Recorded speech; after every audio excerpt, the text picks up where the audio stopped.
Interesting. Believer in the God of the Bible, deconstruction, or an atheist? I would say I believe In the God of the in the God Bible? of the Bible. Yeah, the God of the Bible. Dang. Why you do that? Just kind of trying something out, I guess. If you say so. Pick a topic. So I would say, what is the difference between um,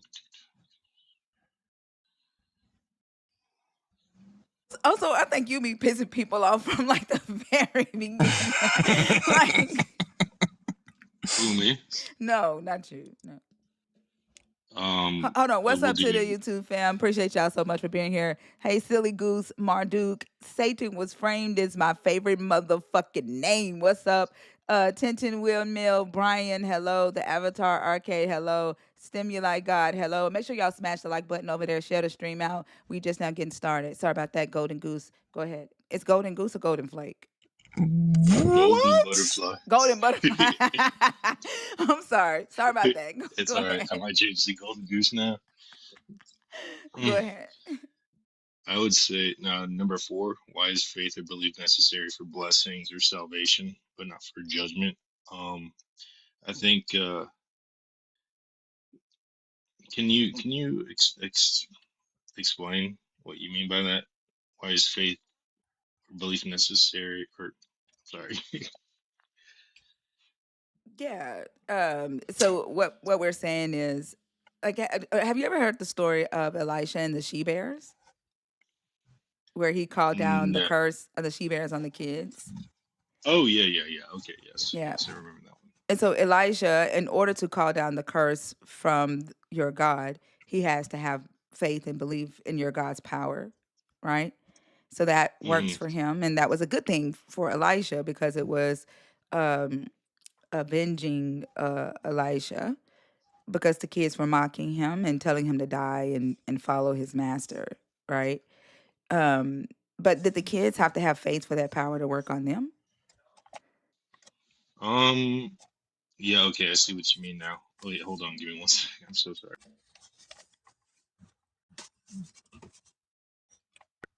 Okay, Thank Ooh. I think you. why is faith and belief necessary? I would say I think in order to kind of use the power of a god, you kind of have to like believe in it, because then you're adapting your behavior toward the ideals of whatever kind of religious belief you believe in. So you kind of reap it's like a self-fulfilling prophecy. It's like almost like manifestation, but like on a religious scale. And that's why it's necessary for blessings and salvations, because when you start to practice the behavior, you start to mold to it, you start to conform to it, and then you start to see the benefits of it, kind of like working out or something. That makes sense. Yeah, that makes sense for belief, but what about if you're trying to if you're praying for harm, or you're saying God's gonna get you to a non-believer? Like we're told all the time that God's gonna punish us and bring us to our knees so that we begin to believe. But like, I, th- do we need belief for that to fucking work? I think I think it's more of like a filter. It's sort of like saying like, how should I put it? If you think of like Christianity as like an organic animal, like you would say judgment is like their white blood cells, it's their immune system. So they're able to identify what doesn't fit in the matrix or what doesn't fit in their worldview that gives it harmony, and it attacks that. So it doesn't really, yes, it's implying like it's after death, but it's also implying, hey, they're already shitty people, so let's persecute them. It's a defense mechanism, is what it is. I think it kind of it rubs people the wrong way. And I know this is probably not like the answers you're thinking about.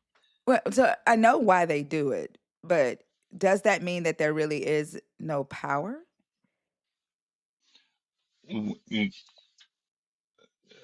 no power in And so like if a believer is saying to a non-believer, um, like Satan, the Lord rebuke you. God's gonna bring you to your knees. Like, I don't know if you've ever been into a black church, but this that's what Yes, they yes, I okay. have. So I, they're like, yeah. yeah, Satan, the Lord rebuke you. God's gonna bring you to your knees, and you'll be begging for God. Like when they do stuff like that. So does the non-believer have to have faith and power the same way the believer has to have faith and power that is even going to work in the first place? No, it wouldn't work unless they're in a society that's already adapted that mentality. Because then if you know what I mean, it's like signaling to everybody else, like treat that person different. When you single it out, it's already like psychologically working on everyone else. So it's just like it can work. If it's just me telling you that and it's just us two, no, it wouldn't work. But if I had like a group of people and then I had this idea and that idea became the reality, then I can start moving pieces around. You know what I mean? I can start creating things and doing things because people are just kind of, we've already committed to a specific reality. It's like we've all agreed to the rules of the game, and now we just play the game, and that's kind of that's what I'm getting at. So you're saying the non-believer would have to eventually believe in that punishment? I Is it? think they wouldn't. I think believing in the punishment definitely helps as well, because like you're thinking, oh, God's watching me all the time. Like I don't want to burn in hell. Like so, it's a deterrent there. But there, like, there's a chance that it won't affect them at all. Is what I'm saying. So it can be both ways depending on the situation that they're in. I guess that's what I'm confused about, right? Because Jesus says, and believers say all the time that in order to be healed or receive like his blessings, you have to believe that he is real. You have to believe that he is the Son of God and that he was sent by God, right? And that he can do above and exceedingly anything that you can ask or think. So that's the requirement. So when people are praying to your God and that thing doesn't happen, they're often told, well, you didn't have enough faith or you had doubt. Like you can't have doubt in your heart, right? And so if it doesn't work, or if y'all are blamed for your God not answering a prayer because of your lack of faith or your lack of belief, then when a non-believer doesn't believe in your God, there's no reason for them to be like, "Oh, I'm going to go to hell," because we don't believe in your God. So we definitely don't believe in your God's power of prayer or your God's power. So, like, I guess I'm confused with you saying that that it could possibly work even if the non-believer doesn't have faith because of I mean, the like from like societal pressures of it. Yeah, I mean, what I'm saying is like, okay, so let's say like you pick a person out in a group and you all bully that person. That's going to affect their behavior. It's going to create an individual who's a lot more sensitive toward that kind of stimulus, and that that changes the person eventually. And I mean, and then that like can to be make the seen person go to as your like, God. no, I mean, I would say to make them, it's like to point and say, look what happens when you don't believe, you know. But in reality, what's happening is everyone's just treating them differently. And I think in this changing world, there's not that power of shaming somebody is weakening because the power of Christianity is kind of it's fading, you know. S- Um, So are you admitting that Christianity's power is bullying and shaming? I think I think it I think the power of Christianity is that it utilizes humanity as a whole. You know what I mean? Like all of humanity is in Christianity. That means all the violence, all the love, all the peace. It's all there. It's just in a very specific pattern because it's moving to a very specific rhythm that we call Christianity. You take Christianity out, all that violence is still going to be there. It's just going to change the way it expresses itself. You know what I mean? Because people are going to change now. They're not under a Christian worldview, but all that humanity is still there. Yeah, okay, so your God's power, from what I'm understanding, is your God has no power, and the power is the manipulation on humanity as a whole in like psychological warfare.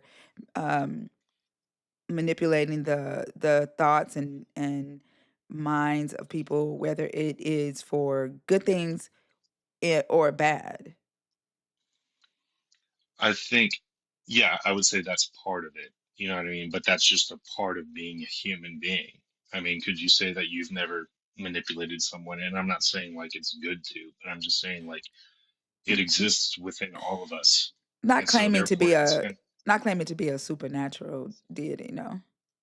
Like, I used to oh be no a no I no. used to work in sales, and so, like, I would have to, pretty good at, well, it was retention. I worked for retention for the phone company, but we also had to sell to people who was calling us and cussing us the fuck out, talking about, "Turn this shit off." Then I had to turn around and say, "Hey, have you ever heard of DirecTV?" So, like, I knew how to, um not manipulate, but calm a person down to the point to where I could present our options and sell to them, but not as a supernatural deity, right? Like the your God is claiming to be all powerful. You all are praying to this God, and then y'all are giving the God credit and saying, "Oh, God blessed me with a house, or God blessed me with a car, or He healed my child." But it's all Mhm. lies. Like, that's different from manipulation. That's lying. That's outright lying, while knowing that it's not a God, it's not anything outside of you that is actually causing that thing to come to pass. I think it's interpretation. You know what I mean? Because I think you Mm. have to know you're lying for it to really be a lie. Yeah, And but people you're are just telling me kind of you know it's a lie though. no, no, I'm saying that lying, I would say it has been used by the Christian church and churches in general, but I'm not saying like that is its secret power. I think Christianity's secret power is that it offers surrender to a higher power, essentially. What is that And higher that's power? Manipulation? no, protection, By who? governance by God. How is he protecting if his power isn't real? It's how should I put this? Um, it's like I guess like capitalism. You know what I mean? Does capitalism really exist? No, not really, but we all participate in it, and that participation makes it real. Huh? You get what I'm saying? No. Is that is that confusing you? Yeah. So Yeah. we There's practice. evidence of capitalism. There's no evidence of your God. So There's what evidence of like that process of capitalism, like that yeah, you know, there's government evidence rules of and it. laws. There's evidence of a capitalistic structure, a capitalistic society. There's evidence of the impact of capitalism, the harm of capitalism, the benefits of capitalism. Where is the evidence of your God's power? The evidence of my God's power would be, um, how should I mean, it's hard to describe because religion is so all-encompassing. Uh, it's in the way we think. It's in the way we kind of interpreted the world. Like, you know, we call things the laws of physics that govern the universe. That's like I think that's evidence in Christian your code. belief. That's not evidence of his power. That's No, but I'm evidence that you saying, believe in the God. Like, that's your faith, right? The fact that you mhm, the thoughts that you have about the God, that's your faith, and your faith is your evidence. Where is the evidence of your God's power and ability to do here in the physical realm without you? You see what I'm I saying? don't think, yeah, and Thank you, I don't Fox, for the know raid. if it would.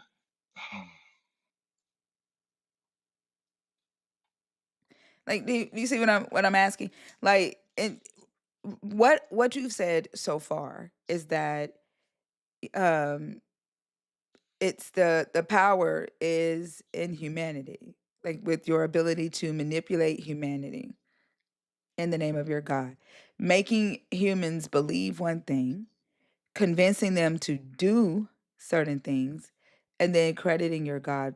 for those actions, whether it be good or bad. That's what you said originally.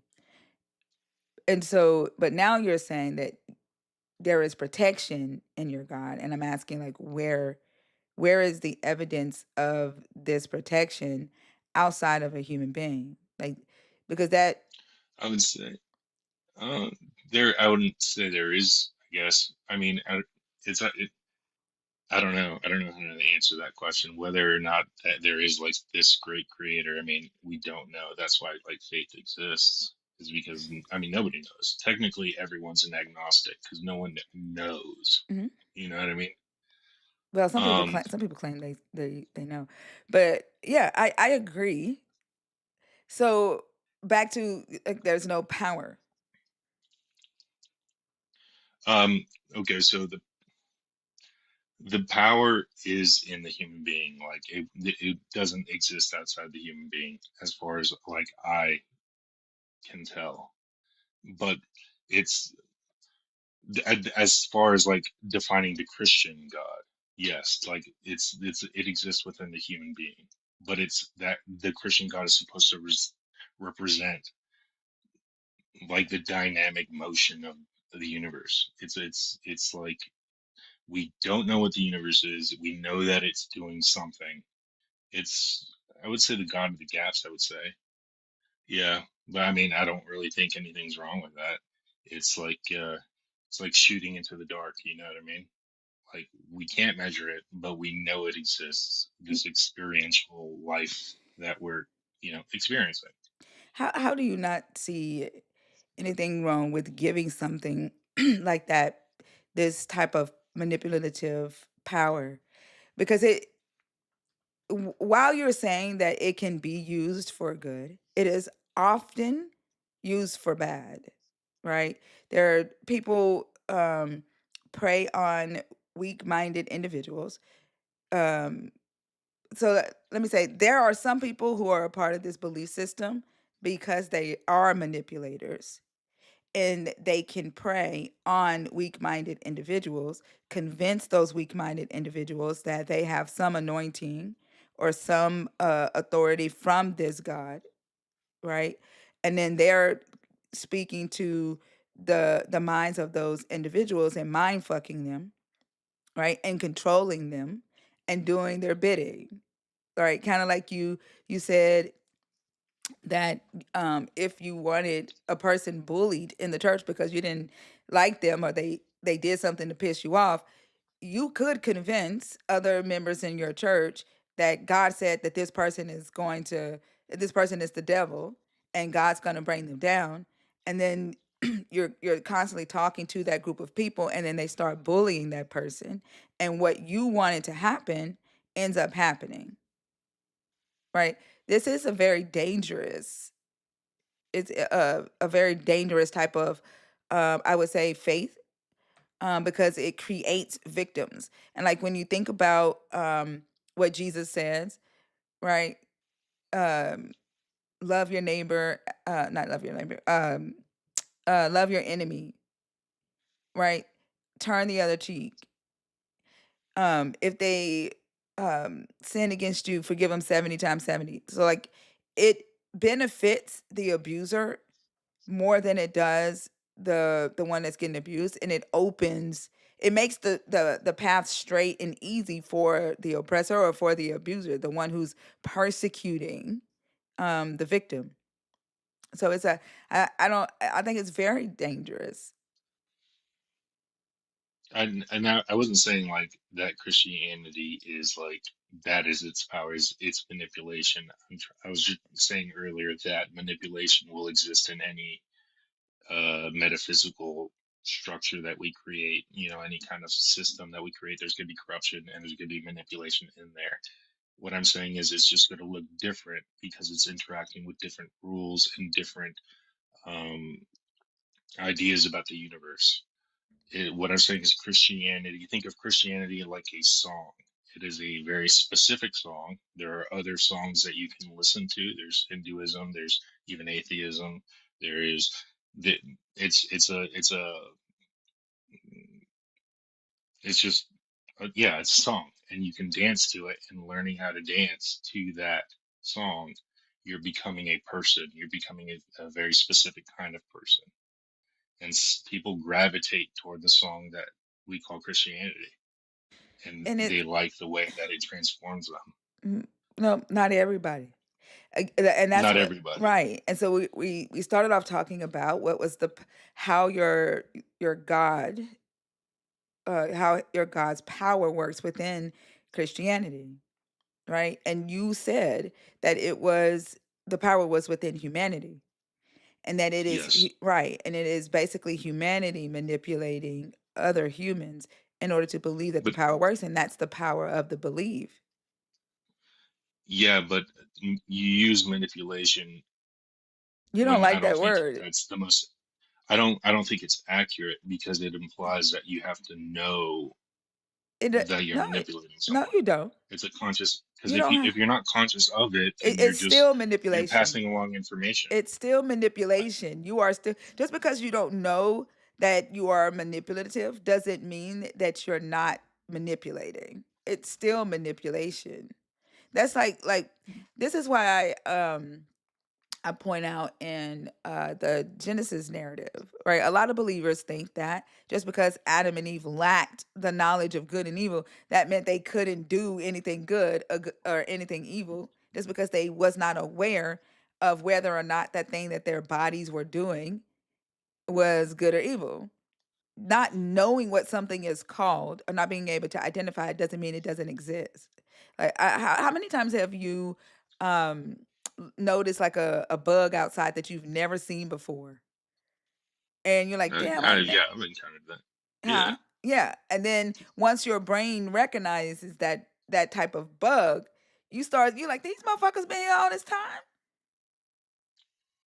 Yeah. Yeah, I and understand what you're saying. yeah, so it doesn't mean that you can't manipulate just because you don't know you're manipulating. But Christianity is a very manipulative religion because there is no power in your God other than a person believing that there is power. Like people tell us every day, God wakes me up every morning. No, the fuck he don't.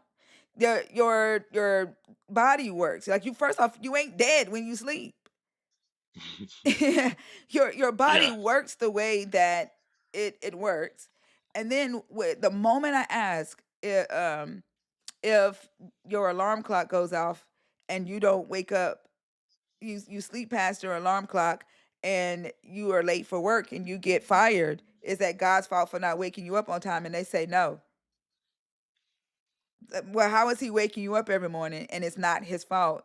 Free will. Where is the free will in that? Like they take the power, they give the power to your God when it benefits him and makes him look good, but then they take it away when it makes them look bad and apply it to themselves. So they're moving your God's power back and forth, you know, between the God and themselves. And they're the ones controlling the power, not your God.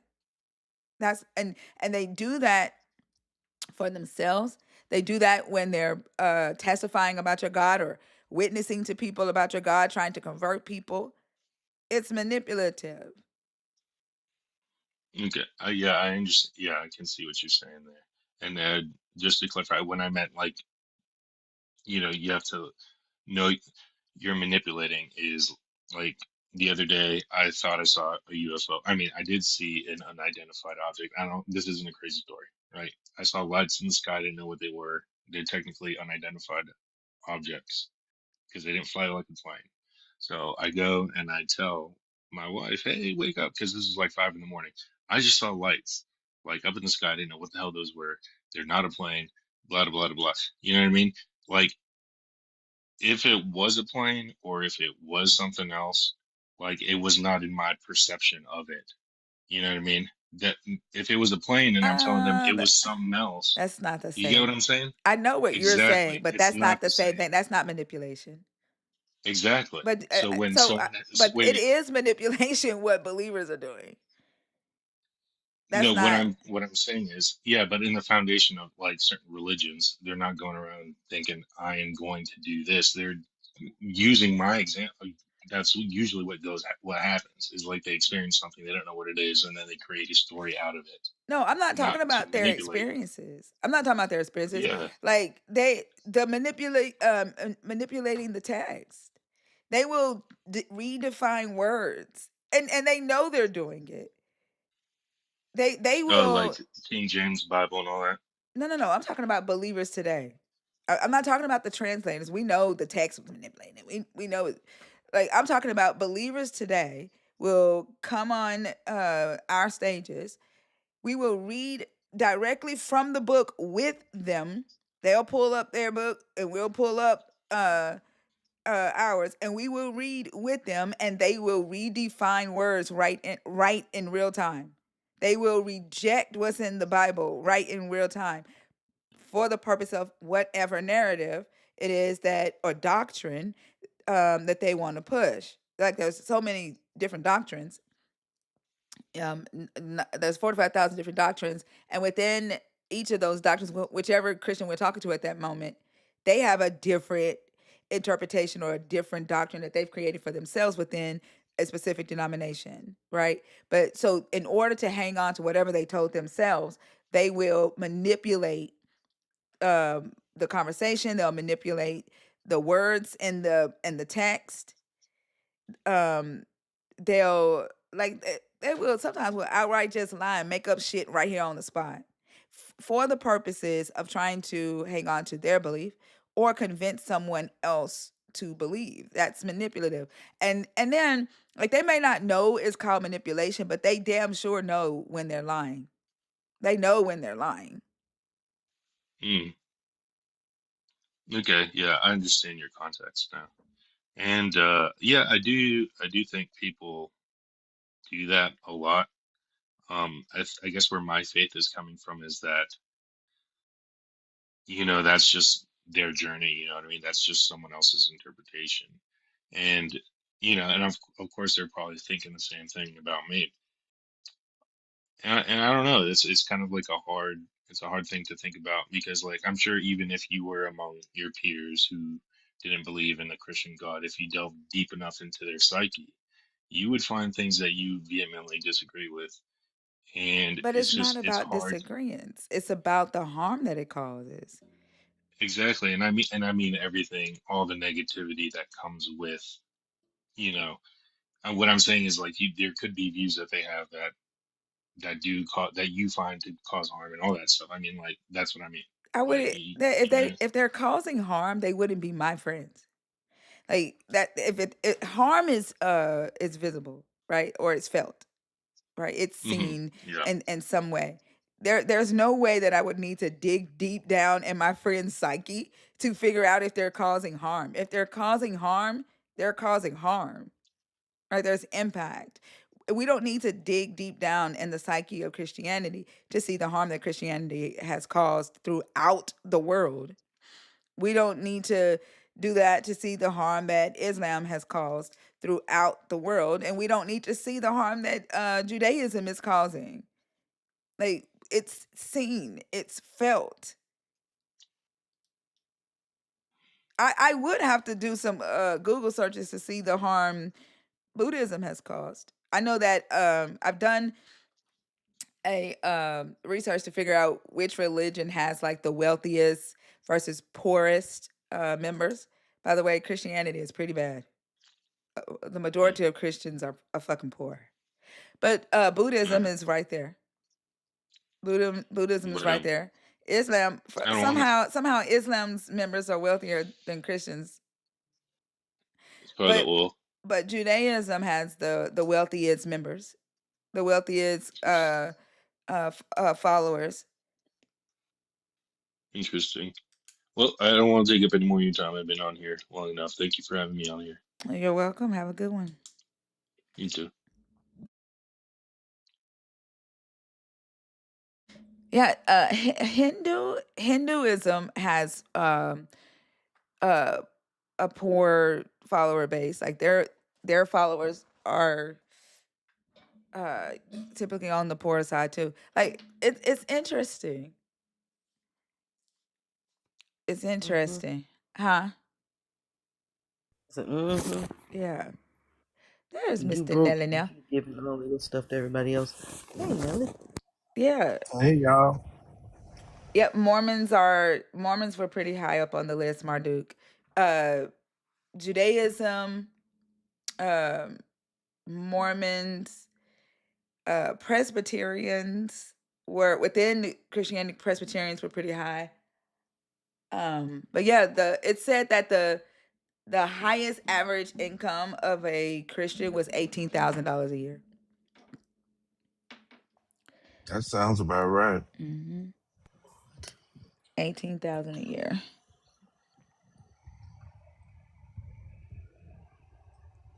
It's so sad. I didn't see anyone say on purpose, so I see multiple subscribers in the guest request. I don't know if you're in there on purpose or not.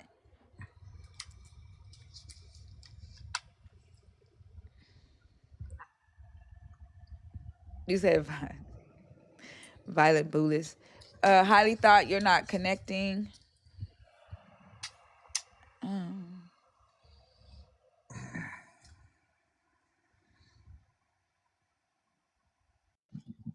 Oh shit. Leah? Yeah. Hey. Is it you said Leah? Mm. Hi. How old are you? I'm in my 40s. Are you a believer, deconstructing, or an atheist? TT, I don't see you in the guest request. I see Tree and Night. Y'all only need to type on purpose if you're in the request. I'm sorry. Are you a believer in the God of the Bible, deconstructing, or an atheist? I'm a believer. All right. There are 5 topics on the board. Which one did you want to discuss? And also, you can do this. They are so tiny. Do you want me to I read them can't for take you? it. Sure. I was I actually just about have to tell you I'm I gonna have took to a take a little look. nappy poo. Oh, okay. All right. Have a good night. Also, okay. Nah, I'll be Thank you. back later. All right. Thank you, Night. Okay. It says, what is the difference between being a Christian and a follower of Jesus? Leah, are you there?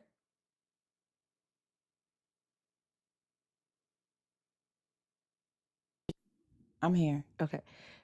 Topic 1 says, what is the difference between being a Christian and a follower of Jesus? Topic 2, could Jesus and the prophets in the Bible be suffering from undiagnosed mental illnesses? Topic 3, what is the difference between being filled with the Holy Spirit and being possessed by a demon?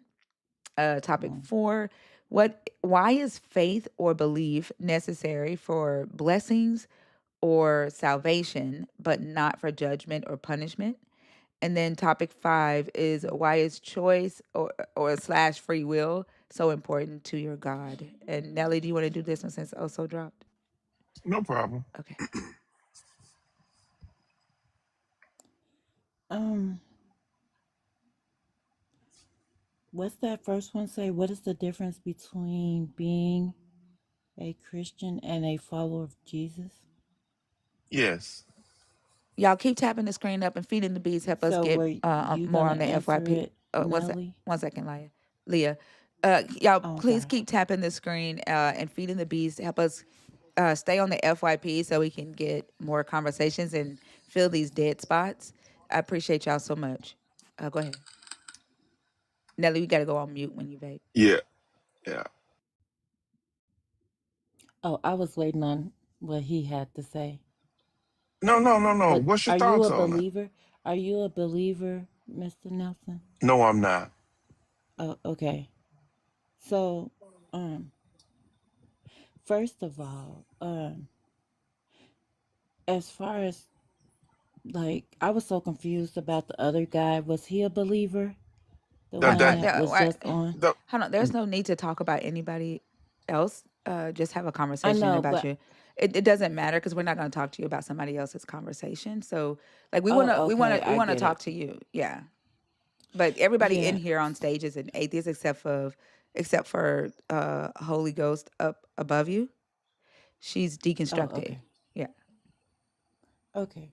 So the reason I said that because a lot of people believe that all Christians are one and the same, and they believe that they are following the one and the same Jesus, but they're not actually, and that's why you see all of the problems that you're talking about. So I'm a believer, but I do say that you have you're right about things that you see, and it's because of the fall from the true Christianity, to um, what it is today, like commercialism Christianity, where it's like shoot from the hip, cherry picking verses, um, and stuff like that. And so you get a lot of people that's just doing whatever they want to do, and they're not really following what it actually says to be a true believer in Christ, the real Christ, because there's many people, there's many, like, it's called Antichrist.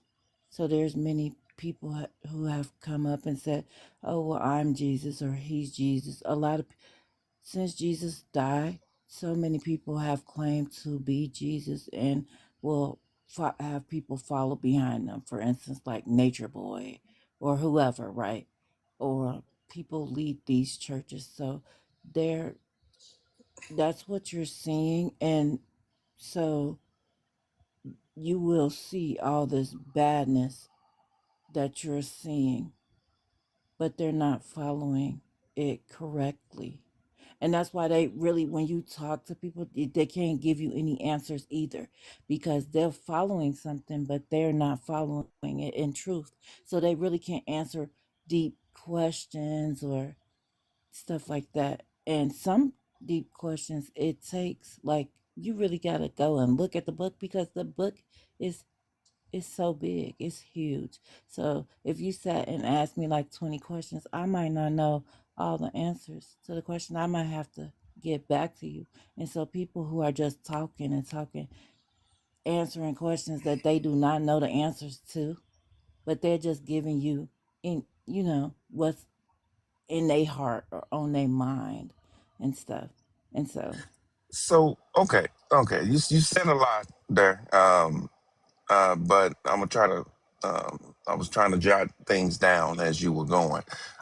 hmm First thing I want to bring up is you said Antichrist, as if hmm that is something that is, I don't know, like um, I guess maybe evil or something. Is that what you said? The um, Antichrist, is that like a thing, or what is that to you? it's it's it's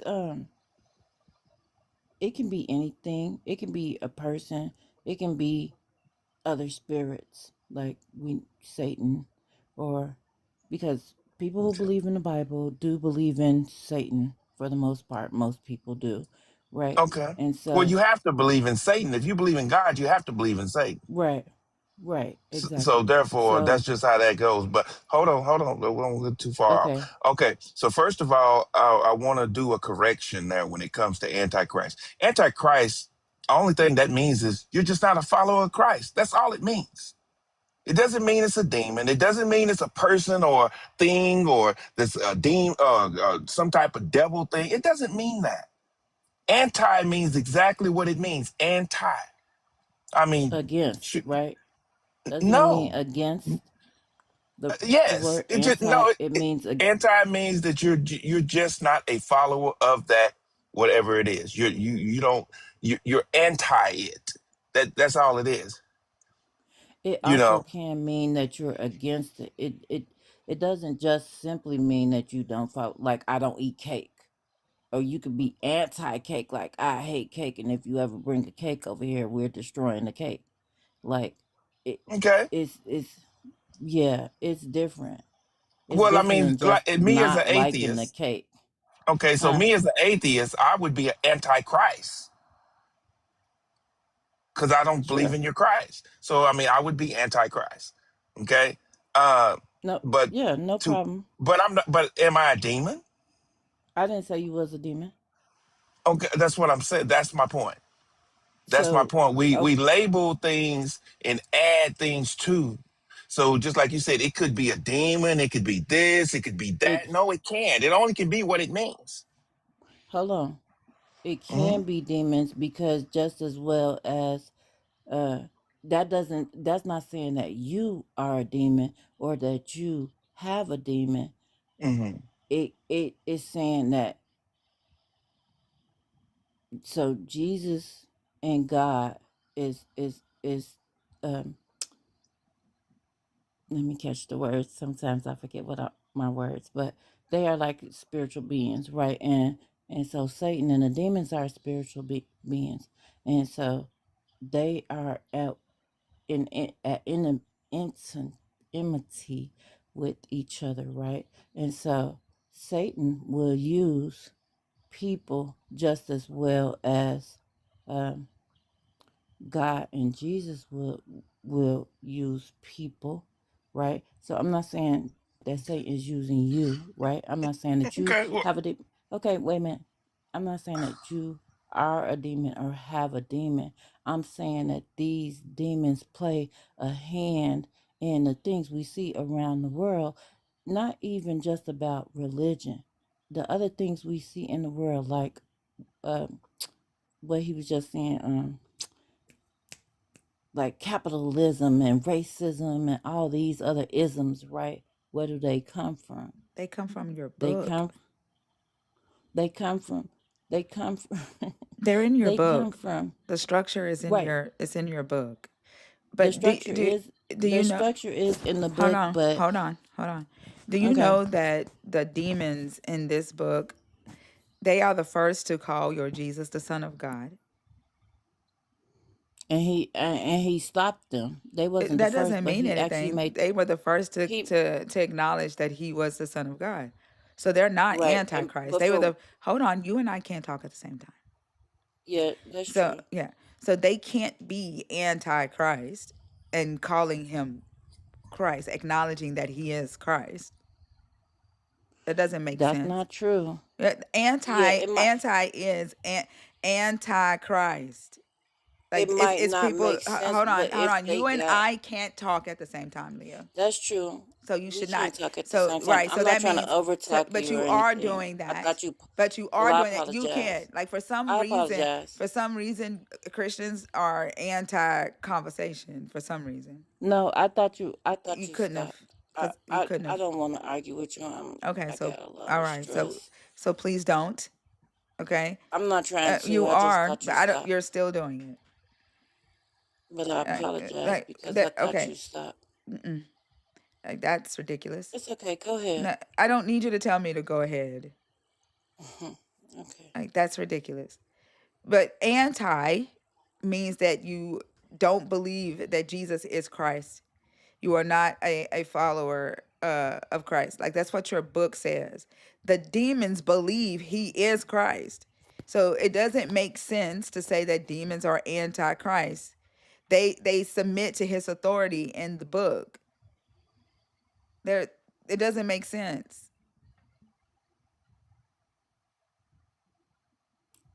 You waiting for me to go now? I just don't want to cut you off because you paused, so I thought you were done the first time. I'm not trying to argue with you. go I go have a ahead lot and of go ahead and patience. talk. Go ahead. Go ahead. Okay. So I get what you're saying, right? The book does say that that they acknowledged it. They acknowledged it. But there was a reason. If you read more of it, it says why Jesus stopped them. Because when they acknowledged him, he made them stop. He made them be quiet. That doesn't change the And he fact that wouldn't they acknowledged him. That what you're saying right now is not is irrelevant to the point. We're not talking about why. they they That's they irrelevant. only acknowledged It him doesn't matter. They still acknowledged it. because It doesn't matter. It's be irrelevant. for a reason. It's irrelevant to the point of whether or not demons are antichrist. Doesn't matter why they acknowledged him. They did. They acknowledged that he was Christ, that he was the Son of It God. it does It does matter not. if you understand. Wait, It can doesn't I change say the fact that they're not antichrist. it does matter It because doesn't change. No, I'm saying it doesn't hold on. change the fact. What you're saying right now is irrelevant to the conversation. It's just added fluff. It's not going to change the You're definition. It's not going to change the fact that they acknowledged he was Christ. The why doesn't matter. That's the point. why doesn't the why matter? Because it It doesn't does change the matter. definition. It doesn't change. No, It doesn't change. We are, even hold on, though Leah. We are talking about a definition of a word. We are talking true. about facts of a story and how that fact aligns with the definition of a word. The Two why would things can be Leah, true you and at the I same can't time. talk at the same time. The only reason the why would matter is if it would negate the definition, if it would change the definition of the word, and it does not. Are you fucking pissing on my stage?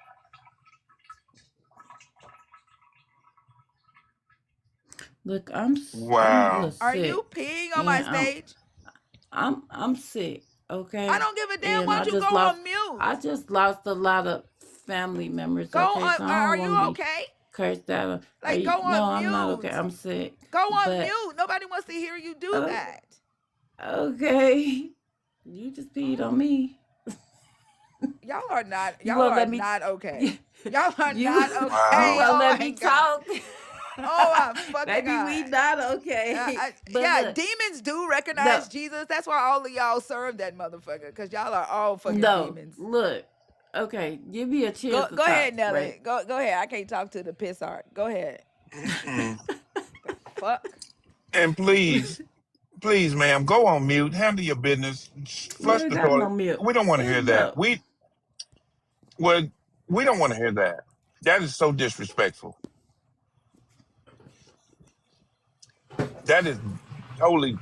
Oh my God. How you know I was peeing? Because Why I we can't heard just it. be We heard it. pouring That's not something the. in the toilet, though? You're not. You're not, You don't know that. ma'am. Quit being so disrespectful. Why do you Christians think that's okay? Wait, y'all disrespectful, but other people can be. I'm not trying to be We're not honestly. disrespectful. Look, every time I talk, she kept over talking me You and know why? saying, Hold on. "What? Stop. Now I'm doing it. Why?" Listen. She is the host. This is her Yeah, stage. I If get she that. if she starts talking, hell, even I shut up and I'm a co-host. Have some respect. Mm. But y'all still not listening, though. No, no. We're listening. We're just pointing out the ignorance behind what you're saying. That's all we're doing. Which only thing Learn she your was saying, place. learn my I'm re- place. I'm reading the comments. They talking to me. No, you need to quit. Stop reading the comments. You're on stage. I Talk swear to they are me. If you not don't want, okay. yeah, they're not. They're not.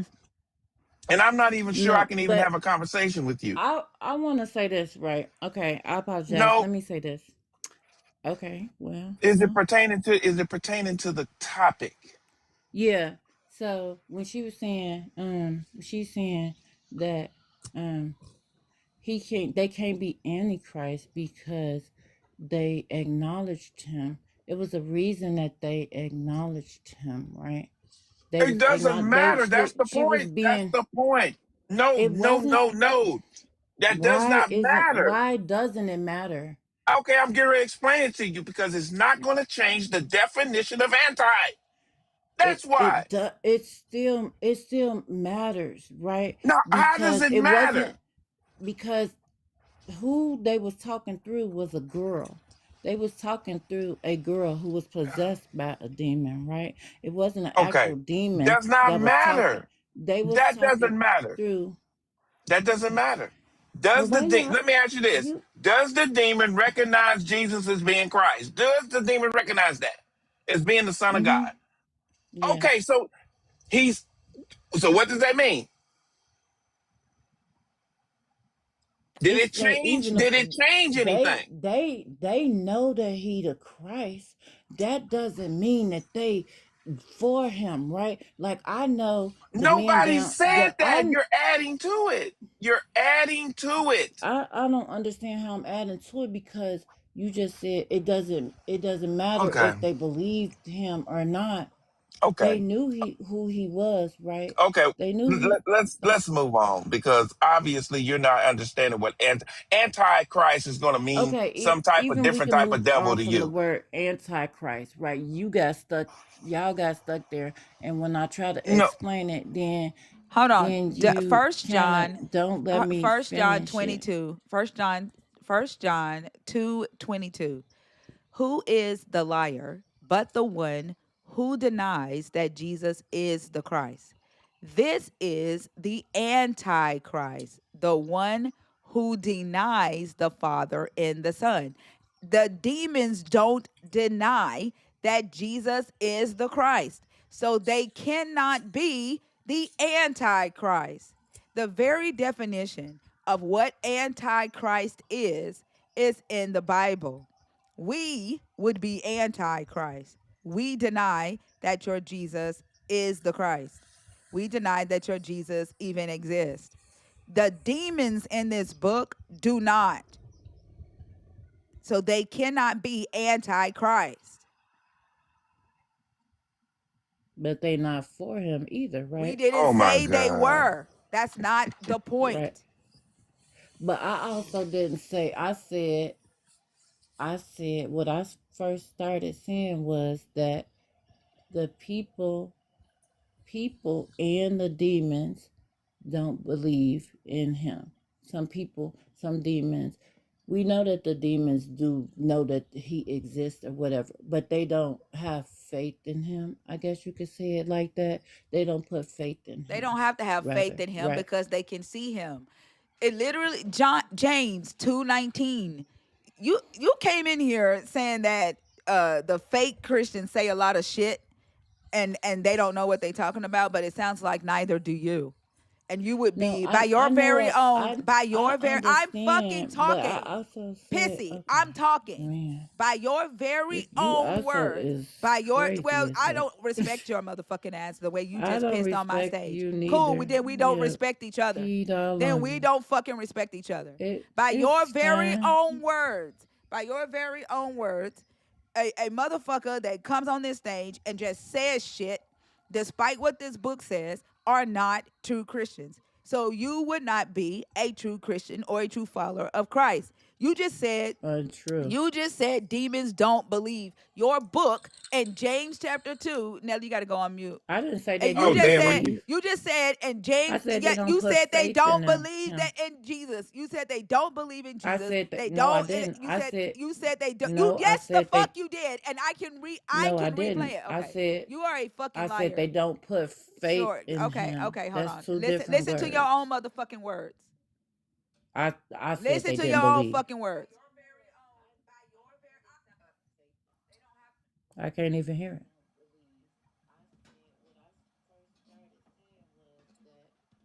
The people and the demons don't believe in him. Bam. So you did fucking say it. You need to listen to your ass. Maybe turn your piss down. James chapter 2, verse 19 says, you believe that God is one. You do well. Even demons believe and shudder. So the demons believe. The demons know that he is the Christ. They cannot be antichrist. And they don't have to fucking have It faith. doesn't matter if They they don't have to have antichrist. faith because they can fucking see him. The only reason you have to have faith is because you can't fucking see him. You don't make fucking sense. You don't make sense. Wow. I can see that this conversation is just a way above your knowledge. Um, No, it's not. But this is yes, like, it is. It really uh, is because you're no, trying to it's not. change definition. Yes, it is because you're trying to change the definition of words, just like every other Christian does. No matter what the Bible says, in your mind, that definition, antichrist, means something way more than what it is. So I would like to move on And the thing I want to move on is that still you have not explained to me what is the difference between a follower of Jesus and a Christian.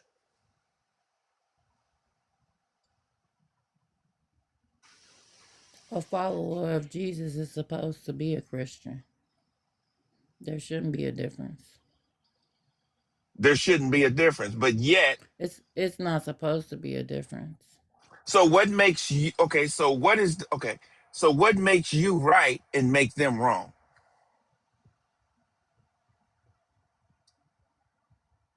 Y'all both follow the same Jesus. Y'all both read the same passages.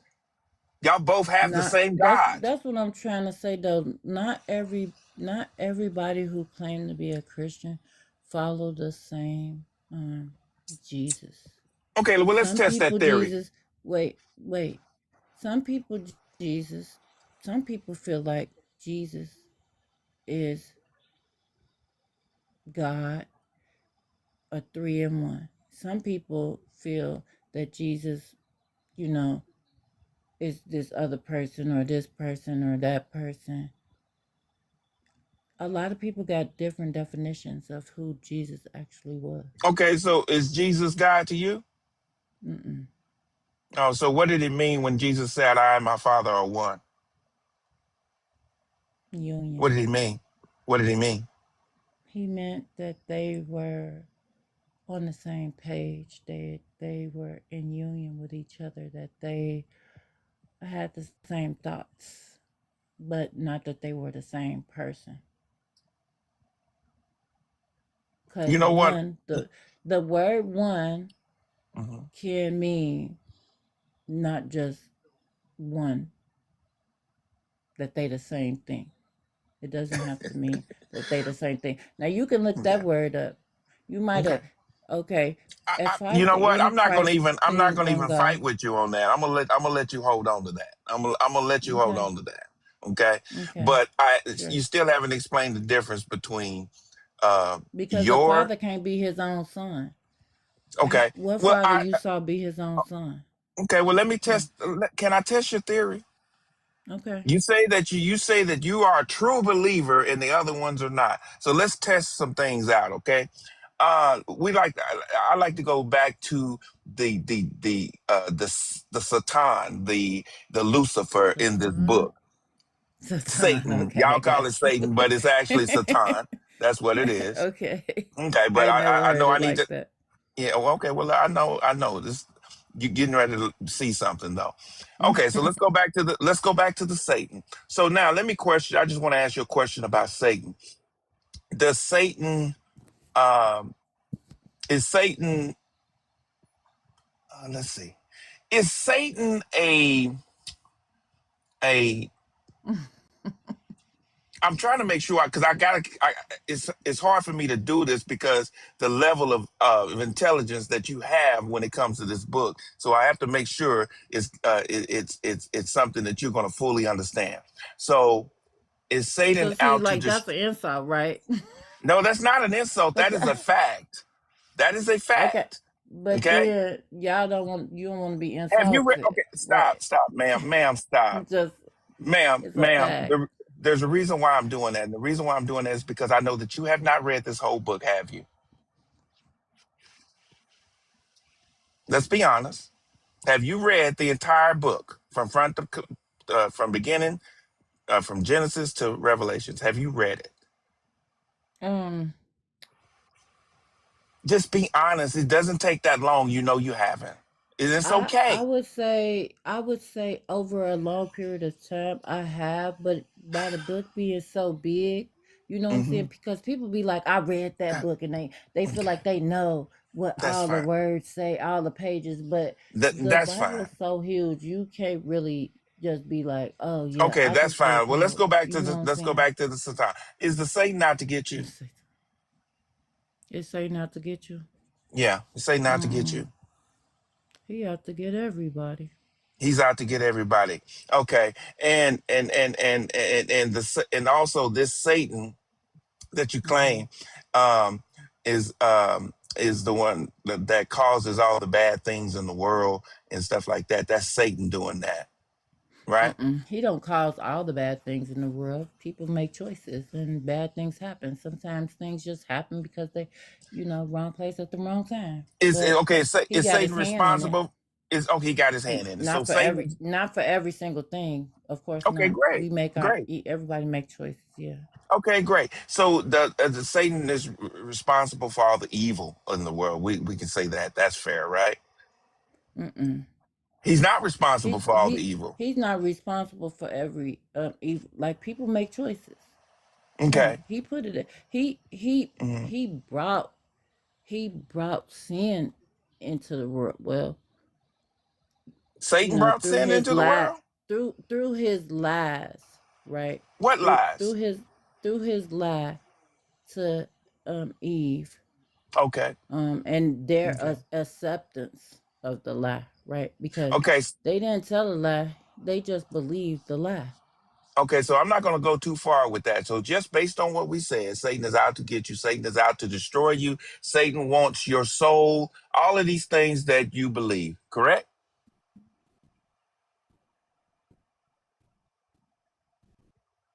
Am I right or wrong? Is it? Do you believe that?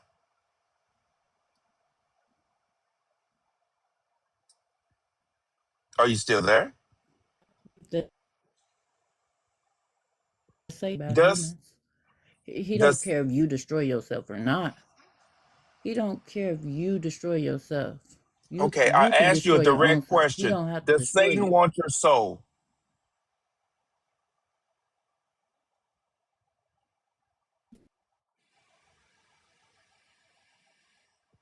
Are you still there? You're going in and out.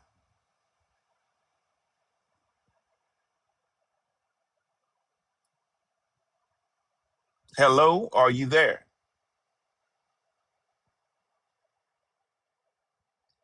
I think she's doing this on purpose.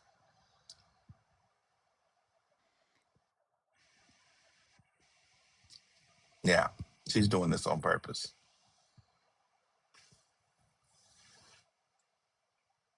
I think I think you're Yeah, right, I Chiquita. know.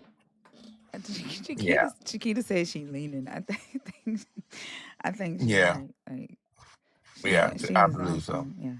Yeah, she's not well right now. Yeah. But anyway, okay. I tried. And then How y'all doing? why was I lost somebody her excuse for pissing on stage? That ain't got nothing to do with it. That ain't got nothing to do with it. She said I mean, she I said can I see just if you. lost some people. And so so that mean Mm-mm. you gotta piss on Yeah. stage? I mean, accidents are so much different than what she explained. That is so. No, you did that on purpose. That was purposely. I can understand if you were sitting there having a conversation and you accidentally choked and threw up. That's an accident. That wasn't intentional, girl. You went in there and sat down and peed on this damn stage. You Who nasty motherfucker. who did that? The last guest. She did. She showed it. No, she didn't show No, it. Oh. Ugh, y'all heard it. Disgusting. just in the middle of a conversation. Here she go. Ugh. Shit, I was waiting on the and Oh all my that god. because I mean, might as well. Oh Shit, man. might as well just took a shit on stage. You What did you every talking damn about? thing else. And I, then she said I lost some people. Oh, what the fuck? What does it have to lost. do with why you pissing on stage? Yeah, that's disgusting. Like what? But I came in. I came Uh, in when you was when hold on, y'all were talking about the difference. hold on, I'm sorry. because we don't Uh, carry conversations over from one guest to the next. Okay. oh, Um. that's a bit. Yeah. So, how old are you? Me? I'm 47. All right. Are you a believer in the God of the Bible, deconstructing, or an atheist? Now I'm a believer of the God of the Bible. Okay. So there are four Mm-hmm. topics on the board. Mm-hmm. You can pick one of those topics, and then we'll start a fresh conversation with you. All right, that's a bet. Jesus was the difference between being filled with those with why is a believer necessary? Okay, so I'm gonna go with number one. What is the difference between being a Christian and a follower of Jesus? Well, the thing Hold on, about Nelly. it, Do you want to finish? Do you want to do this one since the last one was Absolutely. pissy? Okay. Yeah. All right. Go ahead. Thank you so much. now I I appreciate it. promise y'all I ain't finna be doing no farting, no pissing, or none of that. Don't worry about it. All right, go ahead, Tony. Okay. So the difference is that Christian is one that follows, supposed to be a follower of Christ, right? That's what it said. But if you look at the modern day church, they literally are doing things that Christ wouldn't have done when he was living. You know, like Christ followed the law. You understand? And pretty much he was blameless. And you know, he did everything to a T. You know, he wasn't celebrating no pagan holidays. He wasn't doing all of that. So, you know, he wasn't going around calling himself a Christian neither. So, you know, the big difference is that, you know, they're doing a lot of pagan traditions and stuff. And, you know, Christianity is they're doing a lot of pagan worshiping and just things that Christ wouldn't. I mean, he would be livid if he was here now. Period. Point blank. Okay. So okay. Let's run with that theory. So that is the difference between your definition of the difference between a Christian and a follower of Jesus, right? Mm-hmm. What you just explained. Okay. Mm-hmm. Mm-hmm. So do you know where the word Christian comes from? Yeah, comes from Christos out of the Greek, if I'm not mistaken, Mm-hmm. which means anointed son, Mm-hmm. anointed son of the Almighty God. It's a Okay. title. It's not even a name. It's Christos. Christ is a title. You know, people be like, okay, his first name Jesus, last name Christ. No, it's actually Christ Jesus. But if we went back to the Hebrew and Aramaic, it would be Yahshua HaMashiach or Yahusha HaMashiach. Okay. Okay. Mm-hmm. So does those two tie in with each other? Jesus and Christ? Does that tie in together? Well, Jesus would just be, I mean, to be honest, that wouldn't even be his name because the letter J didn't exist. But That that would, doesn't matter. I'm just mm, asking, does it tie in with each other or not? oh yeah, it ties in. It ties in. So if it ties in together, that would mean there's really no difference, right? Mm, People who, well, the reason why I say that is mm, because the people who call themselves Christians, y'all mm, follow the same Jesus, whether you call yourself a Christian or not. If you follow this Jesus, mm, you would be considered to be a Christian. Now, I people want understand to that. shy away. People want to shy away from the word Christianity. The reason Mm, why they want to shy away from it because of all the bad things that are coming out about Christians. So they're going to take like Christianity is something totally different than following Jesus. That's the only reason they want to separate the two now. I think But in it's well. actuality, it's the same thing. I think what's going on is that I honestly believe that we're in the end of all this. The end is actually coming forth, and Mm-hmm. things that have been hidden for so long are being revealed, especially to our people. And when you Mm-hmm. say you're a Christian, it's almost like, okay, I understand what you mean. You want to be a follower of Christ, but just doing a lot of research, I'm getting back to like who he really was. You understand what I'm saying? Mm-hmm. So But when you can I ask you a quick go, question? go ahead, come on with it. Yeah, so like when y'all say Yahusha, Mm-hmm. Yahusha Hamashiach, Uh-huh. what are you saying? The same thing that The same, when they say Jesus the Christ. right? So So so Christ Jesus, Christ Jesus. Go ahead. hold on. No. So the Hamashiach is not his name, right? That's not a name, That's his title, right? That's a title, like Christ. right, and his name isn't Yahusha. That's not Hebrew either. Like I mean, that's not like in Aramaic. His name was Yeshua, right, or Yehoshua, right, for Joshua, right? Yeah, it was Yahshua. Yeah, But go yeah, ahead. Yehosha or Yeshua, right? Where are y'all getting Yeshua? Well, you said something different just a minute ago. Um, I said you I said said, Yahshua. I said Yahshua yeah. Where are you Hamashiach. getting that from? YAYAH. Yeah, where are you getting, like, it's like y'all trying to put Yahweh with his name? Like that's not a so when you, yeah, you are, because that's not his name. That's nowhere in the Okay. Hebrew text. There is nowhere in Okay. the Hebrew text for that Yahshua, right? Okay. So Okay. when you say that Christians are not to Christians because they're saying Jesus Christ, right? When you change his name too, like you're doing the same thing because Okay. there's no Yahshua, and then Okay. his Hamashiach is the Messiah. Like, so that's a title that isn't a part of his name either. So you're doing the same thing. Okay. But this is what I'm saying. There was a time when everyone didn't know. See, people are just now learning what was hidden from us, which was the Hebrew text, and us as black people, they weren't teaching us that. We were going with, oh, his name Jesus, his daddy name Jehovah. We were going with that right there. But I believe, that he's going to meet you where you are. Just because someone calls him Jesus or Christ doesn't mean he's not going to answer him, because that's not his name. That's just like when we have children. I got 4 kids. They couldn't say my name at first, whatever they called me. If I knew that they were calling me, guess what? I'm coming to their rescue. So it's Wait, the were they same thing. calling you by your name? They weren't calling you daddy or father? Not when they first started, they would call me Dad. My name's not Dad. Oh, stop it. That, What child calls their that's father not, by their name? no, hold on. You listen, that's not my name. That is not my name. That is a title that's But given you unto knew me. they were talking to you though, because you That, are their and father.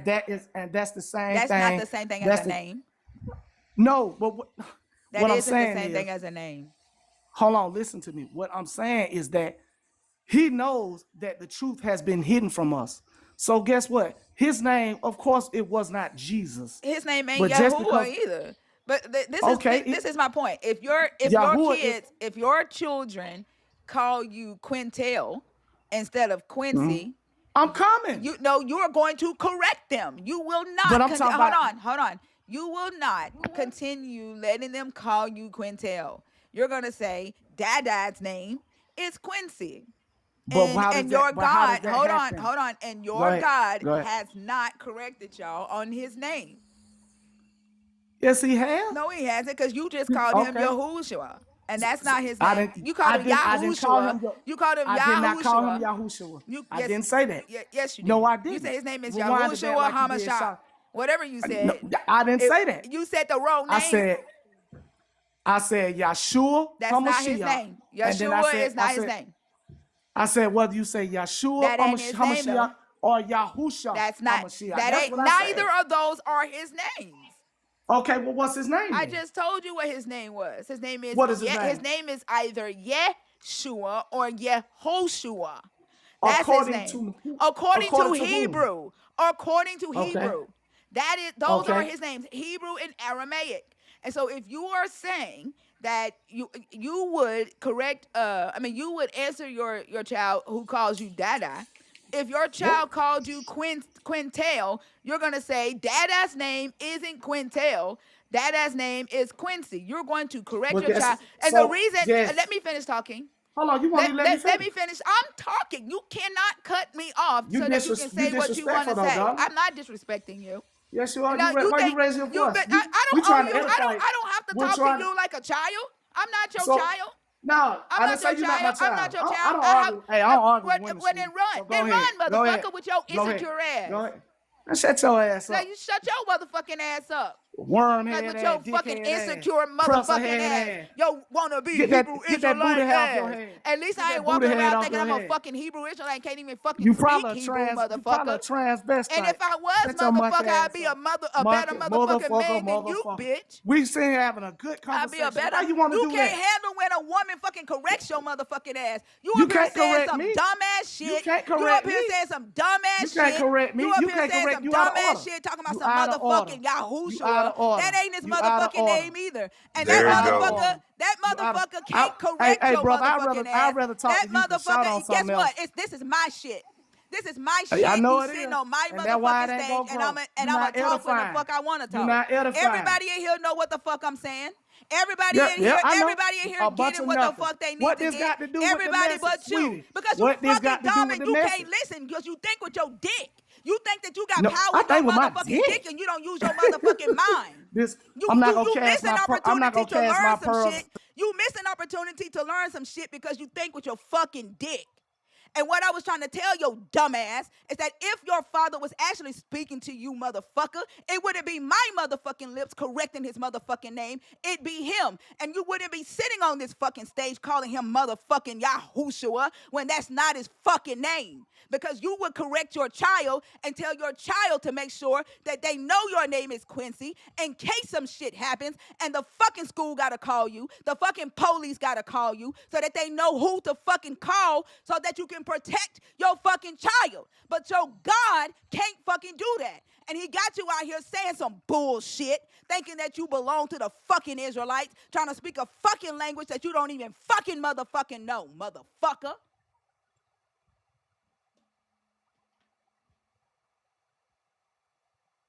And that's on peanut butter and jelly. If you want me to know the truth, why the hell are you cussing me out? Just edify me. Let's talk and get it together. Shut your whiny She ass up. Man, go she get your tried. edges, bitch. Hold on, stop. See how Shit. disrespectful you are. Who? That you are being Man, so did you disrespectful. hear this? But Did you hear this woman calling me all kind of motherfuckers and everything, bro? Just because I that didn't agree doesn't with her? matter. Listen to what I'm What kind of saying. man? What kind of man is you, huh? Uh, It's supposed to be in order. We man, look trying to at learn something. no, it's not I, no. Stop. We're not bro, going there. Hold on. our people have been crushed, Our and we people. want to What people? know the truth. You sitting What up here people? she got a prideful spirit. Let's What get to the people? You crux of it motherfucker, then. you intimidated by What an So people? you're intelligent woman, MF. motherfucker. Who? You Man. motherfucker. See that I told she you to can't stop talk. talking while I The was girl ain't talking. got no I told the your spirit ass of the to Most High stop not in fucking this girl. talking while I was The spirit. talking. It's not. You What are motherfucker, But you it's you are doing? confusing. intimidated by intelligent women. That's what just because you got a dick don't mean you motherfucking smart. It don't mean you smart. And just because you got a fucking mouth don't mean you need to be open in that bitch. You can't learn shit because you think you already know shit. That and all Hebrew Israelites think that. He's a Hebrew Israelite, definitely. That's I not true. spoke. That's not true. I'm Yes. not a Hebrew Israelite, man. Oh, you I'm an might as well Israelite. be. I'm an Israelite by blood, brother. What you mean? Just like You're you. not you're not no damn Israelite. Why? Okay, Why am I hold not on, an Israelite by stop. blood? I'm gonna explain it to you if you shut the fuck up and listen. Man, you shut The your reason, bald headed monkey ass up. Man, shut your what, sis ass up. Grow some yeah, nuts, fat whatever, nigga. old hoe ass nigga, whatever. Yeah, I can't deal with hoe ass niggas. That's a hoe ass nigga right there. And if he was in my face, it'd be a totally different story. Little pussy. Oh my God. Oh my God. Don't tell him he ain't no Israelite by blood. That's gonna make his ass run. Yeah, That's Israelite by blood. Motherfucker, you ain't Aramaic, you dumb fuck. he didn't even say Aramaic, he said Adamic. Adamic. Aramaic. It's Aramaic, motherfucker, but you a Israelite by blood. Oh I, God, I I can't. I don't like talking to them. I hate talking to Israelites. I hate them because these fools is just they just out there. They just really out there and think they know so much and be talking about the Hebrew scripture and they can't even read the shit. And I know the shit wrong and I ain't even read the Hebrew scripture and I know what you're saying is wrong. he said But I'm not going there. his name is Yahushua Muhammad Shah. What the fuck? All you motherfuckers got his name fucked up. Shit is crazy. Wow. Mm. Nelly, why you gotta be removed? What the fuck? Like, so you go and report?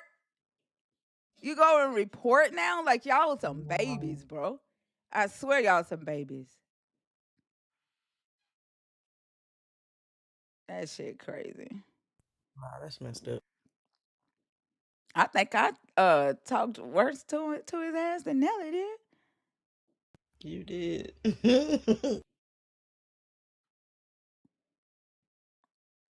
Seeker, I'm not bringing your obsessed ass up here. Elton, are you in the box on purpose? Shaka, are you in the box on purpose? All right, y'all. The guest box is open. If you are a believer in the God of the Bible, deconstructing, or an atheist, the guest box is open 21 and up. I don't give a fuck about your obsessed ass. You don't ever add anything to the fucking conversation. Like the fact that you are even back here tonight, like you're just a waste. Nelly said if you know how long his restriction is. It say 10 minutes. You got to wait 10 minutes, Nelly, because it's going to put the restriction back on the live if I bring you up while you have a 10-minute restriction. You can DM it to me, Earth Angel. I only allowed nerds, community members to come up and like do stuff like that. Um, yeah, yeah. That was a trip. That was a trip. I find it interesting though. He ran the moment Nelly ass started talking shit. Mm-hmm. I can't let no woman talk to me like that. I gotta pick up my bones. I'ma suck it lock. I'ma suck it like a lock it lock. Oh man. 13 Nightmares. Are She you up here on got purpose or the on spirit of accident? the Most High. Accident. Sorry. No worries. Have a good one, okay? Well, thanks. What do you say, Selena? What's the matter? She ain't got the spirit of the Most High in her. I said, sir, what? He said that. I didn't even hear him say that. Yeah, he said she ain't got the spirit of the Most High in her. That shit was crazy. But like they can't. They feel like that just because they're men, that they have to be the smartest person in the room. They can't learn anything from women. Then when they realize that you know what you're talking about, it's you supposed to edify me. You supposed to nurture me. You supposed to teach me. No, motherfucker, teach yourself. Teach yourself. Like it'd be different if you came with some fucking respect. Bad boy, how old are you? This is me. That's my Oh, backup. okay. I'm gonna switch it back, but yeah, if you see that, that's me.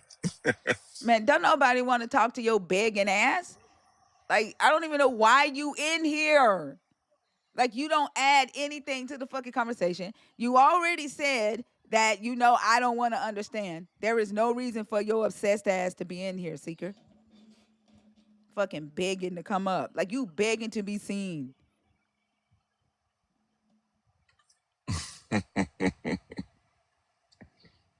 Uh, can everybody hear me? Yeah. I was gonna say, Yeah. don't send no gifts, y'all. If y'all send any gifts, send them to Thinker because this is my backup. I don't never use it. This is the first time I've ever used it, so At first, I I thought that appreciate it. was some blinds, but that's a money stack. Yeah. Oh, okay. I thought it was some blinds at first. That's how bad my motherfucking eyes are. Yeah. All right, y'all. Don't get scared. Every time I have to cuss a disrespectful motherfucker out, people start getting scared to come on stage. Don't get scared to come up. I do not carry over the frustration from the last guest to the next. I treat everybody with respect, with civility, until they show me that they don't deserve my civility. As long as you come up here and you are respectful, um, give me just a second. Yeah, the Hebrew Israelites are reporting the live.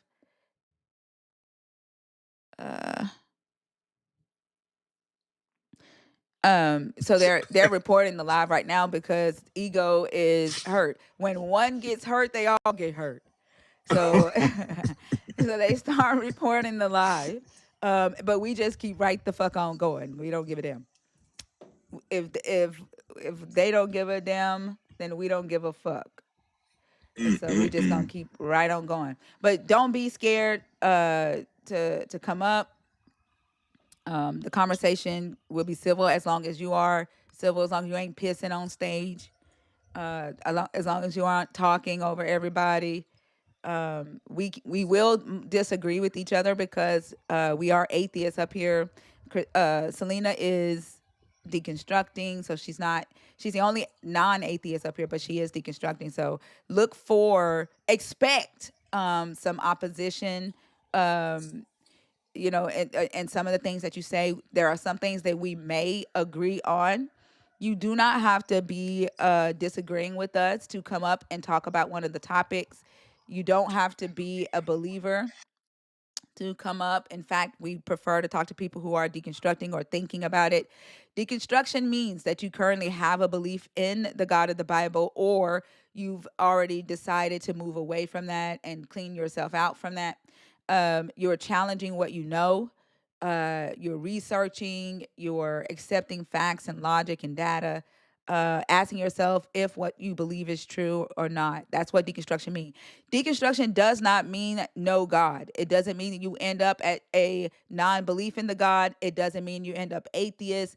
It just means that you are taking inventory of what you believe currently about the God of the Bible. So we prefer to talk to people who are in that stage in life. We also prefer to talk to atheists. If you are an atheist and you have some information to share, some knowledge to share, some research to share, conversations that you've had pertaining to one of these topics, we want to talk to you. And last but and least, if you are a believer in the God of the Bible, um, we would like to talk to the higher end. If you're on the higher end of belief, where you are confident in your belief, you're not scared to have these types of conversations. You are okay with what you believe being challenged by people who are challenging their belief. You're okay with people disagreeing with you. We would rather talk to those types of believers, not the ones who are scared of judgment for questioning or doubt. This life is not for you, and I'm just going to be straight up. I don't want you in here if you are filled with anxiety or fear that you're going to get struck down for listening to this or for participating in this. I prefer that you don't. I prefer that you go to a live that is Christian based and talk about us or Jesus. Just don't be in here. Okay. A lot of you will disobey that, and y'all will stay in here anyway, and you'll be mad. You'll be mad. You don't have to trust. That's cool. That's cool. I don't know you, so it's good. You're safe. Um, so that's good. That's what you need. Seeker is somebody who is begging. He needs to change his name to begging. You would be the person that I would say it makes sense for you to scroll, right? Soft, like there's no reason for you to stay in here, right? You're gonna leave now, right? You're gonna leave, soft Leah, because like there's no reason for you to sit around people that you don't trust. So you should leave now. But I guarantee you, you're going to stay. You're gonna stay because you're nosy, right? You're gonna stay because you're messy and you have no self control. You that's you're probably the the lady at work that starts a lot of shit.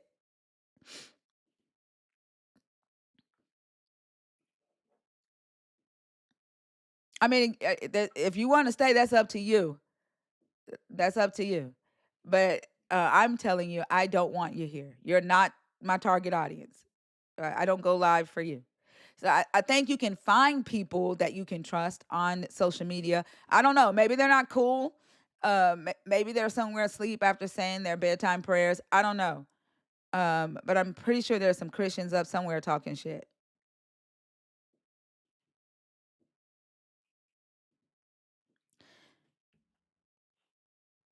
Cyber deconstruction, are you in the guest request on purpose? Seeker, get the fuck out of my request. I am not bringing you up.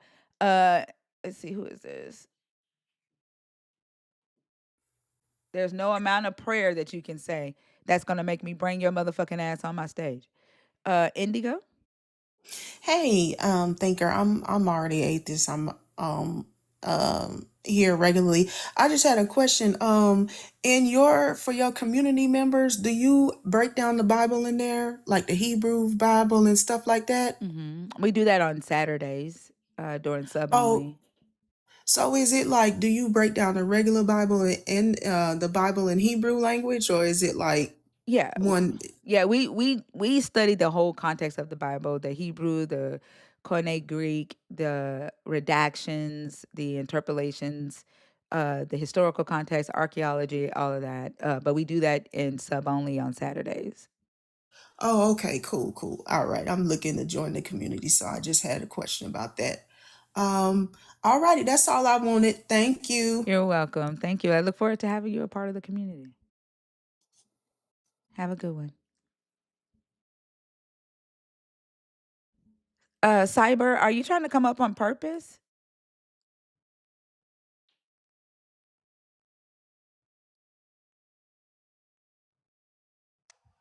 Okay, I think my 10 minutes is up. I'm getting out of this thing. I hate this backup. I hate it. I'll be right back. Okay. Like, I It's don't like the this it's the people. This same is like, thing, Nelly. Nelly's like, I hate this backup. I don't want to be behind this picture. What's up, Cyber? How are you? I'm doing good. I think this is the first time I've been on your panel, and I remember you used to come into my lives. I Yeah. don't want to take too much time, but I just want to say it was amazing seeing you the other night with Justin. I'm excited to see more of you on the Atheist Experience, and the facial expressions you were making during some of those guests were priceless. And I'm just excited to see more of you. Thank you, Cyber. I appreciate that. I, Yeah, I'm excited as well. So I'll hop back down though. So, but thanks for bringing me up for a short time. you're welcome. Have a good one. You too.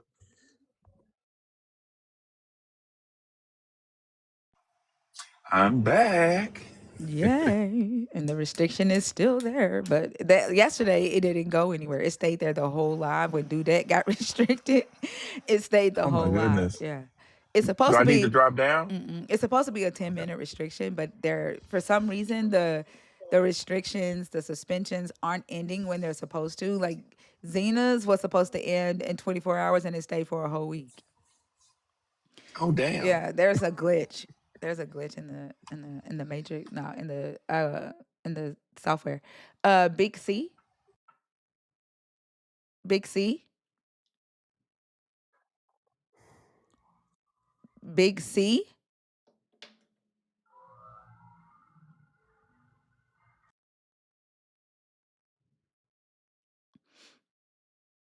It's funny because what did that guy say when he came on stage?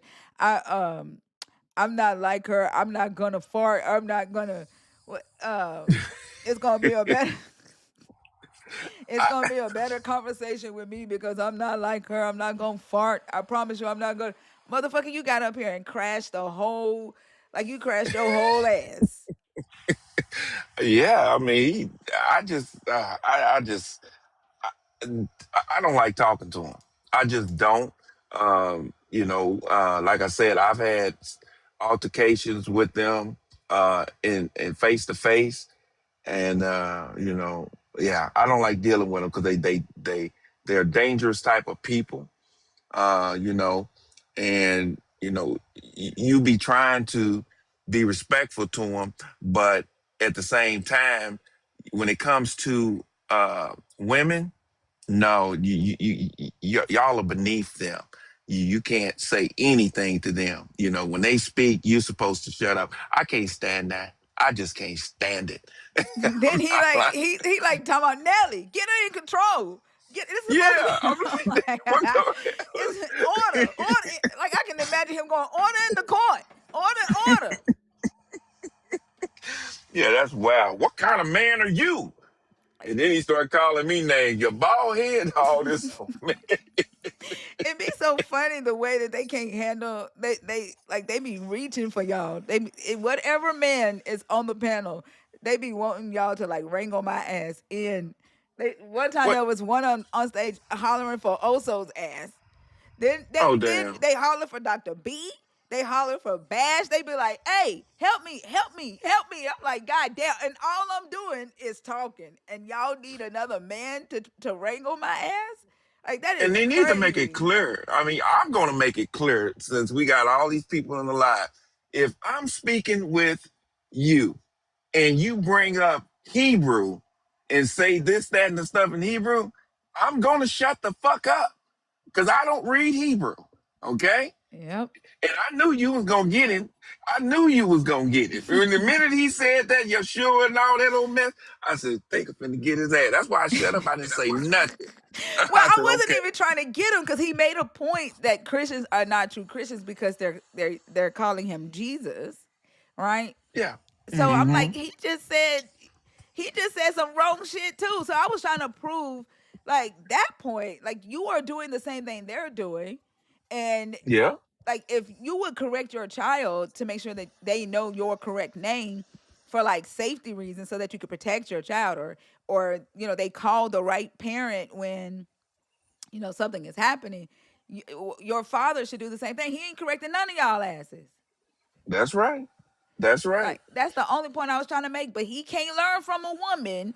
No, no. Mm-mm.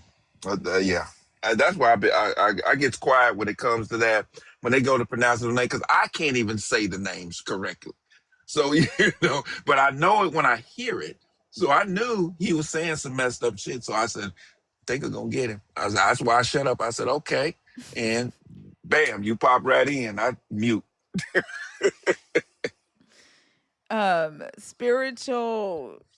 Spiritual elevation. Hi, Thinker. I've actually been on your panel before on my other TikTok called it's called Let Me Tell You Something. But you popped up on my other TikTok. Okay. And Are first I you would a like to believer or deconstructing or an atheist? I'm a spiritual person. I don't even like to label myself, honestly. Do you believe in the God of the Bible though? I believe in the Bible as it being a spiritual book. But do you believe in the God that's in the Bible though? No and yes. So I wanted to Hold on, because I only talk to people who believe in the God of the Bible. I don't usually have conversations with people who identify as spiritual because it just doesn't fit the conversations, like the topics that we are talking about. Hey, Eris, I mean, well, so I'm well, trying to make sure you fit the conversation first before you get going. Because but I I've talked my to you live one before. second, my live isn't free form. I don't I don't uh I don't talk to spiritualists. Like I don't go down that road because it's such a vague topic, and the beliefs are not really rooted in anything other than what the person feels or you know creates for themselves, unless they're rooting it in the belief in the God of the Bible. And so that's why I'm So, asking, like, identifying as spiritual, but is the God that you believe the God in the Bible? so that's why I was saying I've spoke to you before. I understand. I The don't. Bible, the Today's a Bible. different day. Hey, today's a Right, different right, right. right, and I just need to know if you fit the conversation. Because if not, I'm gonna have to put you back down into the chat. Well, let me just get it out No, because I see that you have some. no, no, no, no, no. Do you believe in the God of the Bible? Is that the God you believe in? Yes or no? I mean, yes, and I would have to say yes and no. What does that? What it's either You're not that's the guy allowing me to because get hey it out, because thinker. listen, because I don't just talk to anybody, and you're right now you're trying to cross my boundary, and I don't like I shouldn't have to get aggressive to get you to just answer the qualifier. I don't have to talk to everybody. I don't talk to everybody. I do not go into this whole world of spirituality because that's not my focus here on this stage in this live. I'm not. Okay, I'm not trying to go into I spirituality, only thinker. I talk to just hey, wanted hey, to answer hold one of on. the topics But that I you don't had. want you to answer one of the topics if the God of the Bible is not your God. I don't want to just talk to Okay, people just I'll for the just hell of drop it. because you're being Okay. aggressive for no Yes, because reason. you So keep you could it's drop not me. for no reason. You keep crossing It. my boundary and You you're asked not me a listening. question. You haven't answered that question. This is ridiculous. I'm asking you very clearly if the God of the Bible is the God you believe in. If you identify as spiritual, cool, but who is your God? And if it's not the God we are talking about, then I'm not interested in having a conversation with you about these topics. That's just point blank. Everybody thinks that they have some type of entitlement to talk. You don't. Not in here. Not in here. And it doesn't mean that I don't like you. It doesn't mean I have a problem with you being spiritual. It's just not my focus. I say that night after night, night after night. What does yes and no mean? I don't understand that. That's what I was trying to like. What the fuck? It's either yes, that is the God that I believe in, or no, it's not. Like what? Mm. And and then how many times did I say it nicely before I had to get aggressive? And then it's you're getting aggressive for no reason. Like what the fuck do you mean for no reason? That simple qualifying question is sometimes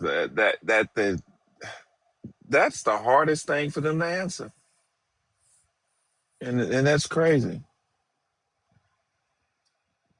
Like, and I swear, like, uh, ugh. Can somebody block Seeker because he keeps requesting? I've told him to stop, and he keeps doing it, and he keeps crossing my boundary. Get the fuck out of here, Seeker, and don't bring your motherfucking ass back.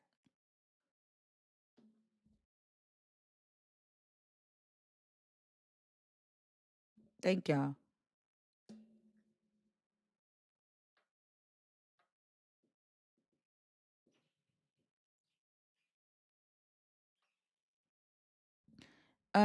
Desiree or Trish, are y'all in the box on purpose or on accident?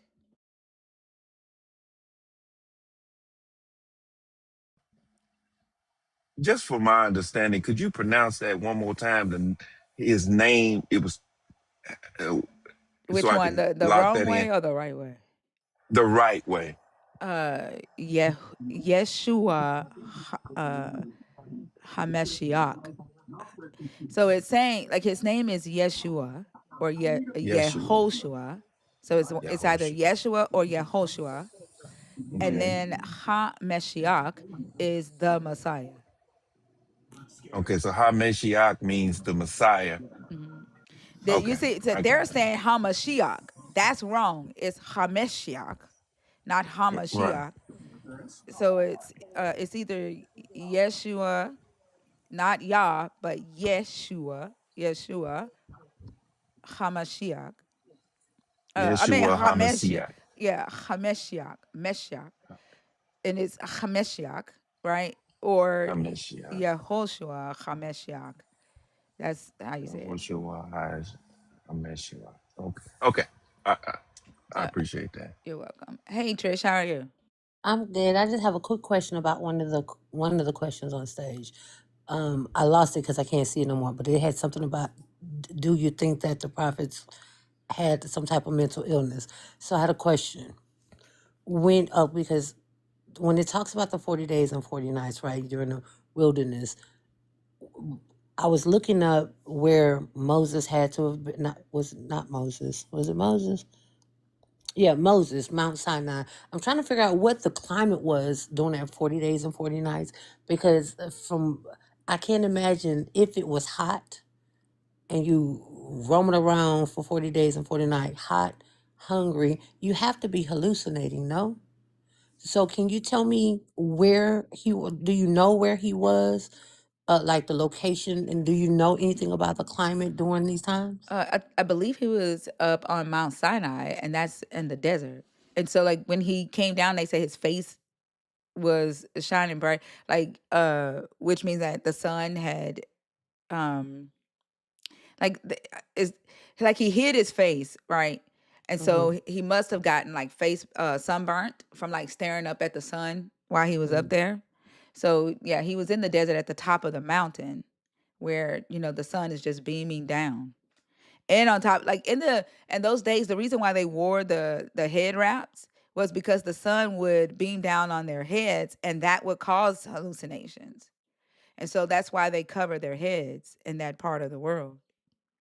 Okay, so then I would have to say, yeah, that's a huge, I would say, probability if that's considering that being the case, because how you out there for 40 days on purpose, and then the 40 nights and the nights in the desert are hella cold, right? I don't know. I don't know if it's cold at night.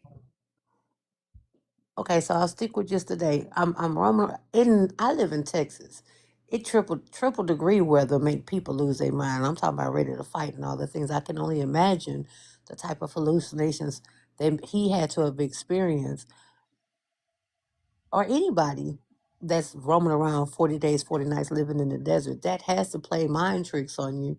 So now I'm wondering how you believe these people are talking to a deity that you've never seen. They're talking to burning bushes and, you know, apparently staffs are turning into serpent snakes or whatnot. And y'all don't think they cuckoo just a little bit? It has to be. Like literally. Yeah, and I just looked up. Yeah, damn, it does. At night, it can get as low as 25 degrees Fahrenheit at night. So 100, it plummets over 100 during the day, and then it gets about 25 degrees at night. So yeah, it does get cold at night. Right. So all jokes aside, that extreme heat plays it does something to the brain. It causes people to really, well, from my experience down here in Houston and back home in Louisiana, people get mildly moody and extremely moody when that triple digit hits a week. I can only imagine how much damage, and then you're alone allegedly. You have to go through how much damage you experience just roaming around talking to yourself. It depends on, I would have to say it depends on what time of year it is, because I've been to Egypt 3 times, Hmm. and in Gaza, and at nighttime it was still hot, but it's not the kind of hot that we experience here. I don't know. It was a different type of, it was a different type of heat to me. you know, that was a whole, it was like they had their own sun, if you ask me. It was hot, different type. But yeah, I mean, but like I said, I was there doing the summer months, and at nighttime, it was hot. Still, it was still hot, but a different type of hot. Right. But I would say it depends on, you know, what time of year you're there, whether it gets cold there, cool, or anything like that. Okay. I'll say taking the climate to the side, we can put that to the side. Being in isolation for an extended period of time Hold with on, I'll no be back, y'all. one, I'm gonna fix me some coffee. yes, ma'am, Okay. with no one to talk to, right? Now I've experienced this for a full month, and that's just 30 days. Not by choice, of course, but you begin to talk to, if you're used to human contact, right, and you no longer have that, you begin to talk to yourself to create a conversation in some way, shape, form, or fashion. And after so long, then become your little friends. Like, I mean, I have 3 trolls, and all of them still have their little homies from when they were younger. Don't judge my babies, but they do. You know, these are real Well, people to my children in their head. yeah, I mean, me personally, and I've had this conversation even with Thinker. I've talked about it, I've mentioned it and stuff. I'm not even sure, that they even knew what a day was or anything. Because the reason why I say that is because they can say, okay, 40 days and 40 nights, but yet in the same mouth, they can say Moses was 100 and something years old, 700 and something years old, and all this old mess. I don't. The, so when I hear the 40 days and 40 nights, I'm wondering how they calculating time at the, I don't know. I just don't know. I can You know. imagine for myself, after the second week in isolation, I lost Yeah. track of time. Yeah. I didn't know what day, how long I had been in there. I was, how do you say, starving for to hear somebody's voice other than my own. You know what I'm Hmm. saying? Because Yeah. they didn't talk to me. So I can, again, mental illness is not a stretch at all. No, it's not. It's definitely not a stretch, because I mean, I've been in jail before in a single cell, and I lost track of time, just being in that cell, I lost track of time. So, yeah. And yeah, One of the the, things that happened to me, Mr. Nelson, when I was younger, mm-hmm, was I was forced to hug myself in the white room, right? mm-hmm. And that zero contact, and it's not your choice, is something. Yeah, But you begin to have conversations to yourself because somebody gonna talk to me, and in my mind, I have the best answers anyway. But it's like you have zero, and then you out there, and then you allegedly have no food, no water, and all of this is intentional. Yeah. Yeah. All of this is intentional.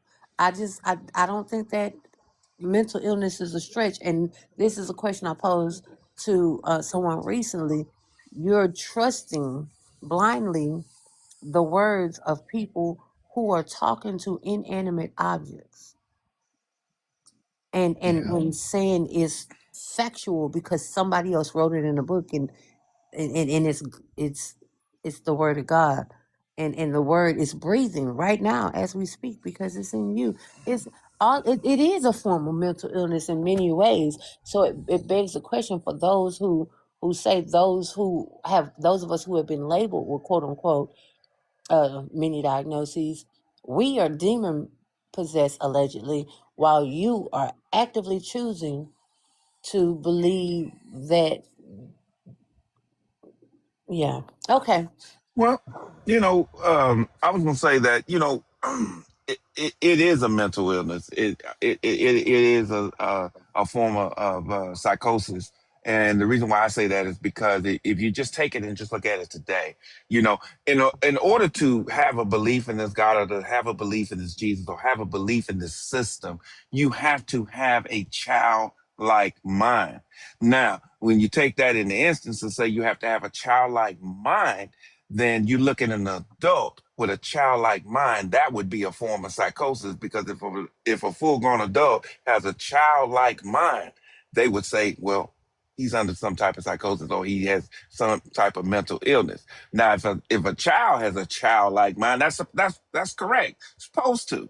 You're learning, you're experiencing, you have these makeup, ideas with friends and toys and stuff like that. But when that goes into adulthood, then they would say that that would be a mental illness. So yeah, when it comes to the book, when it comes to what it says, when it comes to all of these things, in order for you to believe it, you would have to be under some type of psychosis or just say a childlike mind. You would have to have a childlike mind to believe it. So, what is the definition of insanity? The definition, what now? Insanity. To me, the definition Exactly. of insanity to me is um, is doing something over and over, expecting different results. Doing the same thing over and over again, expecting different results. Is that not the Christian mindset? I'm gonna keep praying about it. I'm gonna keep praying about it because my God gonna show up Absolutely. for me. Absolutely. I mean, it's the same thing. I mean, every believer has a different God. They have a different God in their head. So that's why I always bring this up when I'm talking to Christians. I always bring it up. I say, have you ever been sitting in church and you hear people get up there and give testimonies, about what God told them to do and God did this and God did that, and then the person right next to him who was the same believer in the same God would sit up there and say, God didn't tell them that. My God would never tell them that. You hear that all the time. I mean, it's because they have a different God in their head. The God that the believer has in their head fits the personality of the believer, fits what the believer believes. You know, and if y'all don't believe the same thing about the God, then that's where the disagreement comes in. That's where the different denominations come in, and this, that, and the third. But I will say this: when it comes to the denomination, everyone who started those different denominations, they did it for power because they seen the power in the denomination that they were currently messing with, and then they went and started their own. It's all for power. That's all that was. That was just a power move, you I, know. I think that Bash was 100% on point when he made the statement. At any given moment, the only true Christian is the one that you're speaking to in the moment. That's right. I Because agree with the that. next one is going to say, well, if they don't believe this, then they're not a real Christian. Mm-hmm. So the only Yeah. real Christian is the one that you're speaking to in the moment. And then the next one will be the only real Christian, so on and so forth. and that in and of itself is that's insane in and of itself. But thank you, Mr. Nelson.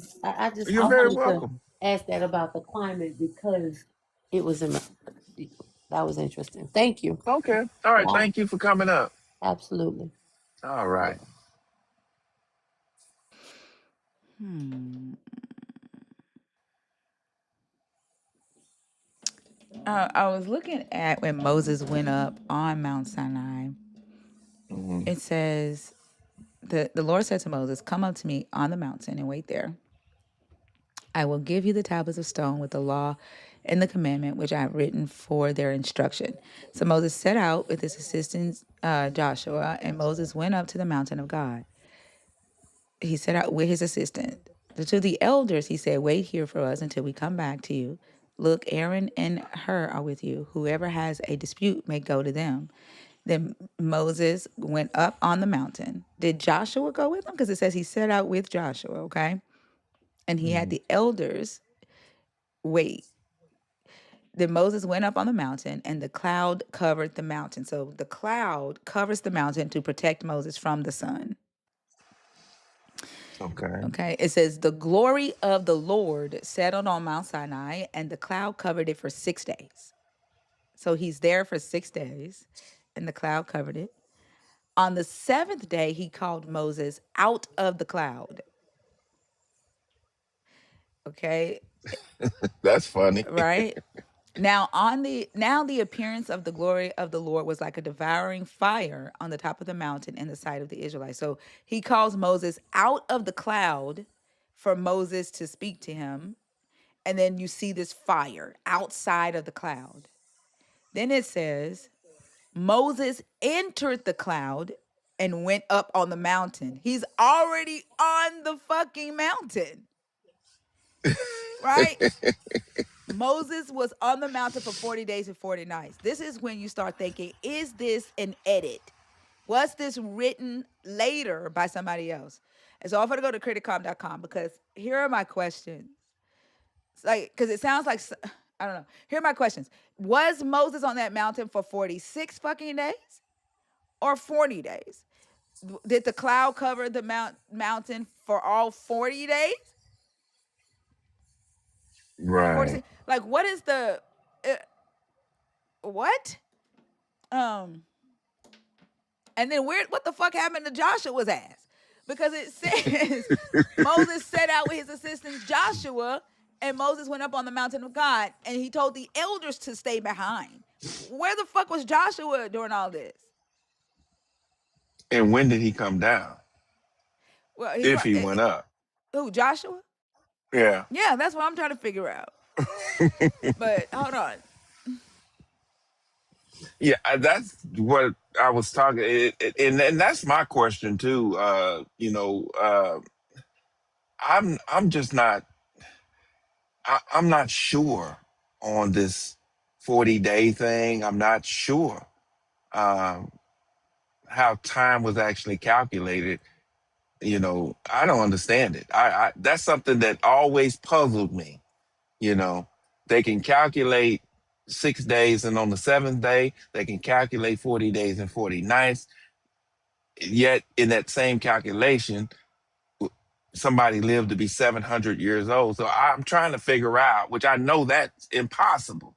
So I'm trying to figure out how was time calculated.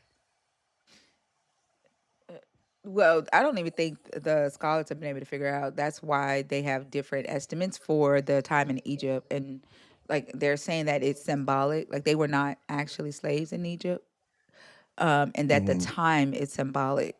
So, and the generations are not, some scholars say the generations are not true accounts of the time, like the ages of the patriarchs, Right. like how long they live, like 137 years. They're saying that they're not actual time because they counted time differently. So I don't think we'll ever know. Yeah. Okay, but Exodus 24 is written by all four of these writers, the Hebrew writers. So Exodus 24 starts out with the Yahwehists. The Yahwehists wrote verse 1 and 2, in verse 9, 10, and 11. So if we read it the way the Yahwehists would have read it when they had it, and the Yahwehists are the Udites in Judah. So this is what they would have been reading in Judah at this time when they were using this as scripture. He said to Moses, "Come up to Yahweh, you and Aaron, Nadab, and Abihu, and 70 of the elders of Israel, and worship from a distance. Moses alone shall come near to Yahweh, but they shall not hear. The people shall not go up with him." Then Moses, Mm. Aaron, Nadab, Abihu, and 70 of the elders of Israel went up. They saw the God of Israel. Under his feet was like a paved work of sapphire stone, like the skies for clearness. He didn't lay his hand on the nobles of the children of Israel. They saw God and ate and drank. That would have been the Mount Sinai narrative for the Udites in Jerusalem. Okay. Then the Eloists come along and they write verse 3. The Eloists would be the Israelites in the north. They come along and they write in, they add verses 3, 4, 5, 6, 7, and 8. And so, Hmm. yeah. And so the way the north would have heard this story, he said to Moses, "Come up to Yahweh, you and Aaron, Nadab, and Abihu, and 70 of the elders of Israel, and worship from a distance. Moses alone shall come near to Yahweh, but they shall not come near. The people shall not go up with him." Moses came and told the people all Yahweh's words and all the ordinances, and all the people answered with one voice and said, "All the words which Yahweh have spoken, we will do." Moses wrote all Yahweh's words and rose up early in the morning and built an altar under the mountain and 12 pillars for the 12 tribes of Israel. Which makes sense because the pillars were something that they used in the north. And in the south, Yahweh didn't like pillars. So that makes sense. He sent young men of the children of Israel who offered burnt offerings and sacrificed peace offerings to cattle to Yahweh. Moses took half of the blood and put it in basins, and half of the blood he sprinkled on the altar. He took the book of the covenant and read it in the hearing of the people, and they said, "All that Yahweh has spoken, we will do and be obedient." Here's the issue: what covenant? Because he hadn't got it yet. So this had to be later, like way later, because Moses hadn't got the covenant yet. That's Right. what he's on Mount Sinai to do, right? Moses took the blood and sprinkled it on the people and said, "Look, this is the blood of the covenant which Yahweh has made with you concerning all these words." So, okay. And then Moses, Aaron, Nadab, Abihu, and 70 of the elders of Israel went up. They saw the God of Israel under his feet and was like paved work of sapphire stone, like the skies for clearness. He didn't lay his hand on the nobles of the children of Israel. They saw God and ate and drank. Yahweh said to Moses, "Come up to me on the mountain and stay here, and I will give you the stone tablets with the law and the commands that I have written, that you may teach them." So he's read the covenant, but Yahweh is now saying, "Come up, I'm going to give you the laws and the commands." Moses rose up with Joshua, his servant, and Moses went up Mm. on God's mountain. He said to the elders, "Wait here for us until we come again to you. Behold, Aaron and Hur are with you. Whoever is involved in a dispute can go to them." That would have been the end of the Sinai narrative for those that lived in the north. Okay.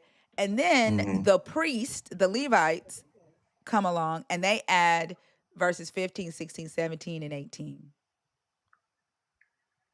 Hmm. Yeah. So verses 15, 16, 17, and 18 is an edit. It wasn't a part of the original text. And what the priest added, and it makes so much fucking sense that it would be the priest to add this because they needed to add that supernatural, like Moses up on the mountain, and Aaron and Joshua, that would have made them sick. Dehydration, delusion, the sunburn, right? So they had to add this supernatural element to it. The Moses went, cloud and all that. yeah, yep. Moses went up on the mountain, and the cloud covered the mountain. They didn't even. because they're just adding. This is what I mean when I say, when you notice things like this, they weren't checking for consistency because they forgot that the text, or didn't pay attention to the fact that Joshua went up on that mountain with Moses. So it says Moses went up on a mountain and the cloud covered the mountain.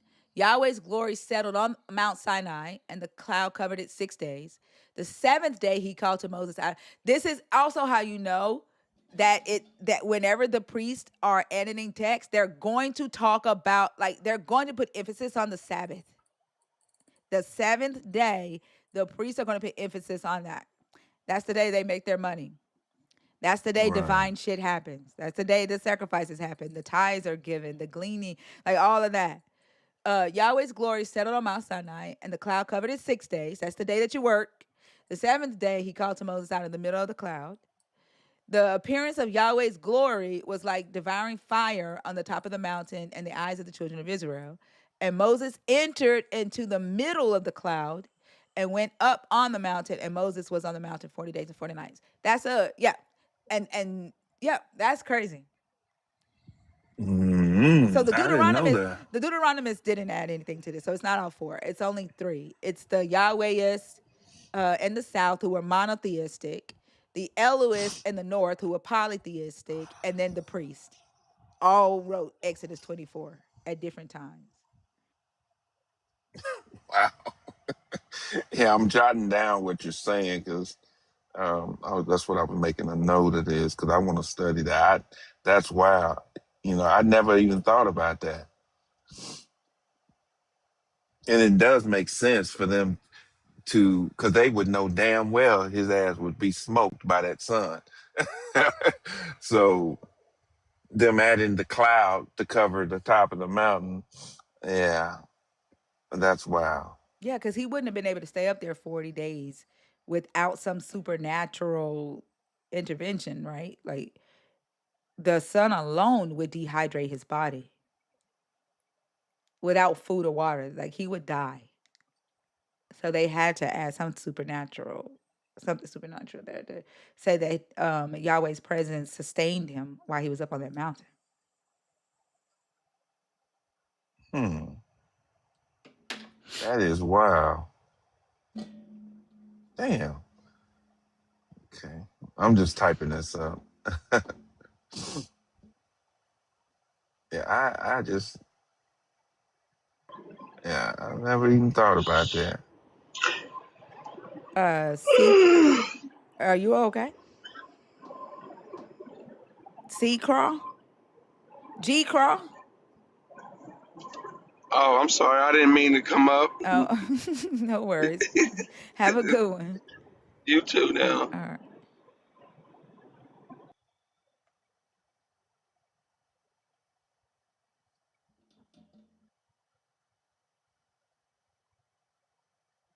Mars?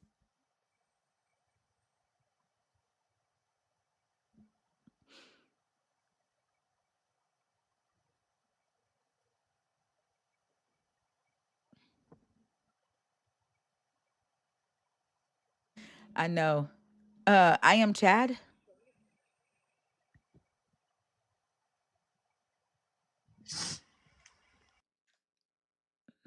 Is everybody in the request in their own accident? Okay, y'all. The guest box is empty. If you are deconstructing or a believer or an atheist 21 and up, don't be afraid to come up and have a conversation unless you are someone who's disrespectful.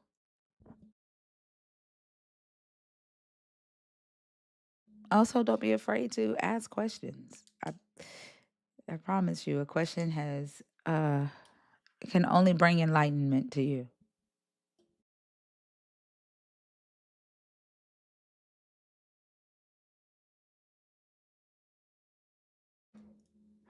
But yeah, that is some interesting Hit the wrong shit. button.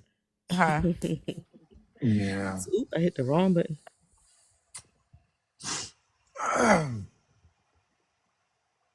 And then just think about Mhm. like the typology of 6 days, 7 days, 40 days. Like, you see, when you see those numbers and you You can almost guess whether that thing actually happened in history or not, because those are those are Jewish typology. Like that's Jewish typology right there. Hmm. Yeah, I mean, this it's just amazing to me how much that is used. The 40 days, the 6 days, and then the seventh day. It's yeah, that's always been a thing with me. You know, it's just like those numbers and those days mean so much. It's like I don't know. I guess me hearing when I hear the numbers 40, I think the Bible. When I hear 7 days, I think the Bible. 6 days, I think the Bible. I don't know why. Well, I do know why, but I'm just saying those are like, I don't know. They done turn those into like spiritual numbers or something. I don't know. It's wild. It is very wild. Yeah. I wonder if like 6 days, like what does the number six, what what what does that mean? Like I know seven is like their divine number. That's I don't the know. I got something. Let me look it up. I have something on now. Hold on. Hello. hi. How are you? Hi, how you doing? I stumbled across this. I wanted to see what was going on. What was the premise? Like, what is your beliefs? So I don't do philosophy. I heard you say premise. So we're not. This is not a debate. Okay. I don't do philosophical syllogisms in here. We have conversations about the topics. Okay. I am an atheist though, and I don't only look for opposition either. So I talk to people who currently have a belief in the God of the Bible, people who are Okay. deconstructing or an atheist, and you pick one of the topics to discuss. Gotcha. Okay, maybe I should have listened a little bit beforehand. So I'm just gonna read these topics real quick, and I'll just mute up for now. Okay. Well, if you want, I can put you back in the chat and you can come back up when you're ready. Or do Yeah, you? sure. Okay. That's fine. All That's right. fine with me. All right. Sounds good. Thank you. Thank you.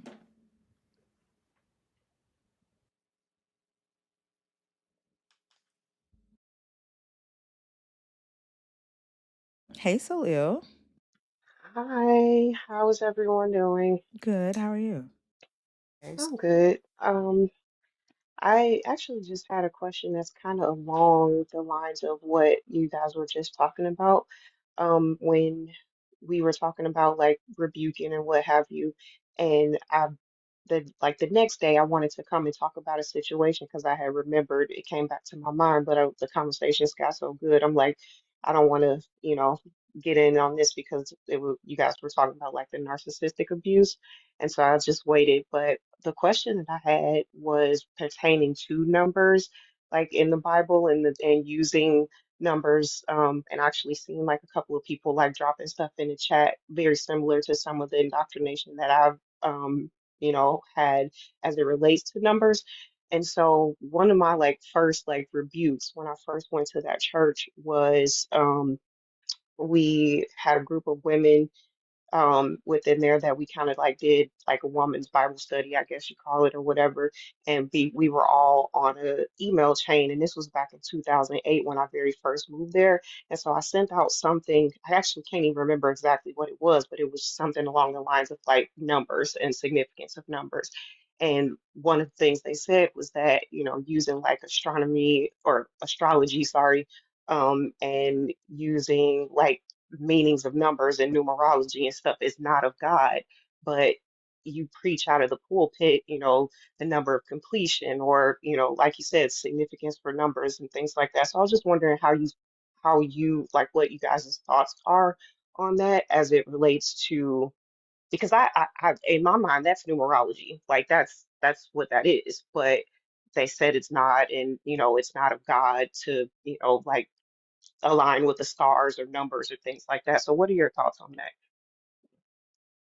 I honestly don't have many thoughts on that. We didn't talk about numerology a lot in our uh church. Um, I'm like, what are you asking? Like, as far as whether Like, it's so used? for example, like they would say like seven is the number of completion, and that's something that they would like preach from the pulpit. But then on the same token that they would say something like numerology is not of God. That's what I'm saying. That we weren't taught that numerology was not of God. So I know astrology was taught that it was, demonic in a sin, but not numerology.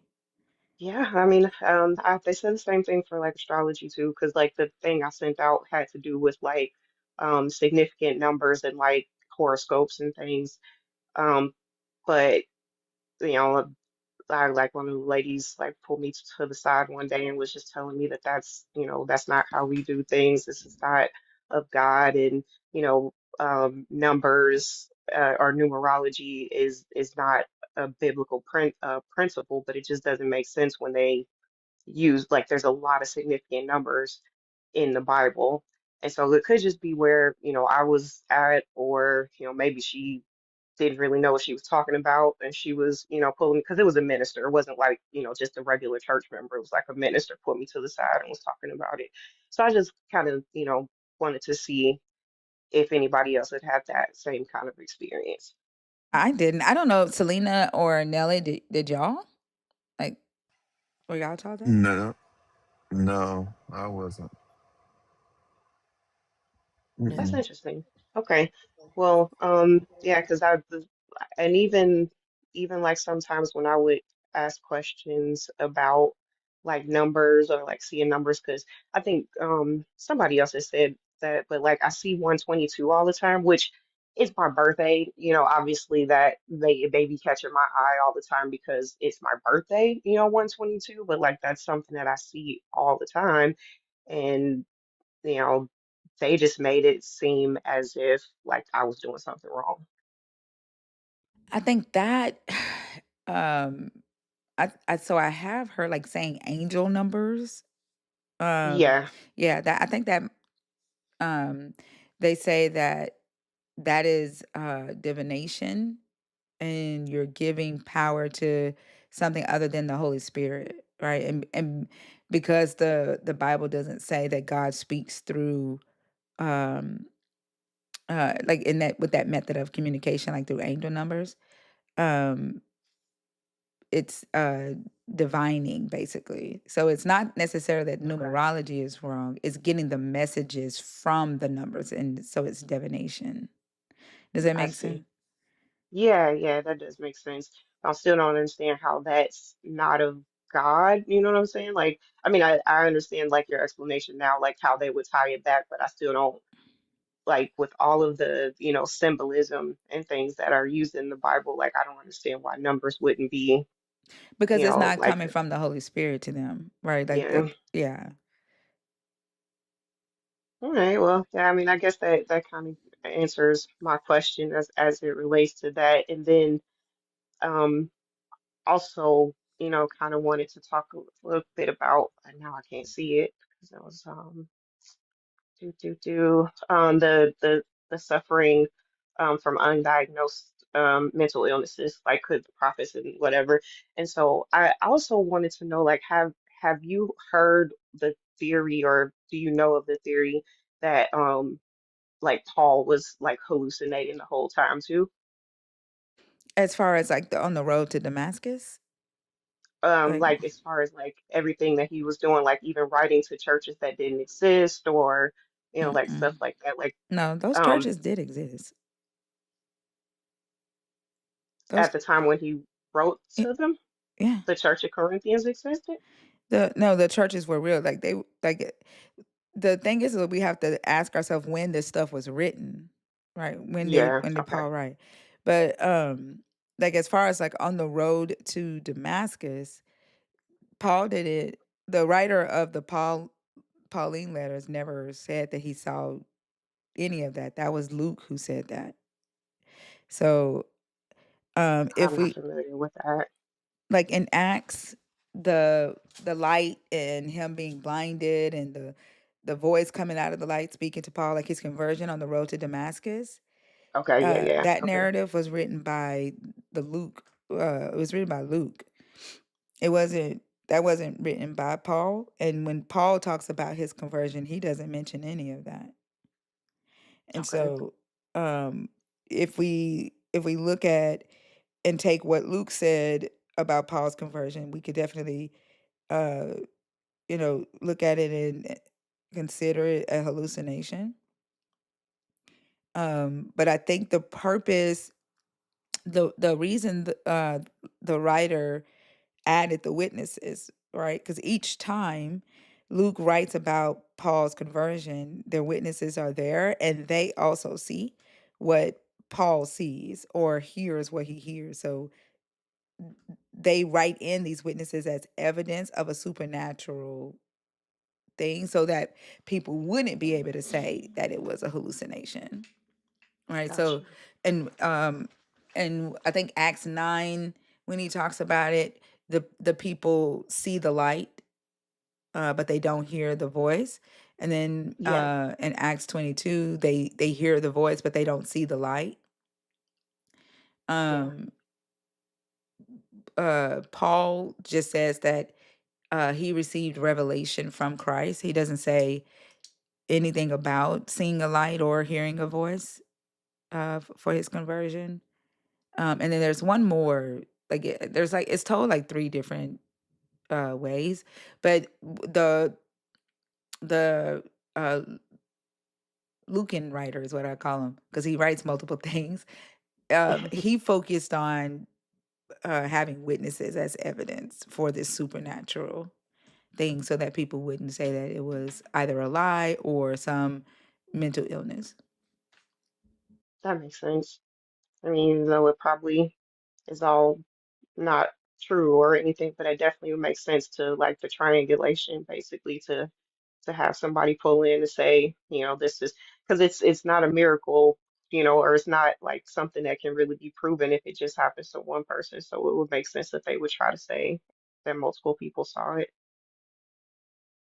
Yeah, and that's the stuff. Like when I'm talking to believers about their God's power, um, I always ask them like, why don't y'all have the expectation that the writers of the Bible have, that there is evidence of the power because there are witnesses who also experience or see the same thing?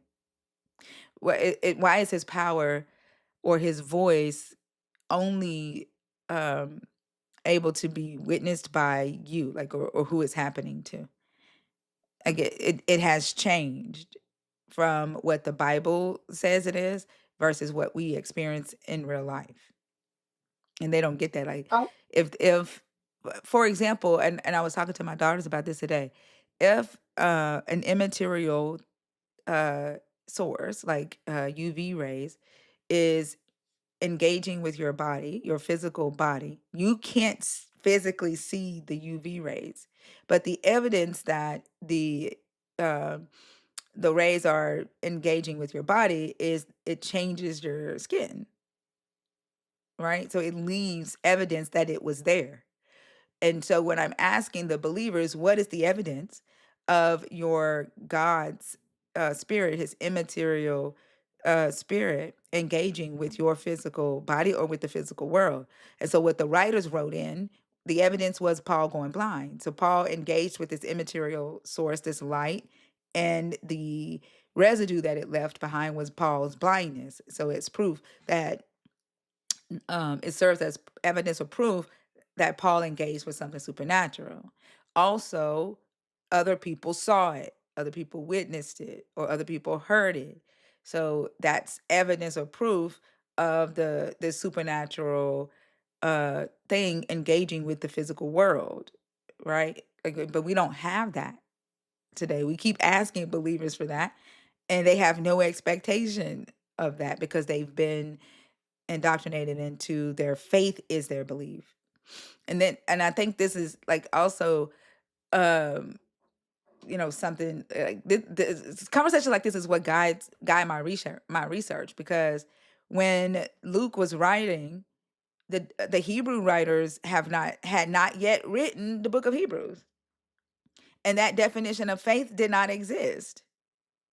So when Luke is writing, And Paul is writing because Paul says that the evidence of the Spirit being on him is that he would walk by and people would be healed or people would die, right? Like he could just walk by and the Spirit would affect the people as he's walking by. So that was evidence of this supernatural thing engaging with the physical. But then, so we know that at that time, the writers, as they're writing these things, they didn't have the definition of faith is the evidence because they were writing in evidence, right? They were adding things to their stories that served as evidence of this supernatural thing. But then when we get to the Hebrew writer goes, oh, no, you got to have the type of faith that believes in what you can see. And then your faith becomes the evidence. Your faith is the evidence of what you can't see. You no longer have to have witnesses who also witness the same thing or hear the same thing. As long as you have faith, that's the evidence that is real. That's so problematic too. And I also think it's interesting because I've heard you and like people on other panels talk about this. Like they just ask, like, okay, so if God is talking to you, what does he sound like? And they can never describe it. Or had one guy that just said it's beautiful. Like, what does that even mean? Like, what are you talking about? Unless you're So it's just like, Fig, and Fig oh says yeah, that was big, yeah. Fig said he just throws his voice. One moment he sound masculine, the next moment he sound feminine, and he has all different types of voices. So yeah. It's just interesting. It's just weird. And because, and it also kind of ties in the points that I also hear y'all make a lot, where it's like, you know, if he was like if he's talking to people, then why isn't he talking or coming to people? Why isn't he showing his face now? Like why aren't the miracles the same if he's the same God? Like why if it's just as evident to them that this God exists or that Jesus was the Son of God, like that would be something that would be pretty prevalent and still like to this day like easily proven, like where is he to where he's healing people and we can see it with our own eyes like the people in the Bible. Yeah. Yeah, but that's it. That's all I had. I need to go to bed. I was just kind of up a little bit later than normal, so I thought I would get up here and ask that question, but I appreciate your time. You're welcome. Thank you for coming up. Have a good one. No problem. Thank you. Bye bye. Like, to the person in the comments, I like when you honor, that's her name. You're freaking the fuck out. Like, if you have to sit here and listen to these conversations and just spend your whole entire time in here judging the people and not the information, you are freaking the fuck out and you aren't the type of person that I want in here because you add no value. And actually, I will say that last comment that you made, there's only two types of people, people who worship God and people who worship Satan. Like your Satan worships your God. You do realize that. Your Satan obeys and bows down to your God. So every demon under your Satan worships your God. We don't. So we can't be a part of your Satan. We can't be a part of your demons. They all worship your God, not us. And the thing y'all don't realize that.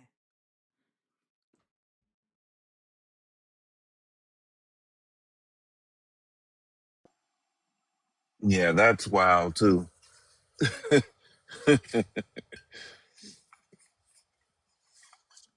If you do not have a username, I do not add you to my stage. So I do see someone in the guest request box with the TikTok Jill number. If you are wanting to come up and have a conversation, I just ask that you at least add a username so that we can address you on stage. You don't have to if you don't want to, but I won't be able to add you to stage as long as you don't have a username.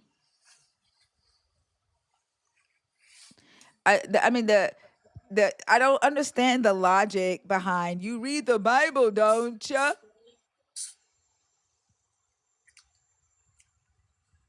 Mm. Well, let's see if Jesus can write after this, King Brain. If Jesus can write anything in the Bible, can he write anything in TikTok while he's on mute? This would be a perfect time for y'all to show that your God's power can engage with the physical, right? So if he can write anything, let's see him write on mute. Don't type in caps in my comments, y'all. Caps will get you muted. I don't care if you preach about Jesus, you can do that in the chat. That doesn't bother us, but do it in lowercase. Coming in here yelling and screaming in all capital letters will get your ass muted. You and Jesus and God and the Holy Spirit will get muted for yelling in all caps. Caps are for mods and for people who have a vision impairment. That's it. There's no reason for you to come in here fucking yelling and screaming about your God. And when y'all do that, that tells me that you are filled with fear. And again, if you are filled with fear, don't come in here. Why the fuck would you, like, if you don't like haunted houses, don't fucking go. Nobody is making you come in here.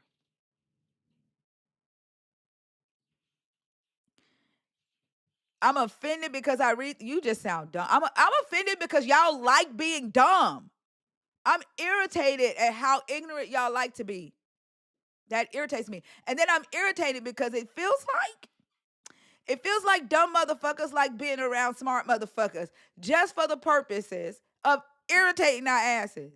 Like I really wish that those of you that like ignorance would just chill together. Just go chill. Like why do we gotta keep telling y'all to leave us the fuck alone?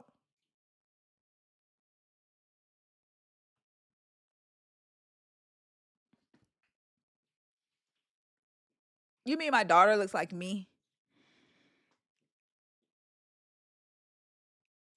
Don't forget, I'm the blueprint.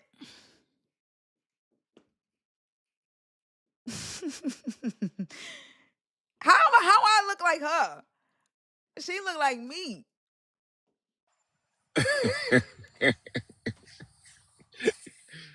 You look like your daughter. No shit. No.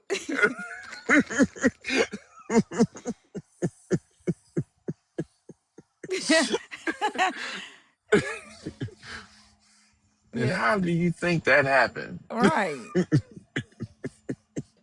She look like me. All right, y'all. The guest box is open.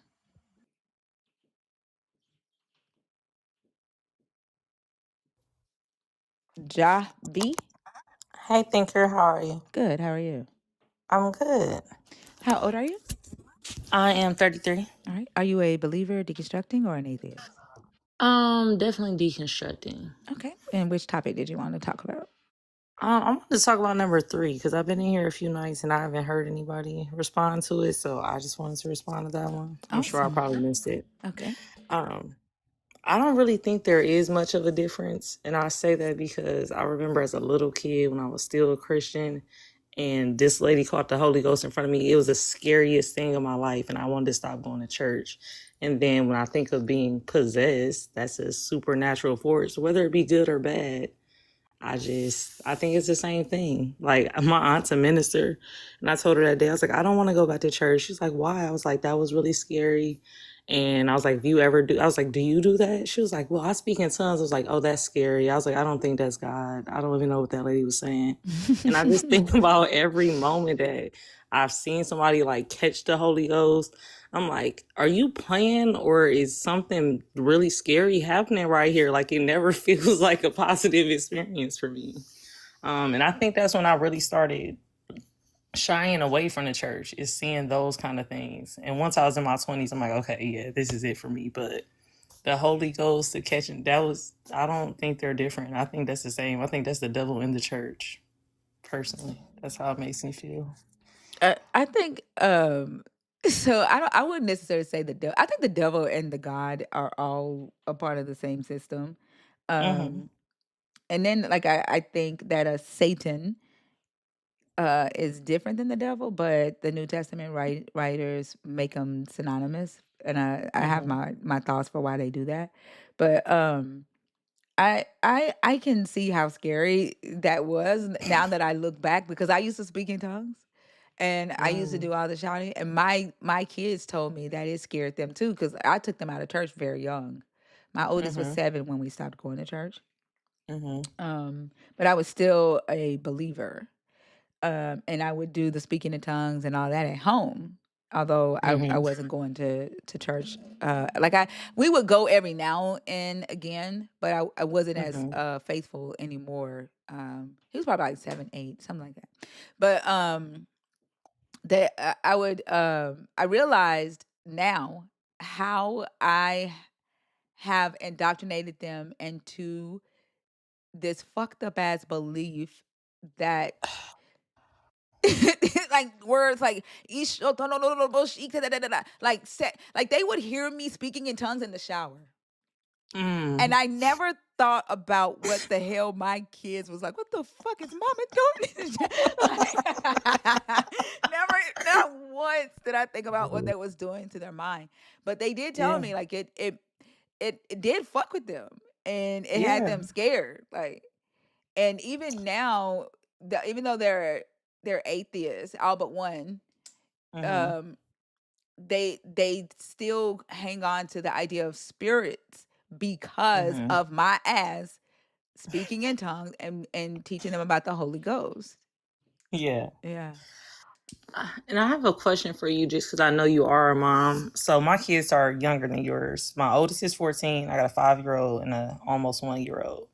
And my question to you is, how do you present, like, how do you let them choose? Or like, because I don't think based off what, you used to have a religious identity. Were you Christian previously or Catholic or? Yeah. Okay. How do you like, I just feel like I don't want to push religion on them and I just want them to find their way, but like how do you do that? Like the 14-year-old, he's kind of like me. He believes there's a creator, but it's not like he doesn't follow a Bible.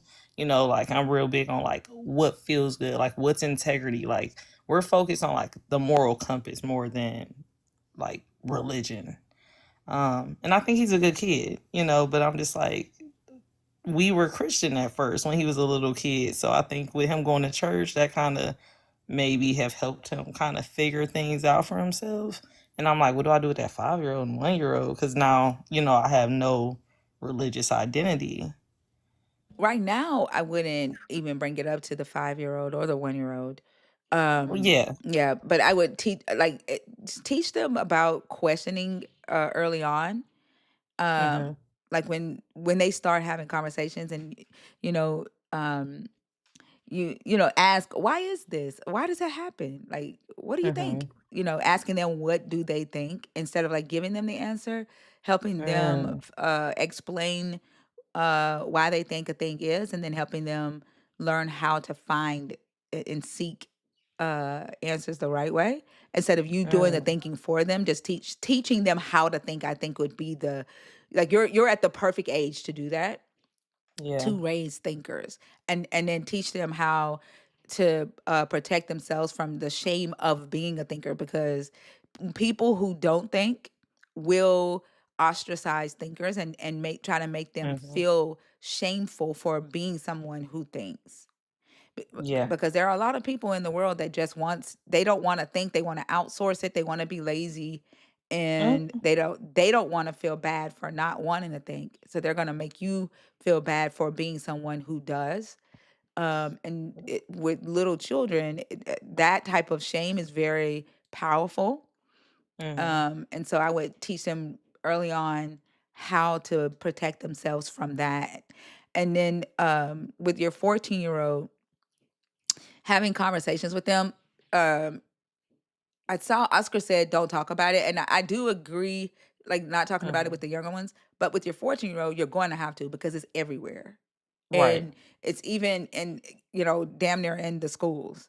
And it, it, Yeah. it will be Mm-hmm. in the schools. And their goal for it being in the schools is to turn the children into children who want to fight for this country, Mm-hmm. children who, little girls who want to be mothers and, Mm-hmm. wives.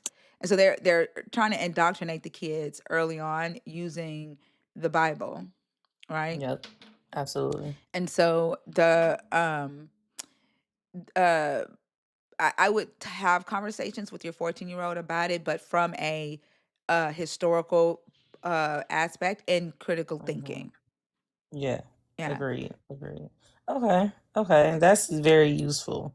Because it's like we do have kind of conversations. I asked him recently, I was like, what do you believe in? He was like, I mean, something created us, but I'm not Christian. He's like, just like you're not Christian. And our whole family is Christian, but so we're kind of ostracized in general.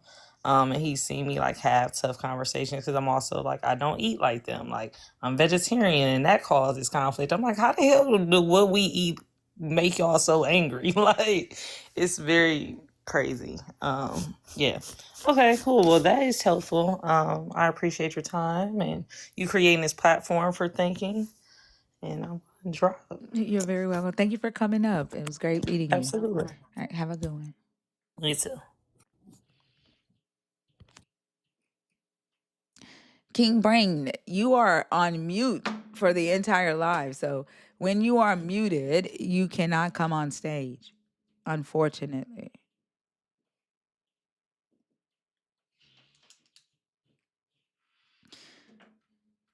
If you get muted for yelling in the comments, you cannot come on stage to yell.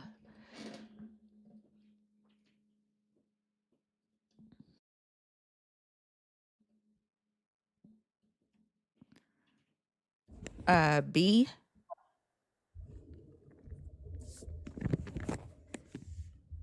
B, are you up here on accident?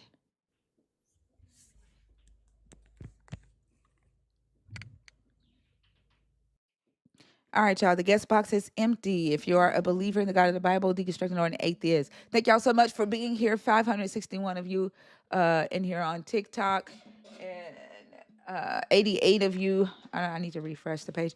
88 of you over here on YouTube. So we're almost 700 people in the room. Thank y'all so much for being here. Continue to tap the screen up. Continue to feed the beast so that we can fill these dead spots and get people in here who aren't either sleeping to the sound of our voices or who want to come up and participate in the conversation. Who aren't either sleeping to the sound of our voice. Sorry, I refreshed the YouTube. So, okay. yeah. Goodness gracious.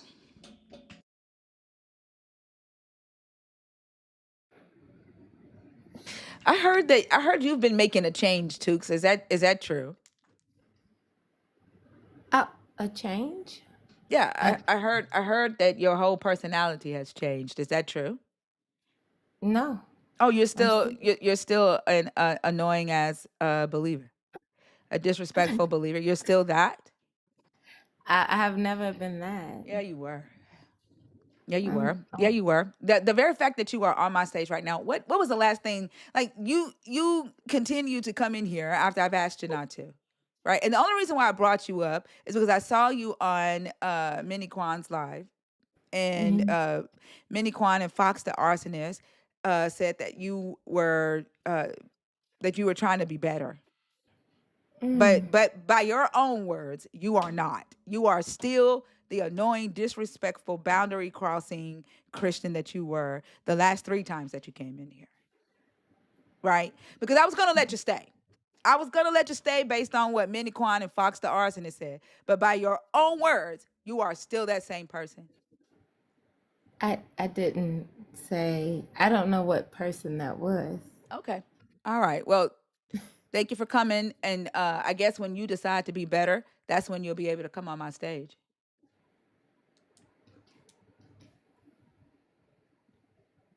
Okay. All right. Have a good one. You too.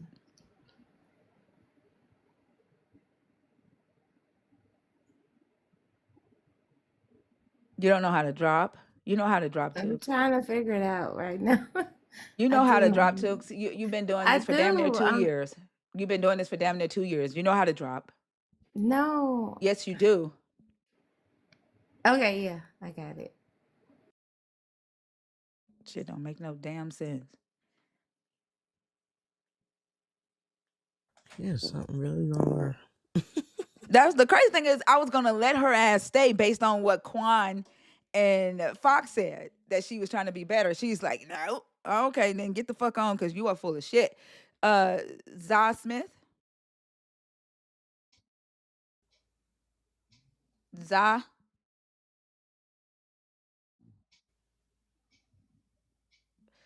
All right. See, even Ortega remembers you. Even Ortega said that you are a lot nicer than you usually What's are. up, guys? So she should have just like, I don't know why the fuck she didn't take a fucking lifeline. Like I threw her ass a fucking lifeline. Like I thought y'all had discernment. I thought y'all was supposed to have like discernment. Anyway, move on. How old are you? What? How old are you? Me? Yeah. Me? Yes. Steven asked one over me? I mean, how old are you? Me? Bye. The fuck is wrong with y'all motherfuckers? All right, y'all. The guest box is empty. Jesus's kids are not okay. I don't know. I'm ugh, yuck.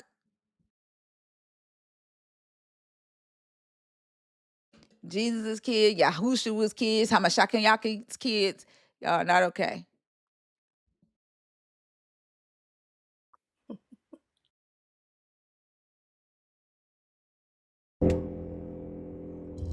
Black God, you have a lot of humming in the background. I don't know if that's the universe coming with your friend. Like, it's loud. Are you up here on purpose or on accident? I'm here on purpose. Okay. Are you doing the I'm kind thing of with the speeding. wheel and the four wheels on the road? Yeah. Okay. We cannot talk to you while you are doing that. Okay, give me a few minutes. Okay.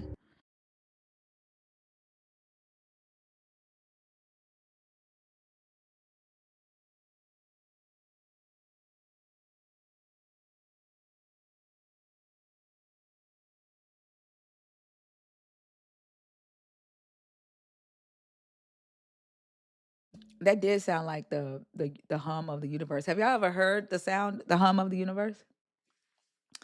That sound? Yeah. Hmm. I thought he was doing that on purpose.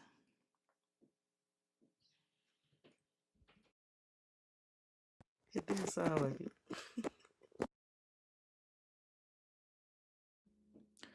This mic is so heavy that it like the boom arm that I got, no matter how tight I screw the thing, it cannot hold the mic in place. Like it keeps falling. So I'm gonna have to get another boom arm.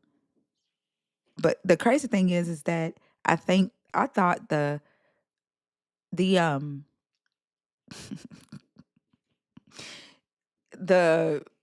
HyperX Quadcast mic was longer, right? And heavier, and it could handle the boom arm. This mic, if y'all remember me showing y'all, I didn't like the size of the mic. It was little. It looked like a little penis, but it grew once I put the mesh. They're gonna say it grew. It looks like a regular size penis now, and it's heavy, and it's got a lot of power. It's got a lot of power, and it sounds a lot better than the other mic. So sometimes I don't know. Sometimes you can't just look at it, you can't just look at it and think, right, not a shower but a grower. Not a shower but a grower, I guess.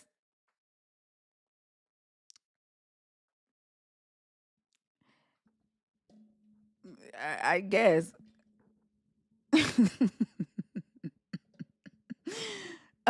Black God, are you ready? I did show y'all the mic. I showed y'all when I bought it. I was pissed because it looked like a little stub, and it is leaning over like it's not even straight. Like the actual mic, it looked like a pinky dick, and it's crooked. Like it's leaning over, and it's leaning over. But yeah, it looked like a regular mic now. That with the like, there's so much room in the like if I squeeze the there's a lot. It's like it's a lot of room in here. That's half of the fucking mesh top is empty. Yeah, the micro. But there's a lot of power in that little thing. Like you can down there hear my brain cells rattling. So I don't know. Black God, are you ready? Yeah, I'm ready. Yes, Nora. We are still talking about the mic. Nothing else. Nothing else. Black God, how old are you? I'm 50. All right. Are you a believer in the God of the Bible, deconstructing, or an atheist?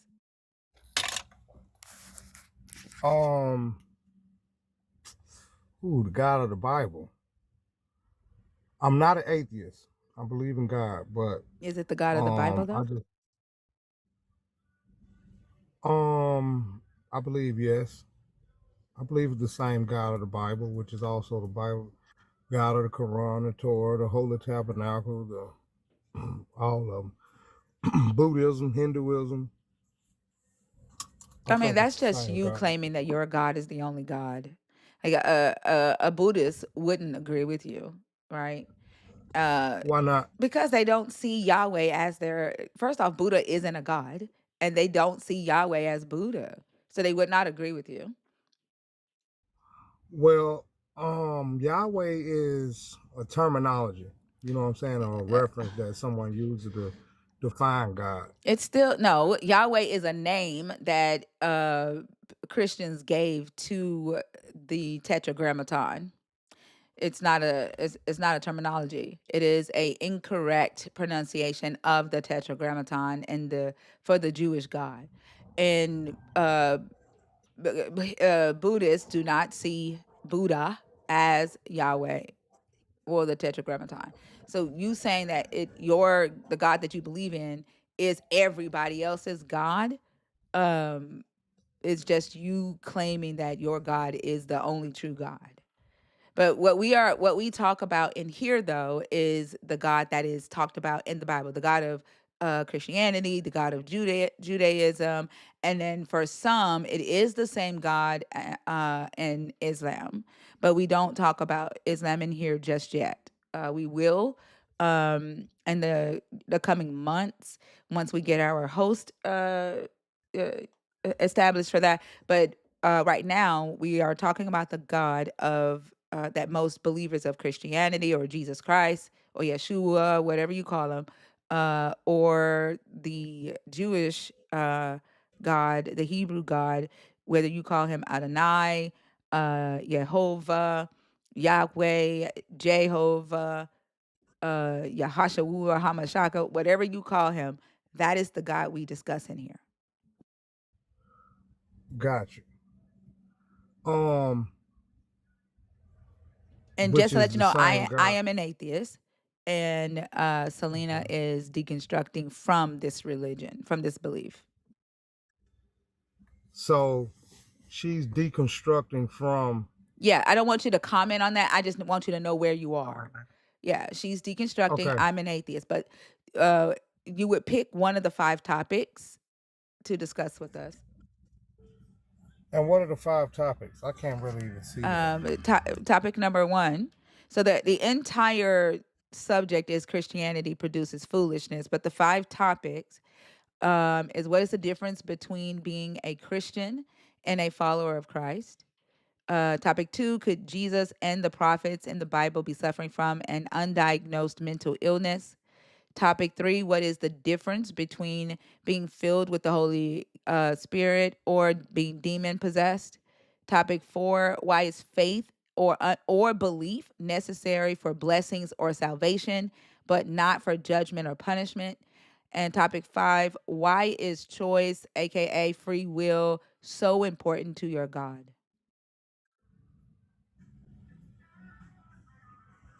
Wow, those are some deep topics that are I guess because you're atheist, they kind of biased. These are questions that I have, so they would be biased because these Yeah, are things that I want to know, which is why I'm asking them. I can't ask questions you want to know because I'm not in your mind and I've never met you before. got you. Hmm. So So I've done a lot of studying of a Can you lot pick of a different topic, religions. please? Can you pick a topic, please? Yes.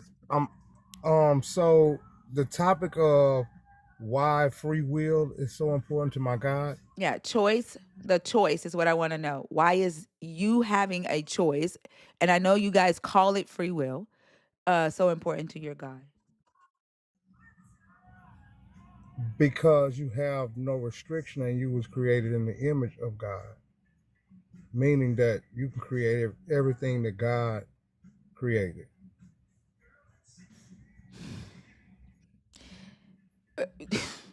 And that Yeah, and that's just my I feel like I've talked personal to you belief. before. I feel like I've talked to you before. When you say You've never talked to me. when you say you have no restriction, Yeah. are you claiming to be able to, at this moment, decide that you want to teleport from wherever you are to stand right next to me? There's Are you no restricted in doing that? I don't believe there's a such thing. Such thing as what? Teleporting. It doesn't matter if you believe it's such thing. Are you restricted, or can you teleport? Can you just decide you want to be No, you somewhere? cannot So teleport. that is a restriction, No. right? That isn't a you don't have a choice to think in your mind that you want to be somewhere and be there in a split of a second. You don't have the choice to do that. So Oh, that would be a constraint. That would be a restriction. okay, who has the ability to do that? No one, right? That's my But your point. God So does. that's But your God no, he does. doesn't. Your God does. No, Is your my God with God you? Is your doesn't. God with you? My God is in me. Okay, how did he get there? So, from creation. So Oh, so he this just the hold thing. on. Was he in you when you were born? So okay, listen.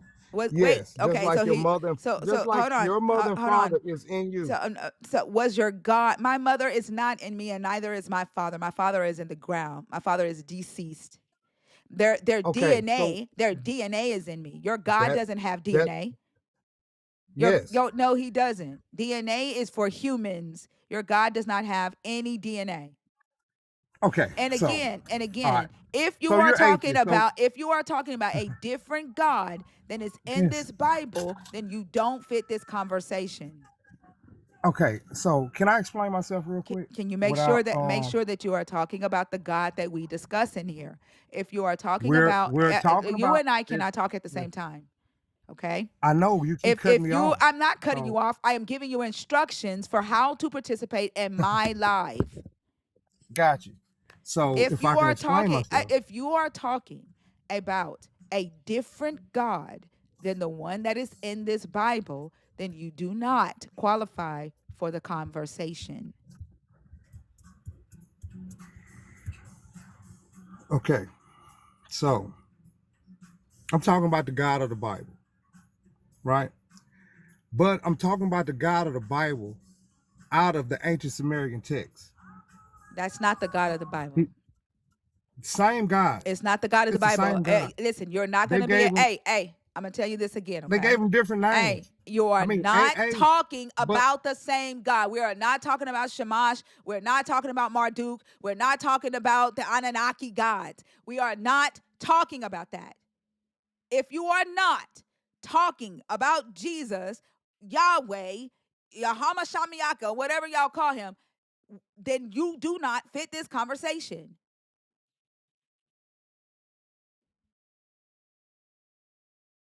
I don't know why y'all just can't respect fucking rules. Y'all keep trying to make bend shit your way and then get mad when I have to cuss y'all out.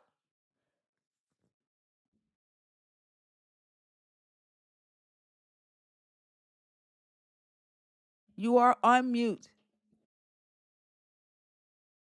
I'm trying to take you into I scientific facts and history, I don't need right? you to You're do that. atheist. I don't fucking You're need you. atheist. I So don't fucking need you to do that.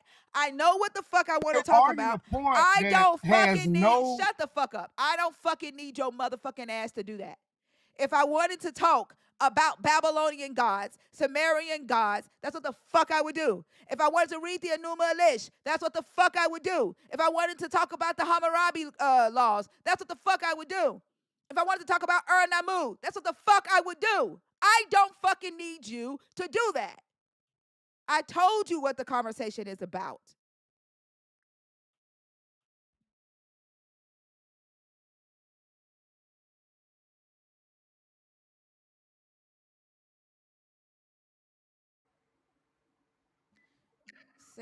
Sandra.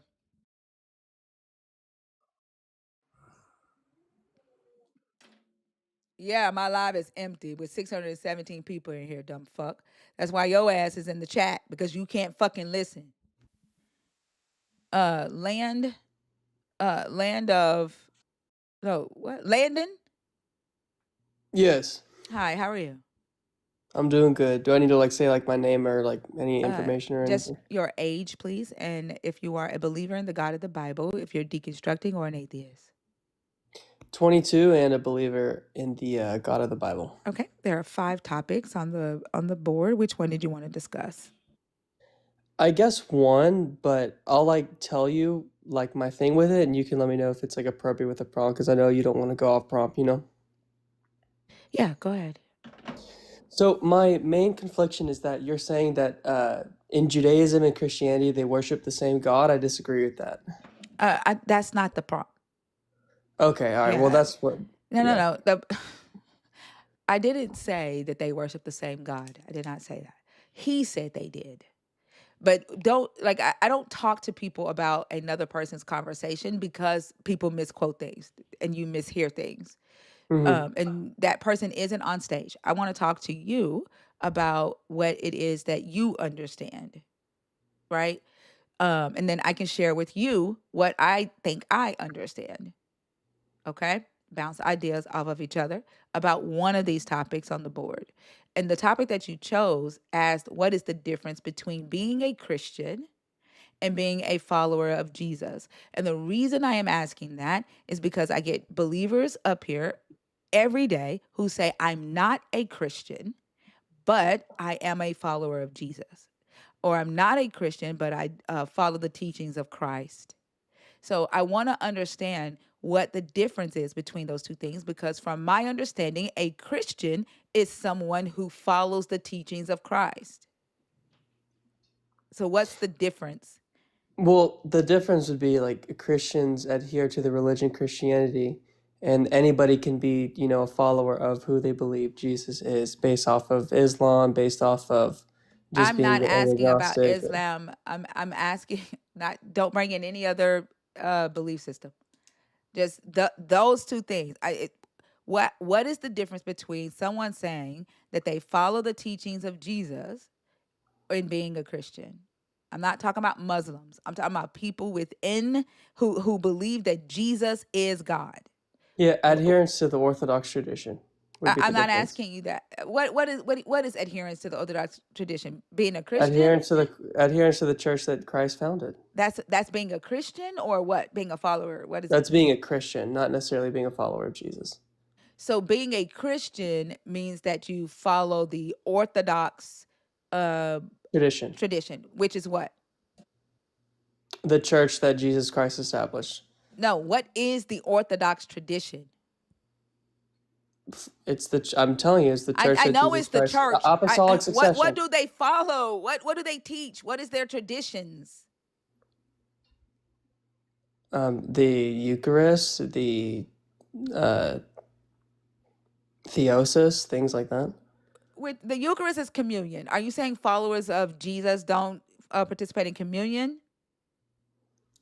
No, you can be a Christian. Okay, Christian. Here's. I'll say this simply. Christians are followers of Jesus, but you can be a follower of Jesus without being a Christian. I know. What's the difference? I am an example of the difference. I'm not Explain. Can you baptized. explain it to me? Yes, What's the I'm difference? not Okay. So baptized. are you saying followers only Christians get baptized? Correct. So you saying that a person who says I follow Jesus, but I'm not a Christian, has never been baptized?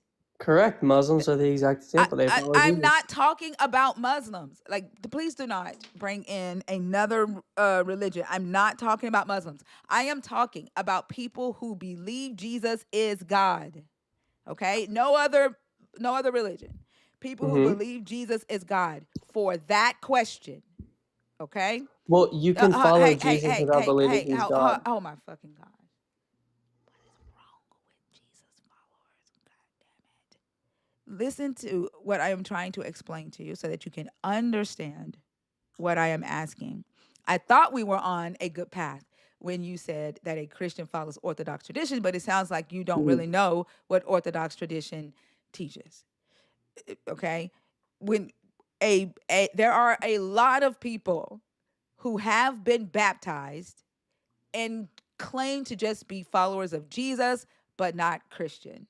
Mm-hmm. Okay. So what you said about a follower of Jesus doesn't get baptized, that's not true. There's a lot of them that have been baptized and don't identify as Christian, but identify as followers of Jesus. I agree with you.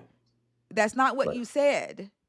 no, I said, okay, all Christians are followers of Jesus, but not all followers of Jesus are And Christians. when I That's asked simple. you what was the difference, you said, like me, I'm not baptized. And I said, are you saying that followers of Jesus don't get baptized? You No, said yes. you have to be baptized to be a Christian. But just because you are baptized does not mean you are a Christian or you identify as a Christian. I agree with So you, what but is in the order to be a difference? Christian, you have to be So what baptized. is the difference between a Christian and someone who is a follower of Jesus? What's the difference between the two? Because as far as I'm concerned, both of you get baptized. Both of you No. take communion. Yes, y'all do. Just because you didn't doesn't mean there aren't people who do. Okay, I'll explain it to you. Christians are baptized and follow the Orthodox tradition. Me, myself, I'm not an Orthodox Oh my Christian. God. I'm not even baptized, but I still follow the teachings of Jesus based off of the That Bible. doesn't It's mean that simple. that doesn't mean shit, because there are people who are Well, like you who say that they're just followers of Jesus who are baptized. okay, I don't think you understand like the categorization. You can Oh be my two things fucking at God. once. Then there, oh my fucking God. Oh Like, my there's no God. need to get frustrated. We're all Because you're good. Like, not answering the question. you're Like popping up. they're Like, both look how many there's likes no you have. You have nothing to difference. be mad Shut the about. fuck up. You're Shut the successful. You got fuck nothing. up. God damn it, y'all are fucking dumb. It is irritating. A simple fucking question. And then you're up here talking about shit you don't know. You don't even know what the Orthodox traditions are for you to even separate a follower of Christ and a Christian. Like, I literally thought that you were about to give us a more detailed answer to that. Like, this is ridiculous. I don't think you can answer this question.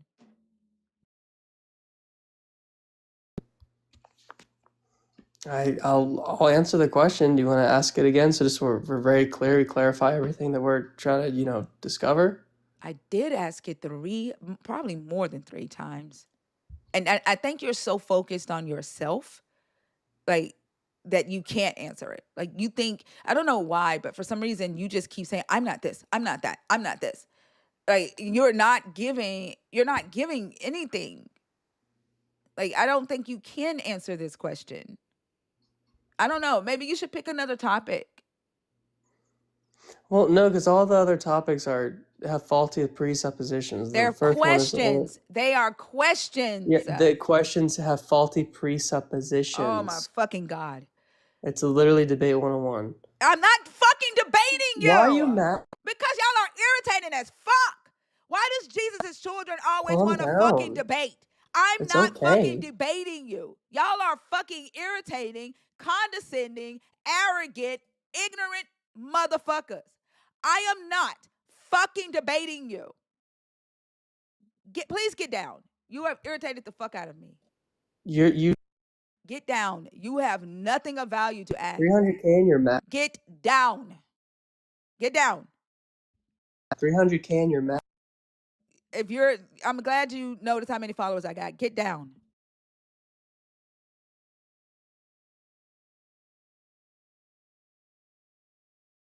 Well, thank you for a piece. I don't owe you peace. Jesus do. Bye. This is fucking ridiculous. And then look how they stay where they're not wanting. Like, are you mad that Jesus didn't give you 300,000 followers or some shit? Why the fuck do you just keep talking about how many followers I have? Like, do you want these motherfuckers? Do you want me to send you 300,000 followers or some shit? Like, are you jealous? Yeah, he hating hard as fuck. Why the hell are you still on my stage?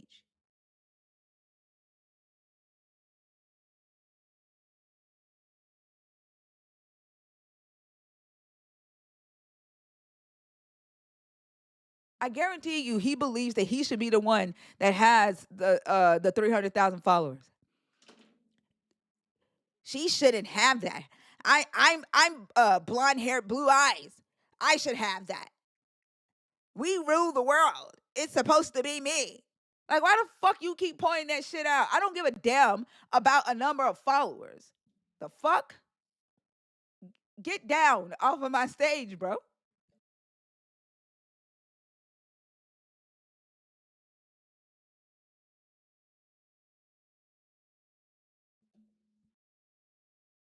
Yeah, like he's so he believes it's supposed to be him so motherfucking much that he can't fucking leave. Like he wants to be the center of fucking attention. I'm glad. Like now you can see me, so you could be even more embarrassed, motherfucker. And if I'm embarrassing you, now you can see me, be even more embarrassed. Be even more.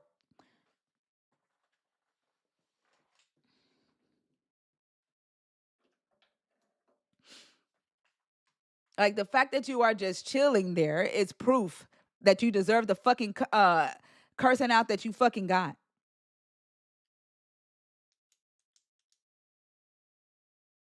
Yeah, he needs attention. Like he feels like that what I have, it should belong to him. He deserves the 300,000 followers. He deserves the 700 people listening to him talk. Not this black woman. Right? Landon,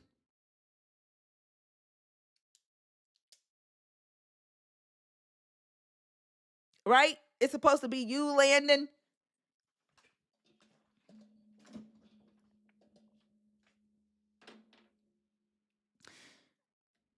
Guess Jesus don't love him. Yeah. Stupid ass. Y'all like all the fucking insecurities of men and then white men coming in here acting like I owe you something. I don't owe you shit. I'm gonna talk to you like you're a fucking human. I don't give a fuck. I don't care if you are white. I don't care if you're black. I don't care if you're Asian. I don't care if you're native. I'm going to talk to you like a fucking human. And if you come in here disrespectful, if you How you come in doing, here, I'm sweetheart? talking right now. If you come in here doing disrespectful shit, if you come in here acting in uncivil ways, then I'm gonna cuss you the fuck out. I don't owe you shit. Don't expect peace from me. Jesus promised you that. I did not. I can't be commanded to love everybody. I don't fucking love you just because you're human. So don't come in here expecting that shit. L, how old are you?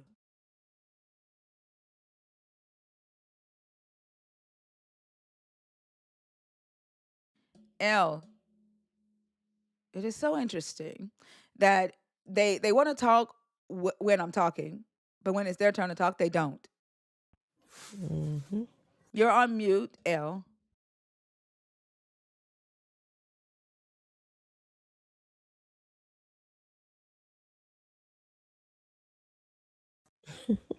Yeah, I'm not gonna play this fucking game. Robert, Oh, I'm sorry. I hope I not. you came up on accident. Yeah, I did. Okay, no worries. Have a good night, okay? All right.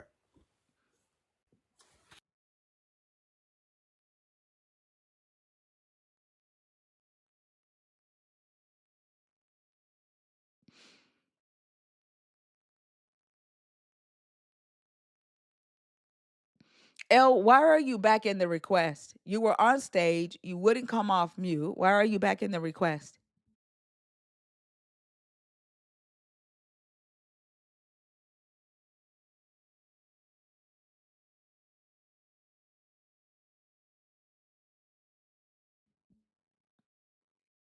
What is cooing?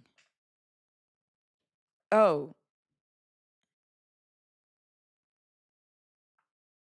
uh, Faye, are you in the request on purpose or on accident? You hear me now? Yes. How old are you? 35. Are you a believer in the God of the Bible, deconstructing, or an atheist? No. I'm not too much a believer of the Bible, but I do go to church Uh, for peace. are you deconstructing or are you an atheist? Like I asked three things. You got to be one of the three to participate in the conversations. All right. Which one are you? A believer We're- in the God of this? Do you believe in the God in this Bible? Are you deconstructing your belief in that God, or are you an atheist? I'm deconstructing. All right. There are 5 topics on the board. Which one did you want to discuss? We can start at one. You can only choose one. Then I'll just pick one then. Okay, go ahead. The difference between a Christian and a follower of Jesus is like people that wear that wristband that say, "What would Jesus do?" And we don't listen to the prophets that come after him. So, we just do good things and not expecting a blessing, but I mean, how life works. If you continuously do good things and be a good person, good will happen to you. Not saying bad things won't happen. And being a Christian, it's like you go to church every Sunday, or you read the what's it called? Bible study every Thursday. Like you become a part of the church. I forgot what they call it, a coven. And being a Christian, you become a coven. But being a follower of Jesus, you just try to do what Jesus do. You turn the other side. You don't be all extra angry and just anything that's negative in life. Can you tell me a time where Jesus turned the other cheek?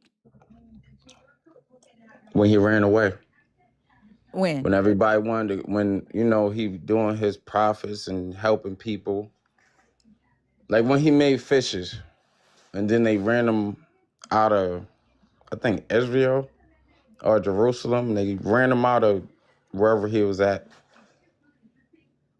and they just said that I will not listen to this.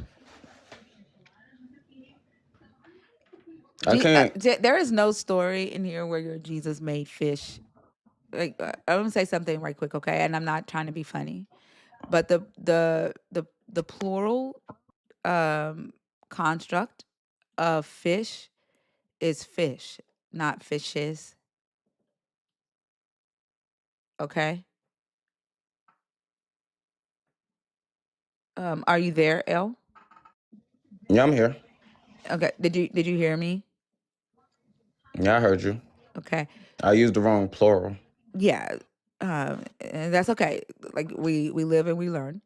Um, but he did not make fish. He took 2 fish that a young boy had who had been following him all day.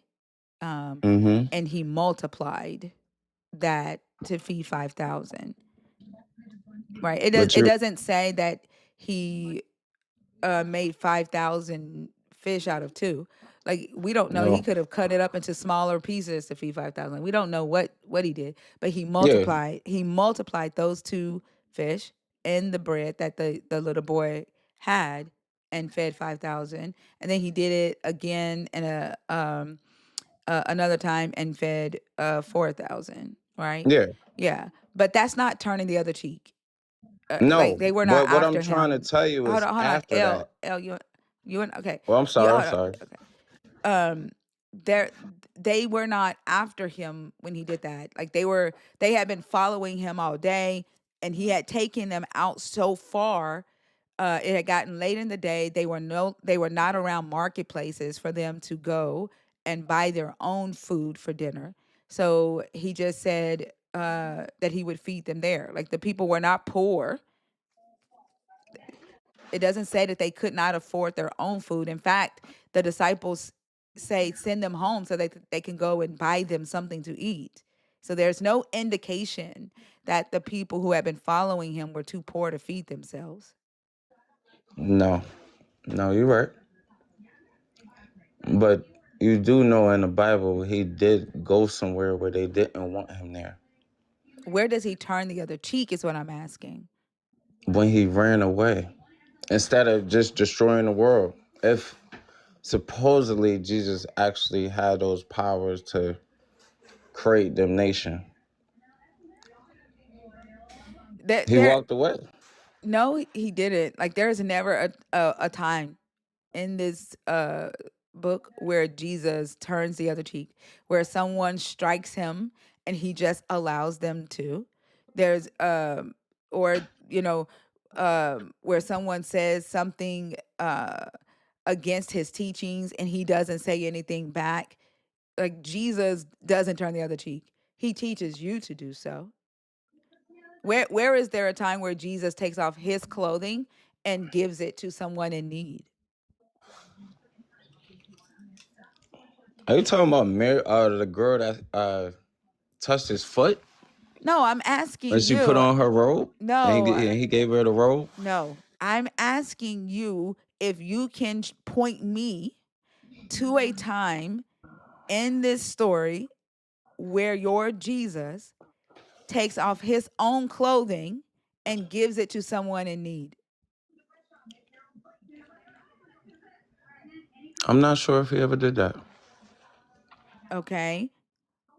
The most I'll Like, be what? listening to is the Uh, Psalms of David and Jesus Christ. but I Because if he has the power to actually goodness. create damnation, like the first, the first part of the Bible, and he never do it, even though he's never accepted, isn't that turning the other cheek?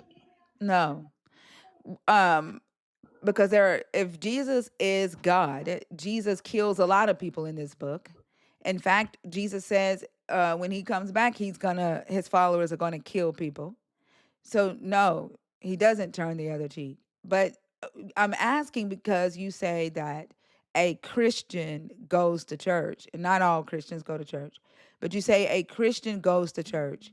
A follower of Jesus follows the ways of Jesus. So I'm trying to understand that way, what the ways of Jesus are.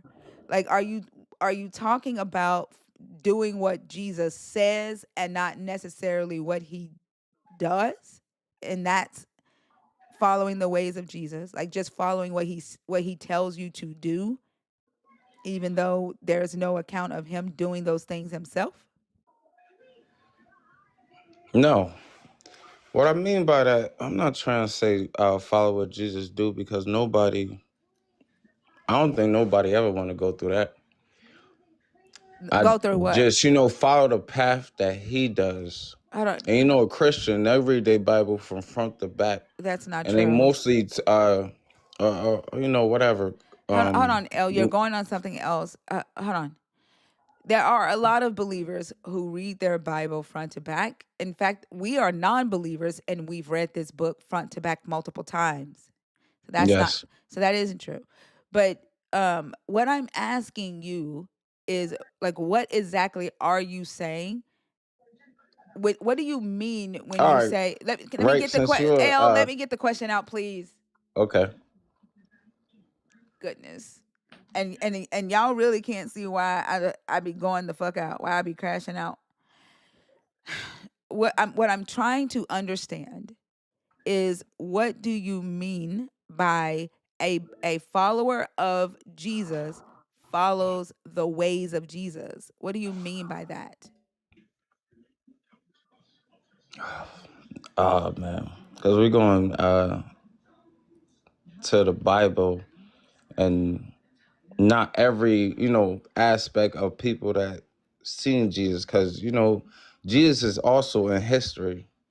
He was an actual, human being or whatever at a point. And What through what history, what do you mean when you say following a follower of Jesus follows the ways of Jesus? What do you mean when you say that? like the 10 Commandments: don't steal, don't kill, don't commit adultery, don't lie on your brother. Those things that he followed. I'm not saying anything else that he ever did bad, but he followed what he read, and he followed each one to the point. Okay, could Jesus commit adultery? If he did, because I read that part too. Hold on. How could Jesus commit adultery? Well, at that time, committing adultery was having sex without a holy matrimony. No, that's no. You And can only commit adultery if you're married. You cannot commit adultery and be single. Adultery has to do with uh stepping out on a marriage. Jesus was never married, therefore Jesus could never commit adultery. you comparing law to religion. What? The definition of adultery by law is that. That was adultery in the Bible. That's what it meant. Sleeping with another married person. If you say so.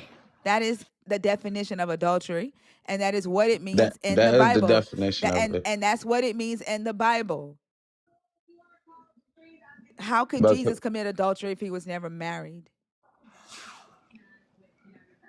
you could, because he's religious. What? You don't need to be married to commit adultery. Yeah. Adultery is a man-made law. The Oh my definition of it God. is man-made. We Do talking you about do you 2,000 years ago. Oh my God. Okay. 2,000 years ago, it was no laws. This is fucking insane. All right, look. See, I'm not gonna try to convince you or You not. can't convince me. I'm Look, just giving you my you cannot optimistic you provision. cannot convince me you don't know what adultery is. I know laws. No, you don't. Very good. No, you I don't. live in Connecticut. Dog, we hang around with lawyers every day. The Lord should tell to teach you some shit. No, because Just because you hang around them don't God mean and you man listening to laws are their two asses. different things. Your They say it in the adultery Bible. to your God is it means the same thing. Adultery is sleeping with someone who's married. It is stepping out on your marriage. It You meant that remember in the Hebrew text, it meant that in antiquity, it meant it in first century Rome, and it means that today. Adultery has nothing to do with premarital sex. That is fornication. I am asking you, according to the 10 commandments that you brought up, and the adultery commandment that you brought up, how could Jesus have gone against that if he was never married?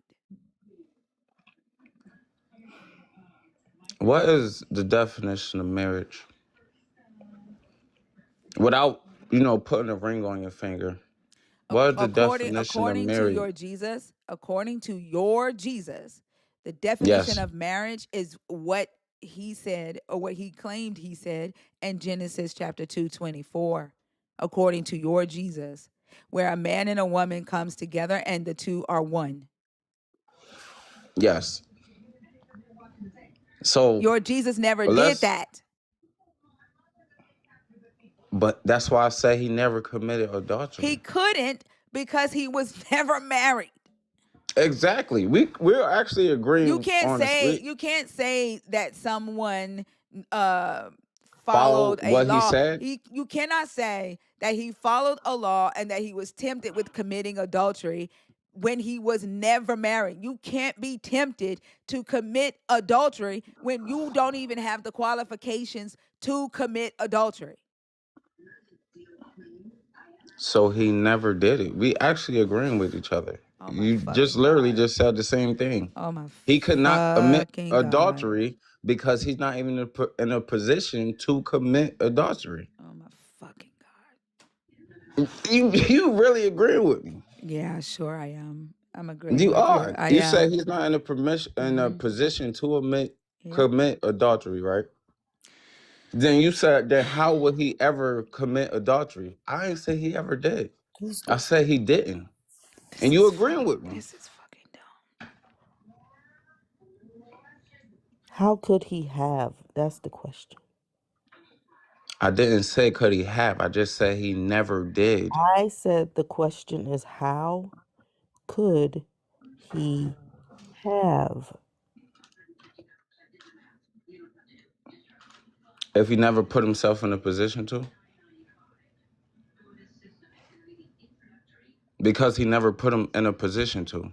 So let me ask you a That's question. why he never did it. Does Jesus know what it's like? Does Jesus know what it's like to be married to one woman? I want to know that because he's dead. Okay, get off my stage. Bye. Like, it's Fucking, just I'm a sorry. fact. You're just not. I'm sorry. You don't have the intellect to participate in this Mm-mm. conversation. So just Sweetheart. nope. All Don't. right. Bye. No, don't do that. Bye. Bye. Please just go ahead and leave. First time you said sweetheart, should have just. Go ahead and go back to cooking, okay? Or cooing or whatever the fuck you was making some fishes, some white and fishes sandwiches. You're another one that won't leave when asked. One thing, religious men will cross your boundary every fucking time. Mm-hmm.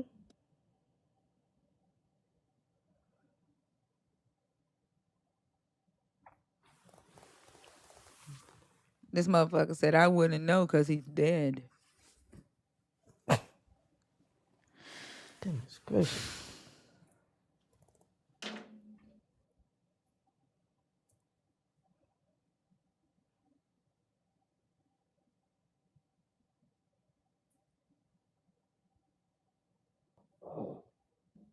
Jen?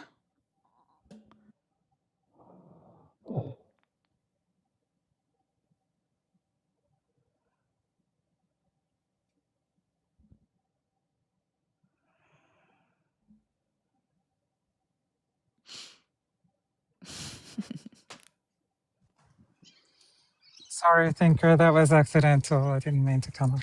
No worries, Steph. Have a good one, okay? Thank you. Thanks for telling us, Steph. I don't know how night after night, believer after believer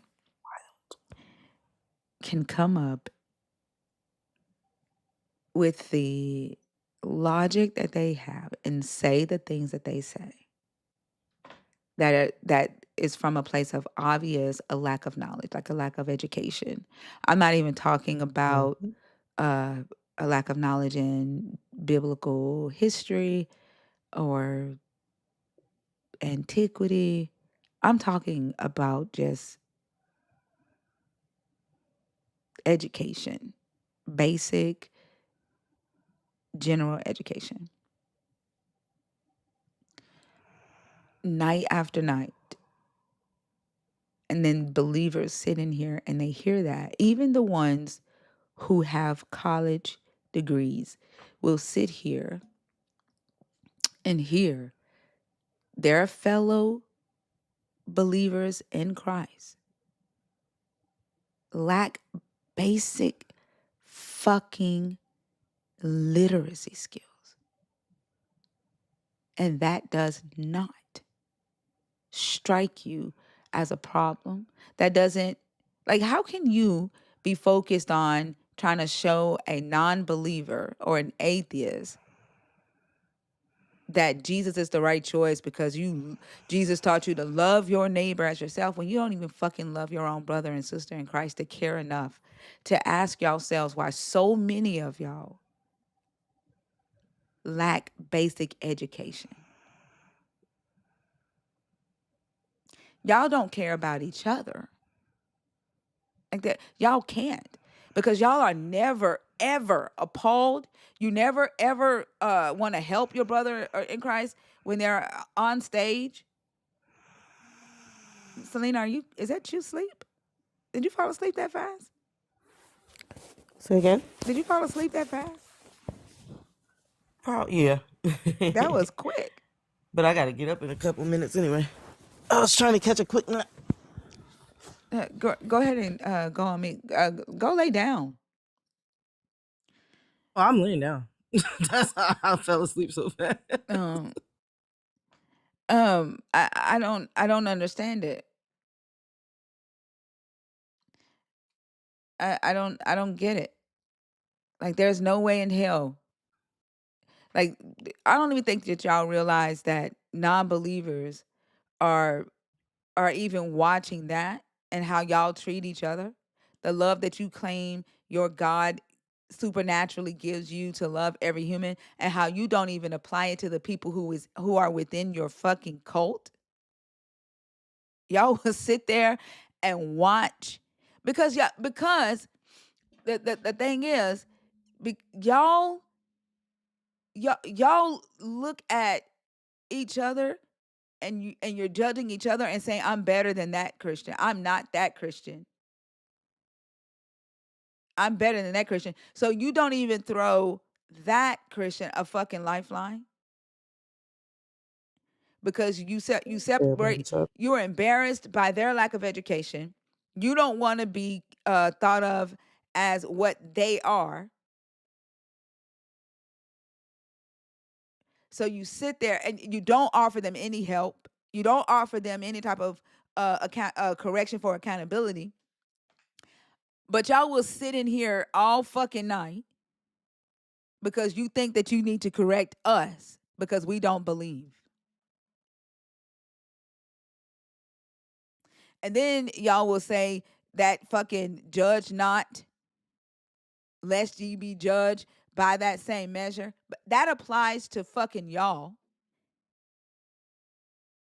But y'all sit in here because the only reason you're in here is because you are judging us for not believing. You're judging us for the shit that we say. But you use that scripture to excuse yourself from the fucking accountability of you holding your own brother or sister in Christ or edifying your own brother and sister in Christ. That shit is fucking ass backwards. It's ass backwards. And like, I swear, like, if y'all were a fucking sorority on a college campus, ain't no fucking way I pledge y'all motherfuckers. Because you don't have each other's back.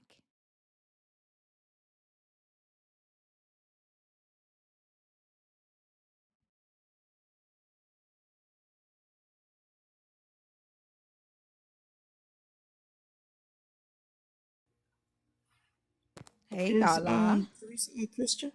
Oh, hey, y'all. I didn't even see you up here. Hi, Thinker. Hey. Hi, Selena. Hey, y'all. I was shocked. I thought you was joking when you typed on purpose. No, it's me. I'm just kidding. Love Hi, that. nerds. Thinker, okay, I just came up here to say thank you. I don't know if everyone knows, but Thinker, you reached out to me a couple of months ago when my aunt died. And that was a hard time and a hard moment for me. But you guys reached out to me, also reached out to me, some of the community reached out to me, and I wanted to just say thank you. It's so weird because my aunt, she's still like before she passed actually a couple of hours like after my birthday. And yeah, she still believed in God like up until her death, but she had messaged everyone that she knew she was dying, and she had reached out to the church, and they basically shunned her, like they didn't do anything for her, do anything to help her. And my aunt is a twin, and her twin also suffers from the same disease. And so the church basically was like, fuck you. Like we don't have any, like we don't we don't want anything to do with y'all situation because my aunt supports me because I'm a lesbian, and she supports her twin sister who is a lesbian. Wow.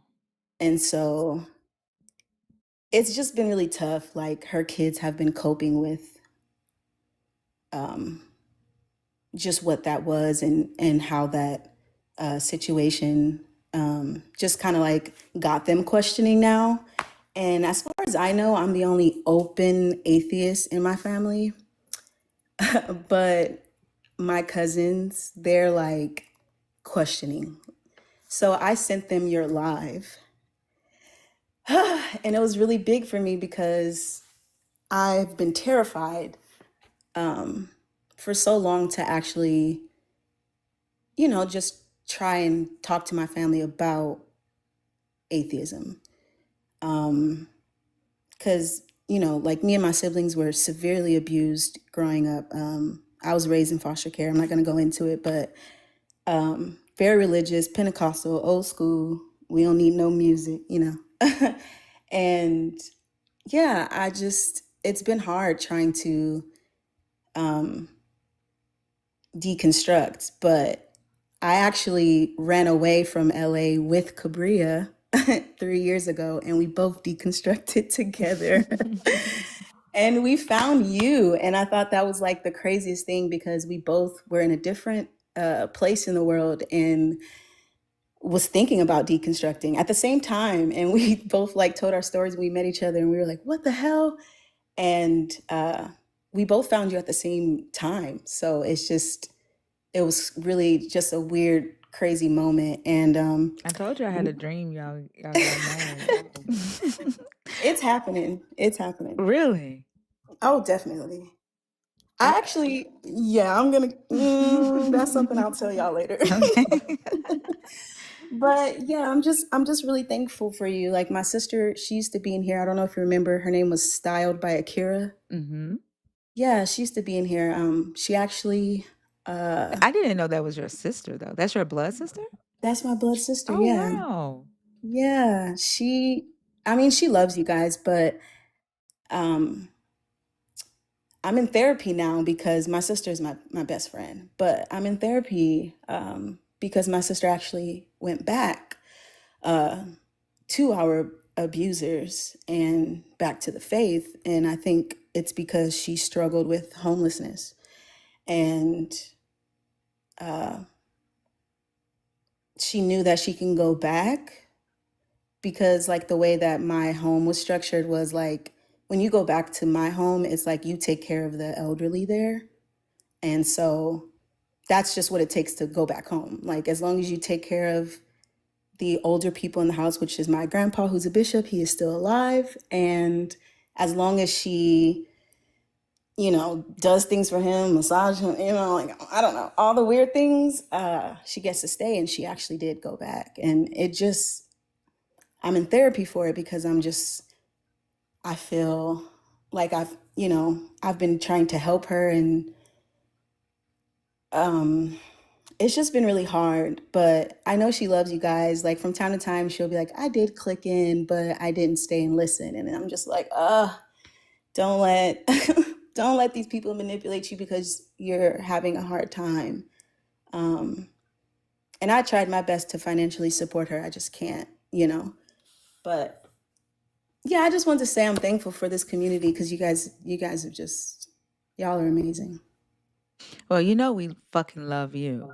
I think it's interesting too. Like I had no idea that you and Cabrillo were a couple. And when I saw your video, I was like, wait, my Cabrillo? I was like, wait, my y'all? I was like, y'all together? And y'all have been together like the whole damn time. Like I had no idea. And then I would see her in your videos, but it never clicked that it was Cabria until I saw your video that day. But the I do remember your sister. I think we talked a couple of times. But I don't think that I knew that she was deconstructing. But it's interesting that it's usually when they are in a really tough spot in life, when they're going through something, that the faith can have that effect on them, where they feel like they need to grab onto something, or the people will refuse to help you unless you come back to the faith, and like they'll um leverage the help that you need to get you to resubscribe. Yeah, honestly, you're 100% right. And I think it's crazy because, like, a couple of months ago, my sister, she left my, I have an older brother and a little brother. And she left my older brother. My older brother is actually an atheist, but he doesn't like talk about it. He's just always been an atheist. He just does not talk about it. But he's still very like, like the patriarchy. He's still very like macho, like I'm man strong. And it's just fucking annoying. But she was living with them and they were just so abusive. And my older brother is a little abusive. And I kind of exposed them a little bit. And that got my sister kicked out.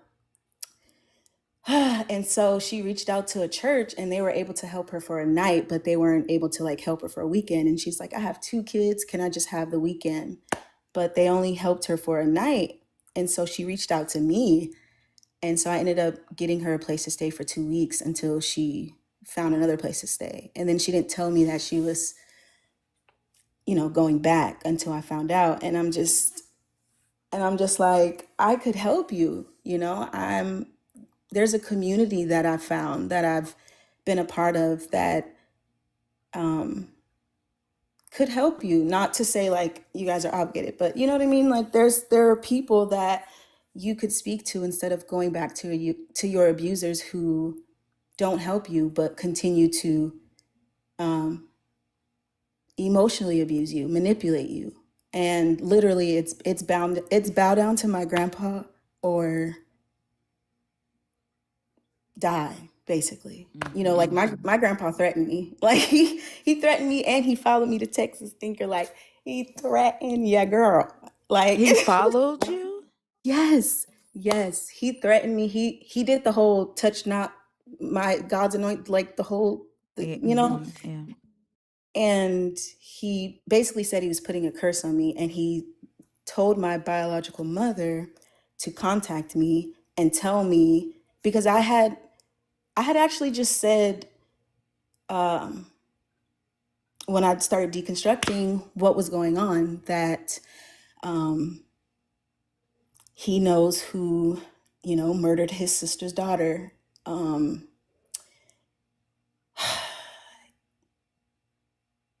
Okay, sorry. My grandmother who raised me, we called her Nani. He's responsible for her death. Just a lot of things we know that we just couldn't say. And I ended up actually saying it. And the entire church just, they took me out. You said it in church? I actually did. And I actually said it online. But I did say it in church. And that was the last time I'd been to church. I mean, trembling, like trembling. And I'm like, you guys have no idea. Like, you guys are just, because my church growing up is mostly all his family. Like, my grandpa's from Louisiana, from the South. His wife was from South Carolina. So my church was made up of like 75 to 100. And it's literally like he's a child of 15. She's a child of 13. So it's siblings, grandkids, cousins, uncle, like all of that. And I'm like, these are my foster parents. So it's just a bunch of family in the church. And it's just all like, he's who they all worship. Like, they don't call him brother, dad, nothing. They call him bishop. And it's just really creepy. Yeah, I don't call my brother is a pastor, and I don't call him pastor. I call him by his name, and at that I call him his nickname. Yeah. Yeah. That yeah. But you said something earlier. You said massaging him, like he makes her give him like back massages or massaging his ego. What were you referring to? Actually both, but Wow. like my grandpa's 80. And it's weird sometimes even saying my grandpa because I'm in therapy and I want to stop saying my grandpa and call that man Alfred. But he makes, like, I was a caregiver for my grandmother for 5 years before she passed. I started at the age of 17. So I only did a year in college and unfortunately had to drop out to be her caregiver.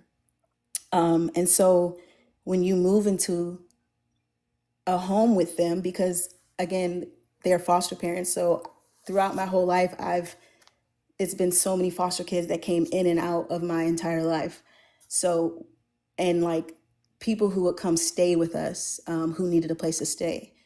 And you had to like do something for the bishop. You had to, like, you had an assignment to do. Like my sister was the cook. I was the one who cleaned and changed my grandmother. Like the boys did this in the yard. It was literally very typical. Like everybody had a role. So if you move back, you go to church. If he asked for his toenails to be clipped, I'm sorry to be weird, but it's very true. If he asks for his toenail to be clipped, you're clipping them bitches, okay? Or he Wow. takes things away from you, like you can't wash your clothes. Oh damn, What? he's abusive as fuck. Absolutely. Oh, I would clip them toenails down to the peak.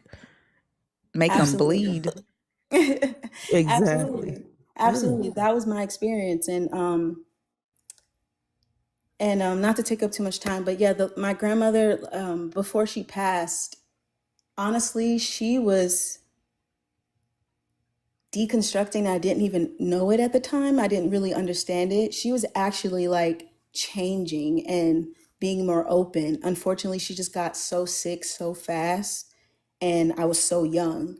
And she was like actually letting me do stuff like as I turned 17, 18. And he just wasn't out of that mindset of allowing us to just do anything, be normal. Like even going to school was like an extra thing in your life that I didn't need to like pay attention to. I didn't need to take my time to do, because I think his furthest grade was 8th grade, and my grandmother's furthest grade was 11th. So I was raised by parents who didn't even graduate high school.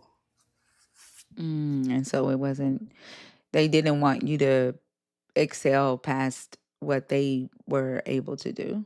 Nope. And because I asked so many questions growing up, literally, I never believed in God. Like I tried. I would play pretend, y'all. I would be in my room, like in the mirror, like, you know what, God, I know. Like I would be talking to him like I'm in a sitcom. Like I tried to connect. Like I literally went by what they said. I was like the girl that was trying to like seek a little bit of validation from the church, because I'm like, okay, I'm listening to everything you guys are saying. All right, don't have sex as a teenager. Don't wear this. Don't. I'm doing it, and nothing happened.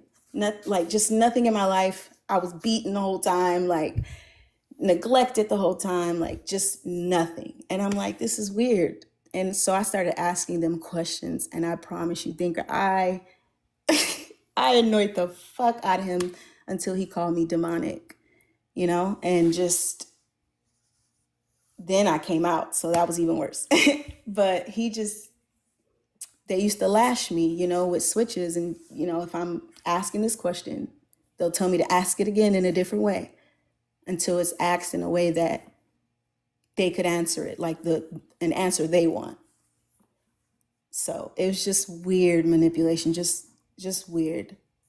What denomination did you grow up in?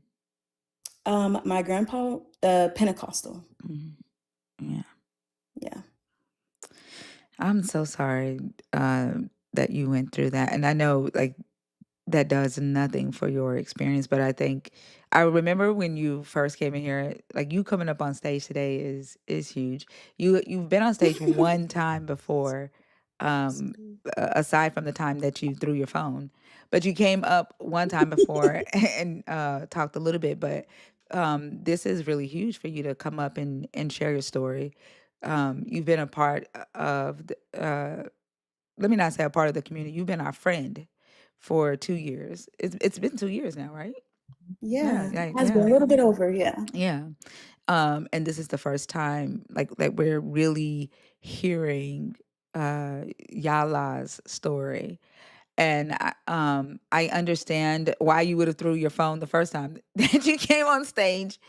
Um, like the abuse can make it can create like anxiety. It can make you feel like um, what you have to say isn't important because the people in your life have made you feel like what's important to you or what matters to you doesn't matter. Um, uh, and so I understand that, but I I think you've realized that what you've gone through and your feelings about what you've experienced is real and it does matter. And talking about it can be healing, but it can be healing for you. It can be healing for someone that's listening to you right now. I saw a comment that said, "This sounds just like my story." And like you never know, right? What you're holding that someone else needs or that um, someone else can relate to um, for you or for them. And I've seen a lot of growth in you over the last 2 years. You're like, uh, like my little sister daughter is Oh. is how I see you. Mm. Um, but I'm very proud of you. I think it took fucking guts for you to stand up in that church and do what you did. Um, and not be quiet anymore. You know. Um, and I think you're like you look just like your auntie. Oh Um, my God, I do. yeah, like you look just like her. And I think that she would be proud of you. And especially like you said she took a stand for you. Yeah. Yeah. And I can only imagine that you are just like her and having that same strength and willingness to take a stand for the people that you love, for what you think is right, and just for humanity as a whole. And so I don't think it's an accident that you are deconstructing from the belief, like even though you never believed in the God. And people think that just because they never believed in the God that they don't still need to deconstruct, because that the people around you have said and done things and put um thoughts in your mind and beliefs about the world, beliefs about yourself, even though the God isn't the thing that you believe in. And so you have to deconstruct from all that toxicity. You have to deconstruct from all that misinformation about who you are, right? About what you deserve, about what the world is. Yeah. Um, and I think that like I said, it's not an accident that you're deconstructing. I think that you're a pretty strong individual. And I know like you speak your mind. You you know. And so I think your auntie would be very proud of you. If she could see you today, she would probably say, "Go ahead on, y'all, like girl. Go ahead on, mini me." I'm sorry. You better not apologize up here. Thank you for saying that because Take that back. I'm so sorry. My aunt, like, she died in love and still praising a God she knew that didn't help her. And I when I found you guys, I promised myself I would never do that. I will never worship my abusers ever. And I'm just I'm just really thankful for you guys because that is literally like I know therapy it has helped me and it is helping me, but you have no idea. Well, I'm sure you have an idea, but how this community helps people live just another day. Like some people just need another day. And honestly, y'all have given that to me multiple times and I'm just so thankful. And this is even weird to fucking cry on a phone. Like but I'm just so thankful for you guys. I love y'all. I miss Lala. Where the fuck is she? And yeah, you guys, man, and Thinker, you're just so beautiful. You're so beautiful inside out. Like me and Thank Cabria you. we just sit here like with both hands. You know that monkey with the hands on the side? Literally, like we love y'all. Thank you. Well, I love y'all too. Thank you.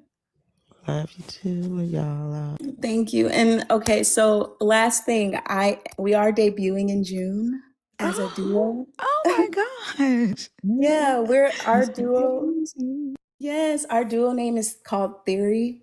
And honestly, I have to share it with you. It was something you said about 2 years ago. And it was like based on that concept, you and Fee. And me and Kabir was like, Theory. And we just like looked at each other like a movie.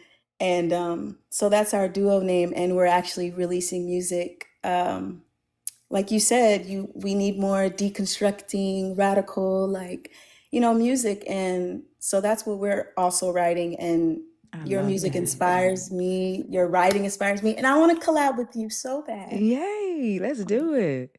Okay. Yeah, I keep trying to get people to sing these songs. Like I've sent several of the songs to some people who are like they're gospel singers, but they're deconstructing.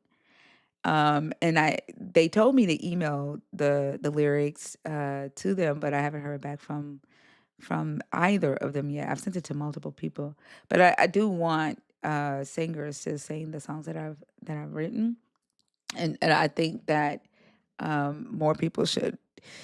We need to create a new genre of music for those of us Absolutely. that are deconstructing. So I cannot wait to hear y'all's album. You said Thank it. You said you. in May Yeah, in and June, June. June. Okay. Pride Month or whatever. Oh, okay. Yeah, it'll be a single, but we do have a album coming with it, and it'll be called The Method. So, yeah, Like that's that theory, and then your album is called The Method. That is, yeah, yes. Yeah. yeah. I love All right, you guys. Oh my God, it's time to throw my phone. that. Love you guys so I much. love you Love too. you, y'all. Did y'all know she was Janis I'm Jackson's coming. daughter? No, I'm Hey, joking. I'm joking. Hold on, look. Okay, so she does Janet Jackson impressions and she does them really well. And she does Mm-hmm. look like Janet Jackson. Look just like her. But y'all. she said she had to stop because there's a She'd be like, rumor. "Hey, you guys, I'm Janet Jackson." I did have to stop because on Instagram, fun fact, I'm actually friends with her bass player because he's the same bass player for Layla Hathaway, who's also my friend. And I always tease him like, "Hello, we've been knowing each other for years, and I still haven't met the Janet, and I'm her child." And so they started posting that, and like real, like people actually really got on there. And was like, "I think she is her." But yeah, it's crazy, y'all. I would ride with it. Like I never told y'all I was Janet Jackson's daughter. Y'all did that. I kind of do, but I can't help it. I mean, it is what it is. All right, you guys have a good night. Tap the screen. Thank you, y'all. Have a good one. Bye. Thank you, y'all. Bye.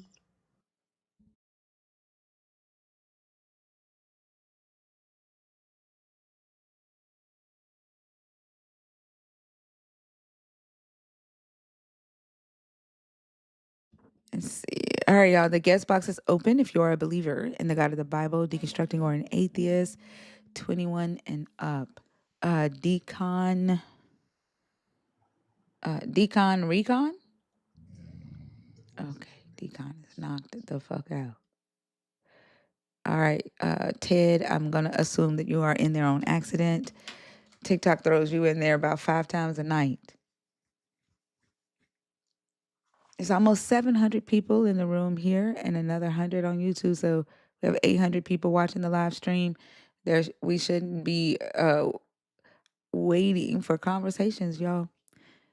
Don't be scared to come up. I say this every time. I know y'all hear me cussing motherfuckers out, but I only cuss out people who deserve it. If you come up with respect, I'm going to respect you because you haven't given me a reason to disrespect you. It's just that simple.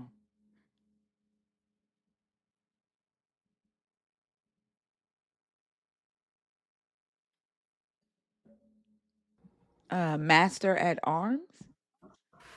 That's right. What's up? How old are you? 52. Are you a believer in the God of the Bible, deconstructing, or an atheist? Jesus, the living God, amen and the glory. So that answer would be you are a believer in the God of the Bible. Which topic did you want to discuss? Can you move back from your microphone? Like we can hear you breathing. I'm not breathing on my microphone. You okay? You are. I understand that you have like this chip on your shoulder. Chip on my We shoulder. can have a good conversation unless you want a bad one. Where's the chip though? It's coming out of your mouth right now. Right It there, says receive. Christianity, but you calling me a fool, right? Did you hear me Can you say that? pause? It says foolishness for Christians, right? I said, So you're trying to disrespect us, right? I said Christianity I know. So produces if I foolishness. Hey, you and I cannot talk at the same time. Like to what are the you muting? believers in the comments, What are you muting as for? you can see, What are right, you muting for? that I can What are and you I muting? will disrespect you. What are I you muting? will cuss you out What are you muting when for? you come up here and What are you behave muting for? this way. What are Okay. you muting for? What are you muting for? Either you want to have a conversation or you What are don't. you?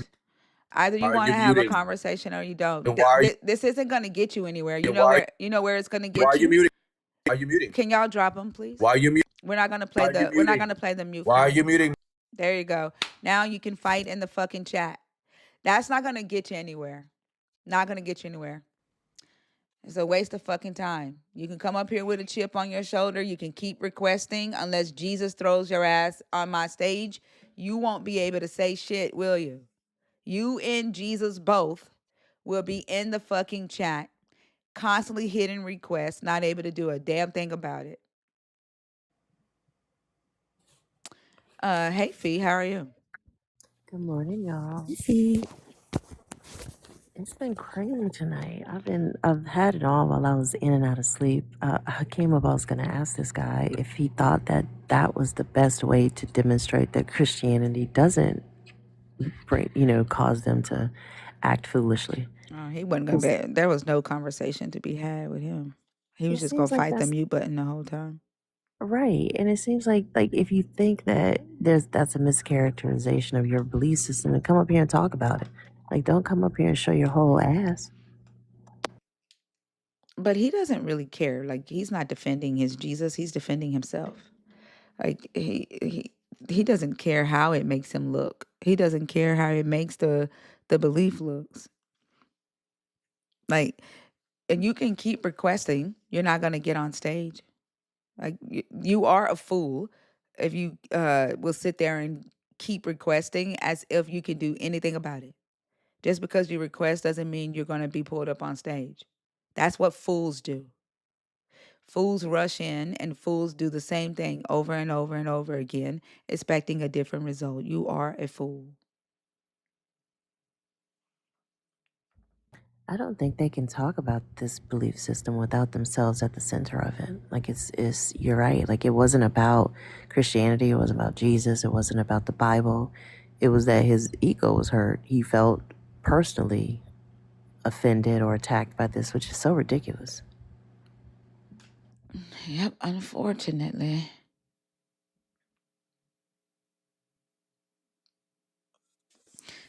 Miss Queen. Good morning. Good morning. How are you? Enlightening. Can I get your I'm age, elated. please? I'm smiling. I'm Can I happy get your age, because, please? excuse me, Can I get your age, please? I'm 50 something. Okay. Are you a believer in the God of the Bible, deconstructing, or an atheist? I'm not going to say I'm an atheist, but Are you a I'm a believer? believe. No, I don't believe in the Bible and I don't believe in their God Are you or deconstructing Jesus. your belief? Trust me, I am 1000% destructing. Okay. I have. It's deconstructing. So Destructing. I don't my platform is not a free form platform, so I don't allow people to Mm-hmm. come up and just talk about whatever they want to talk about. Mm-hmm. So I only talk to people who are either a current believer in the God of the Bible, people who currently have a belief in that God and they're Mm-hmm. deconstructing their belief, or atheists. And so you say you currently have a belief in the God, but you're deconstructing that belief. Because I'm you sorry, are you aware of cut what's out. going on. We didn't hear anything. You cut out. No, I'm saying when I see people like you on your platform, I have to give my full support because I see Uh, and acknowledge and realize what you're doing. And I, I just wanted to, okay. tell you that I fully support you. Well, thank you so much for coming up. Okay. You're welcome, honey. Have a good one. The YouTube that went down. Give me just a second. Let me fix that. You too good. Yeah. Thank you. All right, y'all. While Thinker is getting that done, let's keep tapping the screen. Let's Oh get man, I know. over 400K really quickly. Also, over 232 shares. Amazing. Let's see if we can push that to 300. Let's help her with her gift goal. Also, don't forget to go to her gift gallery by clicking her profile picture and clicking the blue box that says B3 Gift Gallery. She has 21 more gifts in there that need to be fulfilled. If y'all could help her out with that. Also, if you have not collected your points, gotten your heart me's and sent those popular arrows, or subscribe to Thinker, please do so. We do have a family trip coming up in 2027 that if you are not a part of the Discord, you cannot be invited. We are so sorry, but them's the rules. In order to get in the Discord, you need to be a subscriber. So hurry, hurry, hurry.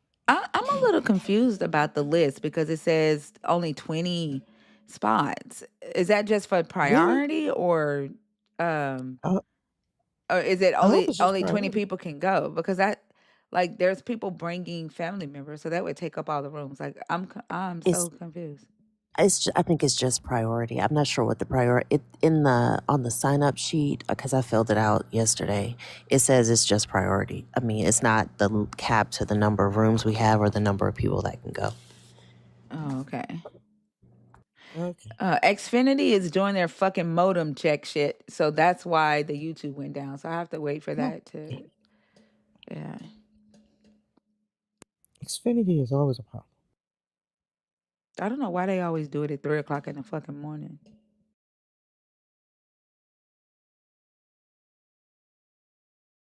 All right, y'all. The guest box is open if you are a believer in the God of the Bible, if you're deconstructing, or an atheist. The guest box is open.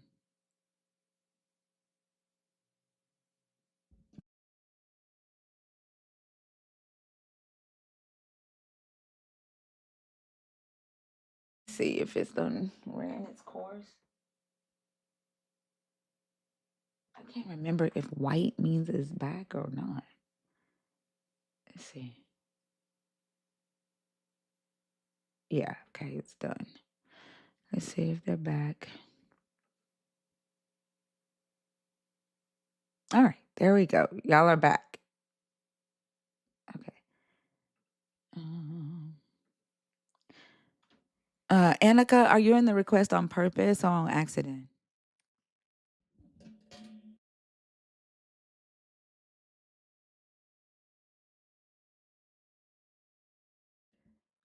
I didn't see you in there, Steph. Oh, there you go.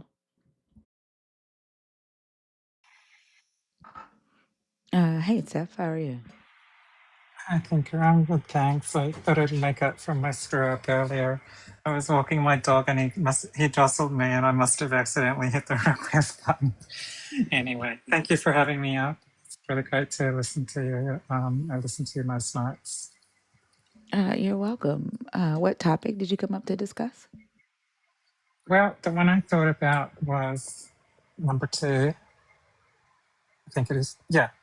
Could Jesus and the prophets in the Bible be suffering from undiagnosed mental illnesses?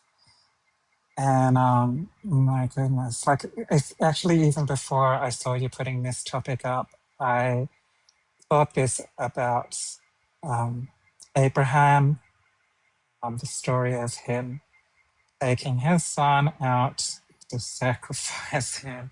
It's not even a laughing matter. It's horrifying. And it just sounds just so like a schizophrenic episode. So horrifying. And yeah, there's some other just like this was the thing that I found with reading the Bible was how much of it was so horrifying. Just so I did this as a pretty young Christian, you know, and I just was so just shocked and horrified, and it was a difficult experience. Reading about stories like Jephthah, dedicating. In the end, it turned out his daughter to be sacrificed, and then that I'm motherfucker having a was little really. difficult. I'm having some difficulty following um what you're saying. So you started out talking about Abraham. Now it sounds like you're talking about something else. Okay, yeah. Sorry, I wasn't moving on. That's true. Yeah, I moved on. Like I was Okay, gonna just talk about Steph, can you do prophets me a more favor? generally. Can you move back from the mic a little bit? You sound muffled. I can barely make out what you're Oh saying. wait, I'll take my earbud out. Sometimes it's a Okay, problem. Hang on. Is that better? that's a lot better. Thank you. Yeah, sorry about that. Yeah, I was kind of gonna move on to other prophets. Okay, can you repeat what you said about Abraham? Because I didn't catch all of that. Oh, okay, yeah. So like I was even before I saw this topic come up, I was thinking about Abraham and thinking that just sounds like a schizophrenic episode, like a delusional episode for a schizophrenic, I should say. And it's just such a horrifying story about a father taking his child out to be sacrificed to his God. And then it just so sounds like part of the hallucinatory experience that he sees I guess in the story he does find a ram and sacrifice it instead. But I think there was a voice telling him not to kill Isaac, and instead he kills the ram. And yeah, that sounds very much like mental illness. Yeah, very much. I agree. Um, I think it even is some form of mental illness that, as believers, I'm gonna mute you because I can hear the wind. I'm gonna oh, put. it's my fan actually. I'm in Australia and it's still pretty warm here, even though we're in autumn now. But I'll turn the fan off for a little bit. Okay. I think it's even a form of mental illness for like when believers read that story and they think that that is a proper way for God to test faith or Yeah, loyalty, and yeah. like there's no type of uh shock, Mm, from the believers in that a God would say, hey, if you love me, sacrifice your yeah. son to me. Yeah, it's horrifying. It's so horrifying. And what you say about, yeah, believers accepting that, like my experience of it was traumatic, you know. I'm just like, okay, I've come to believe in Jesus, and now I'm going to learn all about what God has to say. And oh my God, it's horrific, you know. And I guess, see, for me, I didn't convert until I was 21 and got sucked in, and so like that kind of feels awful to me that I let myself be conned as an adult. In retrospect, it feels awful. But yeah, oh my gosh. And then so many more stories that were just ghastly and horrifying. My gosh. Yeah. Because today, if someone were to say that they believed that their God was telling them to, um, to do something that would otherwise cause another person harm, just to Yeah. test their faith and their loyalty, Yeah. some believers would say that they would do it. But a Mm, lot of them say, well, he wouldn't tell me to do that, right? Like they would see it as a problem. They would tell that person, well, I that's not God talking to you, yeah. while at the same time accepting that it was a God talking to Abraham. And Yeah. and Abraham didn't see the God. Like they Hmm. never look at the fact that this was a voice that Abraham is hearing in this story. Yeah.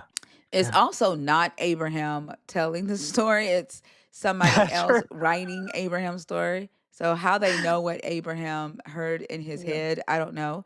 Yeah. But also the dream, right? He has a dream where Hmm. it sounds like sleep paralysis, where this Yeah. dark cloud comes over him, and the dark cloud is Yahweh, and Hmm.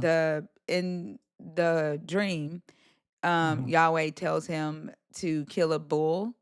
Um, and he tells Hmm. him to that the Israelites would be slaves in Egypt, and uh, um, establishes this covenant with Abraham in this sleep paralysis dream. Hmm. And they never Hmm. think about you know that, because if someone were to tell them that they had an experience with a god or an angel while they were in sleep paralysis, they would swear up and down that was a sleep paralysis demon and not their God. Hmm.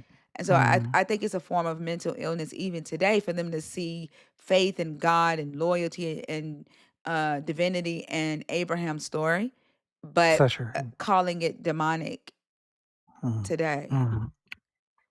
Yes, I agree. And the other thing that I think about with regard to it is going down the family line there to not so much Isaac. I can't remember all that much going on with Isaac, but although he went through that hellish trauma, but then with Jacob having dreams and visions, and then his son Joseph as well.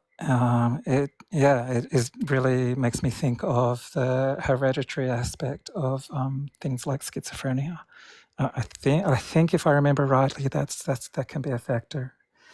Um, so yeah, disturbing, and just such a different perspective. Once now, like this has been so much my experience. Once having got free, looking back at what I was carrying around inside my head and doing my best to somehow kind of like I couldn't. You can't put it together in your head because it just is. It's just unsupportable. It's like it doesn't work. It doesn't work. If you know enough, it doesn't work. It's like I said, the best cure for religion is read the Bible. It's just, oh my gosh, looking back and realizing it, seeing it even more clearly, like what I was trying to hold on to. Yeah, it's wild. Like I know I can think of those kinds of movies where people have these kind of like symbiotic creatures inside of them, and they get it out, like in the Matrix where he gets that little thing out of him. It feels like that. Oh my God, that thing was in me. It's horrible. I, I Mm. I was trying to figure out if I ever saw Abraham's story as something to shout about, a positive. I don't think I did. Not with Abraham's No, story. But not no. because I was woke or anything like that. It's just we Mm. didn't necessarily talk about we didn't preach about that story a lot.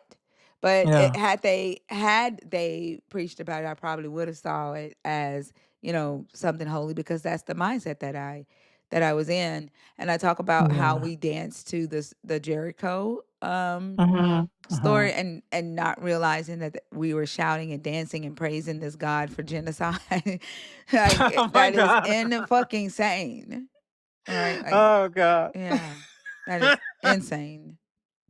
It is. It's so insane. There's and so many examples like it. It just makes me shudder. I mean, I'm just kind of trembling a bit now thinking about it. Yeah, it's The years that cringe. I spent trying to keep it in my head and trying to think, this is a loving God. Yeah. Oh, what? Yep. Ah, jeez. Yeah, it's Yeah. something else. It's something else. And I mean, the one thing I can say is getting free. Getting free is so good. Getting out has been, like I've got a lot of anger. I've got a heck of a lot of anger about what it cost me those years in the belief system, but I am glad that at last I'm free of it, and it doesn't have to dominate my thoughts. And I don't. And one of the things also that was so great I found as soon as I gotten out was I no longer had to clear my thinking with the Bible, like to check, am I thinking the right thing? Am I? I could actually make moral judgments without having to think, oh, what does God think about that though? Getting rid of the thought police. And Yeah. I think the fact that, believing that a God knew your every thought could drive you crazy. Like, it was Oh, driving a yeah. lot of people crazy. Yeah, not only that, but the thought that my grandfather might one day have to look at things that I was doing. I hated that thought. That was horrible. Oh God. That could make anybody depressed and That was like, so it. Oh my God. I was so miserable as a Christian, I've got to say, for most of it. Miserable and depressed. It didn't help me, I gotta say. it feels like the Greek writers, like, I don't think the Hebrew writers focus so much on mental illness, and we can Mm, see the Hellenistic influence mm, on the Hebrew scriptures when they start bringing in the concept of the God spirit, the concept mhm, of a soul.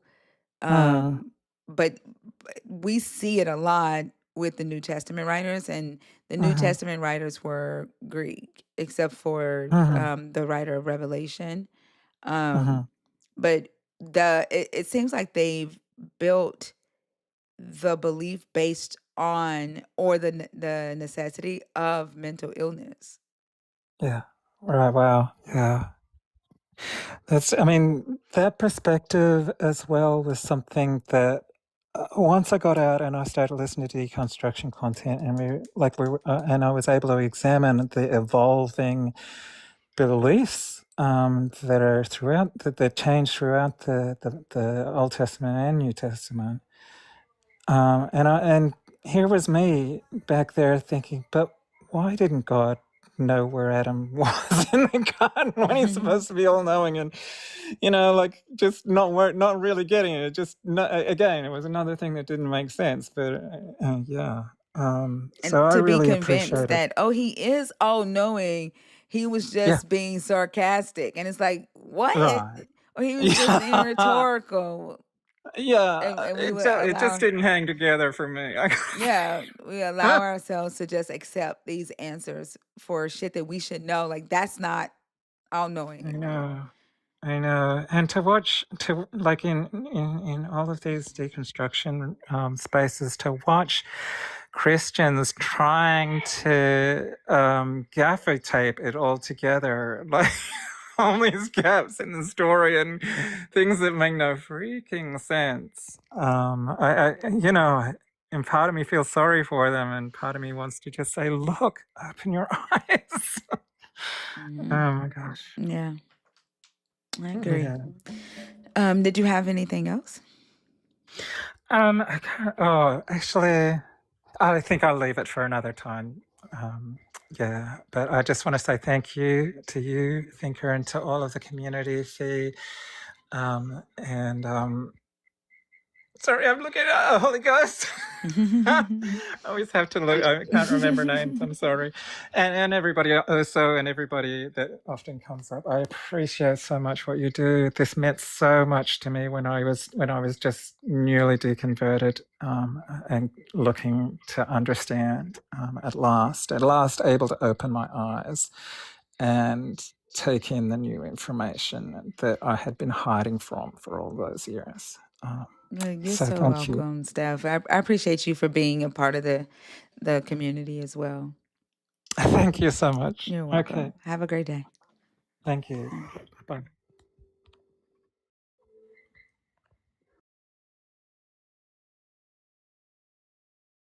Created, are you in the request on purpose or on accident?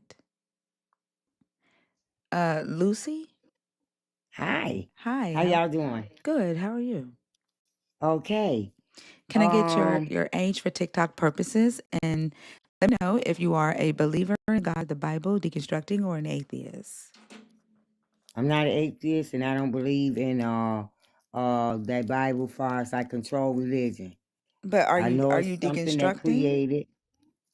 Pardon? Are you deconstructing your belief in that God? I've been having trouble believing in something that can create something, and they put us down here to go through so much turmoil and stuff with the atoms and the apple and all that foolishness. You understand what I'm saying? In the I do. beginning, Give me just a second. So I'm asking, are you deconstructing your belief? I never really had a belief since I was 12 Okay. years old. Okay. So you don't fit the conversation. My platform isn't like a free form for people to come up and talk. I'm only looking to talk to people who currently have a belief in this God, people who are deconstructing their belief, or an atheist. Okay. Okay. I understand. Yeah. All right. Well, Okay. thank you so much for coming up, and I hope you have a Okay. great rest of the night. Okay. Okay. You too. All right. Thank you. Bye-bye. All right.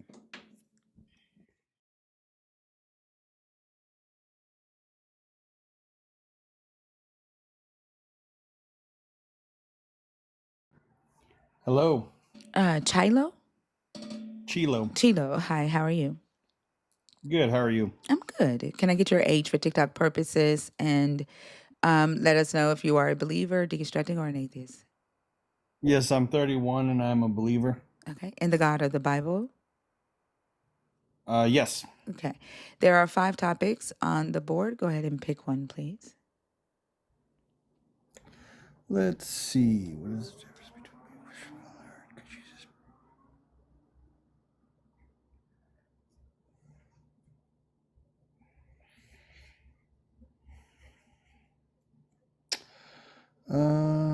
Hold on, let me grab my glasses.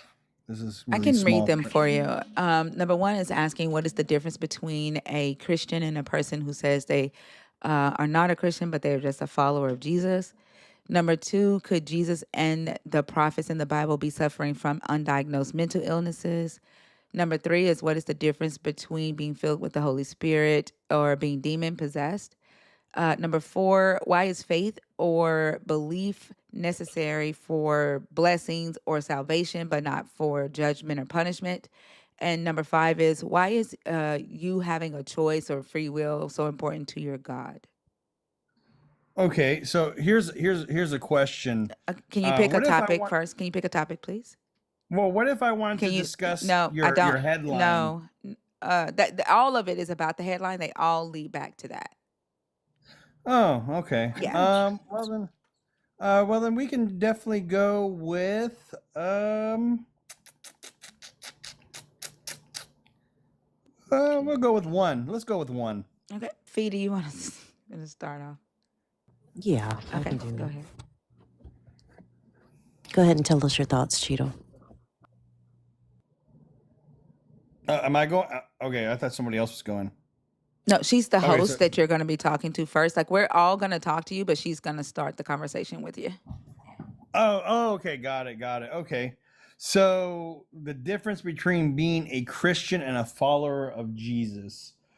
Well, you got to look at the historical aspect of what does it even mean to be a Christian. The Romans actually used the term Christian as an insult, and it meant like little Christ is what it translated back to in the Roman. They were calling, oh, look at this little Christ right here, this little, and so that's how the term Christian even originated. And to be and I think that it's synonymous. You have a Christian and a follower of Jesus. I think that if you're a follower of Jesus, you follow the Bible, you live by its teachings to the best of your ability. And I think that something that a lot of people love to do is they love to just hold you didn't fit the standard and you fell down this one time, so we're going to go ahead and therefore say that you are discredit to Christianity because of this, when in reality, there's a saying, I believe it was by G.K. Chesterton, who said it, that it's not that Christianity was tried and found easy, it's that Christianity was tried and found impossible. And I think that's the standard, is that really everything that is in the Bible is really it is an impossible standard. And that's the point of the importance of Jesus Christ, is because the standard is impossible and we can't meet the standard. And it's only through faith in Jesus Christ that it overcomes that shortcoming. Are you still talking about the difference between a Christian and a follower of Christ? Because if so, I didn't catch it.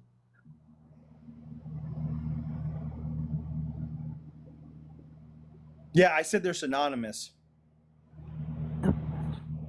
Okay, so if you didn't think that there was a difference, then why did you pick that topic?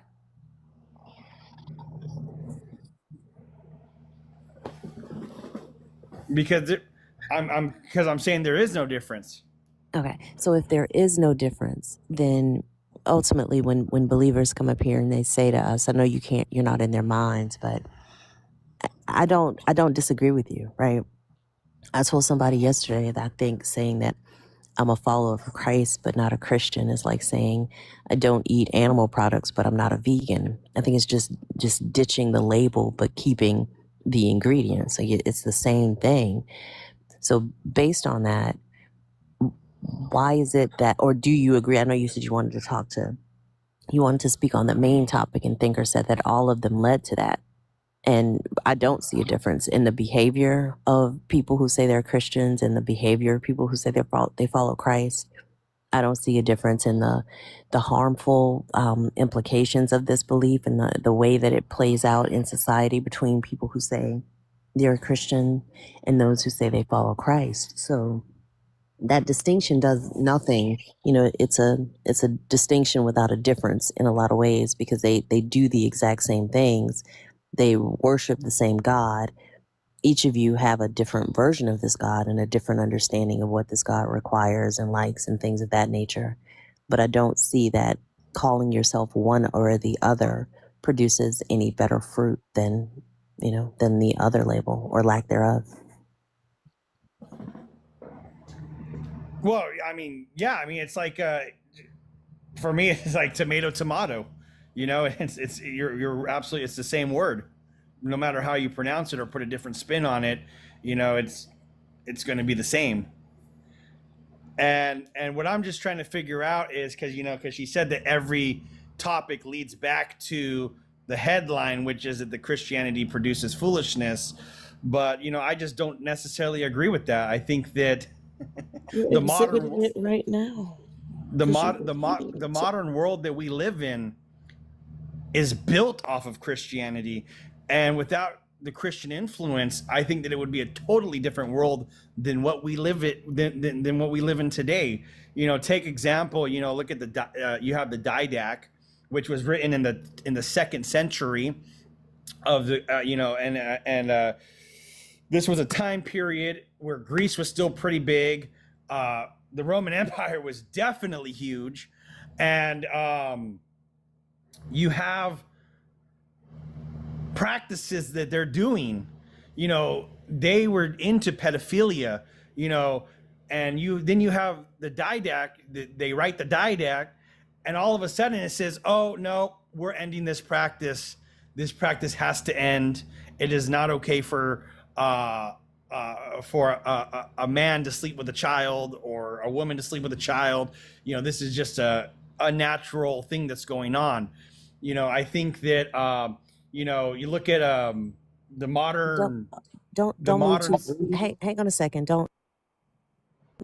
My bad. Don't go to another topic because I wanna speak on that one that you just mentioned.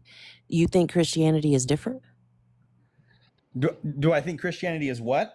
Different. It has different rules with respect to pedophilia.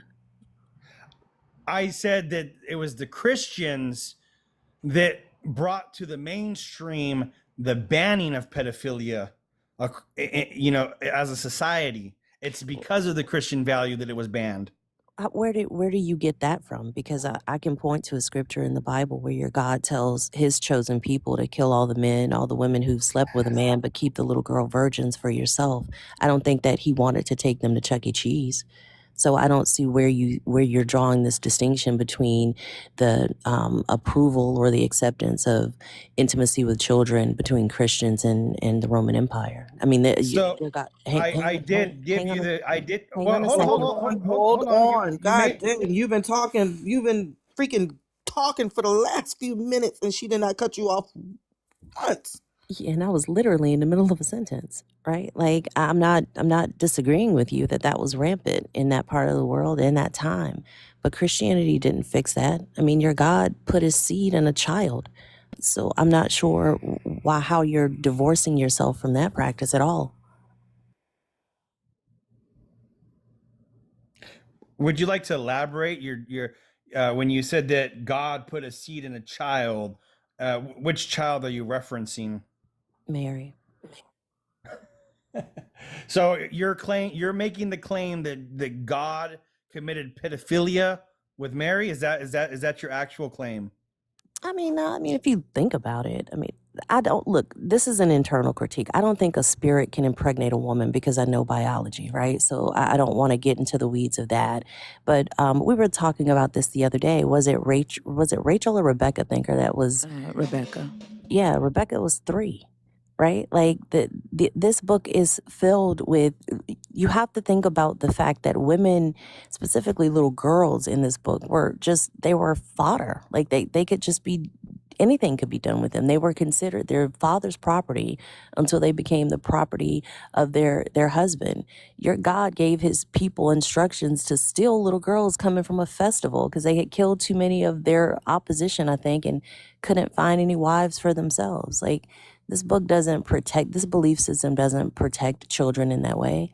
Look at the fact that churches carry sexual assault insurance. This belief in any branch or flavor of Christianity has issues with that. This isn't any different than the Roman Empire.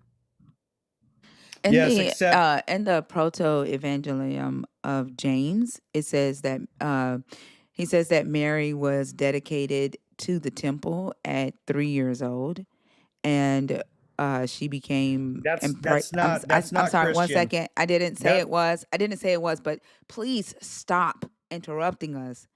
Dang. I don't know if y'all think that y'all gonna like run out of time and you have to what say what you need to say right then and there. It's called a conversation.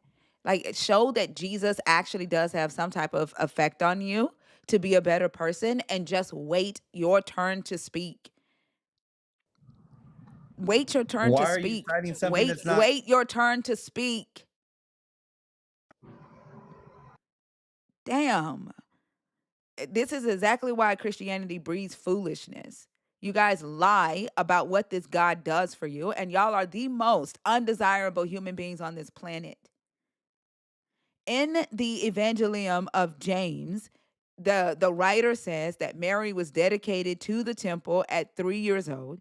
And when she reached the age of puberty, is when she became impregnated with Jesus. That would have been around 12 years old.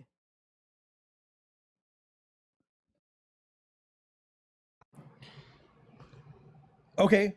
And I love that what you're citing is widely not even accepted in the Christian community. So that's like you're trying to cite it as scripture and as evidence, Did not but cite it as scripture. it's a That is not forgery. true. All of this shit is a It's forgery. Half of Paul's letters are fucking forgeries. All of this shit is forgeries. I never said that it was scripture. I literally quoted where it came from. I said in the Evangelium of James. I did not say the Bible said. And the writer based it off of actual historical context of when young girls were dedicated to the temple and what age they were no longer allowed to be in the temple and what age they were usually given to husbands or guardians. That is historical context.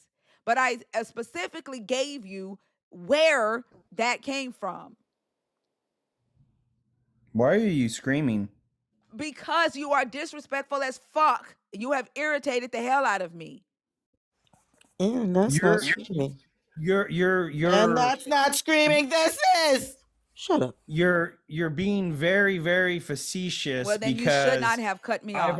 You should not because have I've cut me already off. told. You should not have cut me off. You should not have interrupted me while I was speaking. If you want to have a civil conversation, then you need to act civil. If you come up here and you're acting disrespectful, you're acting chaotic, I'm going to treat you the way you teach me to treat you. If you want a civil conversation, then behave in a civil way. But you're citing something that's not even. It doesn't matter if it's scripture or not. I told you exactly where it came from. And it was written 300 years later. A lot of this shit was written later. A lot of this shit is forgery. A lot of this shit was written later.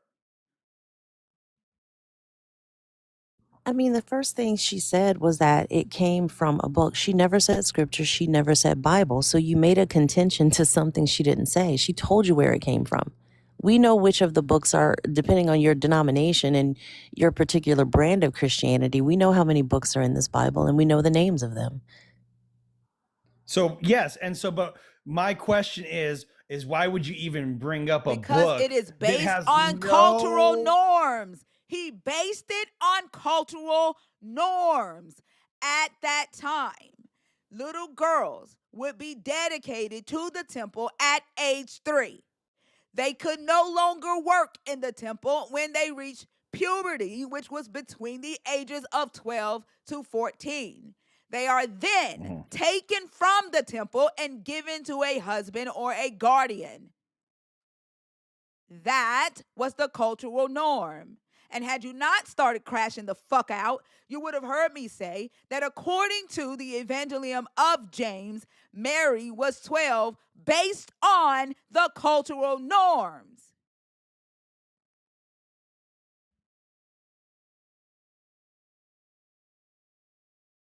The problem is you're citing it as a fact when that text itself is highly debated and we don't even know if that's correct.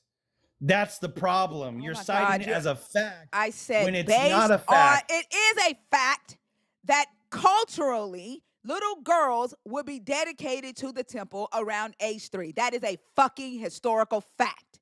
It is a fucking fact that they could no longer work in the temple when they reached puberty. That's a fucking fact. It is also a fact that they were married off when they reached puberty. That is between the ages of 12 and 14. That is a fucking fact. It is a fact that Mary was given to Joseph to be married. She was fucking betrothed in the story. That is a fucking fact. That is why they say that she was between the ages of 12 and 14. Yes, but you're going to have to cite something other than the proto-evangelist I gospel. Can't help that your fucking brain doesn't work outside of somebody telling you God 300 fucking years. said. I can help that your fucking brain does not work outside of someone saying God fucking said. Use the fucking critical thinking that your mommy and daddy fucked to give you in that fucking brain and apply some fucking logic. It is historical context that little girls would be married off when they reached puberty during antiquity. Okay. but you got to cite something else other than a forgery of a document, because it is a forgery. You cite the Bible, and the Bible is a freaking forgery, you idiot. Well, the Bible itself isn't a forgery because it was written by actual people.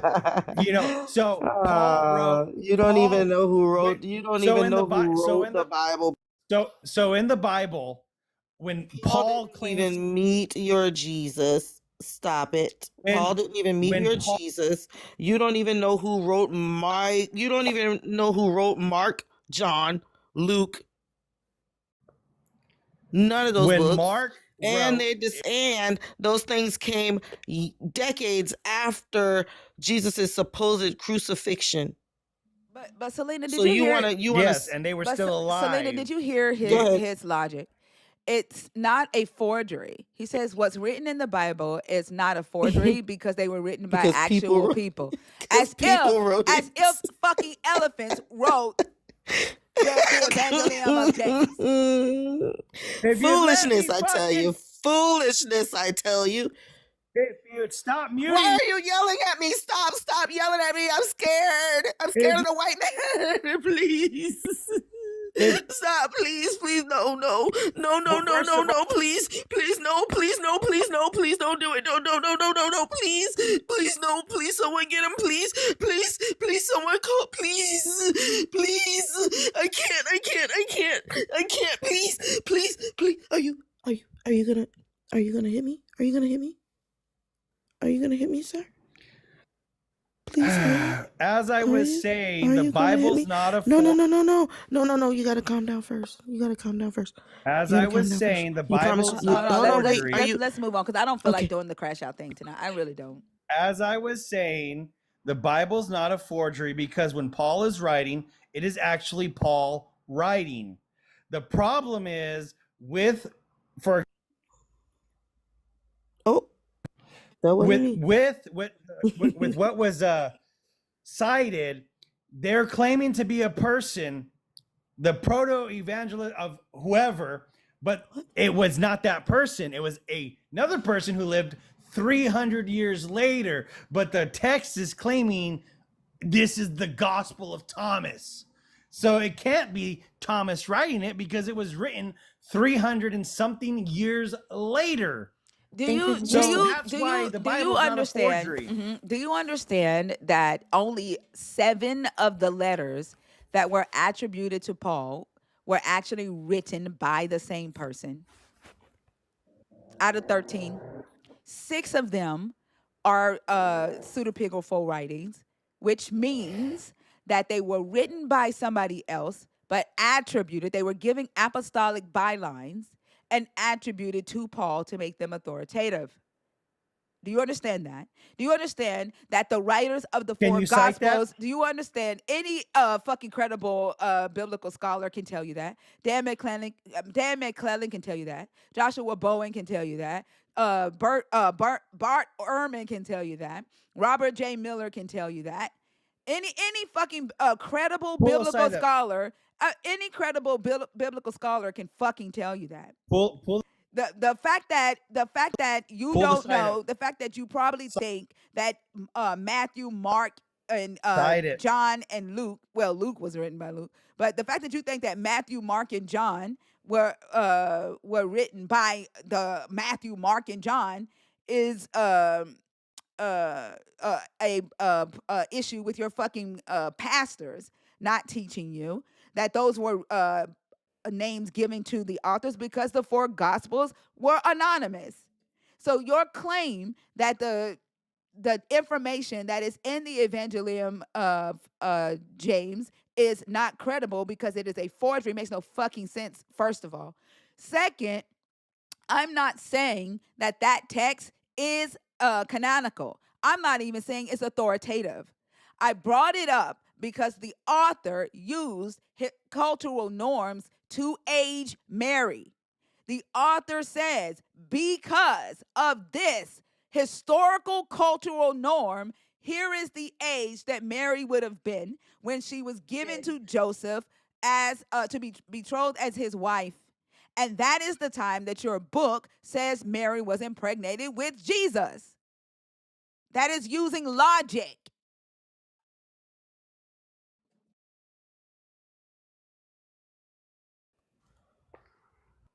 You have a? Can you cite it? She gave you the names of at least 4 biblical scholars. Did you write those down? He wasn't I mean, listening. how hard is it to just go onto Google and show it on the screen and give the actual site for it? I mean, I'm just saying it's a bold claim. So It's a bold claim, Cheeto, he's can given no Up, dude. evidence. Shut Cheeto. up. Yeah, Cheeto, I don't know if this is your first time in this live, but this is a research live. And the things that we talk about here are cited, right? That there's and if we make a claim and we don't provide you with a source, then absolutely call us on it, because that's what we're going to do. But what we don't is we don't bear the responsibility of doing your work. Like, she's given you the names, she's told you the names of the scholars who talk about this topic. If you want to swipe out and do a quick Google search yourself, you can. But what would be the point of us telling you something if you don't verify it yourself? That seems to be how you got here already, thinking that any of these gospels were written by the named people of the books. They were. You think that Matthew, Mark, and John were written by people named Matthew, Mark, and John? Correct. Okay. Yeah. So maybe we aren't the ones you need to be talking to about scholarship. Maybe you should start there, because there's literally no, that's just categorically untrue. How about you cite it? How about you show us in the Bible where Matthew says, I, Matthew, wrote this book, or I, John, wrote this book, or I, Mark, wrote this book? How about you cite it? The title literally says the Gospel of Mark. Yep. So, show us where it says I, Mark, wrote the Gospel of Mark. Show us that. Because we all know Harry Potter wrote Harry Potter. You guys are absolutely. I mean, it shouldn't be that hard. We all have clueless. Bibles. It shouldn't be that hard for you to cite your source. Show us where Mark says, I, Mark, wrote the Gospel of Mark. I mean, it shouldn't be that hard, Cheeto. Wow, what does gospel mean? It means truth. Can you show us where Mark wrote the truth of Mark in the Bible, please? That's not even what gospel means. Can you please show us that, please? I'll wait for you to. I'll wait for you to actually tell me what gospel means. Show us where he said he wrote it, please.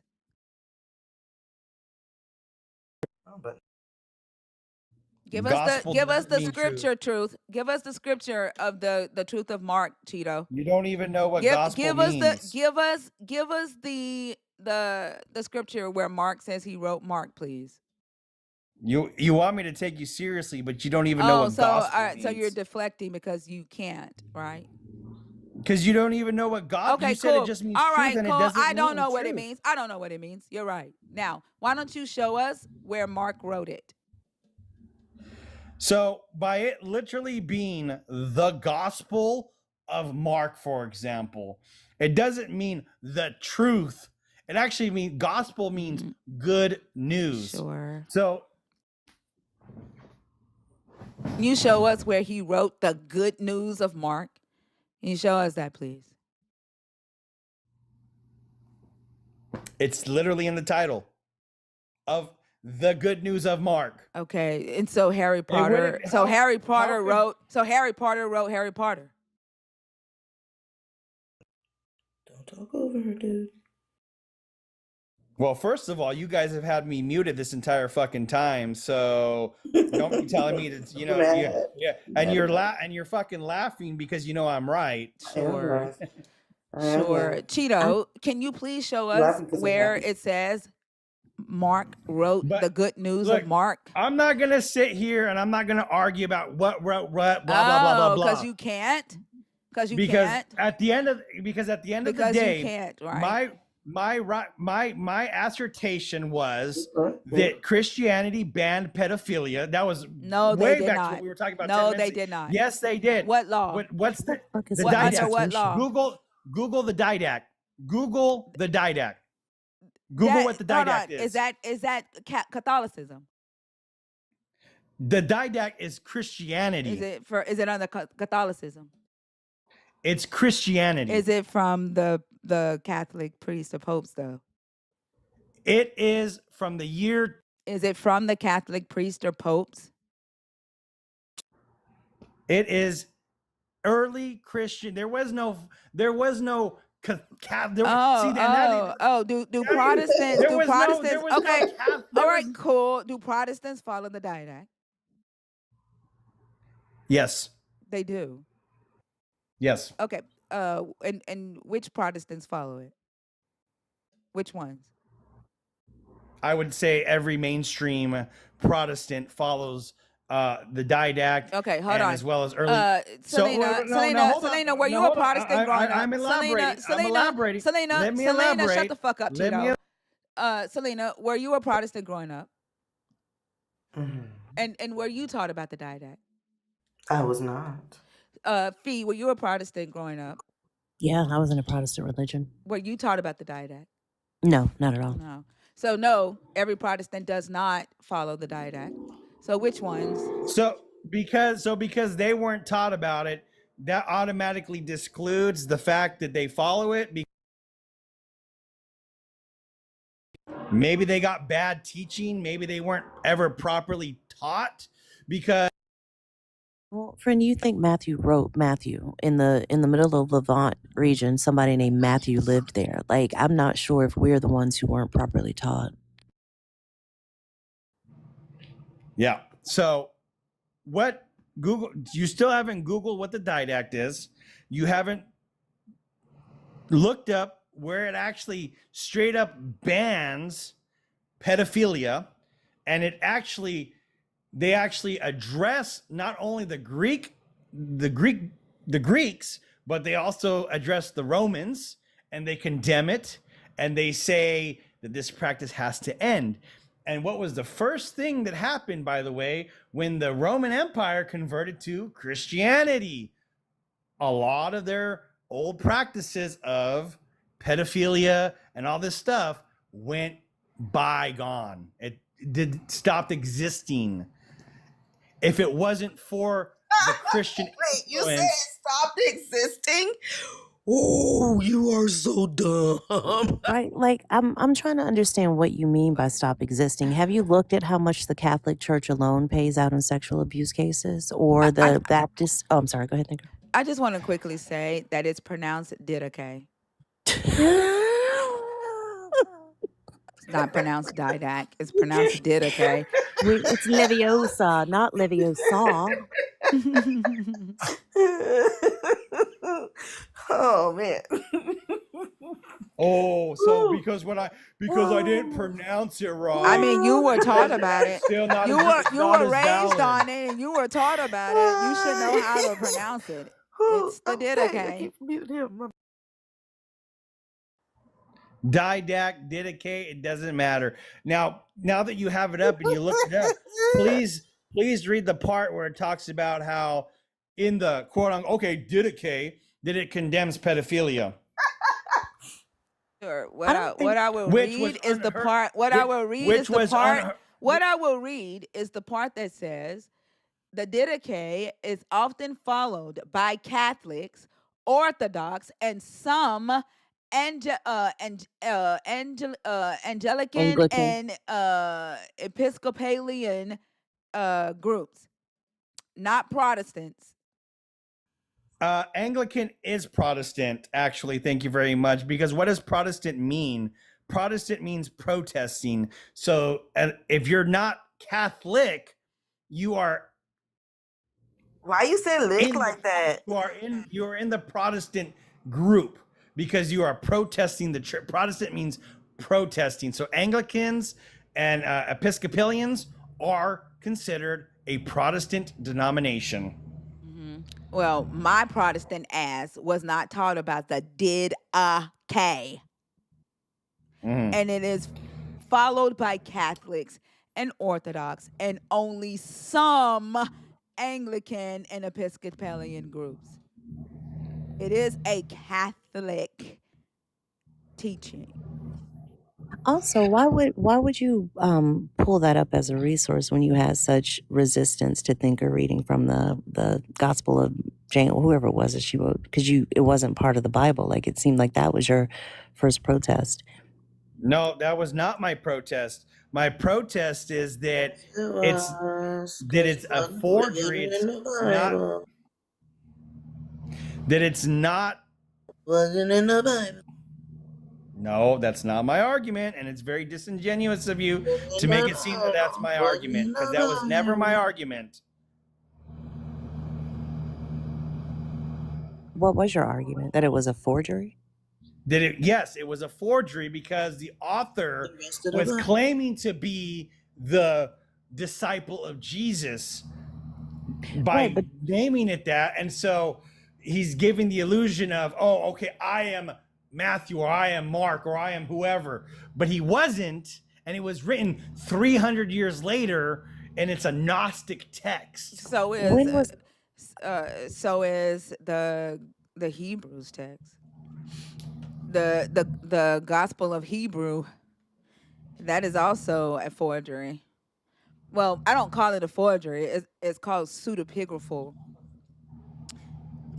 And so is that one. So is Ephesians. Wasn't written by Paul. right? Because that was going to be my question. If you're going to discredit that one because of the timeline and the fact that the author wasn't who they claimed to be, then you'd have to throw out Hebrews and Ephesians as well. Are you willing to do that? Yeah, no. Well, once again, you still have yet to cite that they were not. But what we do know is that they were written within the first 100 years of Jesus' lifetime. And we It also doesn't know, matter. They were and not we written. also It know that they doesn't were matter. written They were by. not written by Hold on. Paul. They were not written by Paul. And so that would be called a forgery, according to you.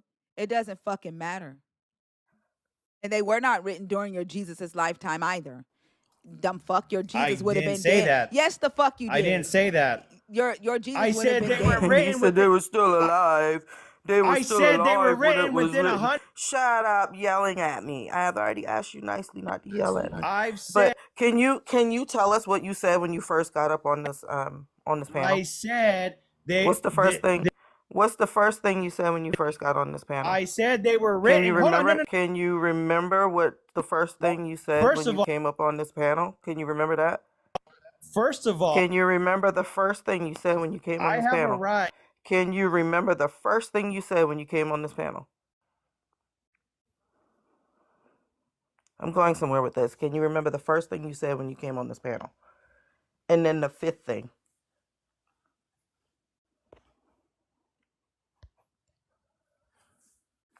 No? Cool. No? Can't remember?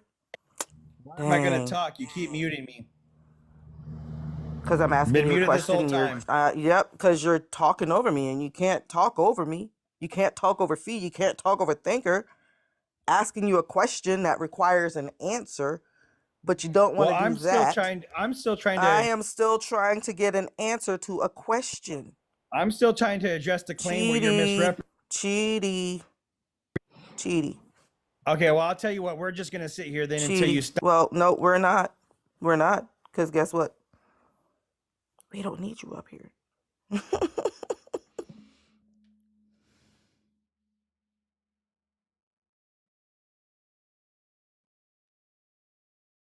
These entitled a-holes, boy. Oh.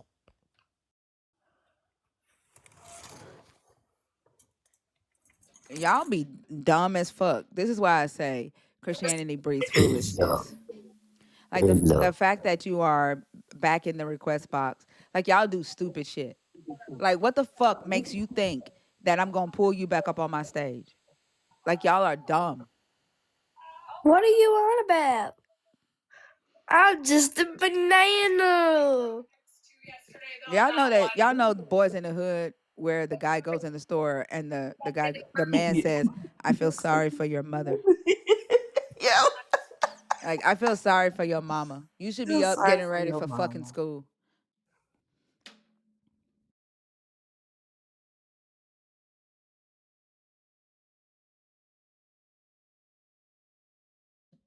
Like I bet your mama don't even know your ass is up.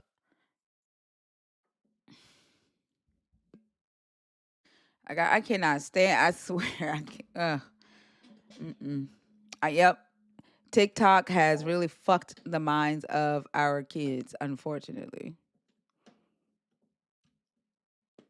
too many children looking for viral moments instead of actual education, and then they're gonna be on somebody's motherfucking live talking like Cheetos, dumbass, or Enterprise, or the lady that pissed on stage, y'all. What? hmm I heard. Okay.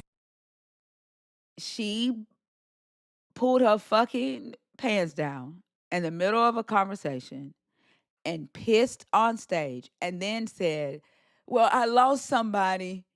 I just lost somebody in my family." What the fuck does that have to do with the decision you just fucking made to piss on stage? Oh my goodness.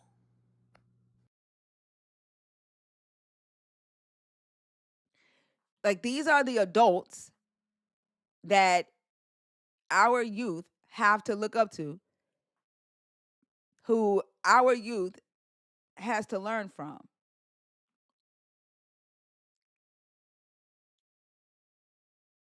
And y'all so fucking self-absorbed that y'all don't even give a fuck. Y'all don't even see. Y'all should be sounding the fucking alarm, but y'all don't give a damn, because all you care about is the time that you are here. You only care about what the world is like while your motherfucking ass is here.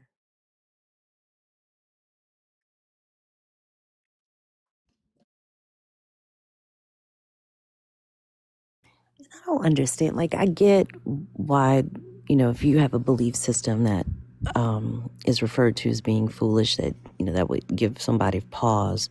But I do not understand coming up to refute a claim while demonstrating the validity of that claim at the same time. It doesn't make sense. Like, come up and ask questions. I say this all the time. Like, why do you think that? What leads you to that conclusion? But they want to, what do he call the dedicate, the didact? They want to argue about the didact and who wrote Matthew. Like, this is at that big age too. I get the baby acting, coming on stage acting like a banana because his prefrontal cortex isn't developed. Cheetos should be by now. And they're just following what they see grown ass people do. That's the problem. Like, they see the adults in their fucking life, whether they see them on social media doing shit like that, or it's their own fucking parents doing shit like that, and they're just following the examples that they see. That's the fucked up thing about it. And then, like I was saying earlier, one of the reasons that I say Christianity produces foolishness is because while there is a Christian on stage behaving the way Cheeto ass was acting, the believers are quiet as fuck. Y'all don't say shit. Like, y'all don't even throw your own people a fucking lifeline.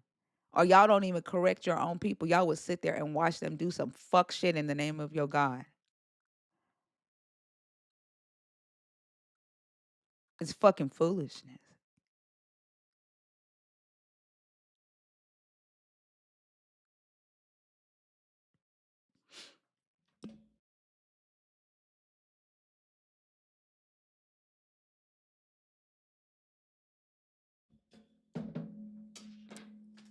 Y'all so filled with fear. Like, it scares y'all for a motherfucker to say that they don't believe what you believe. Like, y'all fighting for y'all fucking life to hang on to this goddamn belief.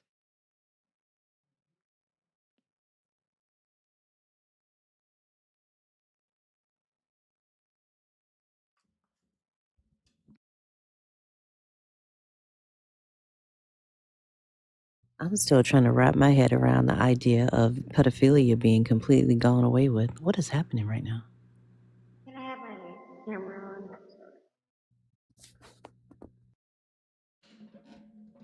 I don't know. What is it that you're trying to do? I just want to. We've been going at it. 3 years and I've been banned I for cannot hear you. Can you turn off the surround sound?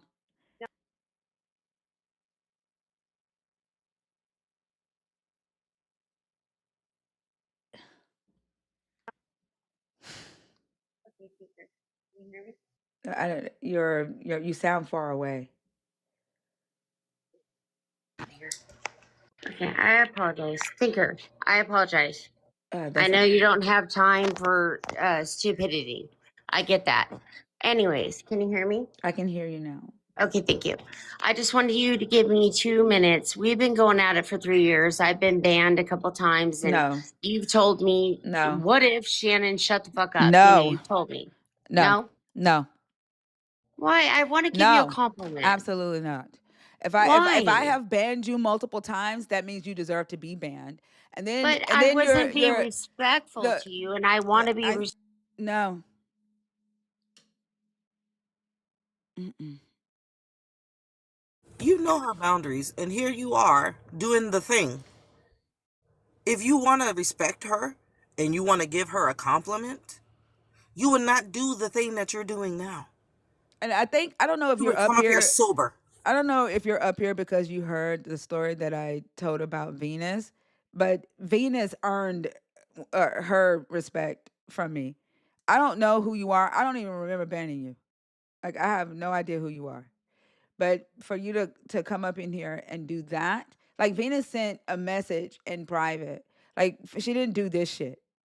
And so no.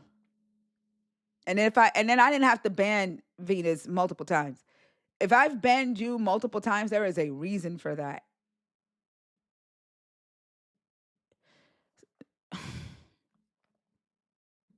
I think this is an example of the foolishness, right? Like it's absolutely foolish to expect that you have the right to come into someone's space who's already kicked you out of that space multiple times and have an expectation to be received. If the answer is no, the answer is no. But Christianity tells y'all, nope, just keep saying you're sorry and you'll be forgiven. Your God does that. Nobody here promised y'all that shit. I think she must have been watching the live, and I was talking about Venus becoming a host, and I said I was telling the story how Venus and I met, and I had no idea that she was 19, because she carries herself in such a mature way, and she's very intelligent. And when I first met Venus, she came on stage and we got into it bad. To the Wait a point, minute, Venus, yeah, Venus? uh huh, Venus. yeah. What did y'all get into it about? I kind She of vaguely she remember called that. me a liar about the knowledge that I have. She was saying that I was basically lying about what I know, and like she's just throwing a lot of stuff, and I'm like, I don't even know who you are. Like, why would you do that? And like, she was young, right? And I didn't know she was young, but we got into it really bad, and I blocked her, and then uh, like I guess as time went on, Hanji reached out to me a couple of times, and I kept telling Hanji no. But then Venus reached out to me herself, and I had seen her on other lives, seeing how she carried herself. And by the time she reached out to me, she apologized and she explained, um, you know, herself, and that it was, from a childish place. And she asked me to forgive her, and I said, yeah. And I told her that I had been watching her, and I think that she has a lot of potential, and that apologized for the argument that we had. Um, like, she was a complete stranger. We were strangers to each other. Um, and I unblocked her that day, and she's been, in the community ever since. And she's about to be a host for Maddie's Hour. And I was just talking about how once isn't always. And sometimes we can have a bad first impression of someone. And it's okay to give people like a second chance when they, if they show that they can be trustworthy. But I think her listening to me talk about how Venus and I first met and where we are today, I think that person thought that she was going to be able to do the same thing. The thing is, I don't know who you are. Like Venus stayed around the community. She was engaging with people. I could see Venus's um personality before I even unblocked her. I don't know you. I don't even remember blocking you. But if the first thing comes out of your mouth is that I've blocked you multiple times, that means you didn't respect the first block.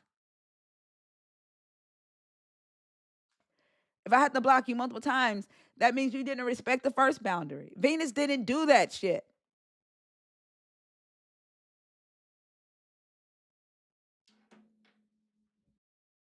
Was Venus a non-believer? Yeah, she was a non-believer. I think she was a part of like a debate team. I think I remember that. I didn't realize that was the same Venus. You see Diabiblical talking about he can't wait for him and Thinker to end their beef. Oh, damn, biblical. You know what? But I also didn't know that she was young. So when she did that, she had to been like 18, 19. That was like a year and a half ago. She had to Mm-hmm. have been really young. But the fact that she even like saw something that she wanted to be a part of, and she didn't just like bogart her way into that. Like I pay attention Exactly. to shit like that. And she came respectfully. Like she didn't just like everybody can't do that. That's the thing. And misunderstandings happen. Like sometimes we just think we know and we don't. And I've blocked people that I've had to unblock before because I jumped the gun.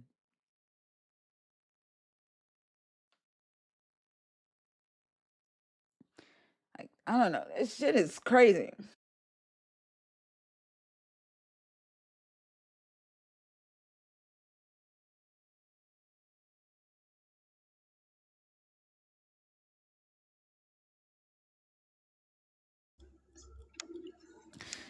Fallon, Fallon? Yes. Sorry. no worries. Have a good day, okay? No worries. Have a good day, okay? You too.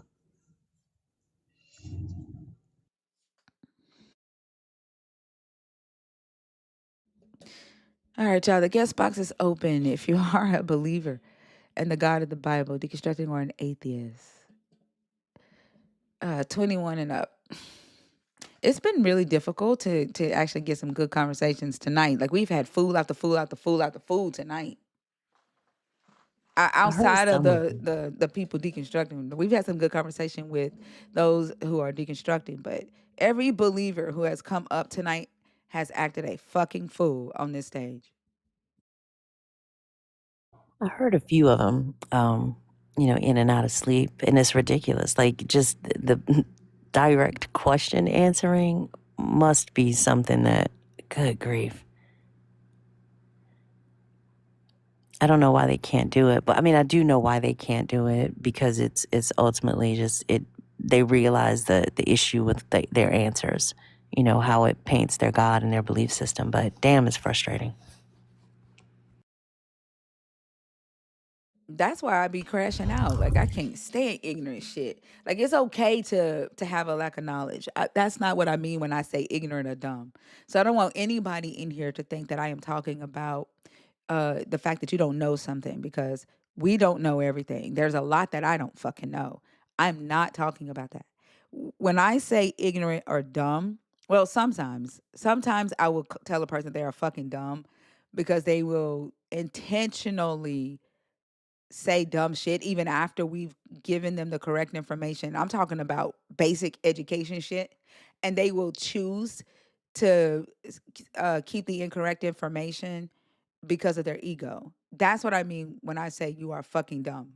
When I say stuff like that, I'm talking about their decision making, their behavior, their willful ignorance. I'm not talking about somebody having a lack of knowledge who just genuinely just don't know something.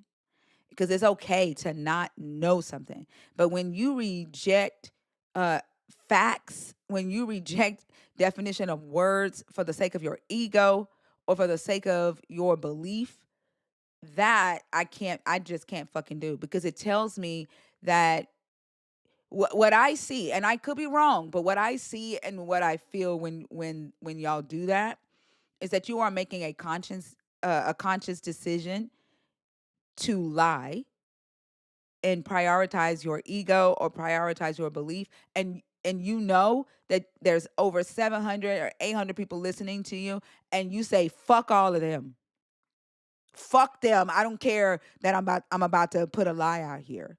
I don't care if there's some young 18-year-old listening to me and I'm about to fuck their mind up with this bullshit ass lie.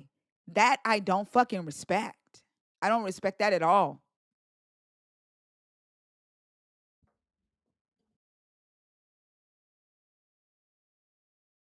I think it's the height of irresponsibility, right? Like you said, none of us know everything, but to come up here, Dunning Kruger is that effect is strong as shit, because like the guy that came up talking about, just talking, well, all of them, honestly, not listening, not asking questions, not seeking to understand. But I think it's because of the fact that they've been told their entire lives that what they believe is right. There is no other truth. And they've bought into it to the point that they're being detrimental to themselves and people who listen to them. And I had a conversation with a believer. I take that back. That was one nice conversation. That was the first one. Although he started to get, I appreciate the fact that when he started to get offended by the data that I was bringing up, he ended the conversation. And he was at least aware enough to say, okay, I cannot complete this conversation because it's starting to affect what how I see the topic that we're discussing. So like in the first conversation though, he admitted that the power of Christianity is in humanity and the ability to convince a person that something is real. And if you want to convince he was like, the non-believer doesn't have to believe that God is going to punish them or that something bad's going to happen to them, because all you have to do is convince the believers that that person deserve punishment, and they'll make it come true by bullying that person. He literally said that, Damn. right? And so he didn't like me using the word manipulative, and saying that the power of this God is manipulation. He didn't like that. But what I will say is that like that's the thing right there.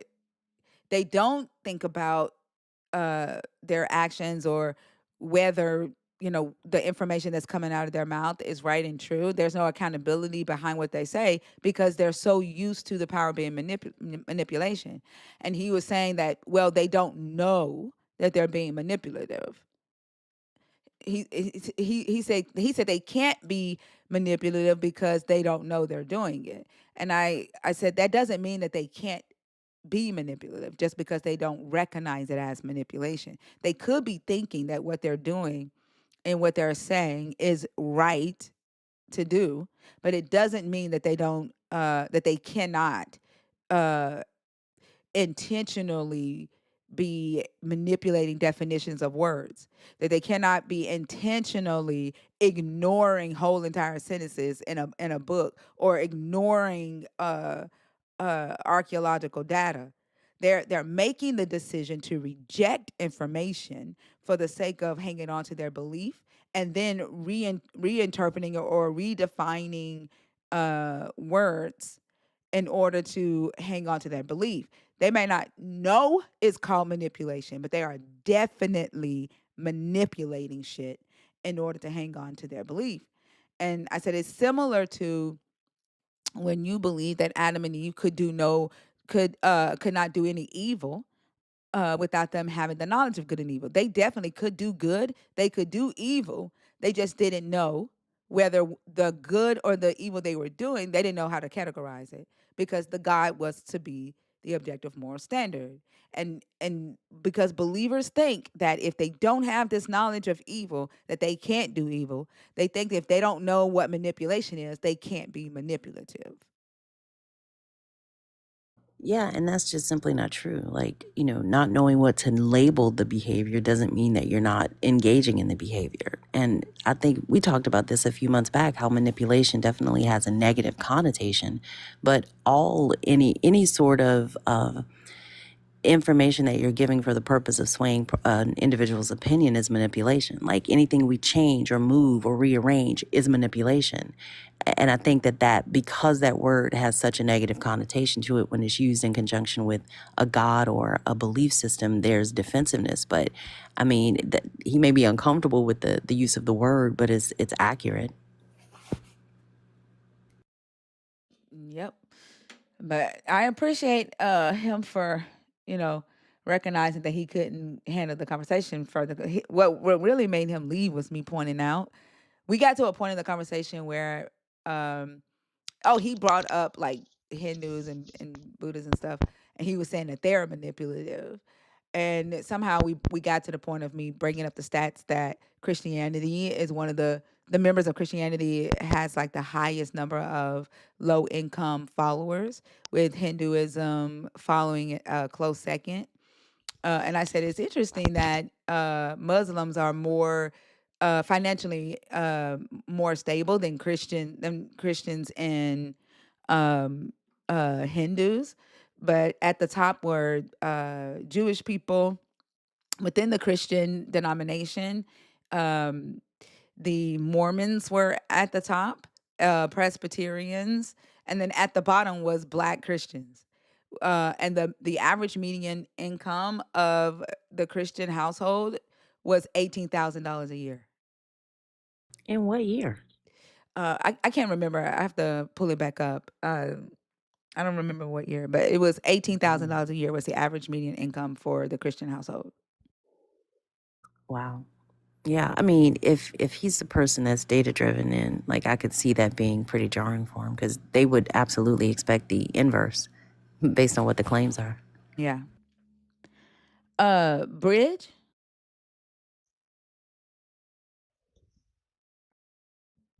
Bridge sounded like he was building one when he got up here, so I'm not sure he knows he's on stage. Let's see. No, sorry. Oh, was that them? Yeah. I think so. Sorry, Whoa, sorry. Bridge. Yeah. Sorry, Bridge. Sound like I said, whoa, sorry. Did you Thinker, did you see that couple that was on Mama Bash's live yesterday? I didn't get to catch anybody's live yesterday. Oh. At one point they got frustrated and started yelling at their kids. And we all pointed it out. And the wife was she got so mad she just hung up. Like they couldn't refute anything we were saying. Yeah, how y'all doing, Yelling at their ladies? kids is crazy. Yeah. Yep, they were yelling at the baby. You're doing too much. Go back. We're like, dude, stop yelling at your kid. But they didn't care. Hundreds of people watching. Dupree, how old are you? I'm 40 years old. Okay. Are you a believer in the God of the Bible, deconstructing, or an atheist? Um, I believe I'm saved by the God in the Bible from the wrath to come. So that means you are a believer. Hallelujah. Oh, okay. Why don't y'all just answer questions directly? Like, why? Oh, Like, you know, we can't get no is that? I don't hallelujahs. know. We Is can't. that like? Are you up here to troll us or something? Because I don't feel like that shit. Like, Oh, no, sis. are you trolling? Nah, it's my first time on TikTok. You know what I'm saying? I seen the room. Okay. You one of the first Like, rooms I ever yeah. been in. Okay. Listen, we are very serious people in here. We like to have fun, but god damn it, when it's time to be serious, it's time to be serious, okay? Like I asked a All right, let's very be direct serious. question. I'm trying to qualify you for the conversation. Okay, The no question problem. was, are you a believer in the God of the Bible? Are you deconstructing or are you an atheist? Yes, ma'am. I assume that I'm you are not a sure what you mean by believer. deconstructing. These are terms I'm not. Yes, ma'am. I'm a believer in Jesus Christ. Okay. There are 5 topics on the board. This is not a Let me debate. see. It is a discussion. I am an atheist. Fee is an atheist. Holy Ghost is deconstructing. Okay. Um, and so there's 5 topics that you can Okay. choose from. Please choose one topic to discuss with us. And since that last conversation was a shitstorm, I am going to have you start off with Fee. You will be talking to all of us, but Fee will be leading the conversation with you. Okay. No problem. All right. What topic did you want to talk about, Dupree? My name is Donald, by the way, ladies. I know it says Dupree, but I like for y'all to call me with my first name because I just made this name up. But we can go with what is the difference between being a Christian and being a follower of Jesus? All right, what are your thoughts? Yeah, so I believe that someone that's a follower of Jesus is someone that's Christ-like, because they have received the Holy Spirit. God lives in them and dwells in them, and they are becoming more like Him. So they'll kind of be more like Christ-like. They'll actually have power to heal the sick, power to bring God's kingdom on the earth, to bring people out of captivity of the enemy. And what's a Christian? A Christian is somebody that's like religious. Like they don't really know too much. They just know they want to be saved. They just want to be safe. At the end of the day, they just want to be saved. They're scared. They don't really know, you know what I'm saying, but they willing, if the evidence is provided, to their understanding, they'll try their best to walk with the king. So a Wait, Christian this is man's name is DP. I thought it was Dupree. Oh my God. Yeah, man, DP, man. I be DP. DP in them. Yeah, Oh, man. Sorry okay. about that. No, Sorry I about nope, that. nope, Yeah, I nope. got a I little too nope. excited, huh? I read that shit wrong. That's on me. Go ahead. Okay, it's all good. so a Christian isn't a follower of Christ. No, Christians are followers of Christ, but those are just more like the observers, like the citizens within the kingdom. The Christ-like individuals is the shepherds. I don't understand what you're saying. So if a person goes to church on Sunday Mm-hmm. and they live their lives typically taking care of their family, doing what they need to do, they go to church, Yeah. they pray, um, they do the best that they can. Are they a Christian or are they a follower of Christ? They'll be a Christian. Because if you go look at the parable, I was naked, hungry, and homeless. Not every Christian is going to be in that position. That's So, not or what I what you would asked. call Christian, the Th- Christ-like individual. That's not what I I'm asked. trying to explain to you the best way I can. Right, but I don't think you're answering my question, right? I'm asking you a very specific Okay, go ahead, question. sis. I'm not your sis, I'm Go Fee. ahead, man. Yeah. If you have a person who is a Christian, say they're Baptist, typical Yeah. man takes care of his wife and kids, goes to church on Sunday, goes to work, plays a little PlayStation on Saturday, doesn't do anybody any harm. They're a Christian. Is he also not a follower of Christ? So how you gonna call somebody a Christian then the same word to Christ, woman? I'm sorry. Since you're not no sister of mine, I agree with you. How you I gonna mean, she say does have someone a that's doing name, these things and then but she does I have her don't? name. Her name is What Fee. is her name? Fee? Yeah, that's what I asked you to call Oh, me, just like you asked I me to can't call you call her. I Donald. can't. No, no, I know, you but you asked told us me to not to call call you you Donald. sister. That's because I'm not your sister. Yeah, she Yes. told me. Yeah, that's because I'm Okay, so not I'm your calling you sister. woman. Fee is Her Okay, don't fine. be name my is sister. He Fee. is. Her name is Fee. Do you Okay, have a Why Fee. are you problem with Oh, Fee is with like fine. this? respecting her by calling her by her name? Absolutely not. Do you What have a is problem wrong with with hating me you? because I love the Lord? Do No, y'all don't got a nobody problem? give Nigga, I a love the we fuck Lord? hate about you. that. Who said? Respect Nigga, her what and is wrong? call her by her Why you name. cussing at? Why you cussing at me? Shut your dumb ass up. Like y'all motherfuckers are just horrible people. Every last one of you that come on this stage and rep this fucking God are horrible individuals. Like your Wrong first with you, man? directive to us was to call you Donald, not Dupree. And so I told you to call me Fee, not Sis, because we aren't related. That's not disrespectful, nor is that hate. It's direct. And I Whew. didn't even do it rudely. Like y'all, something is wrong with y'all, for real. This is ridiculous. Foolishness.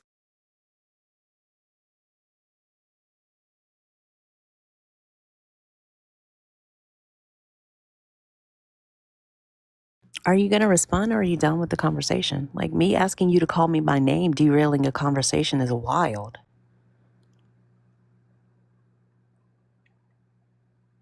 Are you still here, Donald?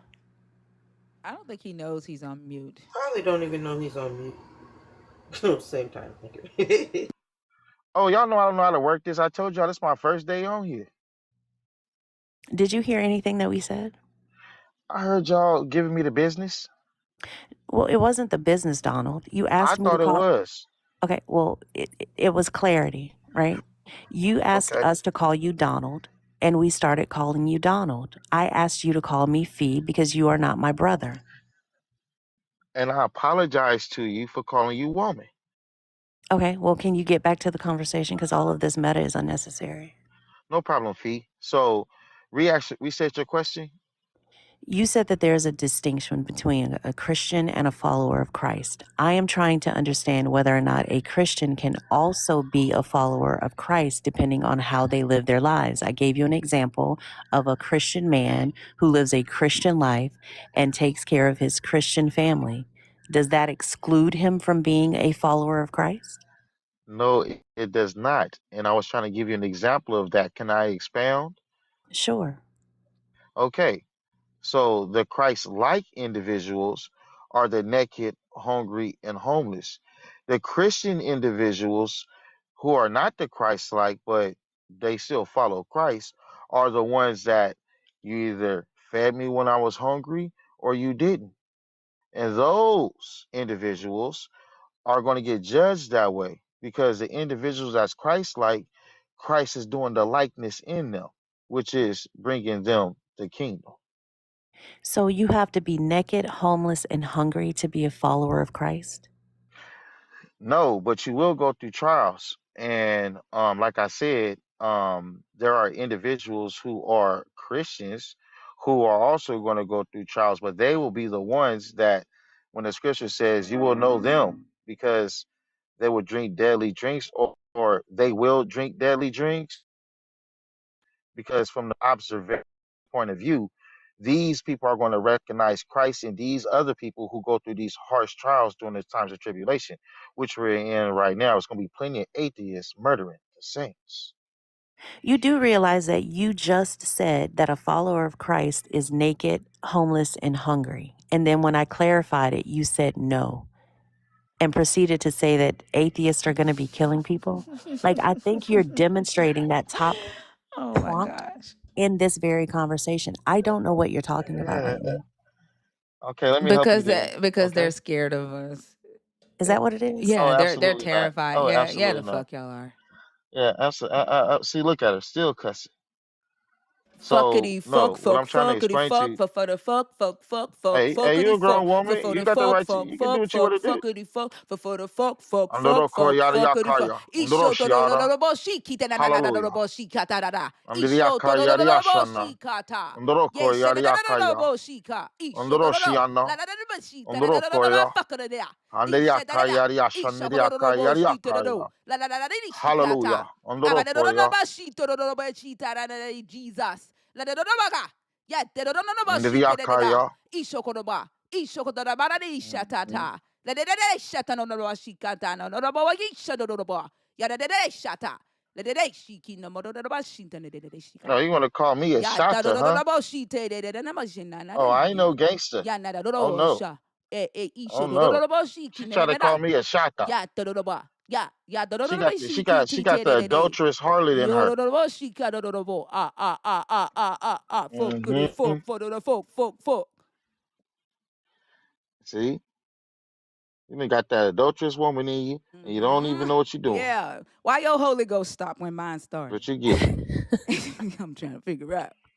Don't make no sense. It's contagious, Holy Ghost. Think of like a yawn.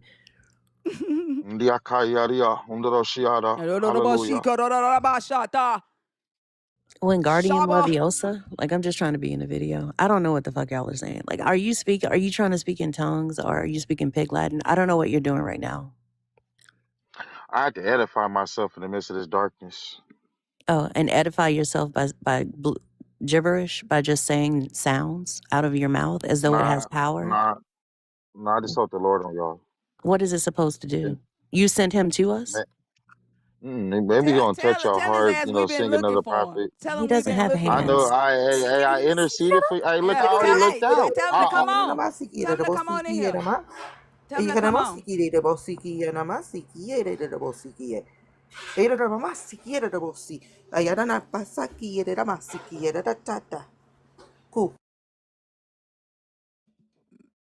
Mr. Lover. Tell him to come on in here.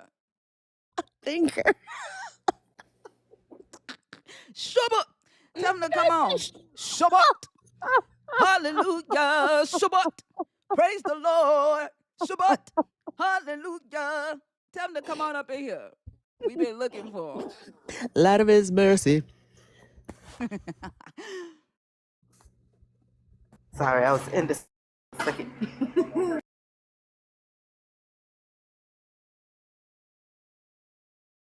Like, I don't know how y'all won't end that foolishness knowing that you come up here Hey, y'all, just hey, y'all saying muted words me up backwards and fast. shit, playing music in reverse. We don't need your pass, and we Why definitely y'all don't keep need your muting? prayer. Why y'all keep muting me? Why y'all I'm keep not. muting me though? I'm not muting you. I was trying to engage in a Y'all, Can I hold was on. trying to engage in conversations with you too. Okay, get back to the topic then. I don't need you to All right, like cool. do, but can you not do your praise breaks? Because I don't understand that language. So just go ahead and answer the question. Oh yeah, I won't do that. I won't do that. Thank you. All right, all right. But just for your information, it's an unknown language that only me and my father, you know. Yeah, I know. I know. My kid had one with his imaginary friend But too. I they understand how communicating. that goes. Yeah, you can go ahead. Back to the Hey, topic. hey, hey, hey, hey, hey, look, since I already sent the hurricane on accident. We're not You gonna already go there. what? You sent a Um, hurricane on accident? Never mind. I No, told no, you they no. suffer Let's from just change the subject. undiagnosed mental illnesses, They bro. are, because Hey, goddamn. hey, look, we know how crazy you is, Miss Lady. We just heard all that You unnaturalness come out better of know you. how We crazy don't I know am, what kind of spell motherfucker. that's. You Yeah, we better don't know. know. You better. We You don't know. better know, We, you know motherfucker. what I'm saying? You one You of them better Shaka know how Zulu crazy I princesses am. over there. You one of You them hey super hey non-believers. Yo ass got some power hey along with your. you better know, motherfucker. You better know. You need to call out all the motherfucking shots when it come to my ass. I want you to fucking know.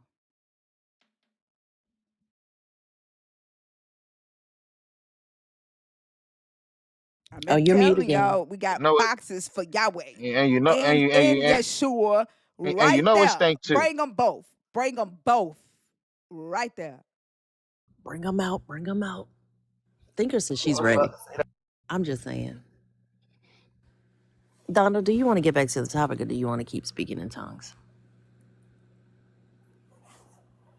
Or tonsils or whatever it was you were speaking in? You have to unmute. There you go.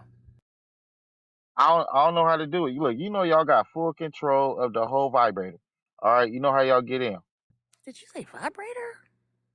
You know how y'all get That, in, man. that Let's that not was go there. Y'all another that children of was the another flesh. What? disrespectful way to dehumanize you and talk I'm about your cold with it, fucking huh? genitalia. Well, You you you just a talked about disrespectful us. ass You just talked motherfucker. about me. You a You just cussed disrespectful me ass out and all type of motherfucker. You fucking Jesus dick ass bitch. That's what the fuck you did.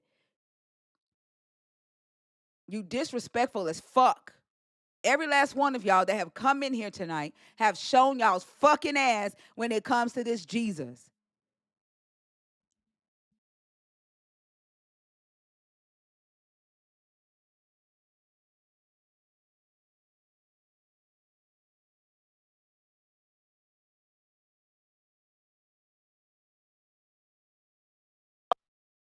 man. That's crazy work, man. You been nothing but this. You with the same measure using against me. I'm all of a sudden some type of. Then God said He caught the unrighteous. You thought He was playing? He's You must not. have thought He was playing, huh? Who was playing? Your God can't do anything. If You, anybody plays, it's man, y'all. the Lord called all the man. Look, the Lord called the most unrighteous. I was unrighteous, girl. Y'all don't know who I am. An unrighteous Negro that got the Holy Ghost, We trying already to know be that. righteous. Maybe might make it. Yeah, y'all God didn't call No, the righteous. He called the no. unrighteous. What Hold, kind of Donald. Christianity y'all learn? Donald, can you hang on just a Yes. sec? Yeah, hang on What just is a sec. going on? Yeah, the way you've been speaking and engaging in this conversation shows us your character. So you didn't have to make that announcement. It had already made itself. Like you came up here and you chose a topic about the difference between Christians and followers of Christ, and I don't see a difference because both groups behave terribly in these conversations. You all demonstrate zero self-control. You have no curiosity. You have no empathy, and the only thing you focus on is being right and being better than other people or considering yourself I better than other people. That's y'all. unrighteous. I don't understand how is that. Yeah, I mean, you haven't changed from being unrighteous. You've just started forgiving yourself for it because now you've decided that you are chosen. You've decided that God called you, but you dialed Now the phone y'all, number now yourself. y'all want to, now y'all want to beat me up, handcuff me, make sure I can't talk, get all y'all words out to y'all girlfriends and y'all homeboys, y'all real brothers and sisters, and mute me up, and I'm a guest in y'all house. That's wild. Notice how And you then got y'all that want to all point me out? out on my behavior, but y'all Hey, the ones. But y'all. Of course, and I I let just you figured speak something too, out. and I I will just hush figured my something mouth. out. The reason Jesus didn't have anywhere to lay his head, the reason Jesus was naked and homeless is because they didn't like his fucking ass. Because Jesus acted like this. Like, this is why. Like, because I'm about ready to kick his motherfucking ass out my motherfucking house. Right? Like, this is why nobody wanted Yo Jesus in their fucking house, and why he had to wander from town to fucking town. Why he had to steal 2 pieces of fish from a little boy Hallelujah. to feed his fucking friends, Hallelujah. because nobody Ha- liked his ass. they gonna say that about me.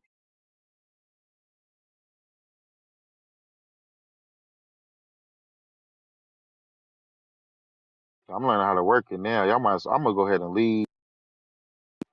I know y'all serving hashi time and a horror.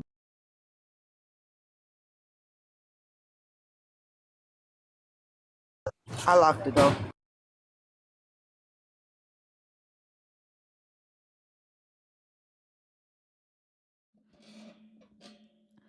The fact that, like, they not entertaining, they irritating.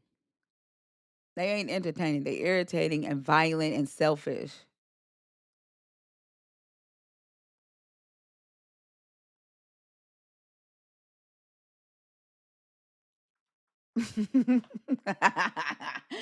But the fact that he couldn't out tongue my ass is crazy as fuck. And he got the Holy Ghost.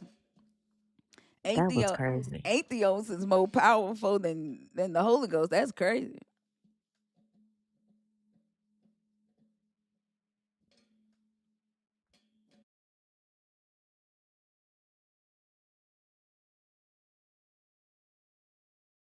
The fact that he said atheist is gonna be killing people, like, what? Okay. So the lady that pissed on stage, the believer that pissed on stage tonight, and I'm going to she identified as a Christian. So let me correct what I just said. The Christian that pissed on stage tonight, I think she did so because I pointed out the fact that demons are not antichrist, and that a demon, her saying that antichrist are demons, when I pointed out the fact that antichrist means that you do not believe that Jesus is the Christ. And I took her to her Bible and read the scriptures to her, and that is the moment that she pissed on stage. Really? Yes. Wow. She was mad because she wanted to say that because we are antichrist, because we were telling her we are antichrist because we don't believe that Jesus is Christ. And she said we are demons. And I said, nope, the demons know Jesus is Christ. The demons are the first to call him the Son of God in this book. The demons don't have to have faith. They know who Jesus is. They can see Jesus. I said, you're the one who have to have faith because you can't see him. And so when I read her the scriptures where what antichrist means, um, and she pulled out her cootie and pissed as a response. Now, if a Christian was talking to a non-believer and a Christian had said Jesus is, and that non-believer would have pulled out her cootie and pissed at information about Jesus, they would have sworn up and down that that was demonic behavior, would they not? Absolutely, 100%. So a Christian pissing because she learns that demons can't be antichrist, wouldn't you say that's demonic behavior according to a Christian's definition of what is demon possessed? That's what it sounds like it to me. Did she say anything while she was pissing, or just was the pissing her response? Pissing was her response, and then she laughed after it. And then Wow. she said, "What y'all mad about?" And and then she said, "I lost some people I lost some people today. She said that's why I peed. What? I lost some people. Yeah, she said she lost some people. Some people died close to her, and that's why she pulled her cootie out and pissed on stage. That was her response. Grief activated incontinence must be new in the DSM. I've never like what? What would come on She made me so I said, listen here, pissy. now.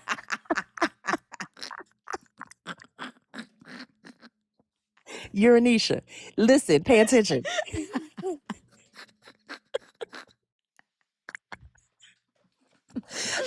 But they are not okay today. I don't know what Wow. the fuck is wrong with it. Ethereal said, you think DP and the Christian who pissed on stage are in a relationship? Should his name really be DPP instead of DP? Oh my gosh. That's your sister, motherfucker.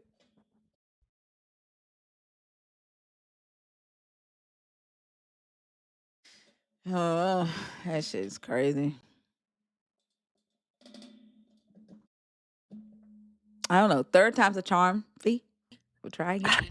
I don't know. What's up? Proxy, are you up here to engage in a conversation, like an actual conversation that adults normally engage in? What are you here for? Yeah, that's what I'm here for. I'm just trying to see if you are as well before we get started, because you're like the third person that I've started a conversation with, and I just wanted to see if I could like head Oh off yeah, the I know insanity. I'm a real human. I'm a whole human. My brain Right. works. Yeah. Are you are you a human that's that's capable of engaging in conversations with people that don't agree with you though, civilly? Can you do that? Hell yeah, like I said, my brain works. Wow. All right, are you over 21? Yep. All right. Are you a believer in the God in the Bible, or deconstructing, or an atheist? Well, I'm like I'm trying to figure it out. Like I think I guess I'm an atheist would be the safest thing to say. I'm a man of science, right? But that said, as a man of science, I have to defend the existence of gods as egregors or collective thought forms that are actually a real thing. They might not be what the believers think it is, but it is nonetheless a like, collective identity or personality that people share, and it's measurable and observable. I think we would agree with you on that sentiment. Um, with as far as like the God being a an idea that lives in the mind of the believer, but that's not what we're discussing in here. I think he's talking about egregores. Yeah, egregore. Yeah. Yeah, But egregores. yeah, but that's not what we're discussing in here. So we're discussing the God of the Bible. And so we're looking to speak to people who currently have a belief in that God, people who are deconstructing their belief in that God, or atheists, pertaining to No the five pressure. topics on the yeah, pertaining to the five topics on the board. And so typically when atheists come up, they'll pick a topic and they are sharing some type of research pertaining to that topic, like giving resources or, maybe sharing a conversation that they've had with a believer that kind of helps a person see that topic in a from a different perspective. You want me to do that? If you are able to, if you could pick a topic and yeah. I would recommend Dr. Amon Hillman of Lady Babylon on YouTube. If you really want to wake the Christians up and shake them up out of their slumber, that'll yank them out right out. He's diving into the ancient Greek language and uncovering all kinds of mysteries within the Bible and without the Bible throughout it, and I'm it's familiar with fascinating. Hillman, and he has some issues, but Well, I'm he's not talking. obviously evil. He's obviously Uh, evil himself, one but thing, nonetheless, yeah, but I'm not talking about that. Like I'm saying, pertaining. Do you see the five topics that's on the board on the post there? yep. One of those topics, like if you could pick one of those topics and then discuss one of those topics, if you have anything to add or So that's the topic box. All right. So could Jesus and be suffering? Oh yeah, Jesus, undiagnosed mental illness, definitely yes. What is the difference between being filled with the Holy Hold on. Spirit and Just being one possessed by a topic. demon? Pro- Oh, I like number 3. number 3. Number 3 is good. Okay. Yeah, All right. Go ahead. I can tell you what's up with 3. I could actually just answer that question. The Holy Spirit is just what we might consider, your light body, your plasma, your bioenergetic field, right? The electromagnetic field around your body. That's your Holy Spirit. And a demon or a daimon in ancient Greek is a collection of spirits from different things like plants and other things that you actually take like medicine, right? So they would call it sorcery or pharmakeia. And the demon is just a particular blend of spirits from different plants taken together for a specific purpose. And a lot of that purpose was not only medicinal, but recreational and spiritual at the same time. And so a demon is literally just a magical potion that you take and drink. And that's how it originated. Now, since then, it's become everyone's become very confused as to what it, I'm just confused. I'm curious, how do y'all define a demon? Everyone seems to have a different idea of what a demon is without really knowing what one is. So I'm wondering, where are we all at here? I see it in the same way I do as a Dementor in Harry Potter. It's just a character in a book. I don't share your beliefs or acceptance of some spiritual realm because I don't see any evidence of it. And this prompt is about knowing the difference between when a person is acting based on the influence of a benevolent spirit or a malevolent spirit within the confines of Christianity.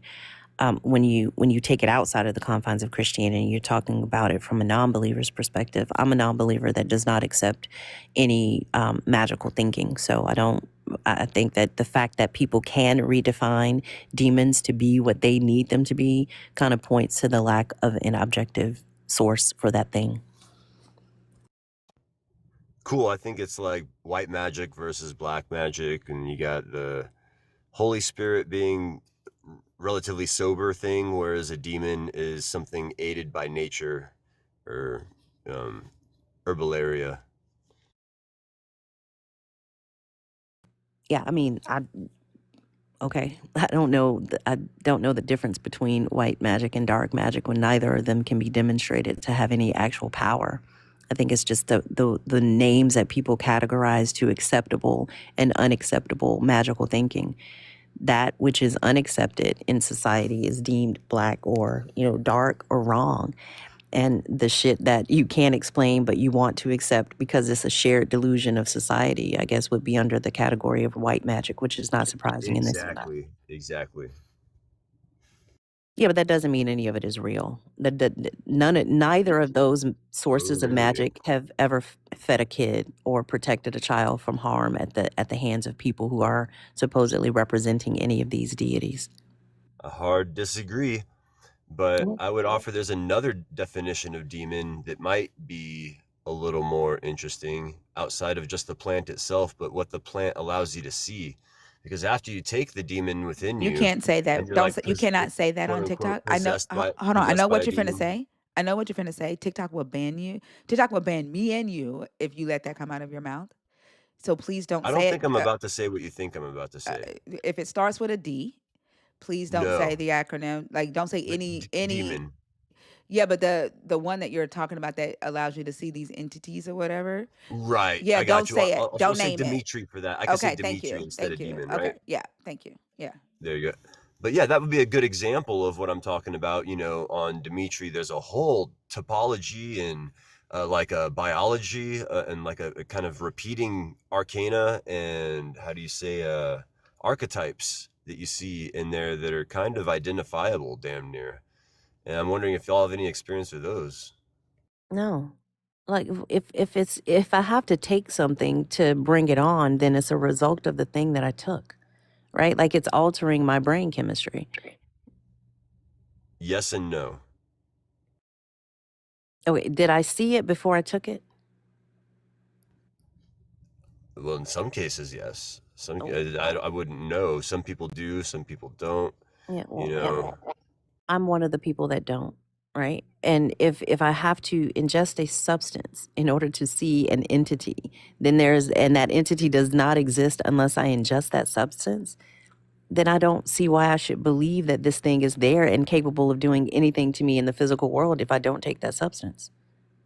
Well, let's put it to you like this. Like, let's imagine that there's like an imaginary friend in your head that's just totally imaginary, right? Not real, completely made up in your head, right? And it's just like a voice you talk to, and it just tells you things.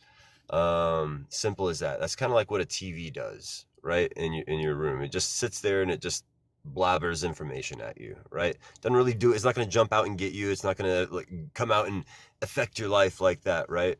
But nonetheless can very much have an influence on your actions and decisions, right?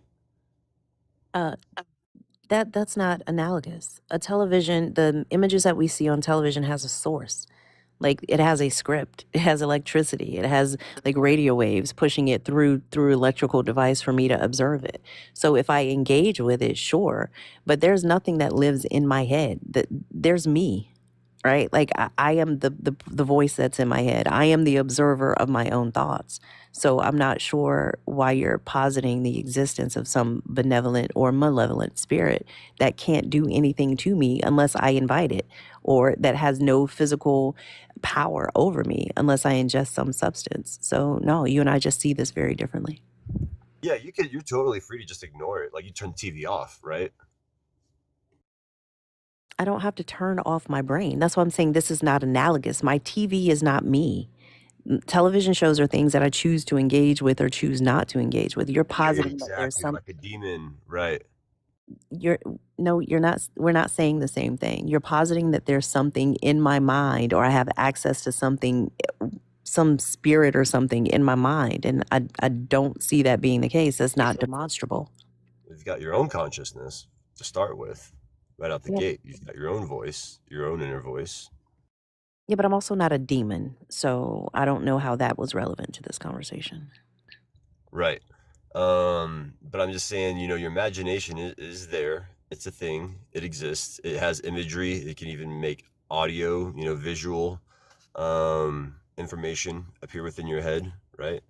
And within that realm, what we start to notice is that there's certain consistencies. There's patterns that repeat over time and throughout different individuals, the separate cultures, right? And that's where it starts to get pretty interesting. I think it's worth examining. I think it's not complete like nonsense. So I'm willing to look at the evidence instead of just like waving my hands and saying I'm not going to look at it, but trust me, it's not affecting me. Okay. Well, who said that though, right? Like you don't know what I've looked at. You That's don't literally know. what you just said. That's not at all what I just said.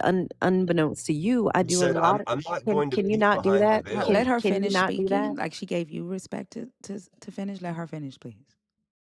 Yeah, like you're like the third person in the last 2 days to come up trying to push this metaphysical ideology of some divine source that connects us all. Like I'm very well versed in what you're talking about, right? Like I don't agree with it. I don't think that jumping the gun and calling this God or any other sort of mystical power or source behind what we know life and consciousness to be is necessary. I stand at the edge of what we know scientifically, not 5 steps ahead. I do realize that we are all made of the same material. We are all made of we are literal stardust. I understand that.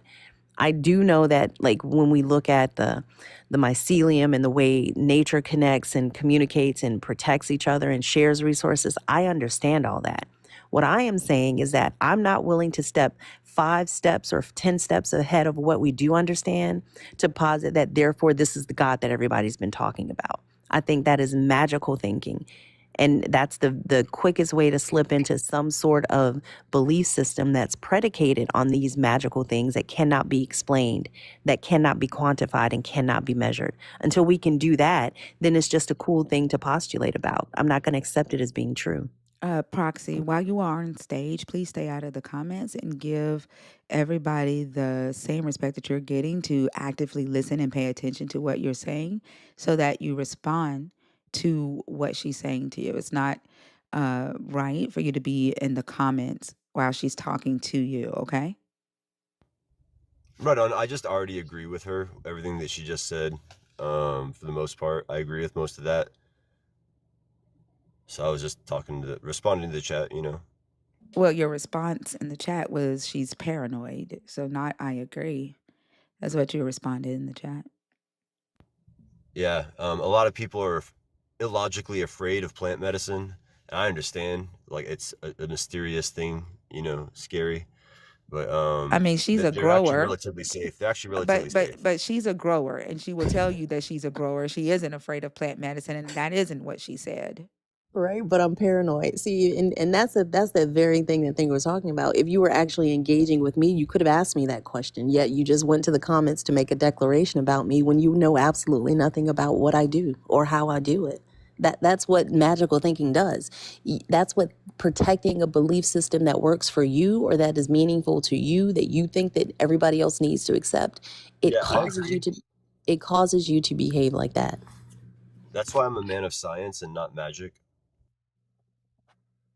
You're a man of science, but you're in the comments telling people that I'm paranoid. What data shows you that I'm paranoid? What hypothesis did you state and then go through the entire process to conclude that I'm paranoid, man of science?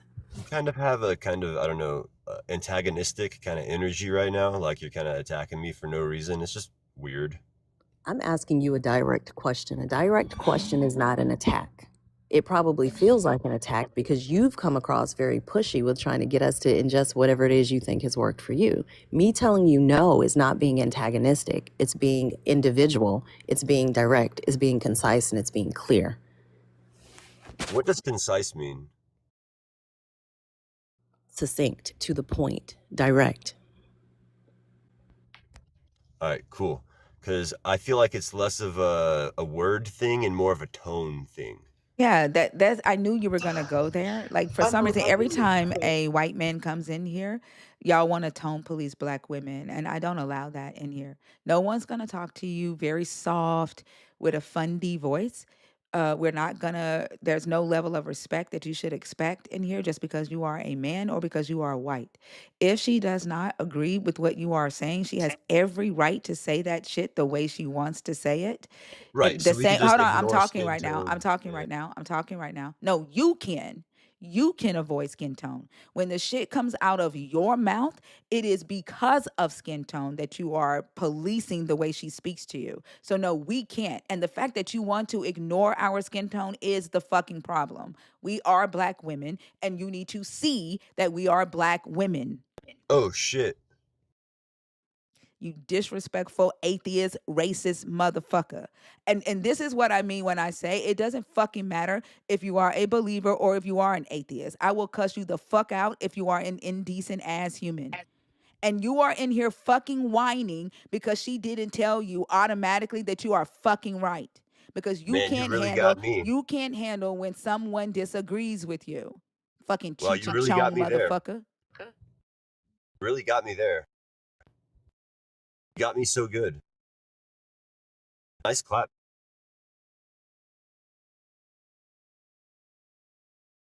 Okay, though. But are you? This is why also when I say white men deconstruct from Christianity, they deconstruct from the God because they don't need the God anymore because they believe and they know that Jesus and Christianity is white supremacy. They are the God. The white supremacy is the God. They don't fucking need it.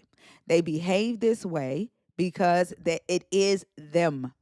There's no fucking reason for him to be bowing down to Jesus or looking to Jesus. All he has to do is act himself. That's right.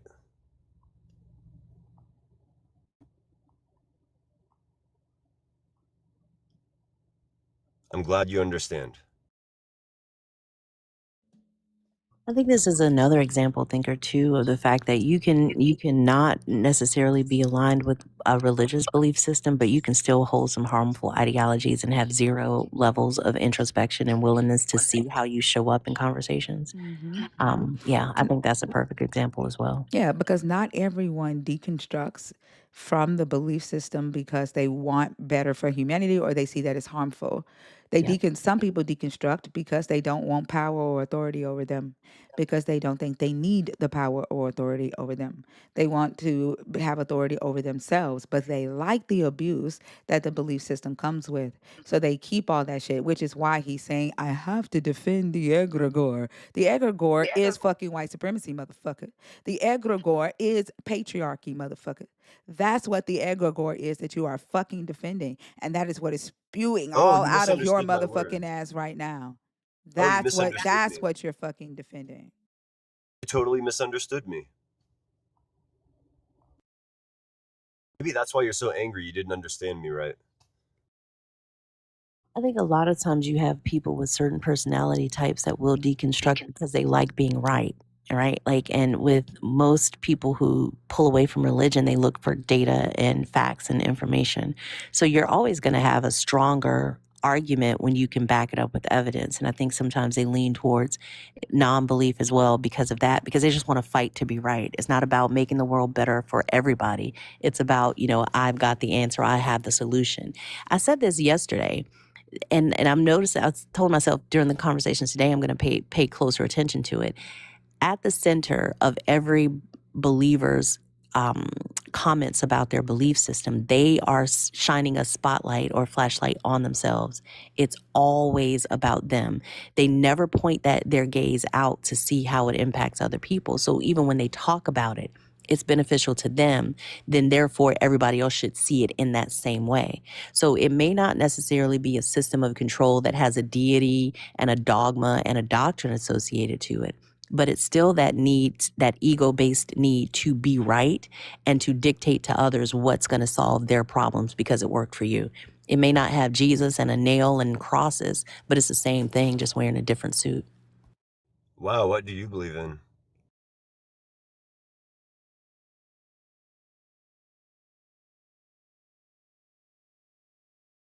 I don't believe in talking to people who are disrespectful. I definitely don't do that. So what I do believe in is irrelevant to you. I don't believe in begging or demanding for respect. I believe it's just naturally earned. Do you know how to earn it, though, is the question. Yeah, you earn it like an adult. Says the motherfucker who was whining because her tone didn't fucking make you feel like mommy tucking you in bed at night, motherfucker. That Yeah, I'm is just you making sure begging. she's okay. That It's is not you about me. begging for fucking respect. That is you begging for that shit. You didn't earn it. You didn't earn shit. Yeah, I'm okay. I just want to make That sure she's. is you begging for fucking respect. I'm okay. I just want trying to make sure she's.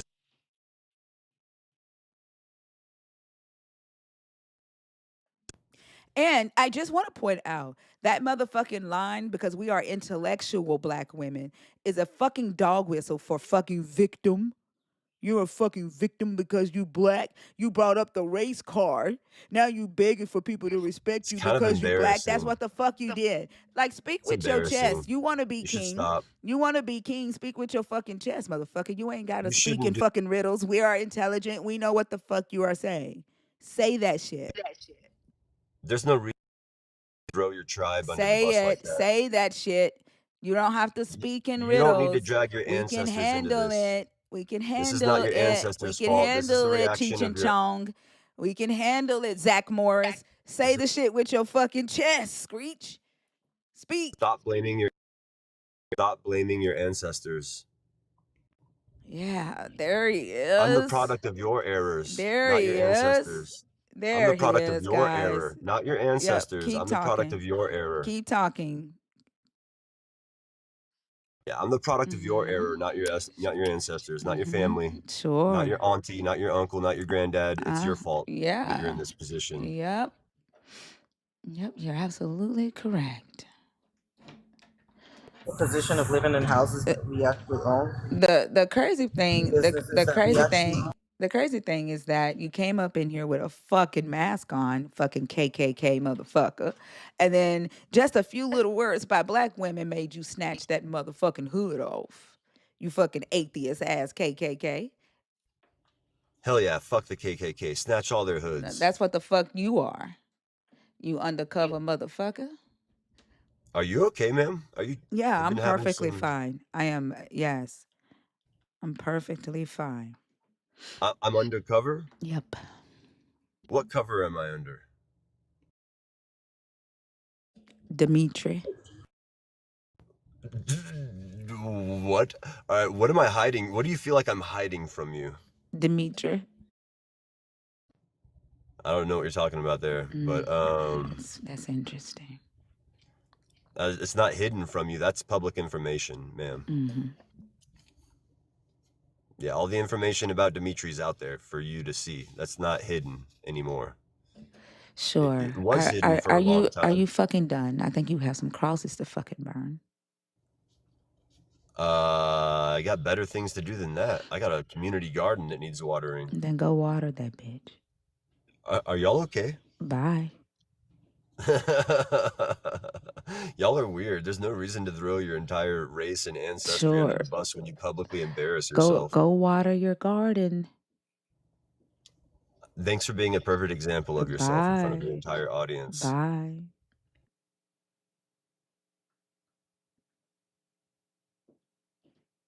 How do I get out of here? Are you supposed to kick me? What's going on? I don't know. Ask Dimitri. Call one of According those. to that, Call I'd one say of it's those entities that you see while you on Dimitri, and ask them to come and help you down.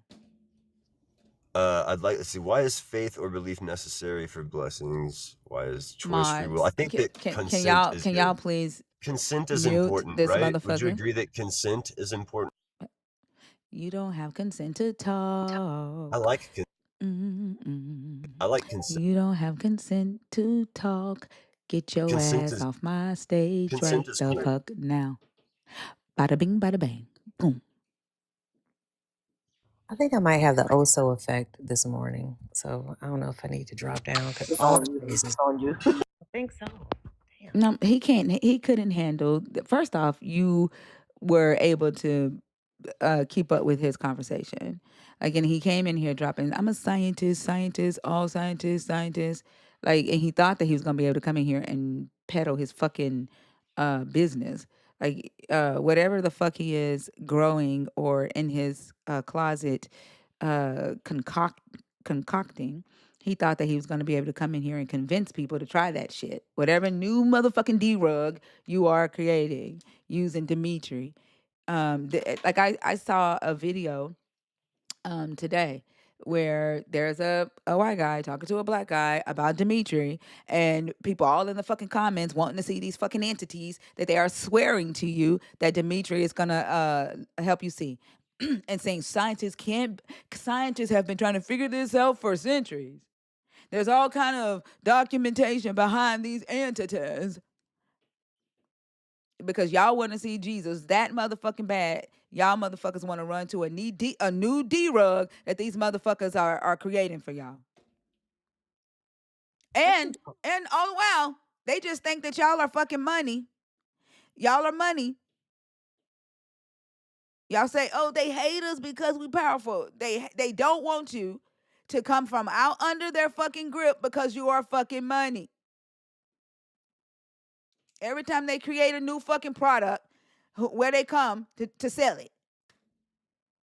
Because y'all want to see Jesus and God so fucking bad.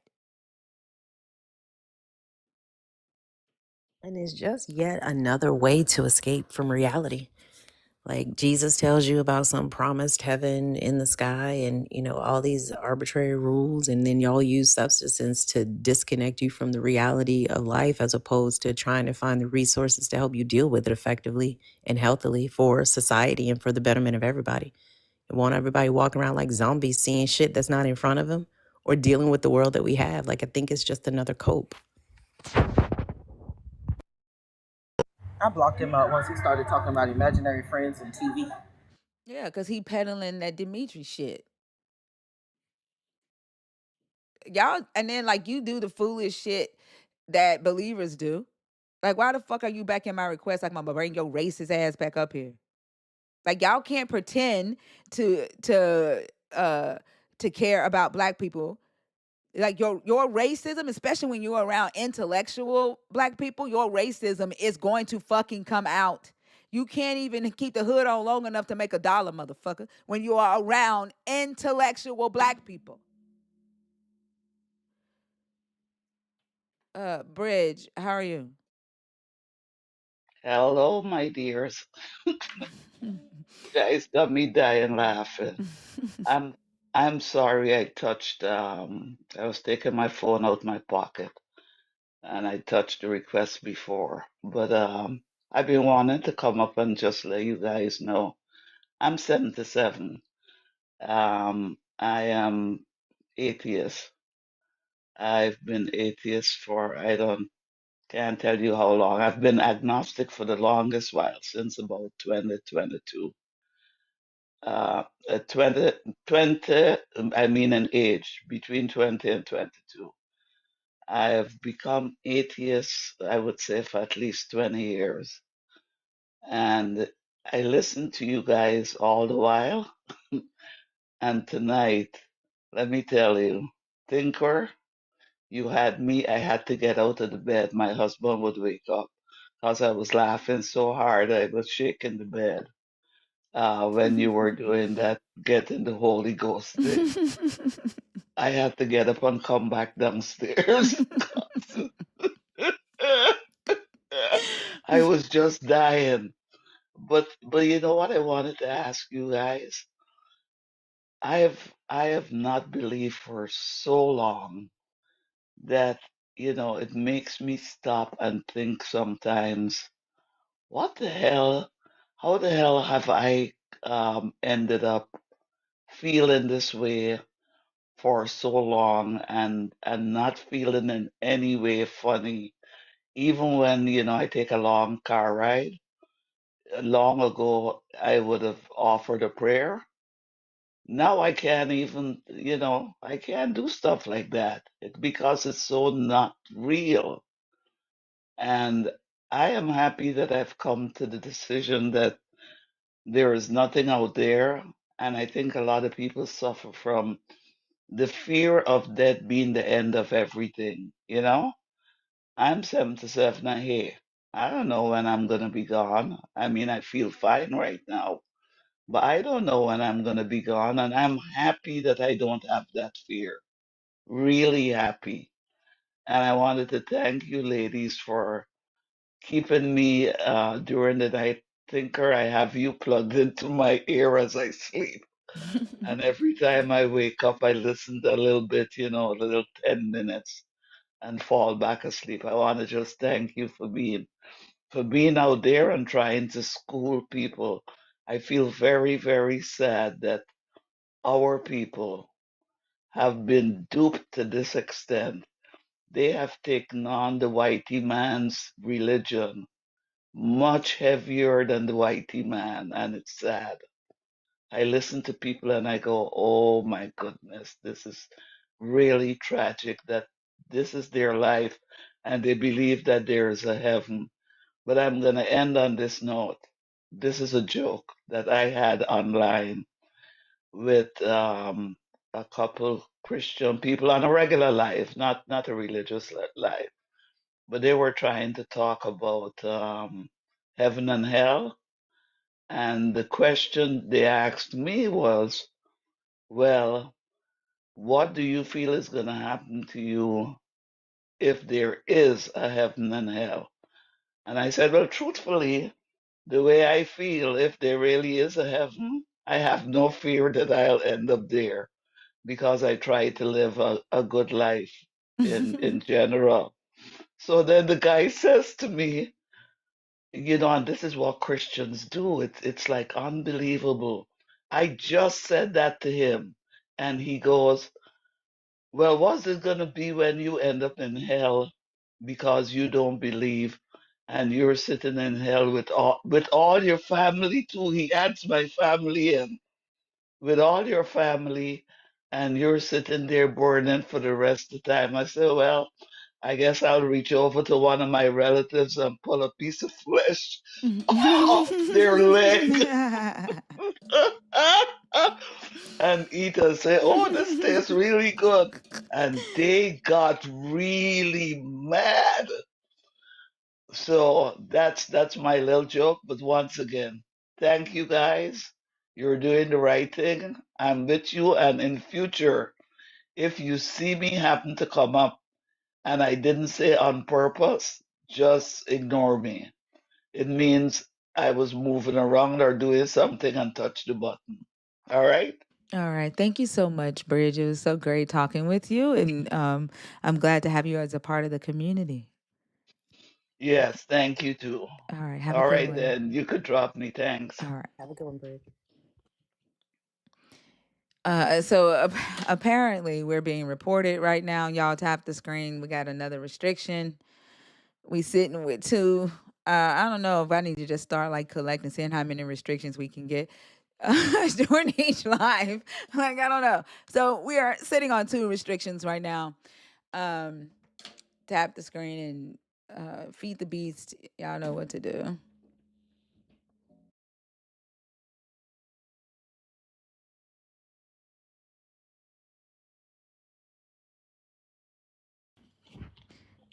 Thank you. Hey, Mia. Hey Thinker, hey Fee, how are you guys? Oh, hey Selena, I'm I'm good. How sorry. are you? I'm doing well. I just wanted to come up and use my dragon if it's possible, if you don't mind. Absolutely.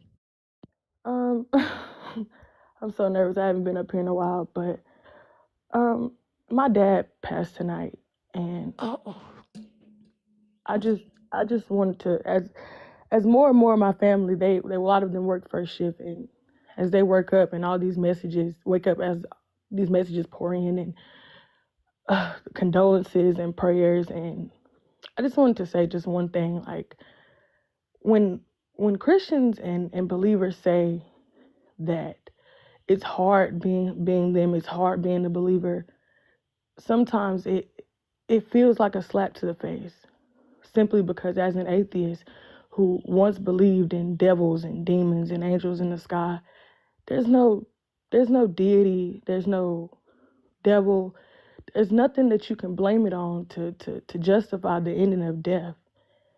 And if anything, I feel like the absence of a God or a heaven or anyone or anywhere for that person to go, being an atheist, I think it just makes it even more cruel. And as I sit here and I see these messages, and it's like people rejoice so much in the belief itself. Like it's not that it actually does anything for you. It's not that it's showing us, how to be better people, how not to harm people. When my dad was alive, half of these people, they stole from him. He never asked for a dime. It was just like I said, cruel. But to see so many cling to this God, it just makes me realize, like, the way I've lived and what I believed for so long was all a lie. And the more I think about it, I don't think I've ever experienced the type of happiness. I don't think I ever would have been able to even, have this conversation with you guys if I was still a believer and this had happened then. But that's all I wanted to say, you guys. I didn't want to ruin the moment or take the energy down or anything, but that's all. No. I'm glad that you came up. Of course, you have my condolences. You also have my ear. I know what it's like to lose a father. Um, I was a believer when I lost my father, but I was already, you know, pulling away from the church. And so I know exactly, uh, what you mean when you say that you don't have anybody to blame it on, because I did look up at the sky and ask this God, why did he take him before the promise that he promised him? And so I did have something to blame it on. And I know what you mean when you say as an atheist now, there is nobody to blame, right? And death is, a part of life. But like if you need anything, if you need to talk, um, it sounds like you're surrounded around believers, and that can be trying too, because they be saying the most outlandish shit when somebody passes away. So Yeah. yeah, so if you need to talk, just hit me up. Yeah, same here. Are you in Discord? Yes, I am. But Mhm. I just wanted to thank you guys because 2 years ago when I first started deconstructing, like I felt like I wasn't someone who my dad could really look at and respect. And for a long time, when I did become atheist, I didn't go around my parents for months and months because I felt so ashamed because I knew how I had been raised. But I'm just glad and I'm thankful for you guys that I found you because before he died, I was able to be someone that not only he could respect, but I could look in the mirror and respect myself. And I just thank you guys every day. Oh. Yeah. I think I remember you coming up talking about you having these conversations with your dad. Yeah, and like I'm glad that you were able to get that as well. But one thing that helped me as I became a non-believer and moved towards atheism is, and I know you've heard me talk about this before, but my father is still my father. I'm a part of my father, so my father is still a part of me. His DNA is in me, and I can when I make some of these facial expressions y'all see me make, that's my dad. And like the personality that I have, that's my dad. The the things that he taught me, the way he did not let go of my hand when I was in my toughest times, that's my dad. All of that is still with me. And so I don't feel that sense of loss. He's always with me. And maybe that's why I'm not so upset. Like I'm hurt that he's gone, but I'm just grateful that I had that time with him and that I have that peace with him. And not only that, but he's not suffering anymore. My dad, he was paralyzed on his left side, so it wasn't a quality of life that I would want him to continue on this earth, you know. And he was a believer, but not like really heavy like my mom. And I was gonna stay there with her tonight, and she got to playing her gospel music and talking about how she was gonna see him again, and me being me thinker, I had to leave. I can't take that Yeah. because I love my father, but I've began to accept that we won't see these people again when we die. Like when we're gone, that's just what it is. Hey, but you experience, to Thinker's point, you experience them every single time you remember something y'all shared. Like, I Absolutely. was probably, I think, maybe 8 years into my deconstruction journey when my dad died. And like you, I was so relieved that I had that conversation with him before he died because I felt like such a fraud not being honest with him about how I felt. I was lived 8 hours away. So, it wasn't like I was lying to him saying I'm going to the Kingdom Hall and not going, but I knew I wasn't being authentic and I didn't like that because I felt like I left religion because of inauthenticity. I don't want to put on another jacket in a different way, but I had to do it at a time that worked for me. So I think being able to have that conversation where he saw you and you started with being proud of yourself, which allowed him to feel that same thing. Like you got him with you. And it is difficult, it's different. It's a different type of difficult to grieve outside of religion because all of the people around you are speaking a language. It's almost like speaking a different language. Like they're speaking a language to give you comfort that you no longer really understand because it doesn't land that way with you. But when we think about the fact that I said this the other day, like the realizing that my life is finite is what makes me value it more, is the thing that motivates me to always show up as my most authentic self and to hold myself accountable for every single thing that, not only everything single thing that I do, but everything that I think as well. I have to be responsible for that. And I think when we recognize that, we move through that grieving process a little bit different. We acknowledge that we don't live in a society that prepares us for our eventual death, because it constantly teaches that you will never die. How can you prepare to grieve something when you've been told your entire life it's not really real? You don't know where to put it. So being able to take hold of that process yourself and craft something that you need that's going to help you get through these difficult times is exactly what you should be doing, because that's what you need to be doing, and not forcing yourself to be around people who are telling you things that don't bring you the comfort that you need right now. Thank you so much, B. Like, if anything, I feel like you just put language to everything that I've been feeling, because all night long I've been in that space where I've been around nothing but believers. And my big brother, he's an atheist as well, but I feel like they're not very comforting people. Like, this is just something that I have to, as you said, grieve on my own. I have to craft my own way of remembering him, if I can say that. And I don't know, it just boggles me how people are so celebratory of God when death is involved. But while people are here, it's like you look by the wayside, they don't exist. And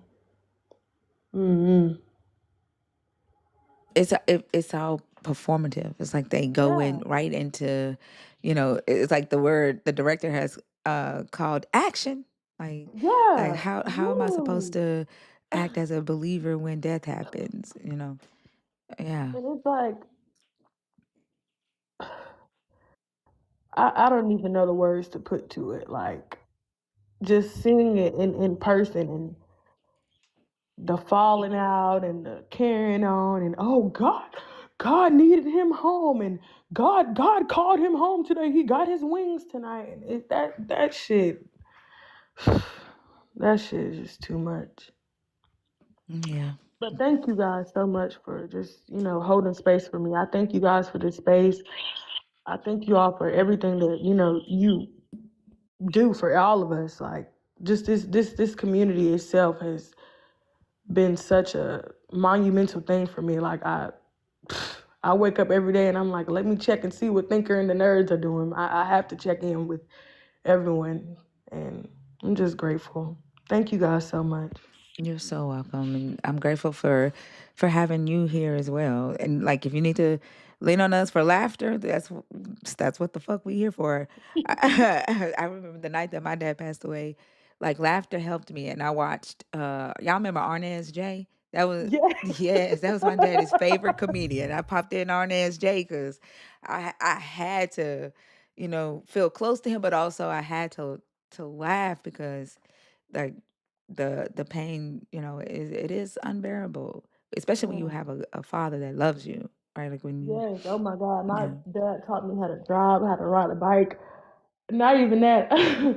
I was talking with my mom and I told her, I remember my dad was the type of man who he would carry the same pair of sandals and jean shorts to every vacation we went on for 20 years straight. It was Damn. crazy, but I love them. And those sandals, they still are under his bed to this day. But thank y'all. I'm gonna drop down. I'm gonna get some rest. You're so Get some welcome. rest. All right. And seriously, reach out if you need us, Mia. Yes, Thank you definitely. guys so much. You're welcome. Bye-bye.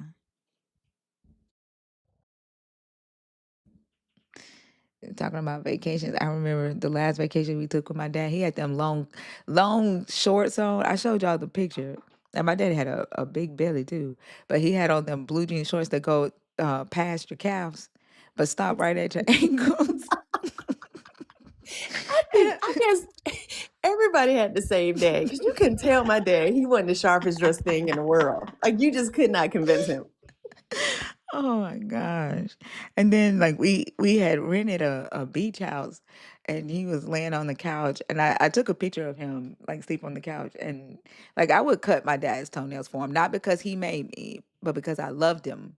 And my dad had some of the roughest feet.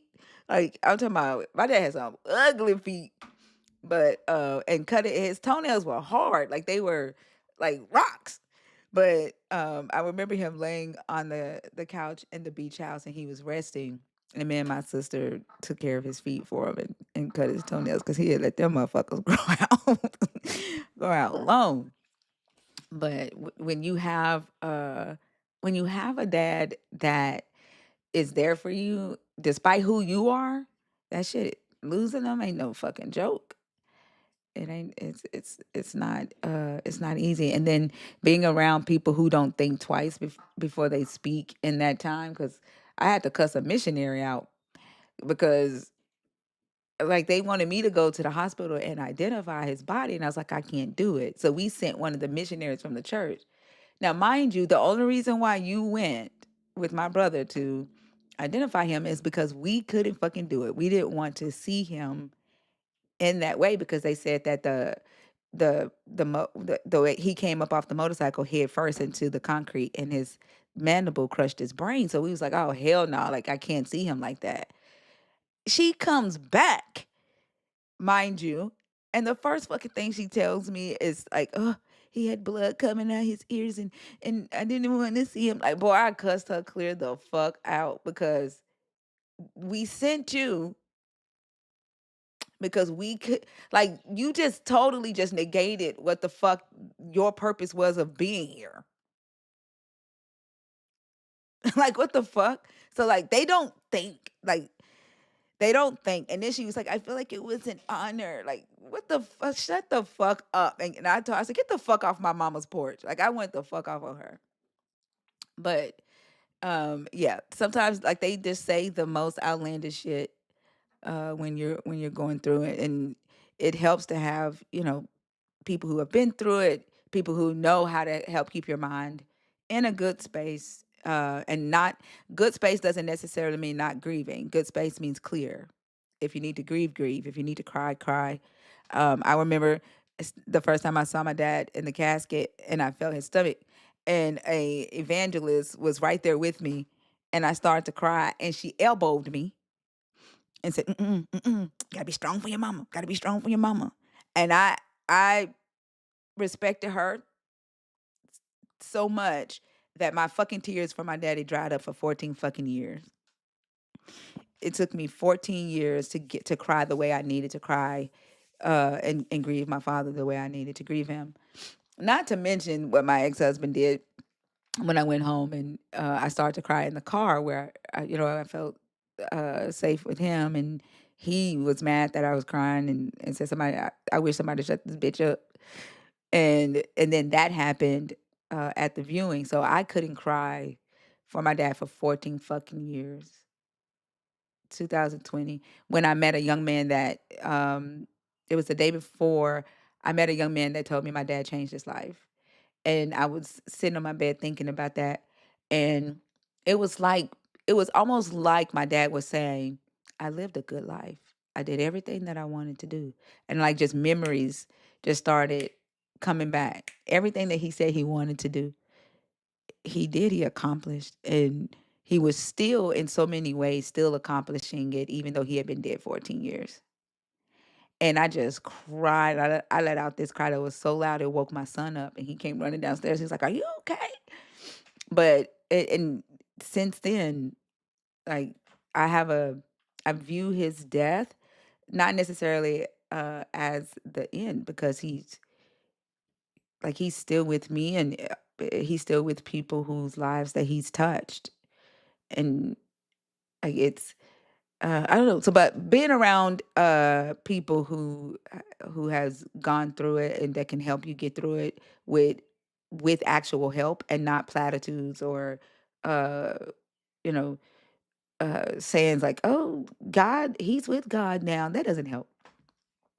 That doesn't help. Like, listen to me, let me cry on your shoulder, share, you know, experiences or stories or what I need in that moment. Be willing to be that and do that for me. That's how you are there for someone when they're grieving or when they're in need. But yeah, okay. Um, If you are a believer in the God of the Bible, deconstructing, or an atheist, y'all, the guest box is open, 21 and up. I don't know. Why the fuck is Proxy still trying to come back up in here? Like, that's crazy. Yeah, that I don't know. Clearly, it's not only Jesus' kids that need some home training.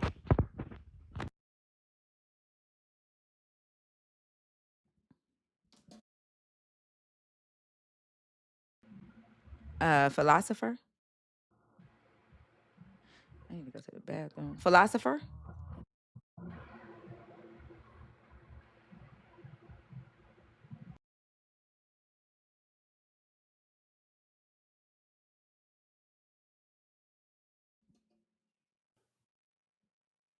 Queen Quality?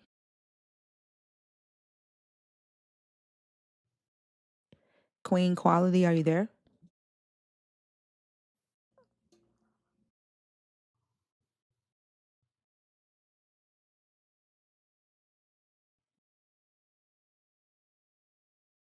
Demos, are you in the request on purpose or on accident?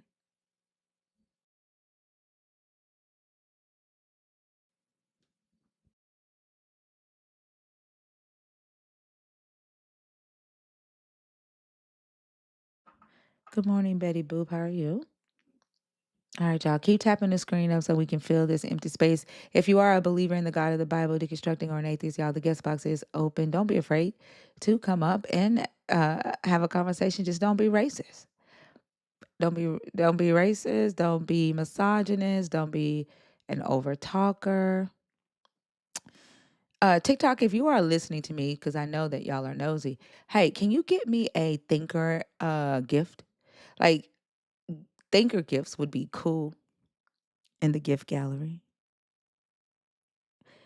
I highly expect that by June, there's a thinker gift in the gift gallery by June.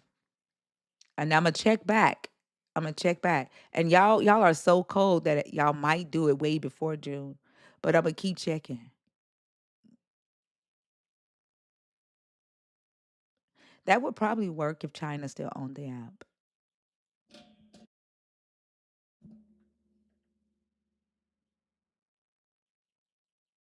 Gaslight, are you in the request on purpose or on accident?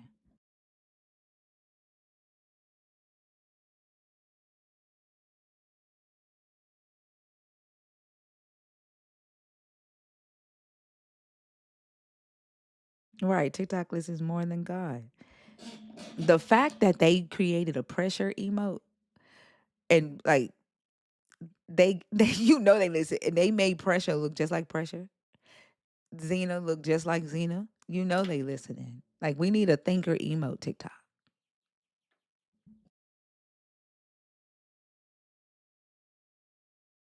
I like the nerd emote. We're grateful for the nerd emote. That was the business. Let's see. Trish.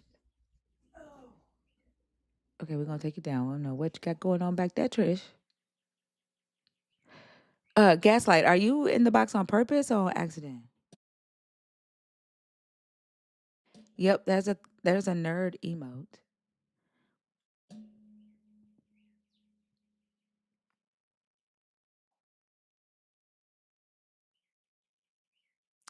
I think you have to be in the community to gift it.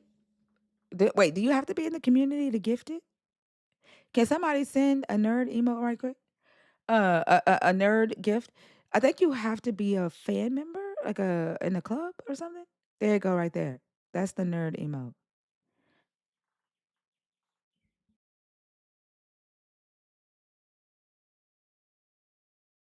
Thank y'all.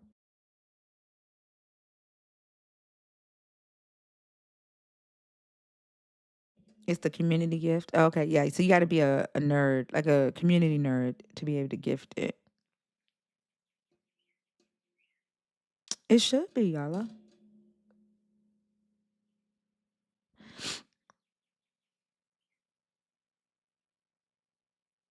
right, y'all. Don't get scared. Don't get tired or sleepy. Don't get too busy. The guest box is empty. There's 742 people in here and another 100 on YouTube.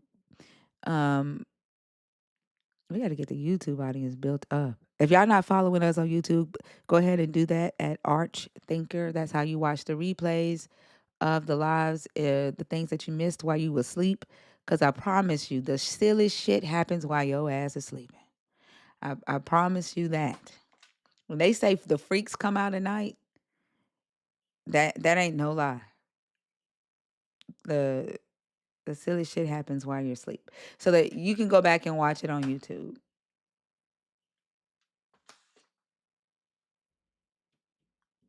She was the second guest. The pissy lady was the second guest. So probably within the first 30, 45 minutes of the stream is gonna where her interaction begins. Somebody said, "What time did the lady piss on stage?" There was another guy that came up begging for Nelly to put me in check because he was calling. He was a Hebrew Israelite. Of course, they don't want to be called black Hebrew Israelites anymore. He was a Hebrew Israelite, and he was saying that Christians are not true followers of Jesus because they call him Jesus, and his name is Yahuwah Hamashach, or he called him Yahuwah Hamashiach. And I said, well, that ain't how you say his name either. And I was just sharing, like I wasn't even smart or anything. Then he started crashing out because he said, I ain't gonna let no woman tell me, talk to me like that or tell me anything. So we got into it, of course. And he started asking Nelly to put me in check. Then when Nelly cussed his ass out, he ended up running because he felt like Nelly should have been able to control me. So that was the third call of the fucking night. Grief. Yeah. It's been insane. Somebody in the comments called that lady pissing earlier, but you were talking Called to her somebody what? and I couldn't. Pissteen instead of Christine.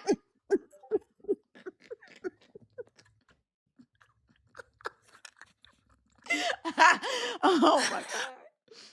I told her ass was pissy. Pissed the fuck off. I said something I can't remember, but she pissed me off peeing on stage like that. And Nelly was pissed. Nelly was even more mad. Nelly was disgusted. But the crazy thing, after she leaves, like she just stopped talking, but because I was staring at her ass, so I think she got scared. But she just stopped talking, and then uh when the Hebrew Israelite came up right after that, he was like, "Well, I promise y'all, I ain't gonna fart on stage or piss on stage." He was like, "I'm a good one," and then he ended up begging Nelly to help him because I. And the whole thing is, he didn't want a woman teaching him nothing. He didn't want, but then he started saying, "You should try to teach me. You should try to nurture me." Like he started begging for that after he said a woman can't teach him nothing.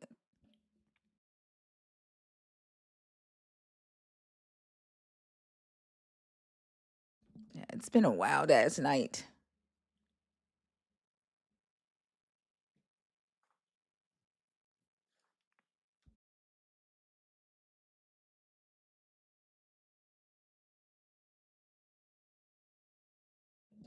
Wasn't that your boy though? That guy that be changing his profile all the time. That was Mr. His name is P. Sometimes he comes up under the Bishop um account. He did that. He peed on stage.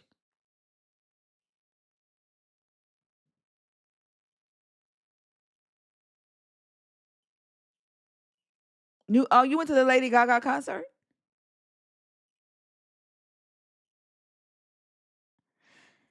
Yeah. Like it's interesting how their behavior, like what makes them act that way. Um I don't understand.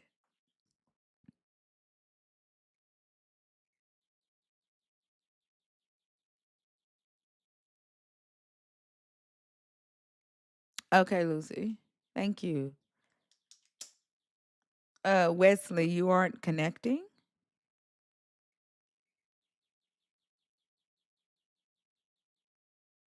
I don't know. Wesley, try again. Is this the one that y'all said he said that he couldn't talk to us heathens anymore? Is that the Wesley y'all was talking about, or is that a different one? I don't know if that's the same one because I didn't see the P. But let me stop Oh, lying. I'm not gonna remember the PFP anyway. I just know the name was Wesley. maybe TikTok threw them in there, and they're because that Wesley is not following me. So obviously, if that's the same Wesley, then he did unfollow everybody like he said he would, and he said he would not come in here anymore because we're heathens. And maybe the TikTok gods wanted us to know that Wesley is still listening to us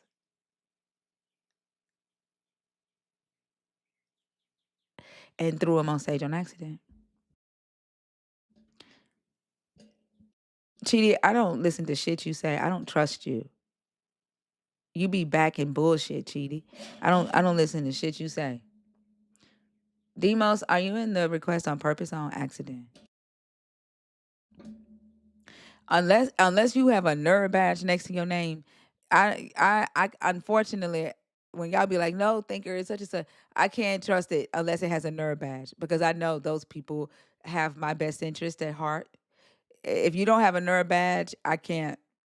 I don't know you like that, or unless I know that I'm used to seeing you in here and I've read your comments 1,001 times and I know your personality. But unless I know you, I don't. If I don't know you, I can't trust what you say. Uh, but Chidi, I know your ass because you're in here night after night, and I see you co-sign bullshit. So I don't trust you. I don't trust shit that come out of your mouth. Demos is on purpose. Okay, I gotta use the bathroom really, really quickly. Fee, can you start this one off? I'll be right back. Yeah. Okay.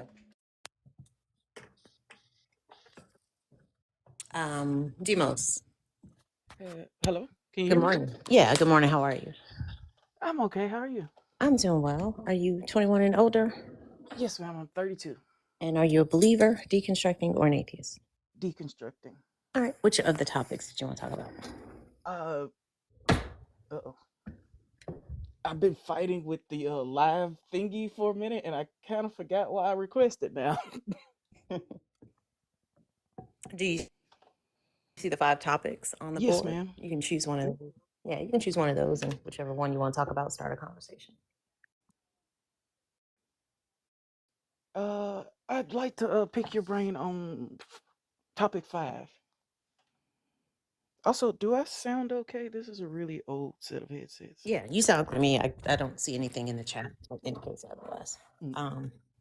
I can't see topic 5. Which one is it? I don't have my glasses Is in front of why me right is now. the why is choice / free will so important to your God?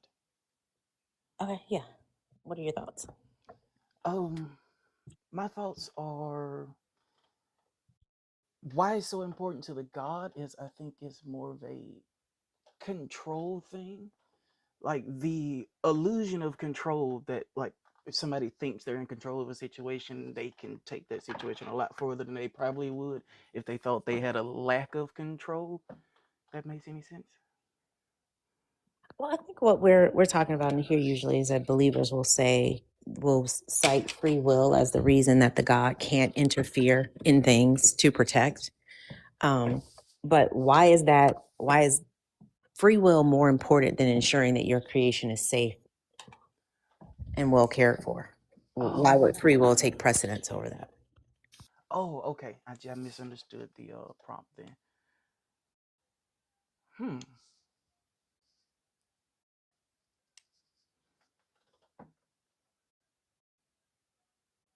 That is a good question. I don't. Hmm. Had you thought about the question from that perspective? Because like we were I talking on haven't. Zena's, yeah, we were talking on Zena's live, I think yesterday. Like I would gladly give up free will if it meant that babies no longer had to be raped. Like I would be Agreed. cool. Yeah, I would be cool with that. But you would think that someone who has the best interest of everybody at heart would devise a system or construct a system that would at the very least allow for the safety of its creations. But if free will is so much more important, why would that be? Also, that brings another question to my mind. Does it not like impose on that free will when you dole out punishments? What do you mean when you don't allow punishments? Dole out, not don't allow, like dish Oh, out. yeah. Like we were talking about that too. Like you don't need like the free will. My free will is going to be infringed upon when this God destroys me anyway. So like Hmm. the moment you destroy me, that is not my will for you to do that. It's going to be infringed upon then. So why not infringe upon it now and just stop bad people from harming children or from harming innocent individuals? Like it just doesn't make any sense. Hmm. And I've been listening to Thinker now for a few months. Well, actually, now it's been more close to a year now. But nevertheless, that's not important. I've done a lot of studying of this book that I didn't do when I was going to church every day, and I haven't come across it yet about a mention of God's creation even having free will, or Him respecting it at all, from what I've read. Oh no, it's not in the book at all. There's nothing in this book that tells believers that this God has given them free will. There's several scriptures that tell them otherwise, but they consistently insist that they have it. But the only reason that they need to claim to have it is to absolve the God of responsibility for not protecting or the accountability for doing anything, honestly. It's their get out of jail free card for their God, but it's not substantiated by this book at all. Hmm. And that's something else I've noticed by just watching and listening to the Christians or spiritualists or the other people that come up, is the free will argument only seems to come up when we're talking about some effed up crap that the God did. But if it's like doing something good, or something that they can write off as good, and that was fine. Yeah, he'll violate free will to bless you. He'll violate free will to teach you a lesson. All the things that they say the believers say that God blessed them with or God did for them. If it wasn't going to happen without God's intervention, and it's a violation, if not of your free will, it's a violation of the free will of the person who did whatever you're giving God credit for. So either way, like it doesn't work in their favor. But even despite that, like the reality is that what is more important if you look at the grand scheme of things and you do like a risk assessment? Is it more risky for me to not give free will to these people, or is it more risky for me to give it to them? What would happen either way? And I just don't see why it's that important. Neither do I. And I also haven't looked at this from this perspective, and I appreciate the new perspective as well. I always like pondering over things.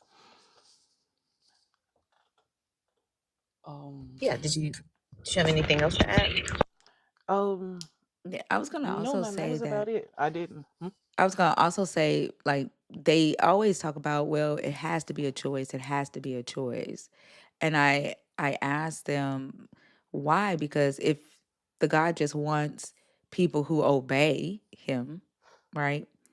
Why couldn't he just, or why didn't he just create humans that obey? Like, if he wanted humans to build his kingdom on earth, why didn't he just create humans who did that? Why does it have to be a choice for you to volunteer to obey him? Right. And they always say, oh, Mm-hmm. because he wants to know that you love him. That doesn't make any sense to me, because he could have just created humans that just automatically love him. You wouldn't know any other, you wouldn't know anything different, right? It wouldn't, they say it would be unfair, but how? It would only be unfair if you knew the opposite of not loving him, or if you knew the opposite of not obeying him. And I think that also crosses the line, which is not even close to each other, between obedience and love. Just because I obey something doesn't mean I love it. People in prison obey the rules of the prison guards and the prison wardens, but that doesn't mean that they love them. I think that's it makes absolutely no sense. Make people that will obey you and just move with that. Like, if that's what you want, do that, but don't fuck everybody else up in the process. Mm-hmm. And also, I mean, coming from the believer's standpoint, like, is it really a choice? Because it's choose me or burn. Like, isn't that also unfair? it is unfair, but I think that they are making a choice. Not all of them are, um, or should I say, making they're not making an informed choice. Most of them are not making an informed choice. But when they, come into the knowledge of what this God actually is and what this God requires, and they still choose, then I would say that they have made a choice, right? There was one lady who said that she wanted to be a true. She answered this question and she said, "Well, he had to require the choice because he only wants true followers. He only wants true soldiers." So when we went through the process of the things that this God does and what the God requires, like if we look at Adam and Eve, when he created Adam and Eve, he left them foolish and naked, right? I mean, foolish and unashamed, right? The naked there stands for a lack of knowledge. It's the opposite of the knowledge that the serpent had, which was uh, prudence, right? The serpent was wise and prudent and rational thinking. So the humans were naked in that sense, and they lacked the shame of being foolish and naked. And that was the state that the God preferred the humans in. That refers to like their mindset. When you are foolish and you lack shame in your foolishness, you will obey whatever has authority or power over you, which is the God. So as long as you don't have the wisdom of the serpent, you will obey God. So if God says, "Go into this land and annihilate everything that breathes," a serpent would say, "Wait, is that wise to do?" Right? Wisdom would matter to the serpent. So the serpent would think to themselves, "Wait, what am I doing this for? Is that wise to do? Am I causing harm?" Right? But someone who's naked in their consciousness, they lack that wisdom and they're not ashamed of it. They're confident in it. Would just go and do it and not think twice about uh, the harm or why. They would say it's not for them to know. That's God. If God says do it, you do it because God knows all, and if it's good to God, it's good to me. And so that's the choice that they're making, right? To be foolish and unashamed and let their God decide, right, their morality or whatever for them. And when they become knowledgeable, because most of them don't know what this God requires, but when they become knowledgeable and they say, "Yep, I would do it. Yep, I would do it because he's sovereign," then they're making an informed choice. And my question, like, why is the choice to be foolish important to the God? My answer, my thought process is because the God to me are the egregores that uh, Cheech and Chong was talking about: patriarchy, white supremacy, capitalism, right? These systems that have all this power on the earth that operates just naturally now, right? And when the egregore needs something done, those who have made a choice to follow or obey the egregore, i.e., the God, they're going to do it.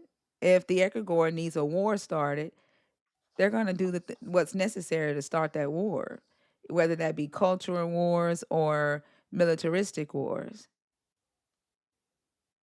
Does that make sense? Yes, ma'am. Yeah. And from listening to everything you said, like just putting it on a scale in one hand or the other, it sounds like the serpent is offering free will and not the God. Well, I don't even think the serpent can has free will or um, is offering free will. I don't think any human has free will. We have a lot of constraints in our mortal bodies. So we definitely don't have free will. If we don't eat, we die, Mm-hmm. right? We can't. A lot of us will to be on the beach somewhere instead of working, but we don't have the free will to do that. We have to eat, so we have to work. Um, So it would be a more apt statement to say the serpent offers freedom of choice and not free will. the serpent offered. Uh, the serpent offered information. I would say the Mm-hmm. choice was always there. The serpent just offered an informed, the opportunity for an informed choice. A different perspective to look at this situation, like Fee gave me with the number 5 prompt, because I didn't think about it that way. And more information lets you make a more informed choice, Mm-hmm. which would be a smarter choice.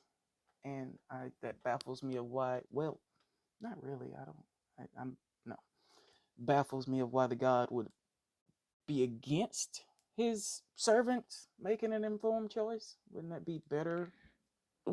If the God has your best interest at heart, but if the God only has his interest at heart and his will in mind, then no, an informed choice is not better. So like if we think about these large corporations, right? If we look at the fact of this neo-feudalistic world that they're trying to usher in right now, Mm-hmm. the lower courts are now controlled by C corps. When you enter into a new service with a corporation, there is an arbitration clause in those uh, contracts, whether you're buying a car, whether you're buying a house, an apartment, signing up for like Netflix or anything. What this arbitration clause has done is given the power of the lower courts to the corporations. So now the corporation is the lower courts. And so they would not have been able to do that if you were an informed consumer. So it's better that you just sign your rights away than it is for you to question, wait, what is this arbitration clause here?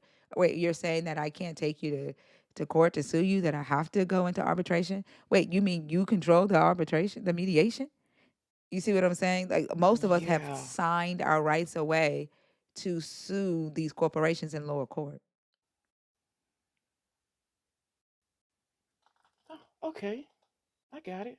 Yeah.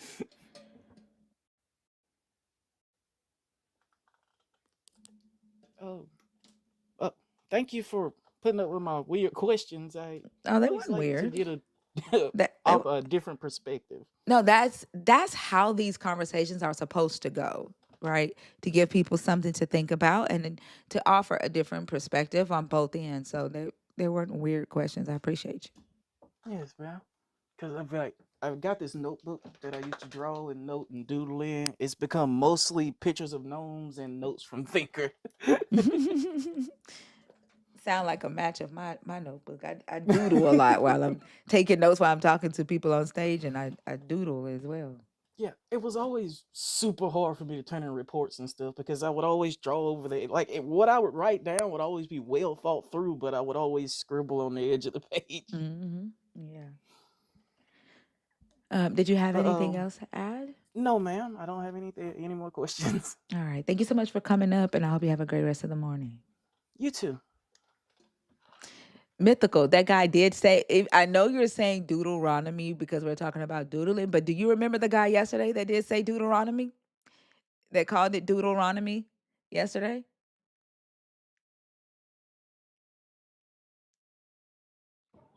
I hear that. Huh? What you say, I Fee? don't remember hearing that, but that's Yeah, crazy. he called it Deuteronomy yesterday. What's up, Sterling? Good morning. Hello, everyone. Hi, Selena. Hi, Fee. Hi, Good Thinker. Morning. morning.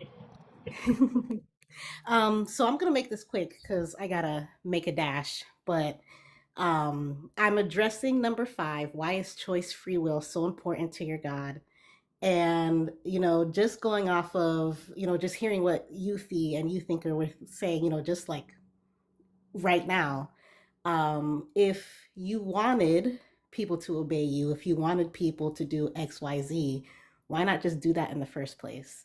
And I put it in the comments, but I want to kind of just like say it out loud and hear some feedback from you, from the chat.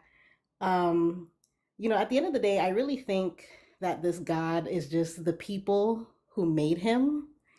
And like, they really can't force anyone to do anything, you know? And so I truly feel like this is just some sort of manipulation disguised as emotional intelligence. Tell me your thoughts. I agree. I think a lack of emotional intelligence is required so that they can manipulate the emotions of the people that they are trying to coerce into making the choice that they want them to make, which is why anger is shamed, um, sadness Mhm. is shamed. Yeah, I think shame is a very powerful tool that they use to convert and retain people into this choice. Yeah, I can see that. Also, I also think that's also why they're so resistant and discriminatory against people who are different. Shame doesn't work in a society where variety is celebrated. It only works where everybody has to be the same. You can't shame me for being me when there's no expectation of me to be you. So I do think that it's a way for them to I think it's a way for them to do a lot of things, which all boil down to disconnecting from the reality that we all share. Emotional intelligence, like just metacognition. Sometimes, hell, I wonder if regular cognition is there. The ability, like Thinker said, to be introspective, and you were saying to be emotionally intelligent and to care. I think this belief system gives them a place to put their apathy that's not shameful in their eyes because everybody else is not worried about the world. Why are we collectively not worried about the fact that children are being blown to pieces? Oh, because Jesus is coming, so that makes it okay. So I think it is this, it's become this epidemic in a way of people who are celebrating and encouraging even more apathy and callousness over humanity in general. So yeah, I agree with you, Martin. It's very true. And like, I think about it, even just like some family members that I have and the trials that they go through. And, they just say, well, Jesus is coming. Jesus is coming. And I'm just like, ma'am, you can make choices right now as we speak, like you in front of me. You can make choices to literally manipulate your reality. Isn't that free will? I don't. So free will would be the ability to act without the constraint of outside influence, like a god or uh, economical structures, um, without necessity, like needing to eat or needing to have shelter, or an expected fate, like death or losing a job. So if it's the ability to act without either of those three things being a constraint Mm-hmm. when you are making your choices in life. And so I think that we're all presented with options throughout our days, and we are influenced by either some divinity that we believe in, our upbringing, our the countries that we live in, the culture that we live in, our friends, our likes and dislikes, our need for shelter, food, safety, Mm-hmm. money, like our desires to travel. I think every decision that we make is influenced by one of these three things. So I don't think that we have free will. That makes sense. That makes sense. This is a concept that I've really only been hearing recently since joining these lives. So I find it interesting. Um, but I'm going to leave it there. Again, thank you, ladies. And I look forward to listening more. You're so welcome. Thank you. I hope you have a great rest of the morning. Thank you. Bye, y'all. Bye. I I didn't hear about free will uh until I started deconstructing. I had never even heard the damn term. We were not taught about free will, and free will wasn't needed to convert us to Christianity.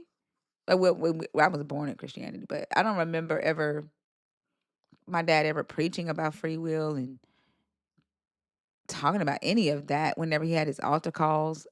So I think free will. I don't even know what made free will become a talking point within the last maybe 6 or 7 years. Like I would say after COVID, free will became like a major talking point within Christianity. I mean, I remember hearing about it growing up. It's always been the response to the problem of evil. Like, people will ask, well, if God is all good and he's perfect, why does evil exist? Oh, free will. He has to let humans choose. That was definitely one of the teachings of J-Dubs. They talked about it. It was pretty regularly. I will agree But with you we that never asked that type of question, so that might be why it never came up. Like we never, I don't ever remember anybody ever asking if God exists, why does evil exist? Like that type of question well, never came up for us. we went door to door. So what we had were, we had books that would give us things to say to basically apologetics, JW apologetics. And the one about God allowing evil is usually where we would talk about free will and try to explain that humans have to have a choice. You can't force someone to love you. Those tired apologetics that they come up here utilizing. But I think it was probably because they prepared, or the folks that went out and knocked on doors. We had to study and prepare and be ready for the responses that people would give as an objection to accepting what we're saying. So that's probably why we talked about it.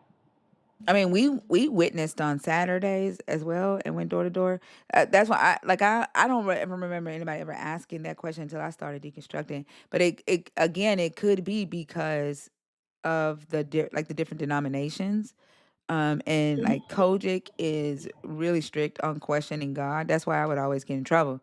But I never questioned like if evil exists because again, I was naive as fuck. I thought the world was done with racism and that it was like a drop in a bucket, for somebody to be racist. Um, and like the evil was just like normal, like it was because of as a result of sin.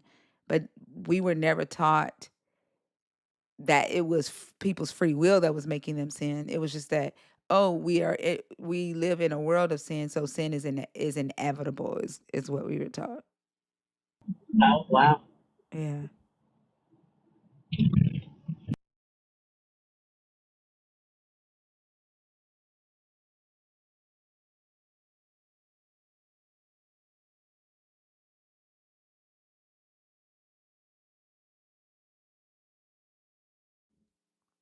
That's why I said it's odd to see Phil Bros to defend this God because nobody uses philosophy to preach. Like they're not preaching the first mover argument or divine command theory or um, the watchmakers theory.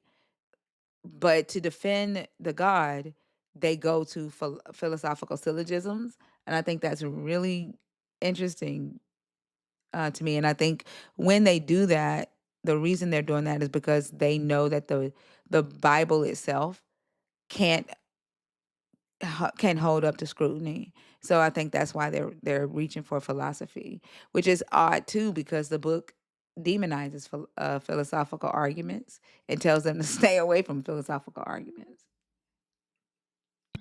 Well, I mean, I agree a whole 100%. I also think that that should be a red flag for them. Like philosophical arguments usually are pulled on to debate concepts, not actual beings.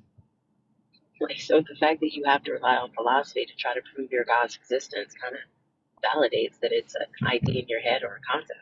Yeah. I agree. Let me read these super chats that I have not been able to read.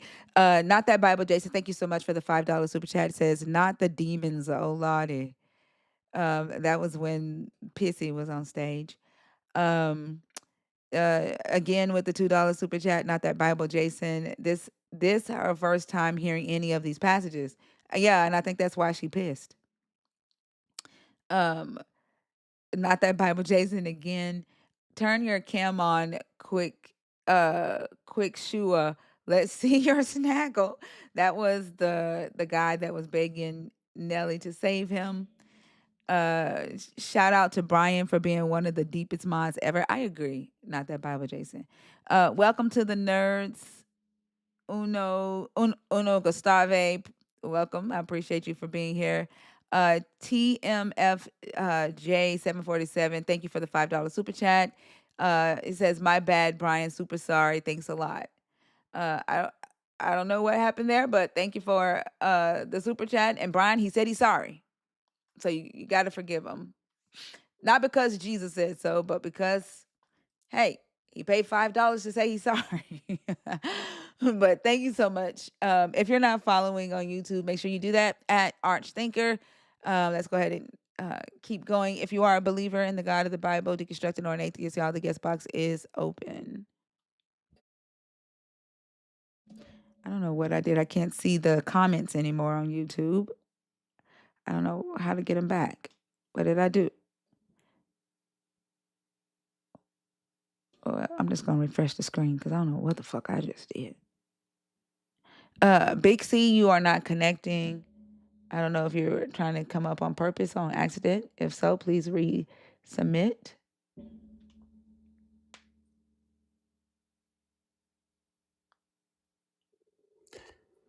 Is it Jabril? Yes. Hi. Yes, ma'am. How are you? Hi. Okay, okay. I find you interesting. You remind me of my parents. Oh, okay. I hope that's a good thing. No, of course it's not a bad thing. Can I share a little bit about like my background and then No, that's okay. What I do need to know though is how old you are. I'm 37. Okay. And are you a believer in the God of the Bible, deconstructing, or an atheist? I'm a Muslim, but I was raised in Christianity. Okay. But One second. me, One second. yes. So I'm actually only looking to talk to people who currently have a belief in the God of the Christian Bible. People who are deconstructing their belief in that God, or atheists. Okay. So yeah, you probably I disagree with my parents, so maybe Are we you can disagree. deconstructing your beliefs? I wonder about everything. I wonder if I'm wrong. Okay. Let's see. Pisces, are you in here?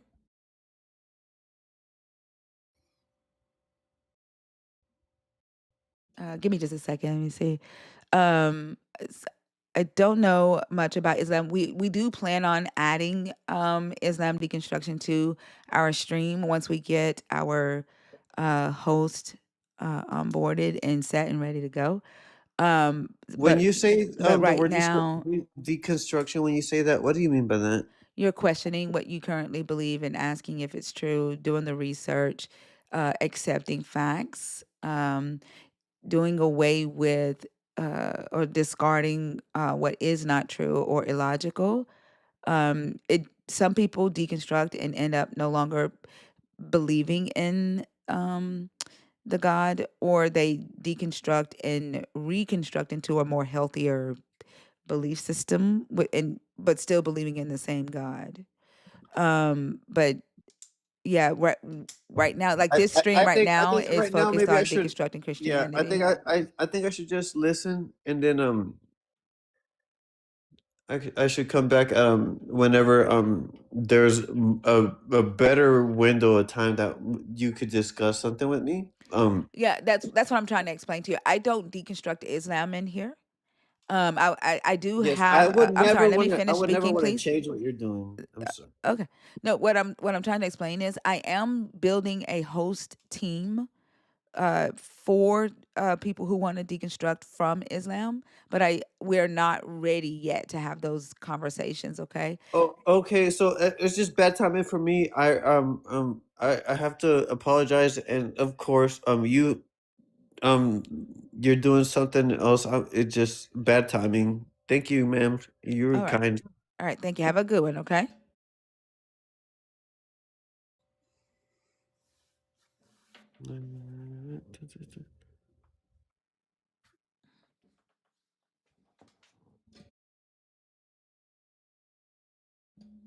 Okay.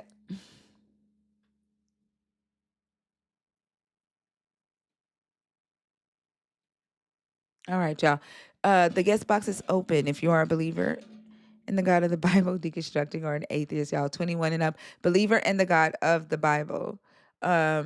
In Summer, I did see your message. I do like your information, and I've seen you on Mama Bash's live. But I will say that anybody that I do add as a host, I would like for them to be, or they have to be, a super nerd, someone in the community that I've gotten to engage with for a while. Everybody that I add as a host is someone that I, am close with and trust.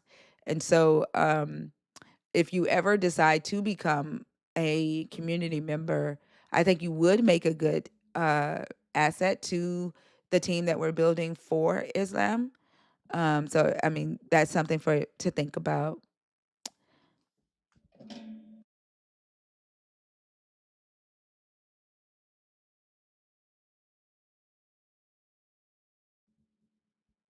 I gotta ask him. Um, awesome, Summer. Thank you. I have to ask him because I think he done forgot. Knowing Bash, he forgot about that Hebrew Israelite, current Hebrew Israelite versus former Hebrew Israelite live, because that is going to be a good discussion. So he probably forgot about it. It really is. Yeah. If the current Hebrew Israelites can stay civil enough for there to even be a discussion, because they crash out a lot. So I don't know. Man, he had my heart so broke, crying when he performed Ice on the Road. Oh my Oh goodness. my gosh. I was a mess. I told him, like, I knew I was going to be, like, I told him when I see you perform this live, it's just waterworks. But, like, the song is just so powerful, and you can just feel his heart when he's singing it, right? And anybody that, like he was saying what he was saying before he sang the song, if you can engage with this and see another person hurting like that and you don't feel anything, there's something wrong. There's something wrong being able to see children being snatched from their parents and not being able to envision that happening to you. Like that's what I think this religion does to people. It gets them used to painting themselves or seeing themselves as the victor in every story. You know, they're Katniss of the Hunger Games and not the Capitol. They're the person that's in the right. You know, they're the protagonist. Everybody else is the antagonist. Well, why would you do that in real life when you know that this isn't a fiction book? Like, these are real ass humans. I saw an article about a baby that was in one of these freaking detention centers, and they wouldn't let her go to the doctor. Like, they wouldn't. And it finally got so bad that they took her to the hospital. Then they made her come back and wouldn't even let her get the medication that she needed. This is a baby, like 2, 3 years old. What the How can fuck? how can a human do that to a child? A child who had no choice over the parents that they were born to, no choice over where they were born, and y'all treat these people as though they're disposable. I don't get, while claiming to serve a God and being the objective standard of morality. The fuck? Yep. There's a video that I reposted. I don't know this person's name, but if y'all saw him, y'all would automatically know who he is. He's a Muslim, but he was talking about the gaslighting that um, Palestinians go through when the genocide is being denied by people who support um, Israel. And he was saying, he was talking to Piers Morgan, and he was getting on Pierce for the Pierce guest for denying the what was happening, and he was saying the way that they do it is they will look you dead in your face and say that's not happening. uh those people don't exist. And then he said that he said like redefining words, like the way he's explaining it, I was like, oh shit, that's exactly what we experience when we're talking to believers. It's a He called it, I can't say the word because I don't want the live getting flagged, but he called it ionism, gaslighting, ionism narcissism is what he called it. I saw that. Yeah. He's spot on too. Yeah. And that shit is only gonna work on a brain that's already been primed to believe shit you can't see. Of course, I can reject the shit I do see because you primed me to believe shit I can't see and I can't test, and that's not predictable. So of course that makes it easier for me to reject reality. Yep, which is good morning Alpha, which is what I was saying to I forgot who it was. We were talking about how Hebrews, like prior to the book of Hebrews, the evidence of this supernatural entity was written into the stories, with Paul's conversion on the road to Damascus, um, him engaging with this immaterial source, this divine entity, was this bright light that left Paul blind. That is to serve as evidence of the immaterial engaging with the material, similar to UV rays engaging with the skin of a person who's tanning. And then the people who saw the light, there were other people there who also saw the light, or they heard the voice, depending on which narrative you tell. Paul is claiming that when he walked by people, they would fall out, or he could heal them as he walked by. That was to serve as evidence that this immaterial being was with or on Paul, and it had an effect on the physical world around Paul. But when you get to the Hebrew writers, that physical evidence is no longer needed because your faith becomes the evidence now. And that's what believers hold on to today.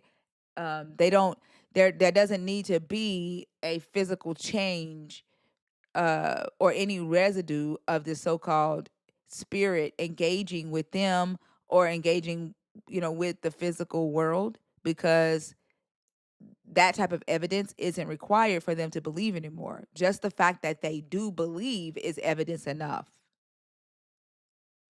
And the only way they can demonstrate the power is to come up here and show your ass and speak Klingon like that shit is supposed to do something to us.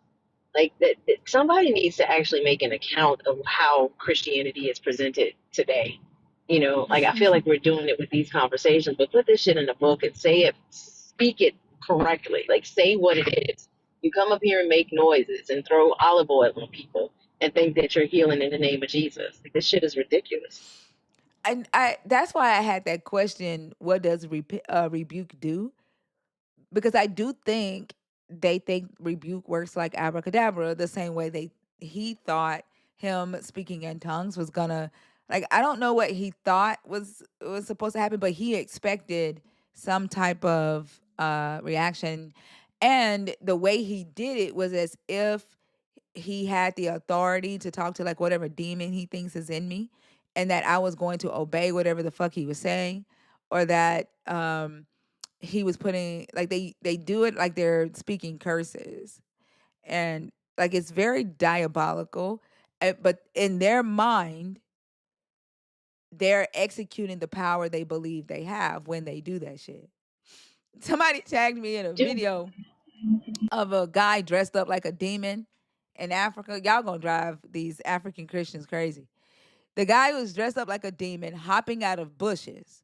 And this lady was just walking along. She got on her church dress. She got her pocketbook hanging off her shoulder, and she got her Bible in her hand. And she's walking down this dirt road. He jumps out of the bushes in this demon outfit, and she starts speaking in tongues. And he's like on the ground shaking, and she thinks that she's doing something because he's playing into her speaking in tongues.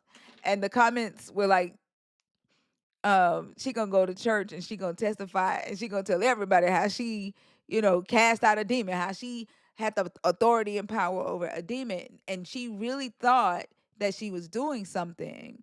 And I put in the comments, I said, if she, the people, the Christians in the comments were saying, although they knew that it was a joke, they were saying that um, at least she knew where her power lies. And I said, does she really? Because if she had power, she would have known that it wasn't real. Like,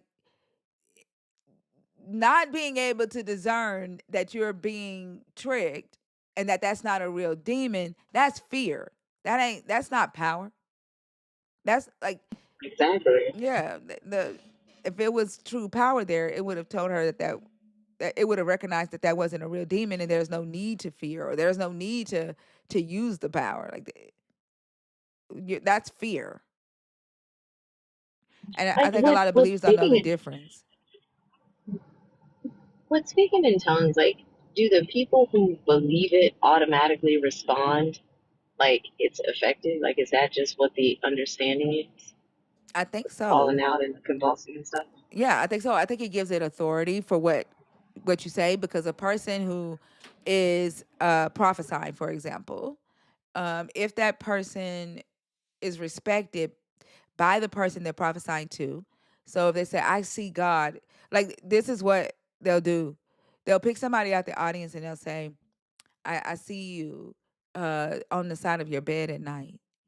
You're sitting up and your head in your hands and you're worried and you don't know how you're going to make ends meet. The Lord is telling me to tell you right now. And then they go, oh, hey, God said that he sees you. He heard every prayer that you prayed. And he's about to answer you. But God said that you've got to obey. There's something in your life, and you know what it is. God said that thing is holding you back. He says, I want to draw closer. I want to draw closer to you. But you've got to get rid of that thing. Like, they'll do that. And then you thinking in your head, like, you're running through your mind on what it could be, and then you lock in on something, right? But because Well, of holy the horoscope. exactly, but that's how they use it. That's what they do. I remember, like, growing up, J Dubs didn't do any of that. And, like, sometimes people will act like they do on these videos and, do shit when we come to their door. But we were taught that if somebody spoke in tongues, that they were possessed by a demon, because God is not the author of confusion, and that the tongues in the Bible were different languages that allowed them to communicate effectively with each other, which I believe that's what it actually is. But I could see them I could see them like speaking in tongues, and then people who don't believe it or believe that it is demonic possession getting away from them. Then, they would walk away thinking, oh yeah, this shit worked. This is a person from another religion. They don't view Jesus right. They tell Jehovah's Witnesses they aren't real Christians all the time. So from that perspective, it drove the demons away and it was effective. But to your point, if it was a real power of discernment and some sort of insight that God has given you, it should have told that woman in that African village that wasn't a real demon. Like, it, why would it tell you to you waste your power on something that's not real? That doesn't make any sense. Exactly. Same thing when the Holy Ghost comes in on the set of the movie Deliverance. What would be like, to me, that person speaking in tongues, if I was a believer still, that person speaking in tongue on the set of Deliverance, to me, I would say that's blasphemy, because why are, like, you call on the power of the Holy Spirit to play in a movie? But you're saying that that was real tongues and it wasn't a part of the script.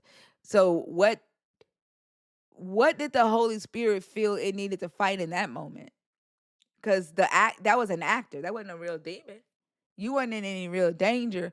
what what was the Holy Spirit there for? And what that tells me is the same thing that would make us feel like we had the Holy Spirit was her emotions were high while she was filming, and she just did what she would naturally do in church because it's a dopamine effect. You know what I'm saying?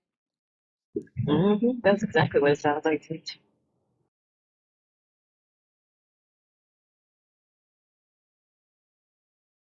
But yeah, I definitely think that they think it's supposed to do something. Like, did you hear him when he said, "Oh, you're a powerful one"? He feels that because his Mm-hmm. because his tongue didn't do anything that he expected it to do, he feels like I'm a powerful demon. That's what he said. They literally like folks walking around with a cape and a yardstick trying to put a curse on somebody with a spell. Like it's a magic wand. Like it doesn't work. It never has worked. It never will work because you are not tapped into any source of power. And I think the more that becomes evident to them, the more they double down on the fact that they do, which is insanity to me. That's why I said if they actually had real power, think about what they would do with it. The way they be trying to call curses on us now. Like if they actually had real power, I don't know if y'all have ever seen the show One Piece, where everybody eats the devil fruit and everybody has different types of power, and they're always Yeah, fucking anime. fighting. Yeah, there's so many fights in One Piece. Like every scene is damn near a fight. The world would be like that if humans actually had power.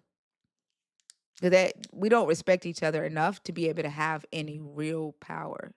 We would destroy each other.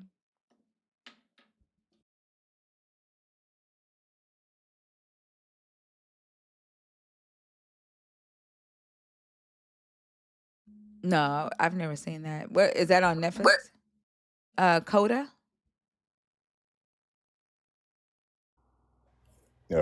Hello? Hi, how are you? I'm good. How are you? I'm good. Can I get your age, please? 27. Are you a believer in the God of the Bible, deconstructing, or an atheist? I believe in the Bible. All right. There are 5 topics there. Which one did you want to discuss? Honestly, I believe number 3. Well, damn. What the hell? I don't know. What the duck? He just vanished. And number 3 is the difference between the Holy Spirit and demon possession. One of them motherfuckers yanked his ass off the stage. But I don't know. Or either that or his power ran out on his phone. If you are a believer in the God of these are the demons got you. You could come back. We demon friendly in here. Um, if you are a believer in the God of the Bible, deconstructing, or an atheist, y'all, the guest box is open, 21 and up. Coda, if you need to request again, you can come back up.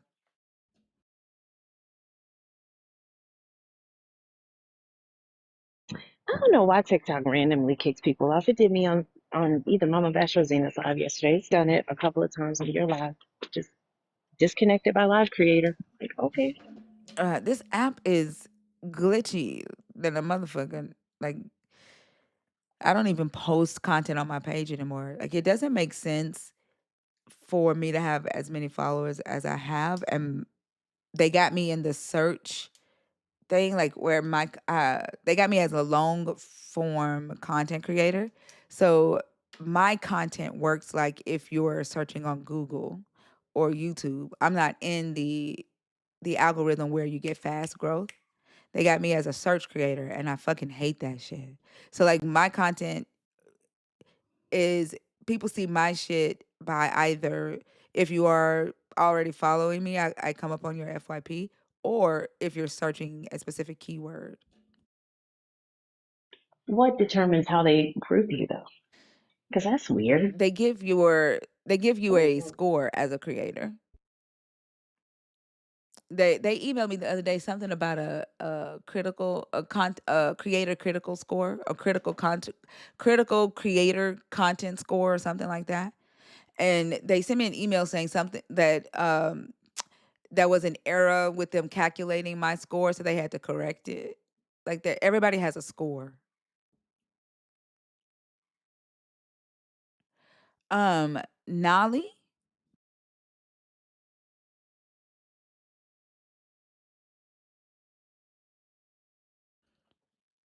Nolly, are you there? Somebody did clip the pissy part of the live tonight and posted it. So they used the AI clip and posted a clip of her peeing on stage.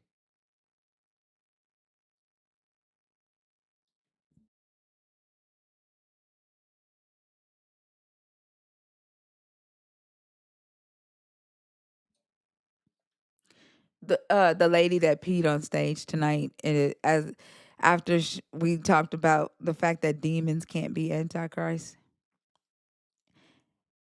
and her response to that was to piss on stage. Somebody said they think she was on that lean, and I think they are right.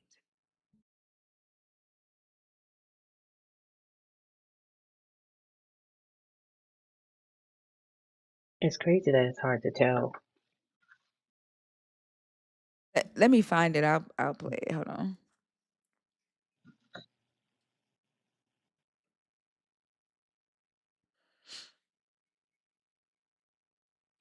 Oh, I forgot about George's ad.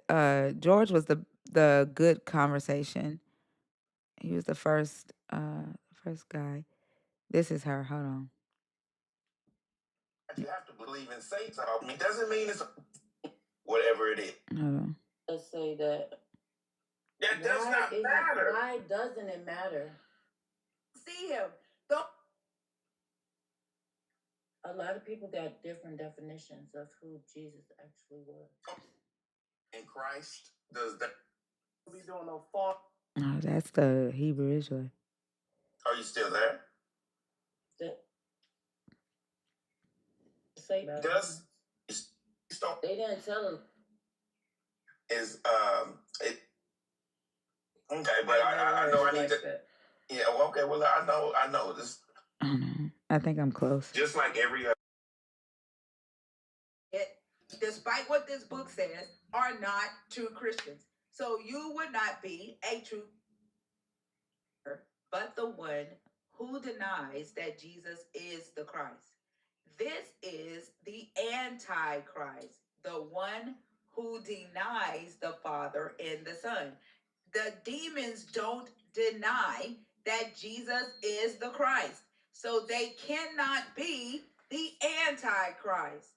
The very definition of what Antichrist is in the Bible. We would be Antichrist.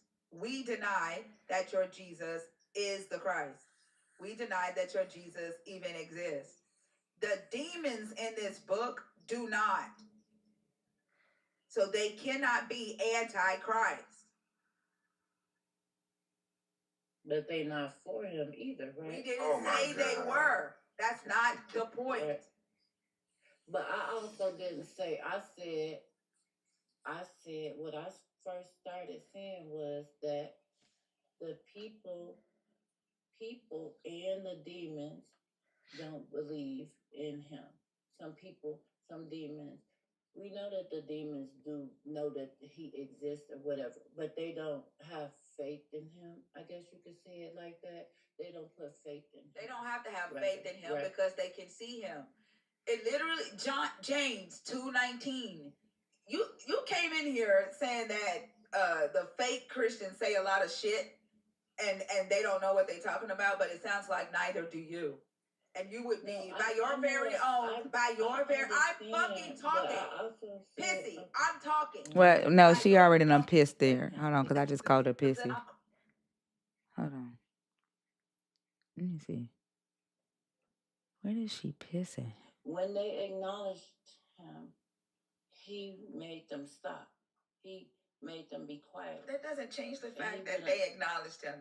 That what you're saying right now is irrelevant to the point. We're not talking about why. That's irrelevant. They only acknowledged It him doesn't matter. They still acknowledged it. It doesn't matter. It's irrelevant. For a reason. It's irrelevant to the point of whether or not demons are antichrist.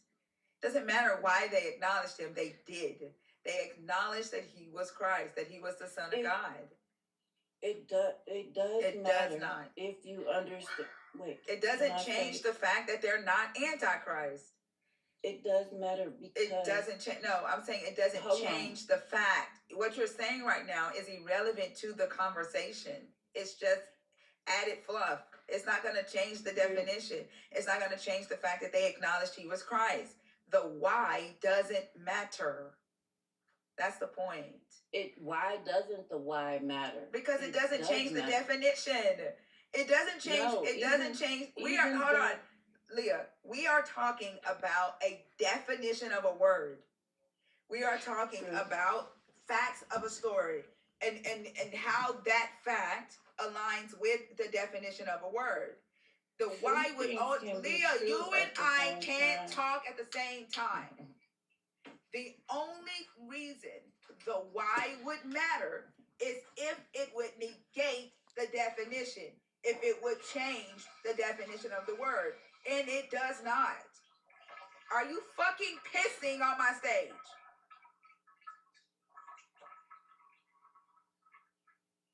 Look, I'm wow. Are you peeing on my stage?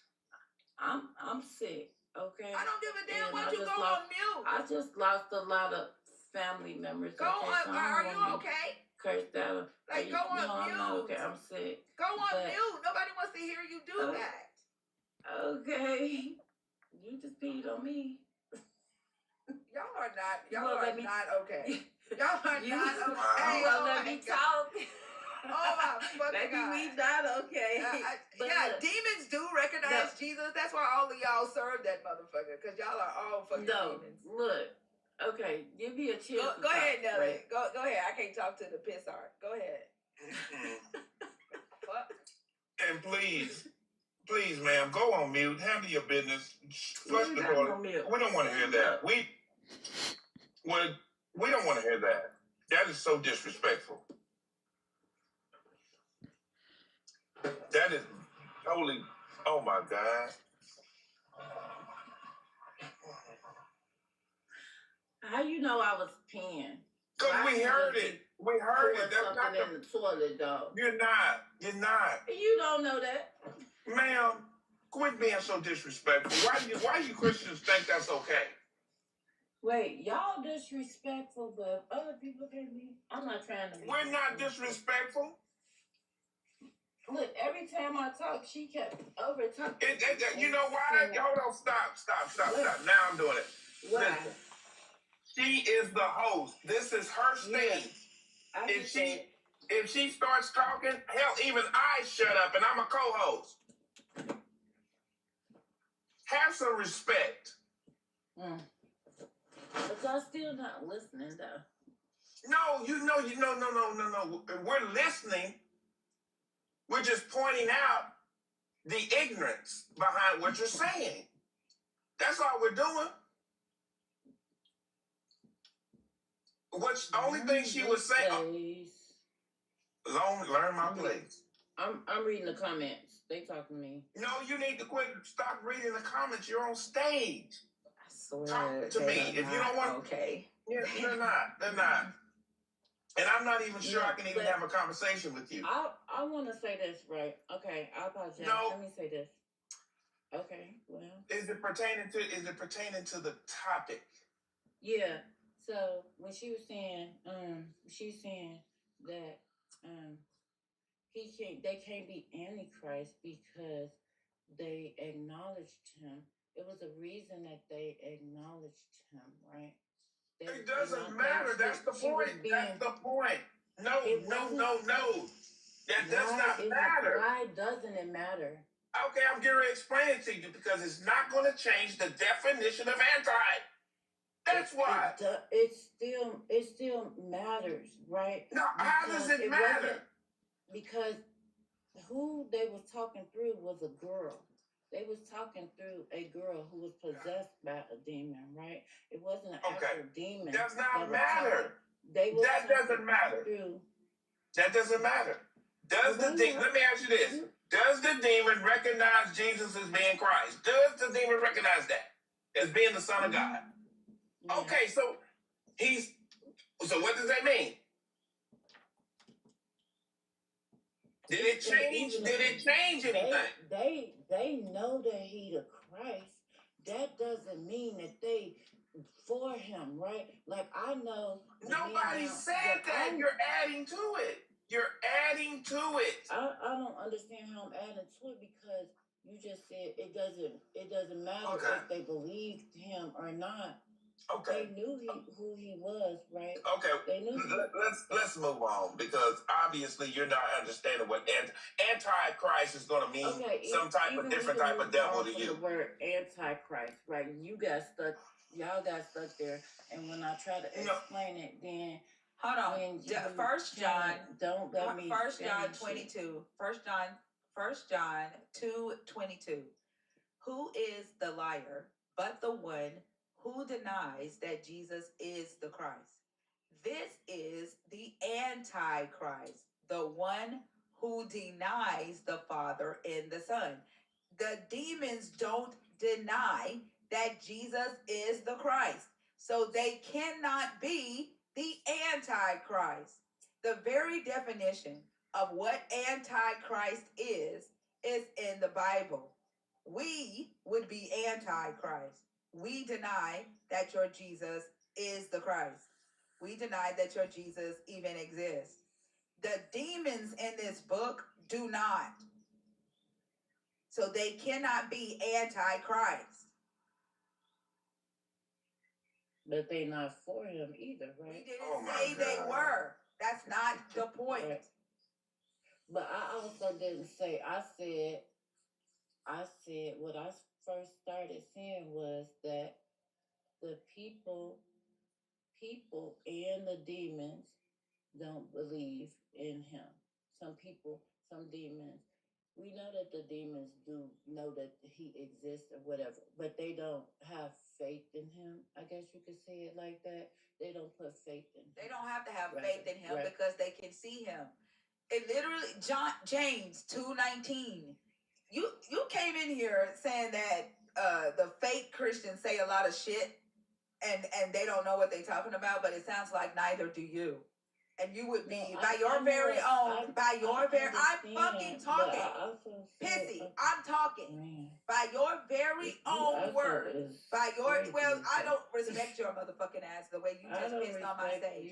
Cool, then we don't respect each other. Then we don't fucking respect each other. By your very own words. A motherfucker that comes on this stage and just says shit, despite what this book says, are not true Christians. So you would not be a true Christian or a true follower of Christ. You just said demons don't believe. Your book in James chapter 2. Now you got to go on mute. I didn't say they don't. You just said in James. You said they don't believe that in Jesus. You said they don't believe in Jesus. I said that, they don't. You said they don't. No, yes, the fuck you did, and I can read. I can replay it. Okay. I said you are a fucking liar. I said they don't put faith in okay, him. Okay, hold That's on. Listen to your own motherfucking words. I listen to your own fucking words. I can't even hear it.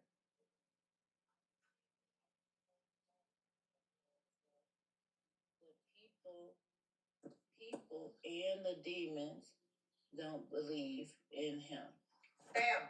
So you did fucking say it. You need to listen to your ass. Maybe turn your piss down. James chapter 2 verse 19 says, you believe that God is one.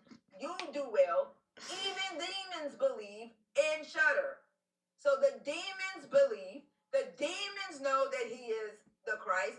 They cannot be Antichrist. And they don't have to fucking have faith. They don't have to have faith because they can fucking see him. The only reason you have to have faith is because you can't fucking see him. You don't make fucking sense. You don't make sense. Wow. I can see that this conversation is just a way above your knowledge. No, it's not. But the yes, it is. It really is. Because you're trying to change definition. Yes, it is, because you're trying to change the definition of words, just like every other Christian does. No matter what the Bible says, in your mind, that definition, antichrist, means something way more than what it is. So I would like to move on. And the thing I want to move on is that still, you have not explained to me what is the difference between a follower of Jesus and a Christian. She stopped talking after that. A follower of Jesus is supposed to be a Christian. There shouldn't be a difference. There shouldn't be a difference, but yet it's not supposed to be a difference. So what makes you okay? So what is okay? So what makes you right and make them wrong?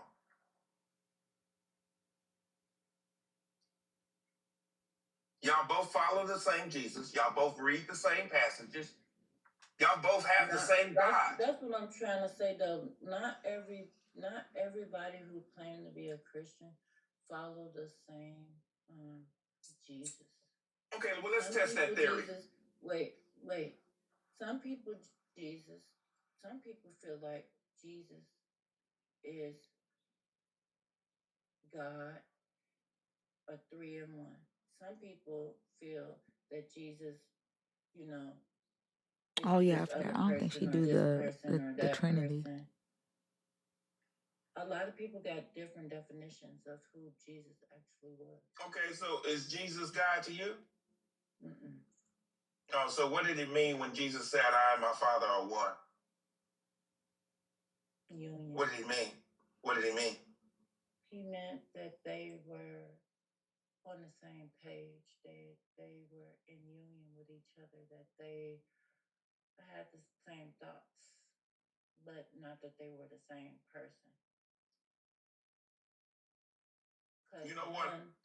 The word one can mean not just one, that they the same thing. What the fuck? It doesn't have to mean that they the same thing. Now you can look that word up.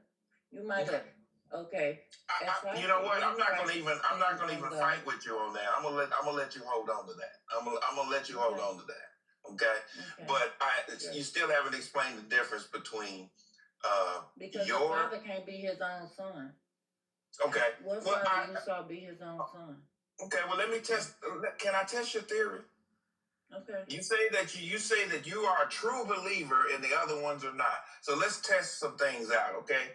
I like to go back to the Satan, the Lucifer in this book.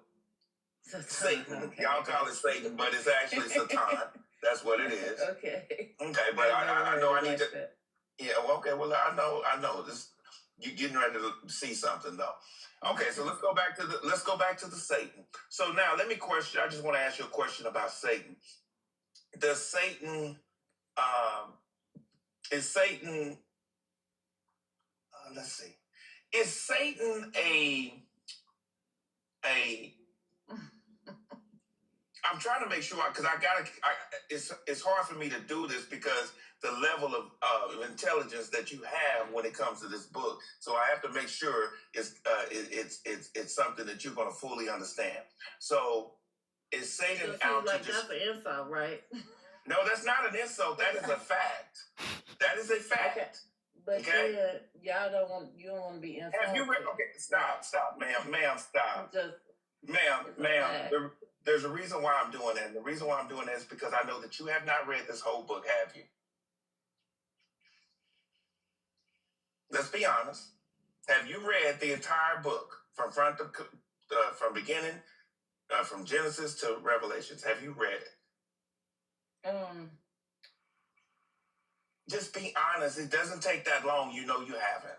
It's okay. I would say over a long period of time I have, but by the book being so big, you know what I'm saying? Because people be like, I read that book, and they feel like they know what the words say, all the pages, but that's fine. It's so huge, you can't really just be like, oh yeah. Okay, that's fine. Well, let's go back to the Satan. Is the Satan out to get you? It say not to get you. Yeah, say not to get you. He out to get everybody. He's out to get everybody. Okay, and also this Satan that you claim um, is the one that causes all the bad things in the world and stuff like that. That's Satan doing that, right? He don't cause all the bad things in the world. People make choices and bad things happen. Sometimes things just happen because they, wrong place at the wrong time. Is Satan responsible? He got his hand in it. Not for every single thing, of course. Okay, not. great. We make Great. everybody makes choices. Yeah. Okay, great. So the Satan is responsible for all the evil in the world. We can say that. That's fair, right? He's not responsible for all the evil. He's not responsible for every evil. Like, people make choices. Okay. He put it in. He brought sin into the world. Well, Satan brought sin into the world through his lies, right? What lies? Through his lie to Eve. Okay. And their acceptance of the lie, right? Because okay, they didn't tell the lie; they just believed the lie. Okay, so I'm not going to go too far with that. So just based on what we said, Satan is out to get you. Satan is out to destroy you. Satan wants your soul. All of these things that you believe, correct?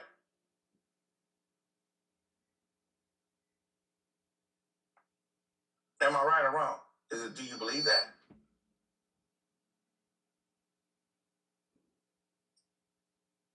Are you still there?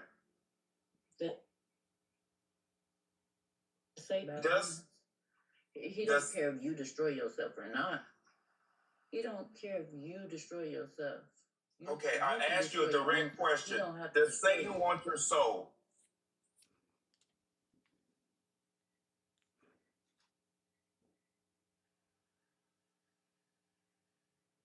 Are you still there? You're going in and out.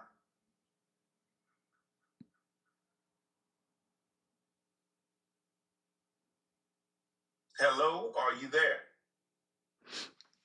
She stopped talking, and then she got in the chat and started talking shit. Wow. Yeah. Like I thought she peed at the end of the conversation. No. Yeah, I think she was on that lean for real. Like, she sounded like she owned something. Like, I don't know. But she got in the comments and then started talking shit and then joking about her peeing on stage. Yeah. But and then the conversation after that one is just as crazy. That's the Hamashakia guy. Oh. Yahusha Hamashakia. He came up and he said, Oh, that dude. Yeah, Yahusha Hamasha. Yeah, Angie was thinking what I was thinking. She never muted, and I didn't hear hand washed once. Nasty ass people.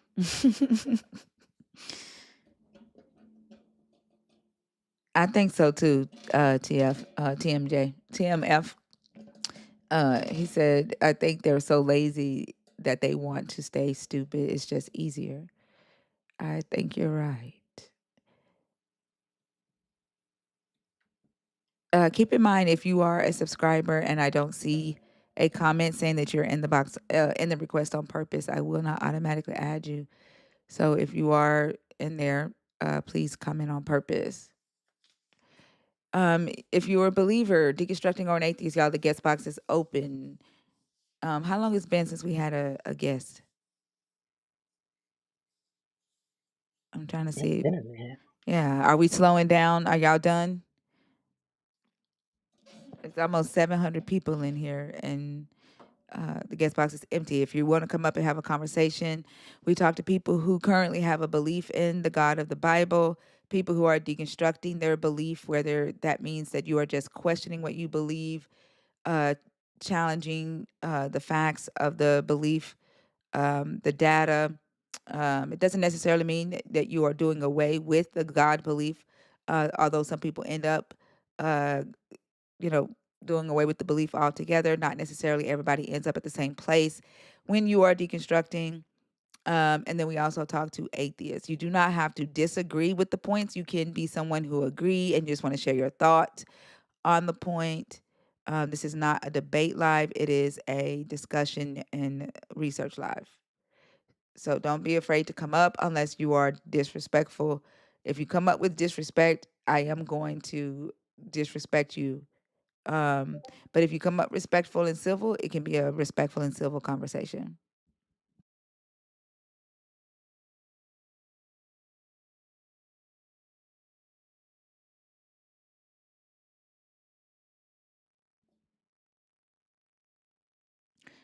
Please make sure when you come up that you are coming up as a believer in the God of the Bible. That we do not discuss Islam at this time in here. So if you're coming up and you are a Muslim, you would not fit the conversation at this moment.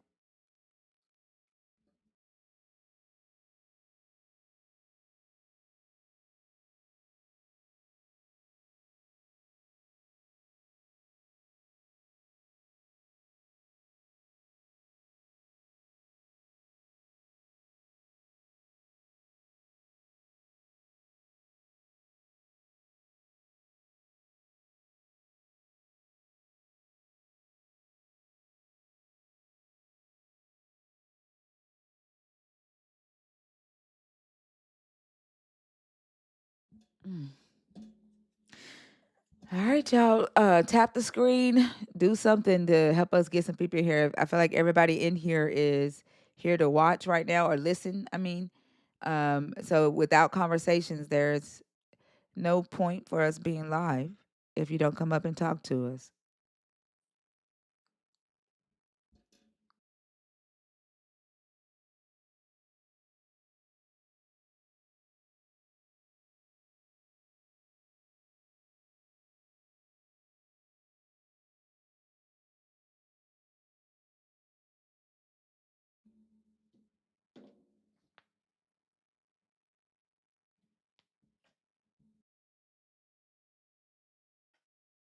Hey, Gurna, how are you? Hey, I'm good. How are you guys? I'm doing good. I like hearing that. I would just like to discuss a little bit about number 5. Why is choice slash free will so important to your God? I honestly don't think it's ever been important to God. It's just been important to Christians. The Bible never says that God wants us to have free will or not have free will. I think it's just He created us and that was it, like, and the story of Adam and Eve is about for sin. It's not about choice. They had free choice in the garden to do whatever they wanted. There was no denying of free will there. They just didn't have all the knowledge. So I've never understood that. I agree. I think from our perspective, since as non-believers or people that are deconstructing, I think that makes sense from our perspective. But like from a believer, because they do believe that the reason that sin exists is because free will exists, and free will exists because their God wants them to have a choice. Like I'm asking like from their point of view because that's the reason that they give us. You know what I'm saying? But I agree uh, with what you're saying.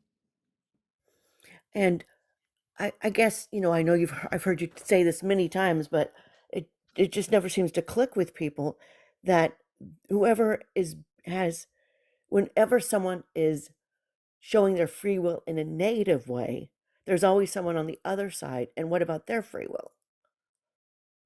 They don't want to be attacked or whatever it is.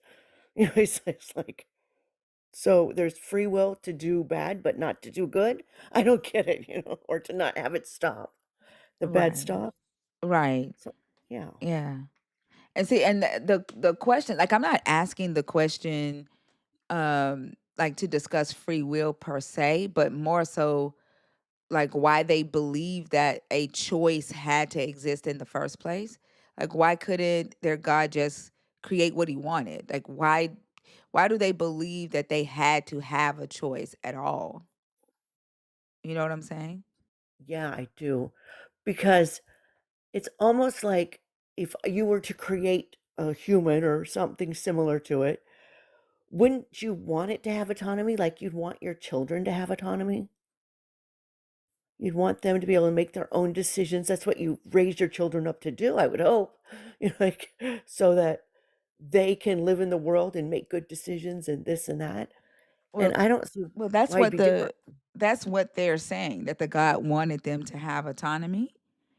Um, but then they get in trouble for making the wrong choice. So, but what the God really wants is obedient followers. And so I don't quite understand, if he wants obedient followers, why didn't he just create obedient followers?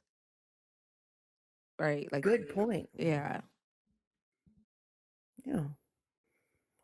Yeah, it's just so confusing to me now that I'm deconstructing and I mean, technically I'm an atheist now, but you know how it is. It's like it's pretty new to me. So, but that whole concept, when I look at it, I don't know how I ever believed that because it's nowhere in the Bible. Yeah, I agree. Yeah. Well, I just wanted to come up and ask about that because it's just been on my mind a lot seeing it on your It's discussion. that's why I said it's a major talking point now. I hear it more now than, like, I've never heard it as a Christian, but it's like every live free will is brought up. So yeah. Yeah. Well, that's all. I just wanted to say hi and everything. Well, thank you. And so I know you were deconstructing. Did you tell me that you were now atheist? No, I haven't When told you. did I this don't think I happen? flat out said that. When did this happen? Oh, just when I deconstructed, it Mm. came fast. I was like, once I realized that the Bible was bumpkiss, in my mind, I was just like, I just immediately, it was just like, there's no God. There was never a time where I was like, well, is there another God? I wonder. And I thought that, and I'm just like, no, there, there's no reason for there to be a God. So why do I need to believe that? You know? And Yeah. if there is a God, he or she is pretty evil anyway, so I don't want to believe in you. Well, that's what's up, Grandma. Yeah. Yeah. I remember when I first met you on Joel's Live, and you were a staunch believer. Oh yeah. Yeah. For 55 years. Yeah. And Wow. so it's about a year now. It's about a year and a couple months since I started talking to Joel. Yeah. So Yeah. no, a year and Wow. a couple weeks, excuse me. So Well, congratulations. thank you. Yeah, you're Yeah, I welcome. realized that I had actually been deconstructing for years because I go to a very progressive church. So a lot of my beliefs, like for example, I for a long time I've believed that there's no such thing as hell, that hell is just separation from God. And then I never had an issue with LGBTQ plus, and I just all these things that Christians believe, or a lot of Christians believe that I didn't believe. And so I'm just realizing that it was already happening. I just didn't know it yet. Like, Yeah. So how does it feel after being a believer for 55 years and finally saying that you are an atheist out loud? Like, how does that feel? oh boy, yes, I don't think I've ever said it on a live. It feels liberating, to be honest. It feels like I'm not tied down by beliefs, and I don't mean by a God, I mean by beliefs. Mhm. And um, so that now I am free to, finally, I'm free. I have free will for the first time, is how it feels. That's interesting. Yeah, exactly. Yeah. Yeah. Well, Because but the hard part is, I'm still always wanting to pray about stuff. mhm. I find myself praying and I'm like, who am I praying to? What is going on? Yeah, and there's really nothing wrong with that because the prayers were always you talking to yourself anyway. And you know, sometimes we talk, like, talking to ourselves to reassure ourselves is a good thing, right? And it helps Right. you recognize your own internal voice, acknowledge the things that you need. It helps you be more aware when something is not right within your environment or even within your own body, right?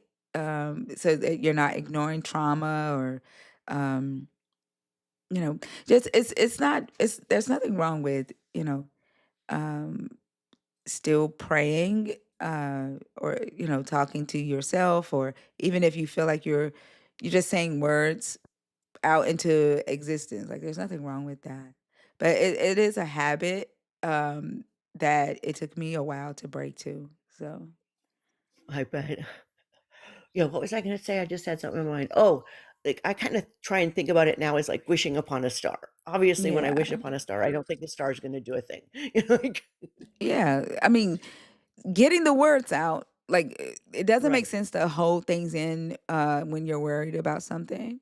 And a prayer is just a sincere desire of the heart. You might not be saying it to a deity, but speaking them out, even in the form of like a prayer, can be healing, right? It can help you release the stress or the worry, and just speaking them out loud feels like um you're dealing with something. Like, yeah, it's very cathartic. So, um, I mean, there's nothing wrong with that. But if you wanted to break that habit, is definitely something that you could work towards, and just change the way you think about it. Uh, maybe not call it prayer, but call it talking yourself through things, or comforting yourself, or encouraging yourself. Um, you know. Well, even as a Christian, I always thought of prayer as honing in on what's really important to you. Like, Yeah. why are you praying about this? Because this is important to me. So I suppose I could just think of it as, why is this significant? Why is it important? Do you need to do something about this, or did you just need to share it with somebody, Yeah. with the universe? Yeah. And Absolutely. the funny part is, I still see my therapist, who is a Christian, but we haven't needed to talk much about my deconstruction because it hasn't been stressful for me. It's been hard, but it hasn't been stressful. Do you know what I mean? Yeah. Hmm. I haven't gotten depressed about it. I haven't, or at least not more depressed than I normally That's good. am. Yeah, Do you yeah. feel like your depression is getting better now that you're not bogged down by the belief and the fear of hell and the fear of judgment of a God? Like, do you feel like your um like the depression might be less heavy, or should I say, like, I don't know how to I know it doesn't Well, heal depression, but um does it feel like it might be less daunting? I've Mm. never felt like my depression was connected to my Christianity at all. I don't know if that makes sense. Yeah. But Mhm. really, what it's done is just made me feel less guilty for not being able to do the things that depression makes me not be able to do sometimes. Okay, that makes So sense. that guilt is gone. That makes sense. That's And good. that's freeing, let me tell you. Yeah, yeah, But that's it's good. hard to tell if the depression is getting better because of that, or because I'm on a new medication. Well, that's a yay to the medication if it's working, and yay to your feeling of liberation. I mean, that's always good when you're not feeling like you're uh, in chains or can't breathe, suffocating from, fear of persecution or uh, punishment, or any type of shame, judgment, where other people are pointing their fingers at you, saying you're not this, you're not that, you need to do this, you need to do that. That's always a good thing. But yeah, I continue with your therapist. I think that's also a very powerful thing too, and I don't see anything wrong. Uh, not that you asked me, but praying. I don't see anything wrong, with you continuing to do that if it's a release for you. I appreciate that. You're welcome. Did you have anything else? No, but thank you so much. I feel better after talking to you. So You're welcome, Grana. Thank you for coming up, and have a great rest of the morning. you too, anytime. All right. W. Grana.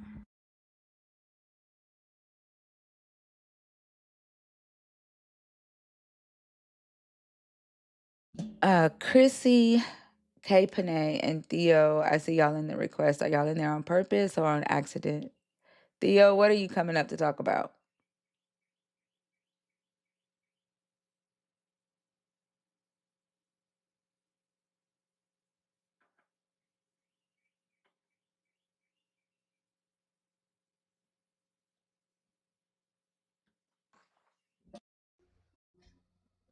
What's up, K. Panay? Hey there, how are you guys? Good. How are you? I'm good. I always hope that I catch you in the morning whenever I get I'm always like, man, I missed the whole night. So, number 2, that's yeah, I kind of feel like, oh, by the way, I'm deconstructing, but more deconstructed, I guess you could say. Um, not quite there, but I listen to these lives like basically every day because I feel like I've been indoctrinated my entire life, like was born into it. I'm 53 years old, and I don't know, it's kind of funny because I feel like I was indoctrinated one way, and so I guess with me listening, I'm indoctrinating myself the other way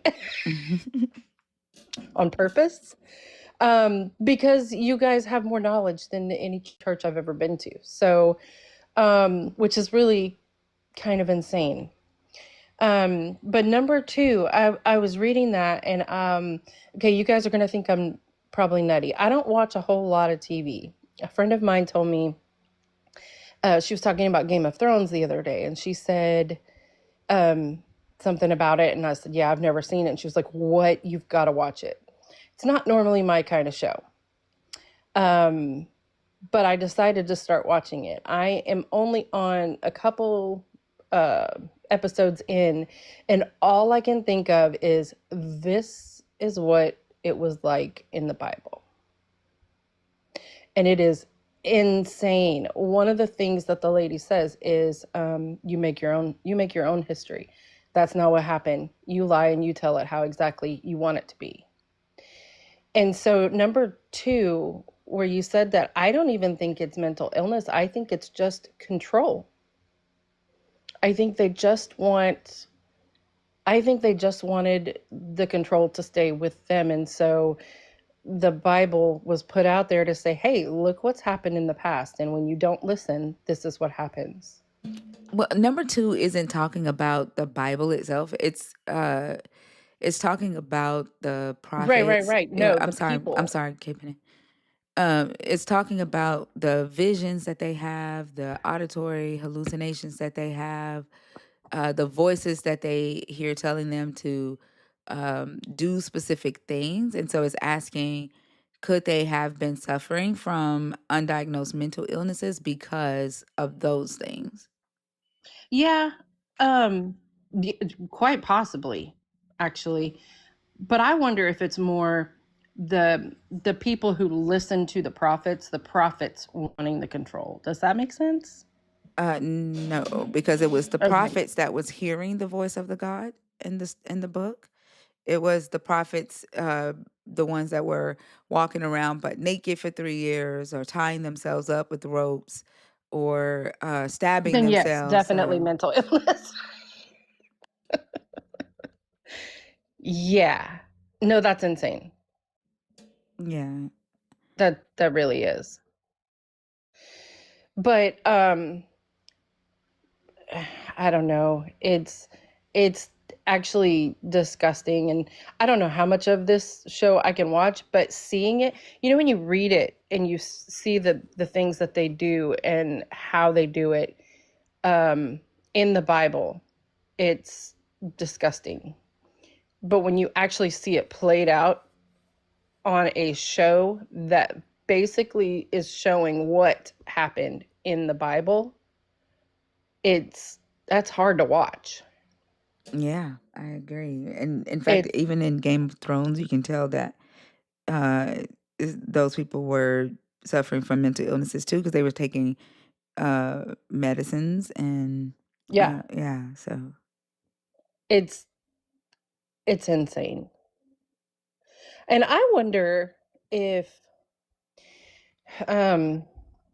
when they say God, like it's people's idea of God. And over the years, like this is how we feel the God thinks we're supposed to do something. So this is how we act. And collectively, as we've changed and we've gotten kinder, we've gotten nicer and more community, like it's like in your mind kind of thing, not really a God, but how you see the world and how you act towards each other. And because we're nothing like what they were in Bible times. Well, some of us. yeah, society has changed a lot, but keep hanging on to the culture that we no longer uh, subscribe to, and trying to live by how they saw the world and what they believe to be right and true about the world, I think increases the chances of undiagnosed mental illnesses. Yeah. Yeah, I agree. And I was telling my husband the other night, I said, I don't know, I was just taking a bath sitting there thinking, I wondered if the character of Jesus, like in the Bible, was a person that came to save the world, like free the world from this old state, because like the things that he referenced, you have to go and look at those, and when you look at them you're like, what?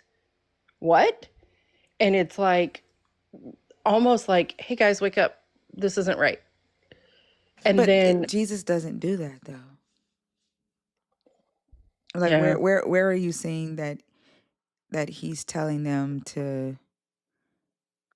Oh no, I don't think that he was saying that. It was almost like the New Testament referencing things in the Old Testament, that like things that you guys have brought up, like in Isaiah 13. Where is Uh, Jesus against that? oh, I'm not saying he's against it. I'm saying it points you to it to read it. And when you read it, it's like, what? Yeah, but you're saying you asked your husband if Jesus came to save people from that type of mindset, and I'm asking like, what's making you think that?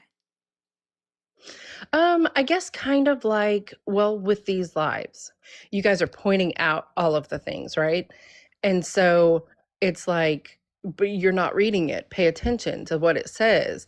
And so my thought was, what if, say he was a real person? What if he was saying, hey, this, you shouldn't be doing this. He's saying to follow it, but it's pointing to it. But I don't know.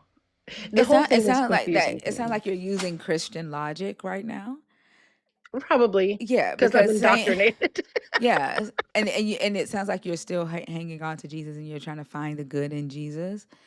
Oh no, Um, the definitely not what? that. No, but that's what it sounds like. So give me just a second. So let me finish my sentence. Okay. What we typically see believers do when they come on stage, like what it sounds like you're doing is you're saying, yeah, Jesus is pointing to Isaiah 13 and saying, when I come back, my followers are going to do this. But what if the reason why Jesus said that is because Jesus knew that y'all were going to be hosting lives like this and telling people to pay attention, and y'all were going to be telling people that that's bad? What if that's the real reason Jesus came, and that's how Jesus saved the world? Right? Like, it's post hoc rationalization to still make Jesus relevant and see something good in Jesus. No, that makes sense. I I'm not um I'm not in like that place right now. Like I was at my parents' the other day and my mom said, I've not been able to sleep. She's got shingles and she's had it for a couple months and she hadn't been able to sleep good. And she said, praise the Lord. I prayed and prayed and I was able to get a good night's sleep. And then she followed up with, I took some Tylenol PM last night. And I was like, well, could maybe it have been the Tylenol PM? Maybe. Yeah. I don't know. I'm more on you guys' side of the fence than, and we haven't gone to church in a year and a half. Yeah, and it's still like it's deconstruction isn't like an overnight thing. Oh And no. yeah, and it takes a while, right, to clear out your train of thought from a uh like to try to figure out like why certain things are happening, or to find answers to questions and plug Jesus or God there. And so I didn't say that to make you feel Oh bad no. or anything, but it like the conversation that you had with your husband, it's saying that we are doing what we're doing because Jesus wants us to do it, and that's the real reason that Jesus came. So it's even taking away our um ability to think for ourselves, right? It's plugging a God or some type of divine entity into even our actions as those of us that host these types of lives, or uh, that have these conversations. And that's what a person who is in deconstruction but still has belief that they may not recognize that they are still hanging on to. And it's not a bad place to be, as long as you allow yourself to recognize where you are, um, and like be honest with ourselves in our deconstruction journey, because there are things that I still have to clean out, right? Like I'm not, like I say all the time, I don't think I'll ever be 100% deconstructed. Like I'm, um, curious about people who claim to be deconstructed and how deconstructed they really are, because like I said, that it's not just deconstructing away from the belief in a God, but also the beliefs about ourselves, beliefs about the world that came from the time that we were deconstructed into the God belief. And so even the need to have an answer for why things happen in life, sometimes there just isn't an answer, you know? But because there isn't an answer, we plug a God in there, or we try to do some type of post hoc rationalization. And that's a part of, you know, deconstructing, just getting to that point to where acceptance is a thing, experiencing uh just experiencing life, also allowing ourselves to experience life, understand what we can and are can understand, and what we can't, and just accept that we just don't know. Sometimes just we just don't know why something exists or why something happened. um and it's not an easy thing to get to, because I think Christianity teaches you that you have to know, you have to have an answer, and that answer is God or something divine. Right. I Yeah, that also makes think sense. I was just gonna add, like I agree with Thinker. Like this is tough. Like it's when you're having these questions come up and you don't know how to think about them. And then I like I say that all the time, I remember not trusting my own mind. Like, why do I think about it this way? And not before I was able to find a system that worked for me to think through these questions. Cause like Thinker was saying, like if am I looking for a reason to hold on to what I believe, or am I looking for justification, or am I just breaking it apart and trying to figure out what it is? And it can get really, really convoluted real quickly. I oftentimes recommend Edward de Bono's 6 Thinking Hats framework. Have you heard of that before? I haven't. Yeah, so it's a framework that is designed for the purpose of deliberately separating different modes of thinking.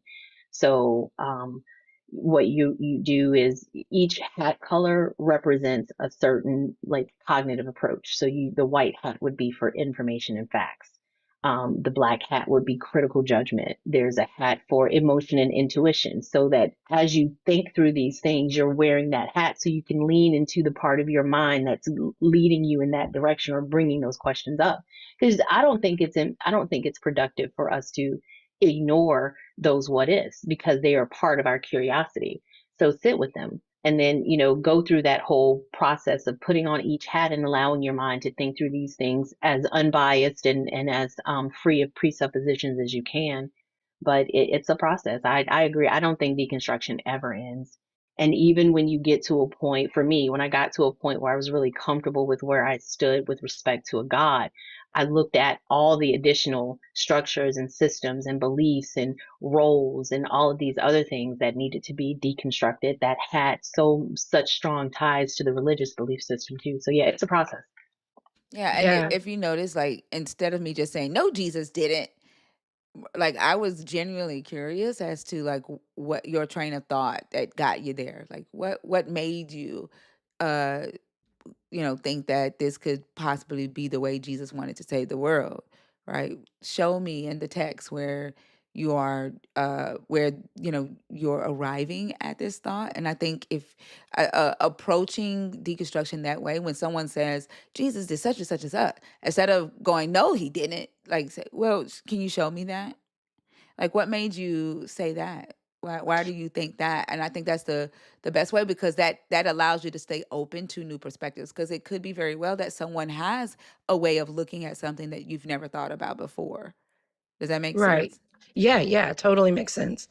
Kind of what my thought was um it feels like the Bible was put together to like give us a guidance because they wanted us to be under their thumb.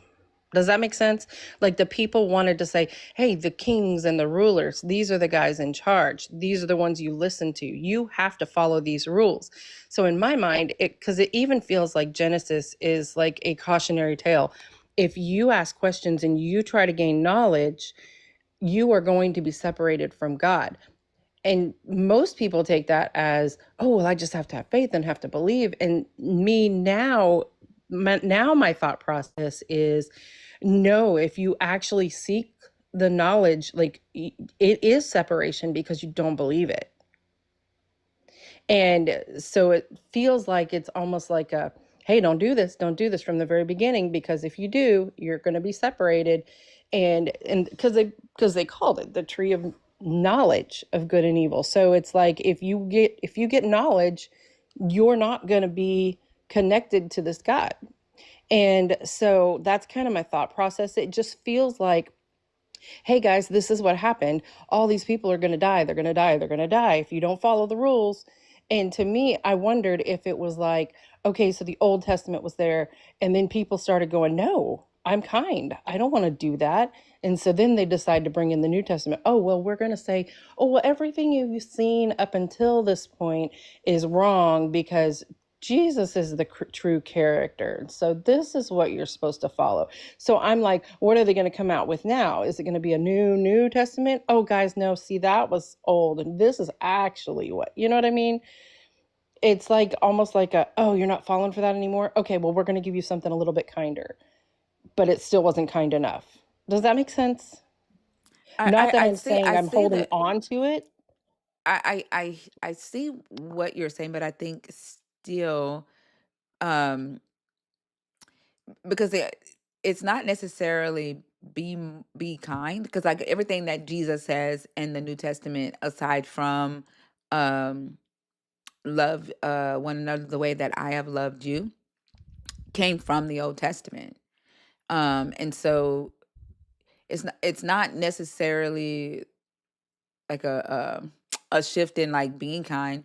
And I don't think that I've ever heard anyone say that the Old Testament was wrong. The New Testament is more so about changing the covenant from the Israelites to Gentiles, and doing away with the law, the sacrifices, and the strict rules, the legalism of it all, but not necessarily that God was wrong for enslaving people, not Right. necessarily that genocide was wrong, or colonization was wrong, or capitalism was wrong, or sexism was wrong, or patriarchy was wrong. Um, so like I don't necessarily see that in the New Testament, and I've not really heard it preached anywhere, or I've not heard a believer say that the Old Testament was wrong, other than the law. Right, the law was too strict for them to be able to follow, so Jesus had to come because they couldn't follow the law. Right. That makes sense. Yeah, I feel like I identify more with the Pharisees because they're like, we want proof. We want proof. Uh, No, they weren't really asking for proof. They just wanted to get out from under the strictness of the law and the executions, like the strict punishment. So they wanted to live more like the the Gentiles, the Greeks and the Romans. They wanted freedom, is what they wanted. They wanted freedom from the Mosaic law and the strict um, requirements of the law. So the Pharisees were reinterpreting the law, and then they wanted to keep some of these prophecies alive. So they were rewriting them and reinterpreting them the way the sages would do in the Greek and Roman spiritual system. The Sadducees were the ones that wanted to stick. Like, if the prophecy didn't come to pass, you don't change it. It is what it is. But the right. Pharisees were doing what Christians do today, reinterpreting, changing words, redefining words to keep it alive. Right. You know, one of the things that actually helped me start in this process, and I know it's going to sound silly, is I saw a TikTok video, you know, all the ones that come up about, oh, the Simpson predictions, like how they said things before it happened. And I'm like going, that's silly because, I mean, that's not a prediction. That's literally somebody going, look, that was in the show, and now we're just going to make it happen. I was like, that's not a prediction. That's just making it happen. And then when I started seeing the deconstruction stuff, I was like, oh, those weren't predictions. Those were just, oh, okay, he rode in on a horse. So guess what? We're going to ride, or a donkey. We're going to ride in on a donkey.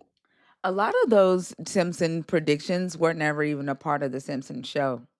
And people don't realize that. Like, people are just creating shit, calling it a prediction, and it was Right. never a part of the show ever.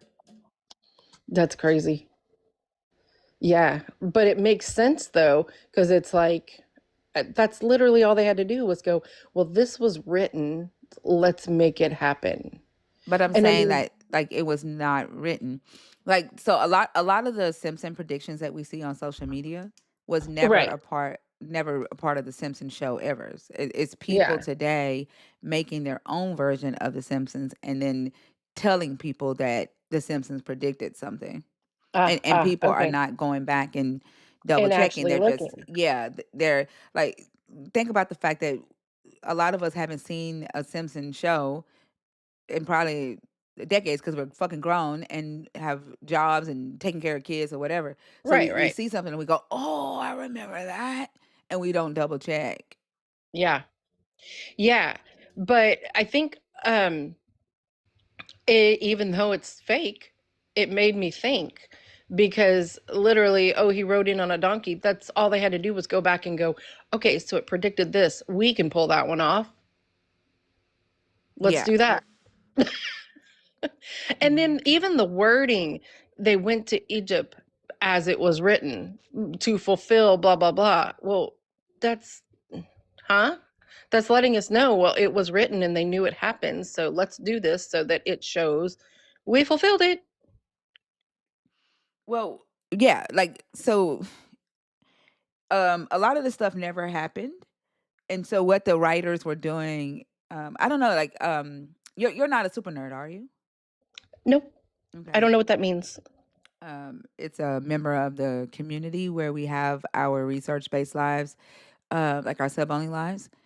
And right now, we're showing how the New Testament writers helped Jesus fulfill prophecy by using the Targum, the Septuagint, and the Masoretic text to form these composite I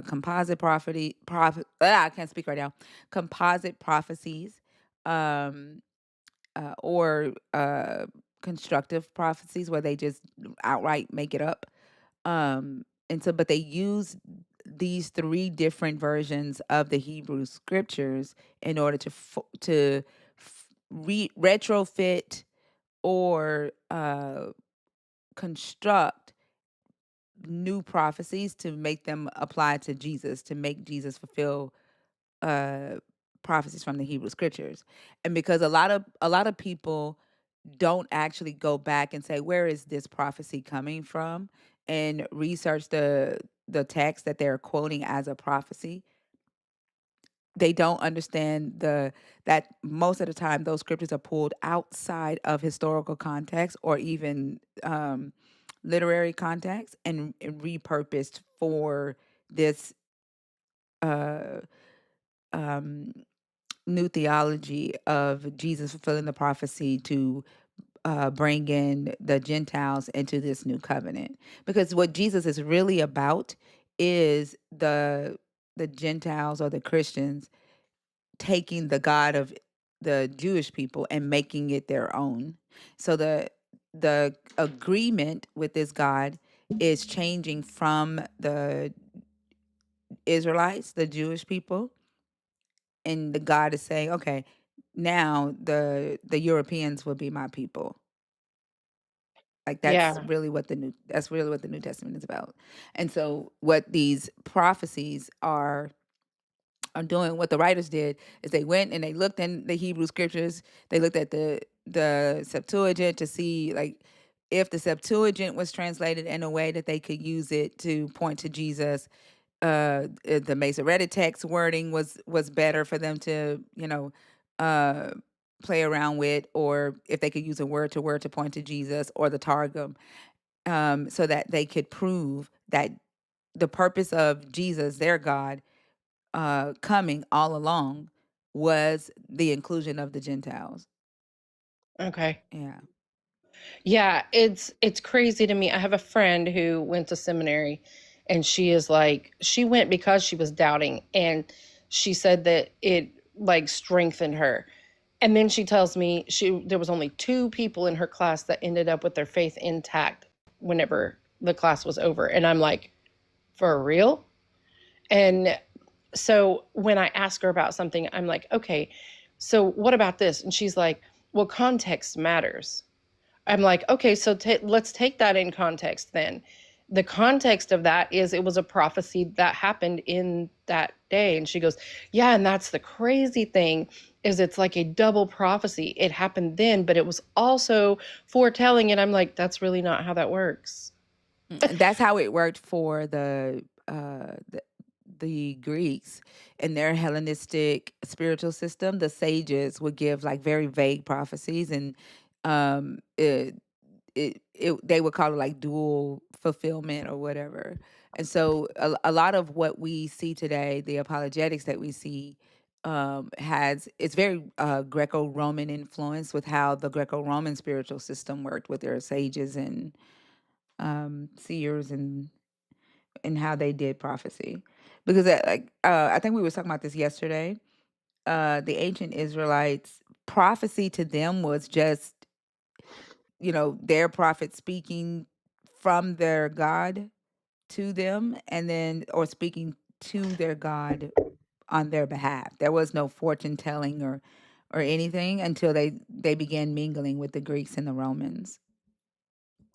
That makes sense. Yeah. And I'm like,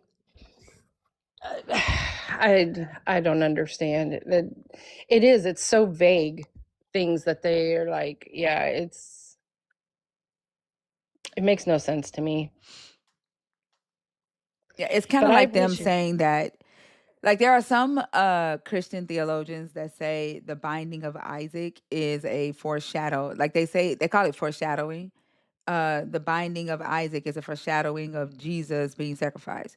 Abraham was required to offer up his son in order to for the promise, and then God offers up his son to fulfill the promise. Right. So they say that the binding of Isaac is a foreshadowing of Jesus. Or them saying that the it was another one that was just in my mind and I have fucking lost it now. Another one that's a foreshadowing of Jesus is how the hell did I lose it right now? Just talking about Abraham. It has to do with Abraham too. God, that just fucking left my mind. I hate when that happens. But Genesis 3:16 wouldn't be a foreshadowing. It's like a foreshadowing would be a prophecy that or something that already took place, and they're saying, "Oh, that was really about Jesus." Right. Yeah. You know, even the word apologetics kind of cracks me up because it's like, we're sorry. We're apologizing because this is ridiculous. Say that Like, again. could you not have come up with a better name? Oh, apologetics. Yeah. Yeah. We're sorry. We're apologizing. This is bad. Yeah. I don't know. It's all so confusing. But I appreciate what you guys do because like I have always just read and go, "Oh, okay, but it must be true because it's been in circulation forever and everybody believes it." So I think that's the mindset of most people is just that they don't dig into it and question it. And well, there's big churches everywhere, so we must believe. It must be true. But on the prophecy thing, like what method would you use to distinguish between an actual double prophecy and a reinterpretation added later? There's literally no methodology that's ever given. It's just if it didn't happen or we don't have evidence of it happening, then oh, that's fulfilled later. Or it did happen, but it has to happen again. So they're constructing the understanding of these scriptures as they read this book based on what they already believe to be true. Because how would the original audience have understood it at that time? And who determines which ones are double and which ones are singular? Like it's very post hoc. I Yeah, it's think that just guesswork. yeah, absolutely, 100%. And I feel like if people were honest with themselves about that, especially the prophecy piece of it, because what's the second fulfillment identified before the first one? Right. The people who it was spoken to was like, this is the A side. The B side is going to happen like 2,000-3,000 years later. Y'all won't be here, but it's going to happen. There's not in that book at all. No, and it's all over the place. It's like Isaiah, the end of Isaiah is happening before the beginning of Isaiah. Like what? It oh, it's literally just guesswork. It it makes no sense. I agree. We're far away from the topic that you chose, and Yes, so we are. I'm so I want sorry. to respect the rules of the live. Thank you so much for coming up, though. Okay. Thank you. All right.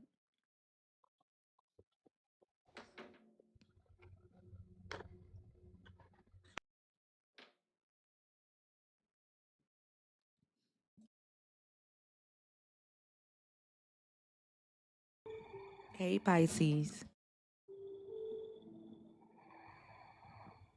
Pisces. She fell asleep waiting. Sweet little girl. She ain't a little girl. She's 23, but she's so sweet. Like her little bitty voice. She makes me think that she's like 17 or 18.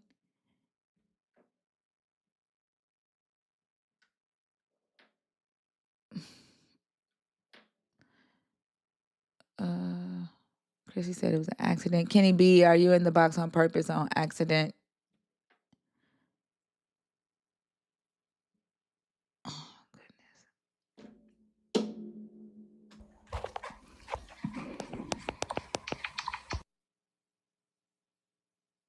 Hello. Hey, Theo. What's up, Theo? I have I wanted to discuss number two because it's more of my forte, if that's fine. Yep, go ahead. As long as you are concise, and you stay on topic. Yes. Okay. Okay, so to start, could Jesus and the prophets in the Bible be suffering from undiagnosed mental illnesses? Let's say for example, since mental health wasn't popular back in the BCs before Christ and AD that wasn't that popular, so they there was probably a time maybe Jesus Christ wasn't even his real name. It was somebody, let's name them Keith, and then Keith like It don't take much to.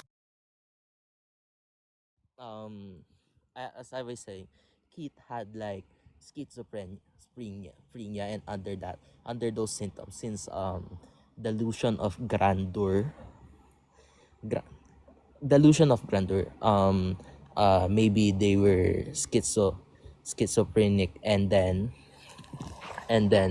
he was delulu about doing grand things, and that's why it's called delusion of grandeur. He was imagining that he was a super being or something, like he was, because under delusion of grandeur, the person thinks that they're a super being. They say stories about themselves being a super being, or a historical figure or a celebrity, and then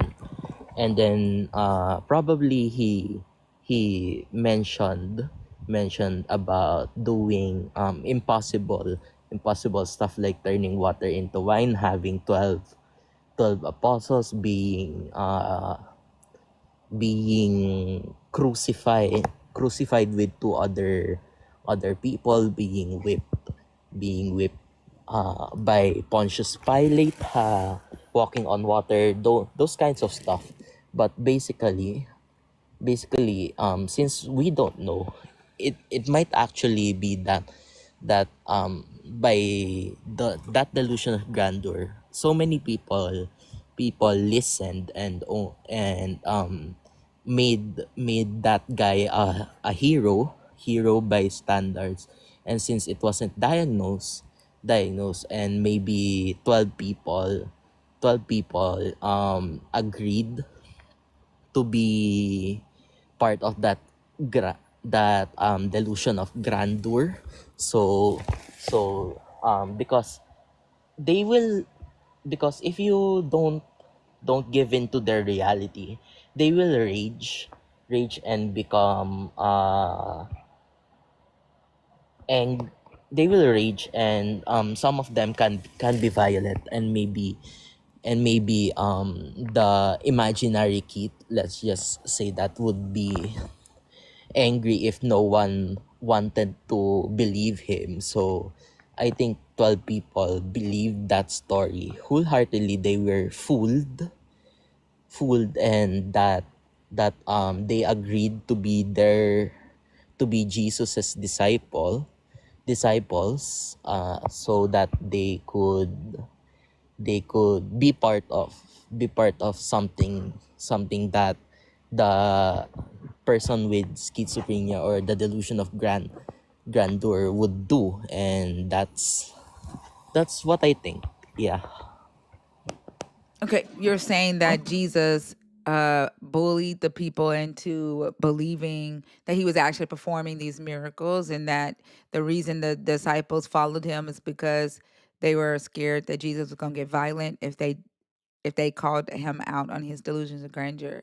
I do think that Jesus used narcissism and shift blaming as a tactic to in the Bible to uh, you know, in response to people who disagree with him. So I can definitely see that. I think that this character is suffering from delusions of grandeur, the same way that we see a lot of people who call themselves Christ today or cult leaders. Jesus has those same characteristics as that a cult leader would have, and he uses the same um, strategies to get people to follow him. um he makes claims like I am the way, the truth, and the light. No one can get to the Father but by me. And so that's that exclusive access, and that he becomes the gateway to salvation, or the gateway to divinity. um and the fact that like in order to get knowledge, you have to go through Jesus. He says no one knows the Father except who the Father reveals through him. So he's like, hey, you can't know the Father unless like the Father tells me that he lets you know him. Like Jesus is the only one who has access to that. So this is what cult leaders do. And then when people disagree with him or call him, like when they ask for evidence, show me proof of this, or that doesn't match the scriptures of what you say, he responds very harshly um, by calling them hypocrites, a bruise of viper, or like don't cast your pearls before swine, um, things like that. The like creating the that fear of even questioning his authority or questioning the validity of what he's saying. He would publicly admonish them, and that would embarrass them and make them feel shame so that they wouldn't like I would imagine that even the disciples in the story would be people who um had low self-esteem, and at that time in first century Rome, the majority of the people, unless you were a part of the noblemen or aristocrats, they lacked the basic reading skills. And so critical thinking wouldn't have been something that they really would have been able to do to fight Jesus's narcissism. So yeah, I agree. Yeah, and also it is said that these delusions frequently occur in individuals with bipolar disorder during manic episodes, schizophrenia, delusional disorder, narcissistic personality disorder, and sometimes following brain injuries or dementia. So it can be true since what you said, he doesn't want to be proven wrong, which is narcissistic, and maybe a little bit of delusional disorder, or even maybe schizophrenia, but we don't know unless we ask a real psychiat psychiatrist, and maybe we'll get an answer. But since Jesus Christ is centuries ago, apparently the psychiatrist can't diagnose Jesus Christ himself. And also a little thing to add is that when even the other prophets for oh wait, no, not other prophets, let's say Moses, since Moses was in the mountain alone talking to God. So we don't actually know if he had like visions, or because in certain aspects of like psychology, and to those that read Sigmund Freud, I think there was like dreams have meaning, and they say that if you have a nightmare, and there was a symbol for like trauma, because in when you have a nightmare, and you get traumatized by that nightmare, it is said that there are symbols that remind you of trauma. One symbol is enough to uh go into to like to make you traumatized, and then maybe Moses was just traumatized, and he wants to escape the trauma. So he, I think, maybe it wasn't mentioned, but I think Moses had like was traumatized being in a mountain, then I think, and then he finally faces fear. I don't know, maybe it's just me thinking, maybe he has trauma, PTSD, mental, and he's trying to get away, and he starts to hallucinate after going to that mountain. I think because he couldn't yeah, that's plausible, but that's plausible for me. And he tries to get into La La Land, and somehow he imagines his inner voice, I think, and that was God. And also that that might be delusion of grandeur, because he managed to get Israel the Israelites out of Egypt, and it probably isn't true, because if you look at the records of Egypt, of the Egyptians, they don't have Moses, or there was no Israelites that were that escaped, nor the 10 plagues.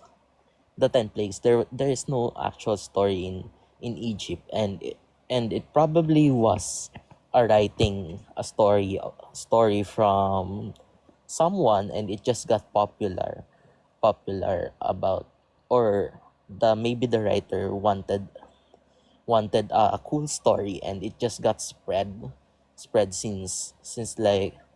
And I don't know, maybe the Christians actually, or the recorders of the Hebrew Bible, maybe had inspiration to use that story. And I don't know, I need to research about the 10 plagues, whether it was a story that was passed down by the other nations, and it got to Egypt. And yeah, that's all. Yeah. Yeah, there's one where Moses, first off, like, just even thinking about Moses, we talked about this earlier in the live tonight. If First off, Sigmund Freud thinks that Moses is actually Amenhotep the fourth. Like, the story that's written about Moses is written about Akhenaten, and he thinks that Moses is a composite character. And I think he shared this with someone before he died, and his friend, who was a Jewish lawyer, begged him not to release that. But if we look at the character of Moses and this claim of him being on the mountain for 40 days and 40 nights, they're in the desert. Sinai is really hot. Moses is at the top of this mountain. For him to even be up there for 3 days without food or water, he would have been severely dehydrated. That would have caused him to be very sick, have hallucinations. He would have gotten sunburnt, like from being directly in the sun or standing at the sun. It would have messed with his eyes, and the heat beaming down on his head would have messed with his brain, right? And so it's not likely that this story actually happened for him to be up there 40 days and 40 nights.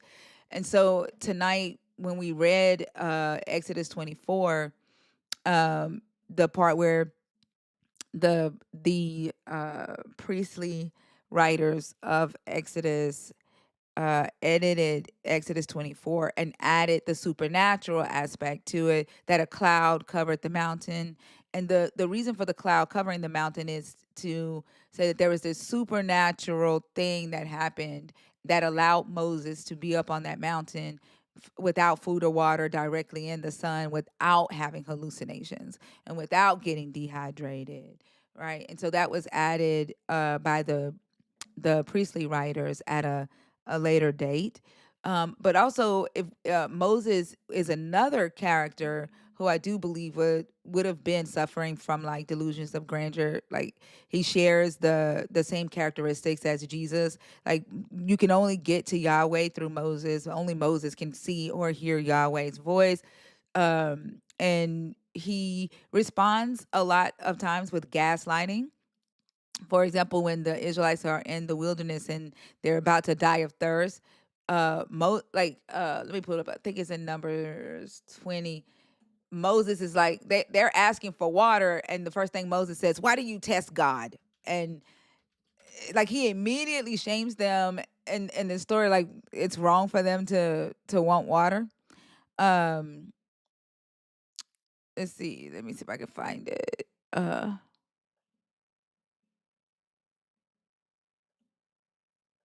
yeah, I think it's also superiority complex.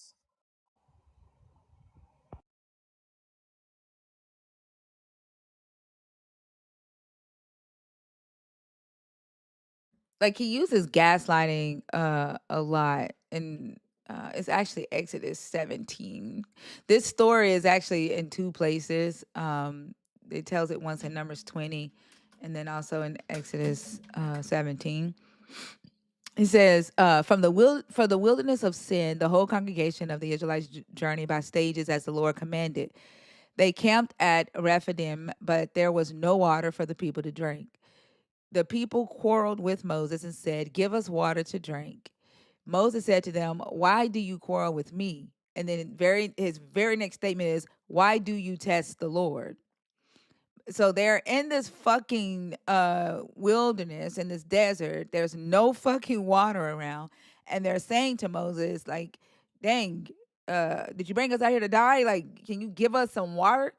And the first thing Moses is like, "Why are you asking me? Like, are you why do you test God?" Like that's the gaslighting that believers do today, right? When a person is going through something and they're like, "Where's God?" Or uh when we'll ask a believer, well, there's hungry kids on the earth, 25,000 kids per day are dying from starvation. Like, can you pray and ask your God to feed all these hungry kids? And the first thing they'll say is, "Why are you testing God? You can't test God. It don't work that way," right? Like it's a preemptive strategy built in that automatically stops a person from saying, "Wait, this shit can't be real." Because if you actually have power, while you should be able to use it and feed these hungry children, right? And then me asking you to use that power to feed these hungry children, you're shaming me and saying that I'm testing God, right? That's what Moses did uh, here, and when the Israelites are asking for water, and he did that a lot in the story. So I think like the way the theology is written, it's written for different audiences. So it tells the leaders how to lead and how to keep the people within their nations in line. But it also uh speaks to the followers, and it tells them how to obey. And then there is a third message for those that are controlling the whole entire system. Um and it tells them how to build the structures, right? How to build the system and maintain it. And a lot of it has preemptive strategies built in of narcissism, gaslighting, shame, blame shifting, things like that, which all participate in creating a society of people who suffer from undiagnosed mental illnesses. And they use that. I think mental illness is needed in order to keep the belief alive, because you have to be willing to believe that something else is talking to you, something is guiding you, something can harm you, um, that you can't or you don't deserve something unless this thing outside of you gives it to you or thinks that you're worthy of it, or that it can punish you. And the ability to um, exist within that is what's needed in order to keep the authority of the belief alive and to keep the God itself alive. Oh yeah, I think it's that. It's manipulation, and certainly lots of bad things could happen. But of course, there's also the superiority complex when Moses said, "Why are you challenging the Lord?" Because apparently asking for simple needs wasn't is a bad idea. And since it was needs, and then like actually in society in church societies, church societies, when curiosity, if you kill curiosity, they're gonna be mindless fox, and some sorry for my language, but there are gonna be mindless fucks if you're gonna kill curiosity. And if they are still curious, they'd stray far away, and lead themselves right out of the deep hole they create, that the church they dug they're starting to see the light, and see the harm that the church has been doing. And since you've taught me about that, and how it affects society today, especially the Christians, I think they want to, what do you call that, deflect the question away. And there's also a book that I've read, which is a good read. Where is God when you need him the most?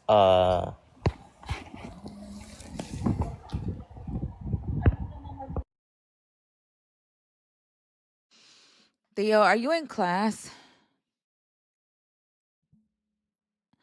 I gotta give it to him. Theo has been the first person to come up and give a detailed thought analysis to topic number 2, pertaining to the prophets in the Bible, uh, which is a very first for him. I gotta give it to him.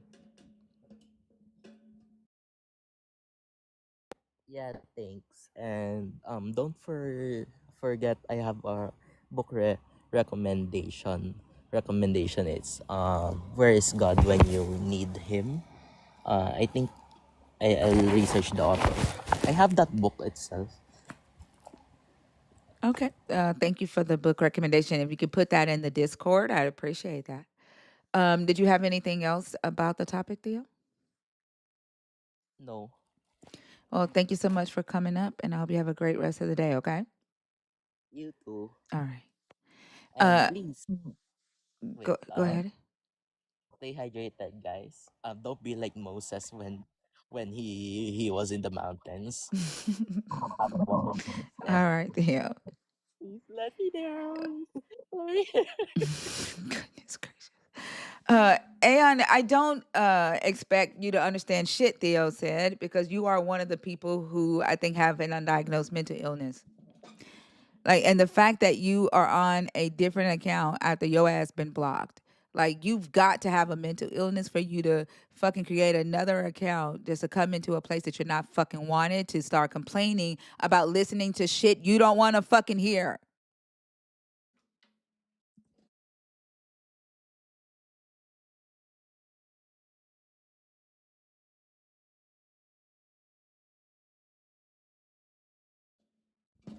That's all they do.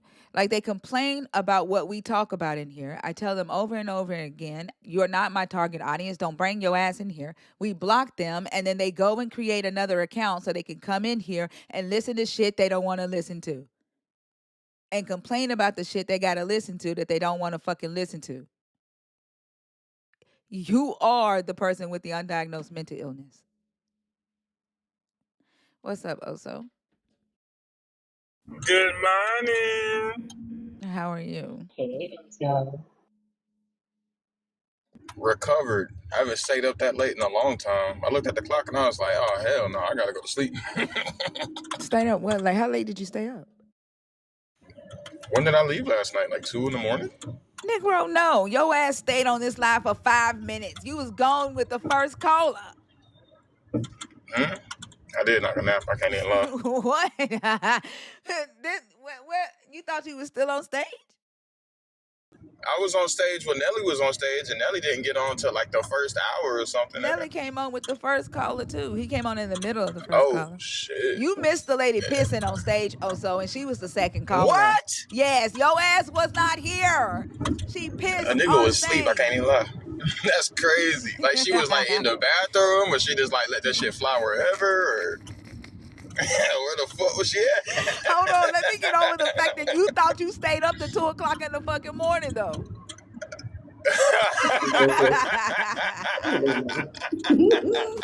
he was spiritually awake. Oh, so I get what you're saying. Like I what? understand. Look, I had a long day yesterday. I went live and I stayed up for Thinker Live. Bro, that was a lot. Negro, you was That in was a here lot for to ask 5 me, hot boy. seconds. What? Hey, that was 5 more hot seconds than I could stand. I was in here working. Also said I did that thing. I did that. No, yeah, you missed the pissy ass believer. Like, yeah, she came up and pissed on stage and laughed at that shit like it was funny. Like, she was in the restroom and thought it'd be funny to let that shit fucking sound like fried chicken, or Oh, she was what in was the she rest. doing? She was talking about the Antichrist, and she just pissed while she was talking. We called her out on that shit. She laughed, flushed the toilet, and kept on talking, and said that she said she wasn't feeling good, and she just lost some people in her life, and that's the reason she pissed on What? stage. Yeah. That sound like Oh, a wait, nigga that wait. be cheating. I No, had to cheat because my grandma hold died. on. She pissed, and then when I called her out on it, she said, "What? You just pissed all on me." So, yeah, she pissed because What? because I Y'all was told going her. shower for shower? Well, I guess she felt like I pissed on her when I told her that demons couldn't be Antichrist because Antichrist mean that you don't believe that Jesus is the Son of God, and demons are the first in this book, one of the first in this book to call Jesus the Son of God, and so there's no fucking way demons are Antichrist, and she didn't like that, so she pissed, and then she said, "What? You just pissed all over me," and that's what I'm saying. Like, if had a atheist done some shit like that, they swear up and down that we were demon possessed. But it's okay when Jesus' children do it and they not demon possessed. This is why I say, if demons were real, it would be Jesus's children. Did you tell her it's a difference between being pissed on and being pissed off? I called her pissed off and I called her pissy. Nice. Yeah. Somebody just She called probably her competing Pissy for the Elliott. Piston Cup. Pissy That's Elliott. really good. No, listen, they called somebody earlier in the comments called her the Pauline epistles. They say the Pauline Just ridiculous. epistle. Yeah, like she was doing the most. But yeah, your ass ain't no fucking way your ass stayed up to 2:00 in the morning and missed that shit. Facts, that's facts. I Yeah. was curled up right next to my baby. Mm-hmm.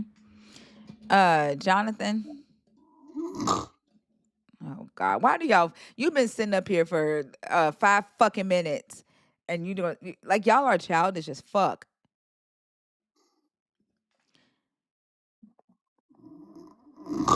Oh, shut the fuck up. I feel sorry. Sometimes I feel sorry for y'all. Like y'all are that damn unintelligent that y'all have to behave that way. Sometimes I feel sorry for y'all.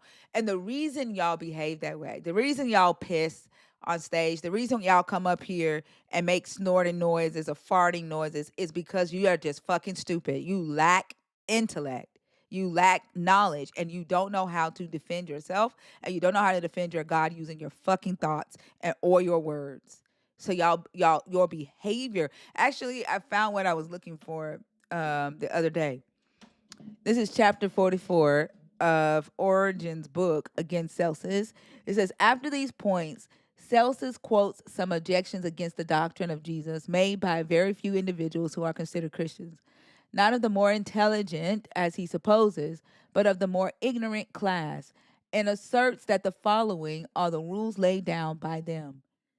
So, for those of you like Aeon who don't understand what the fuck I just said, Celsus interviewed earlier followers of Jesus, early Christians, and they told him what the rules are to becoming a Christian.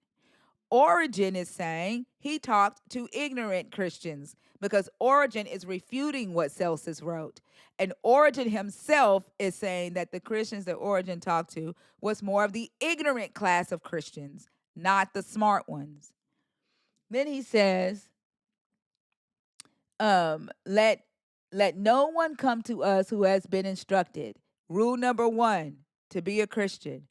If you've been instructed, if you've had education, you can't join. Only those of you who have not had any formal education can be a Christian. Rule number 2, anyone who is wise or prudent, for such qualifications are deemed evil by us. So if you are wise, if you are prudent, you cannot be a Christian because being wise and prudent is evil. But if there be any ignorant, here comes the qualifier. Here's who can join.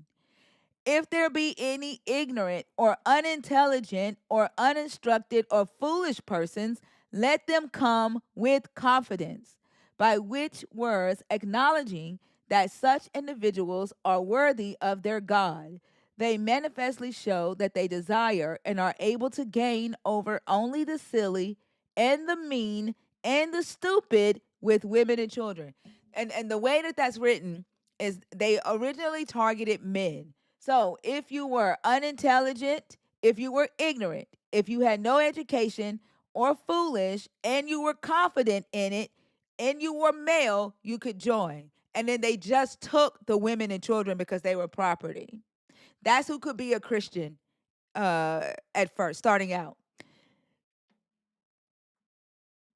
Then Origen responds to this, and he says, in reply to which we say that as if while Jesus teaches continence and says, whosoever looks upon a woman to lust after her has already committed adultery with her in his heart, one were to behold a few of those who are deemed to be Christians living licentiously, he would most justly blame them for living contrary to the teaching of Jesus, but would act most unreasonably if he were to charge the gospel with their censurable conduct. So if he found nevertheless that the doctrine of the Christians invites men to wisdom, the blame then must remain with those who rest in their own ignorance and who utter not what Celsus relates. For although some of them are simple and ignorant, they do not speak so shamelessly as he alleges, but other things of much less serious import, which, however, serve to turn aside men from the practice of wisdom. So basically, he's saying, yeah, they're ignorant, they're fucking stupid,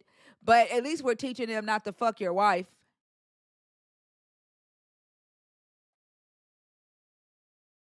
He didn't deny that they target ignorant, uneducated, foolish, confident men to be Christians. That's who they targeted to be a part of this cult when they first started out. And his response was, yeah, they're ignorant as fuck, but at least we're teaching them not to fuck your wife. Crazy because they're still a largely adulterous group anyway. Exactly.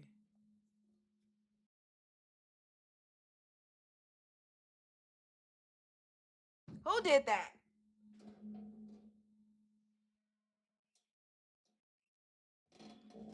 Who just sent that? Can somebody tell me?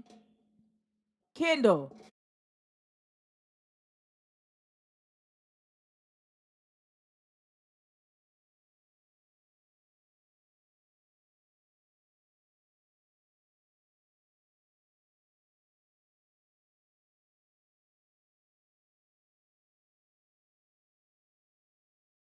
What did I miss? I missed something too. I don't know. Y'all, please do not do that. I have written to TikTok and asked them to remove the meerkat. Playing with my autism is not funny to me. That is not fucking funny. I've told y'all before that I do not like the meerkat. Y'all gonna have me over here stimming, trying to calm myself down. Like, please do not do that. That is not a joke. Do not do that. I do It not didn't even like pop that up on my thing. screen. And I've talked about that. I don't know how many times. I do not like that gift.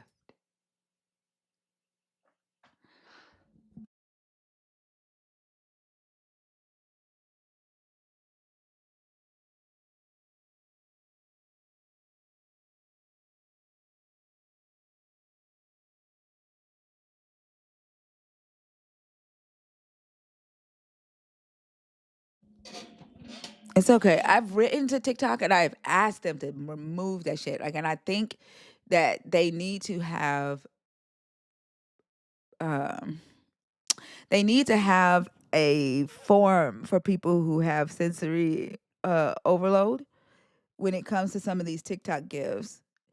And like they like ugh.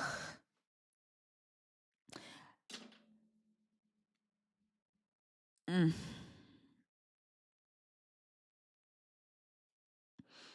Like I cannot stand that damn thing. Like I swear, God, that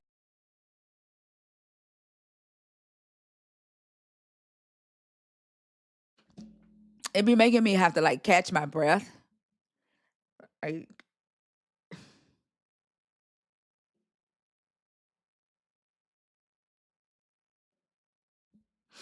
oof. Yeah, it is weird because it didn't come up on our screen.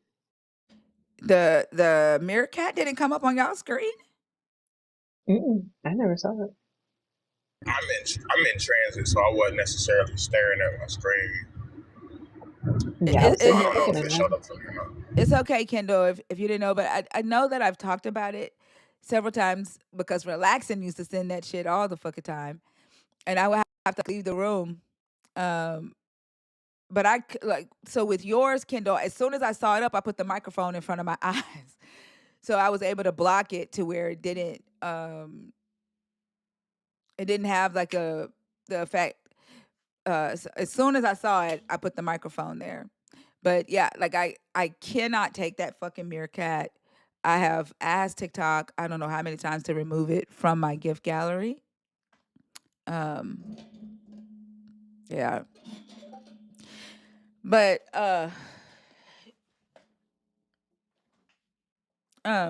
what the fuck was I saying? I forgot what I was even saying. What was I saying? Oh shit. Shit, I'm trying to We, remember too. Hold on. we were talking about this origin letter about the who was initiated into this club and who could get in based on how uneducated and ignorant they were. Oh yeah, not to fuck wives, but they're not smart. Oh yeah. The yeah. I forgot what I was saying about it. Was something I was gonna say after that. I fucking forgot. Um Kendall, don't feel bad. It's okay. Um I'm just gonna like anybody in here, like please just don't send that gift. Um but it like it's okay. Um,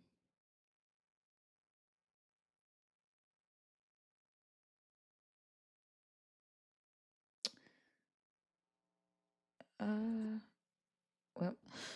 Okay, y'all, the guest box is open. If you are a believer in the God of the Bible, if you are deconstructing or an atheist, 21 and up. It was something I was gonna say about the them being ignorant. I was no, you had said something about them being adulterous men, and yeah, I was thinking about Zena's bonus question on her panel. Why are Christian men so full of lust? Oh, I didn't see It's a that really bonus good question. question. It Yeah, is. yeah, it's her bonus question, and like people can't answer it unless they get through a full conversation of one of the topics that she has. And so if they can get through a full conversation where there's nothing else to be discussed, she lets them answer that bonus question. And they be coming up wanting to get straight to the bonus question because I guess they feel offended. They feel offended by her saying that they're filled with lust. And so they barely even make it. to the. I don't even think she. I don't even think anybody has been able to even get to the bonus question.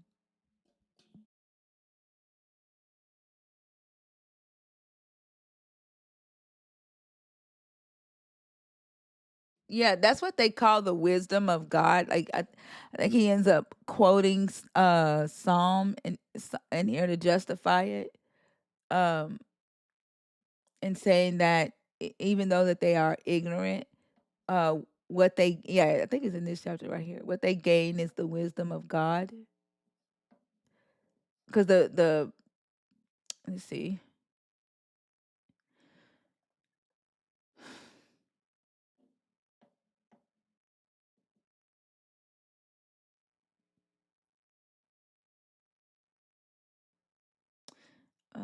Yeah, constitute the wisdom of God. Let's see.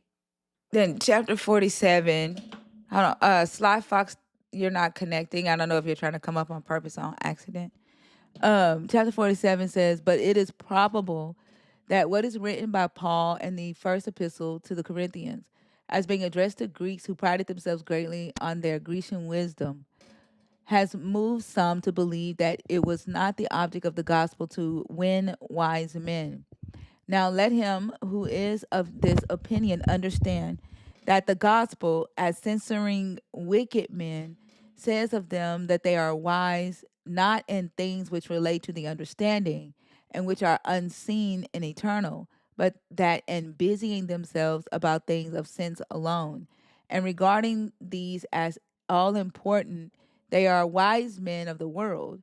For as there are in existence a multitude of opinions, some of them espousing the cause of matter and bodies, and asserting that everything is corporal, which has a substantial existence, and that besides these nothing else exists, whether it be called invisible or incorporeal. I said incorporeal, incorporeal.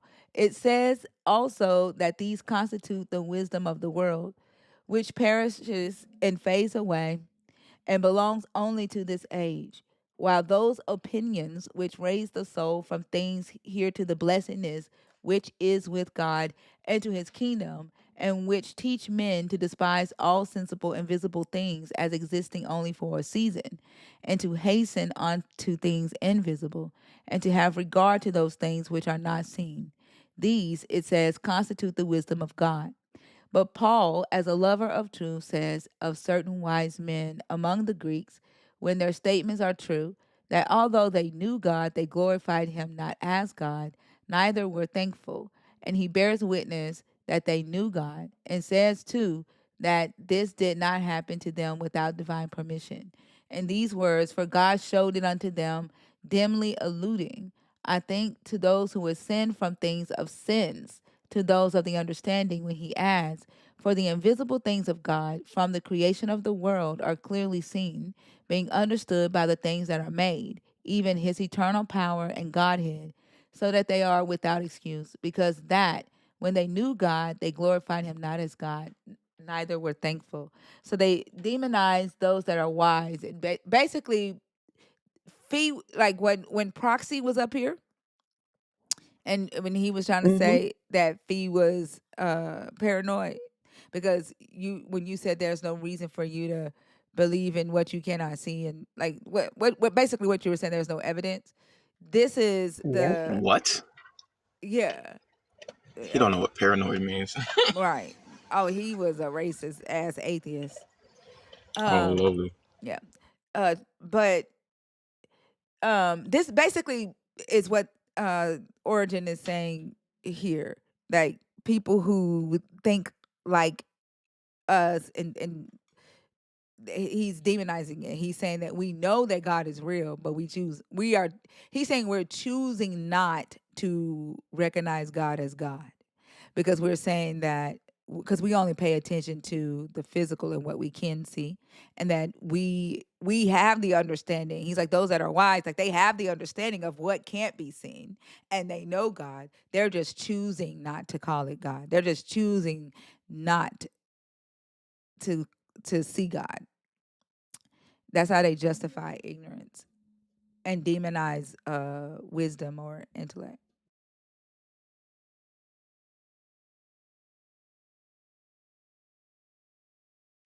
It's interesting that those are the people that are considered wise.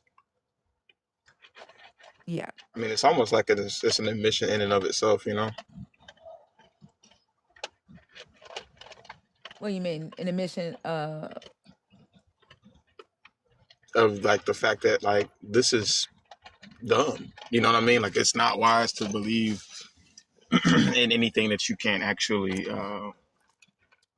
like prove, or you know what I mean? Like using various well, I guess the scientific method for the most part, to kind of explain the things around us, and how every single time we do that, we demystify things. You know what I mean? And like it's wise to actually follow the evidence and seek these things out. But when you do that to the God, then you have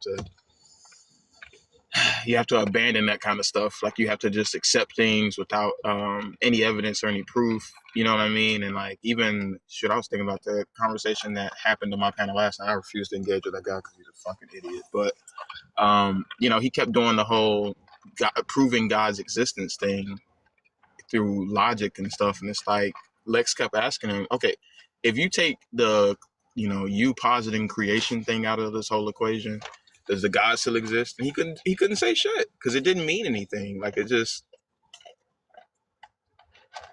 I don't know. Like they try to pretend as though they are wise, but in reality, even the Bible will say the people that are wise are the ones that don't follow this shit. Exactly. They don't know that the Bible is calling them simple-minded. Hmm. Origin says here, and perhaps also from the words, for you see your calling, brethren, how that not many wise men after the flesh, which means that wise, like the humans, not many mighty, strong, not many noble, wealthy are called. But God has chosen the foolish things of the world to confound the wise. That's what your boy was saying when he didn't know what confound meant, and I was asking him, "What is it?" Mm-hmm. You know what I'm saying? Like, um, and then he says, um, "And the base things and the things which are despised has God chosen, and things which are not, to bring to naught things that no flesh may glory in his presence. Some have been led to suppose that no one who is instructed or wise or prudent embraces the gospel. Now, in answer to such a one, we would say that it has not been stated that no wise man according to the flesh, but that not many wise men according to the flesh are called. Now, mind you, that the reason why Origin is saying this is because it's like, motherfucker, I see myself as wise and I'm called. So it's not saying that no wise man, it's saying not many. And I'm one of the few that is wise and called, because how dare you call me ignorant and uneducated? It is manifest further that among the characteristic qualifications of those who are termed bishops, Paul, in describing what kind of man the bishop ought to be, lays down as a qualification that he should also be a teacher, saying that he ought to be able to convince the gainsayers that by the wisdom which is in him he may stop the mouths of foolish talkers and deceivers. And as he selects for the episcopate a man who has been once married rather than he who has been twice entered the married state, and a man of blameless life rather than one who is liable to censure, and a sober man rather than one who is not, and a prudent man rather than one who is not prudent, and a man whose behavior is decorous rather than he who is open to the charge, even of the slightest decorum. So he desires that he who is to be chosen by preference for the office of a bishop should be apt to teach and able to convince the gainsayers. How then can Celsus justly charge us with saying, let no one come to us who is instructed, or wise, or prudent? Nay, let him who wills come to us instructed, and wise, and prudent. And nonetheless, if anyone be ignorant and unintelligent, and uninstructed and foolish, let him also come. For it is these whom the gospel promises to cure when they come, by rendering them all worthy of God. So basically, God was going to cure ignorance. If you come to God, you'll be Very. cured of your ignorance. But it's the ones, the bishops are wise and prudent. They have to be wise and prudent because they have to convince the gainsayers. Like it's insane. But Celsus Yeah, I clocked this mean, shit in 248 AD. and they still haven't figured it out in 2026. Well, Because what do we? Hmm? I was gonna say I think like because Celsus clocked them and basically laid out their plan and said, "Look what the fuck they're building." They Origen's response to it was to reject what Celsus was saying, and he put in everybody's head that Celsus was lying. Wow.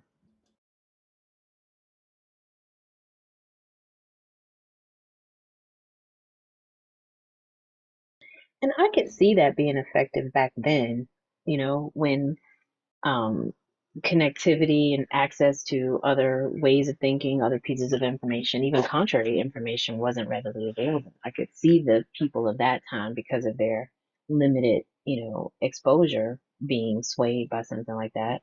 But now, like, that's the part I don't get.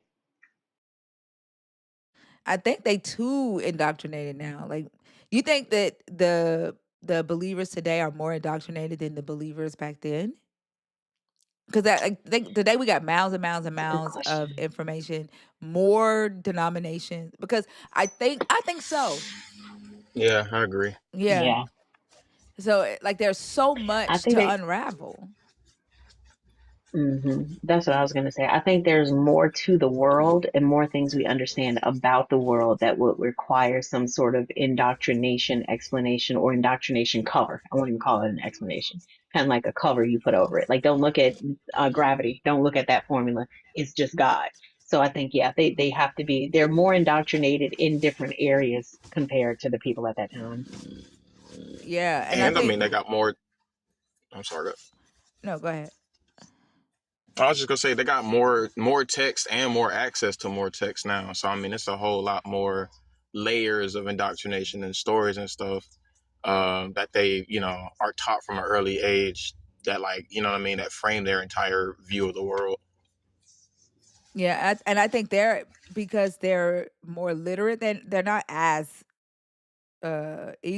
they're not as illiterate um as they were back then. So there are more literate believers but still have low competency rates, if that makes sense. But they are also reading the text themselves instead of having it read to them.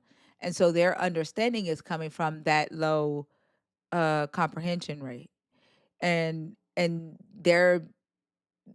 their wild interpretations or imaginations is further indoctrinating them as well. So not just what the wise of the belief system is doing, because Origin said, there are wise men who hold office and is responsible for indoctrination. So they're sending a message, but also the indoctrinated who's not as educated or as wise and prudent have access to the text. They're reading it themselves. They're interpreting it, so further indoctrinating themselves. It's like mounds and mounds and mounds and mounds and mounds of shit that you have to peel back. And some of them will never ever come out from under their own indoctrination, let alone the indoctrination of uh those that are in authoritative positions within these systems that they've been indoctrinated into.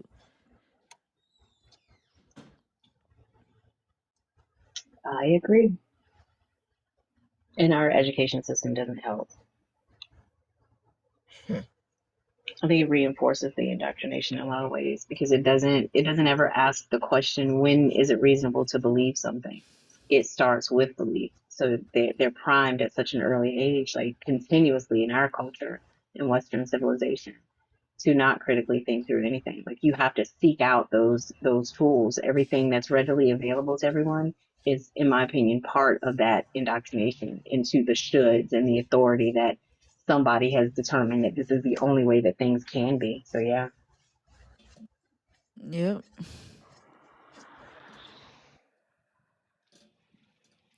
AZ Mike. Did you come up on accident? Oh, sorry. No worries. Have a It's good an one, okay? accident. Sorry. Okay. All right.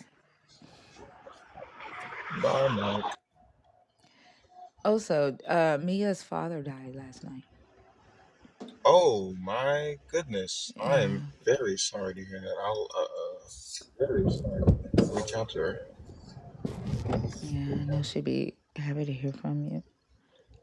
Jay?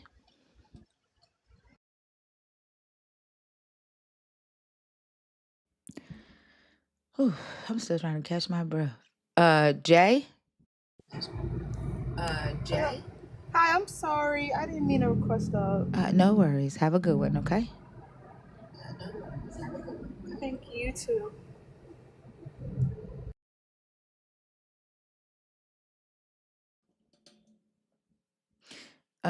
Yep.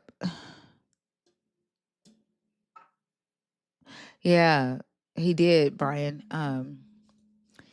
Celsus said that Jesus was not born of a virgin, but was a illegitimate child of a woman who spun wool.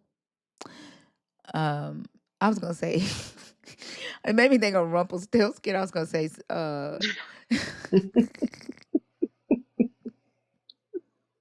That bear cat fucks you up, Baker. oh I'm my sorry, friend. god. But yeah, he said that, and then he said that Jesus only had 10 followers, and he chose like the worst of the worst, and he taught them how to be robbers and thieves, and he taught them the worst of the worst habits um, in messed up society. Damn. Yeah. Cherry, are you in the request on purpose or on accident? Let me see if I can find what he said. What in the fuck?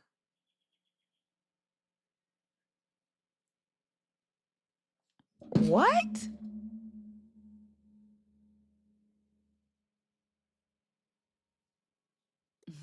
Goodness gracious. Aeon, I don't expect you to understand shit, Theo said, because you are one of the people who I think have an undiagnosed mental illness. Like, and the fact that you are on a different account after your ass been blocked, like, you've got to have a mental illness for you to fucking create another account just to come into a place that you're. Gosh, that is crazy.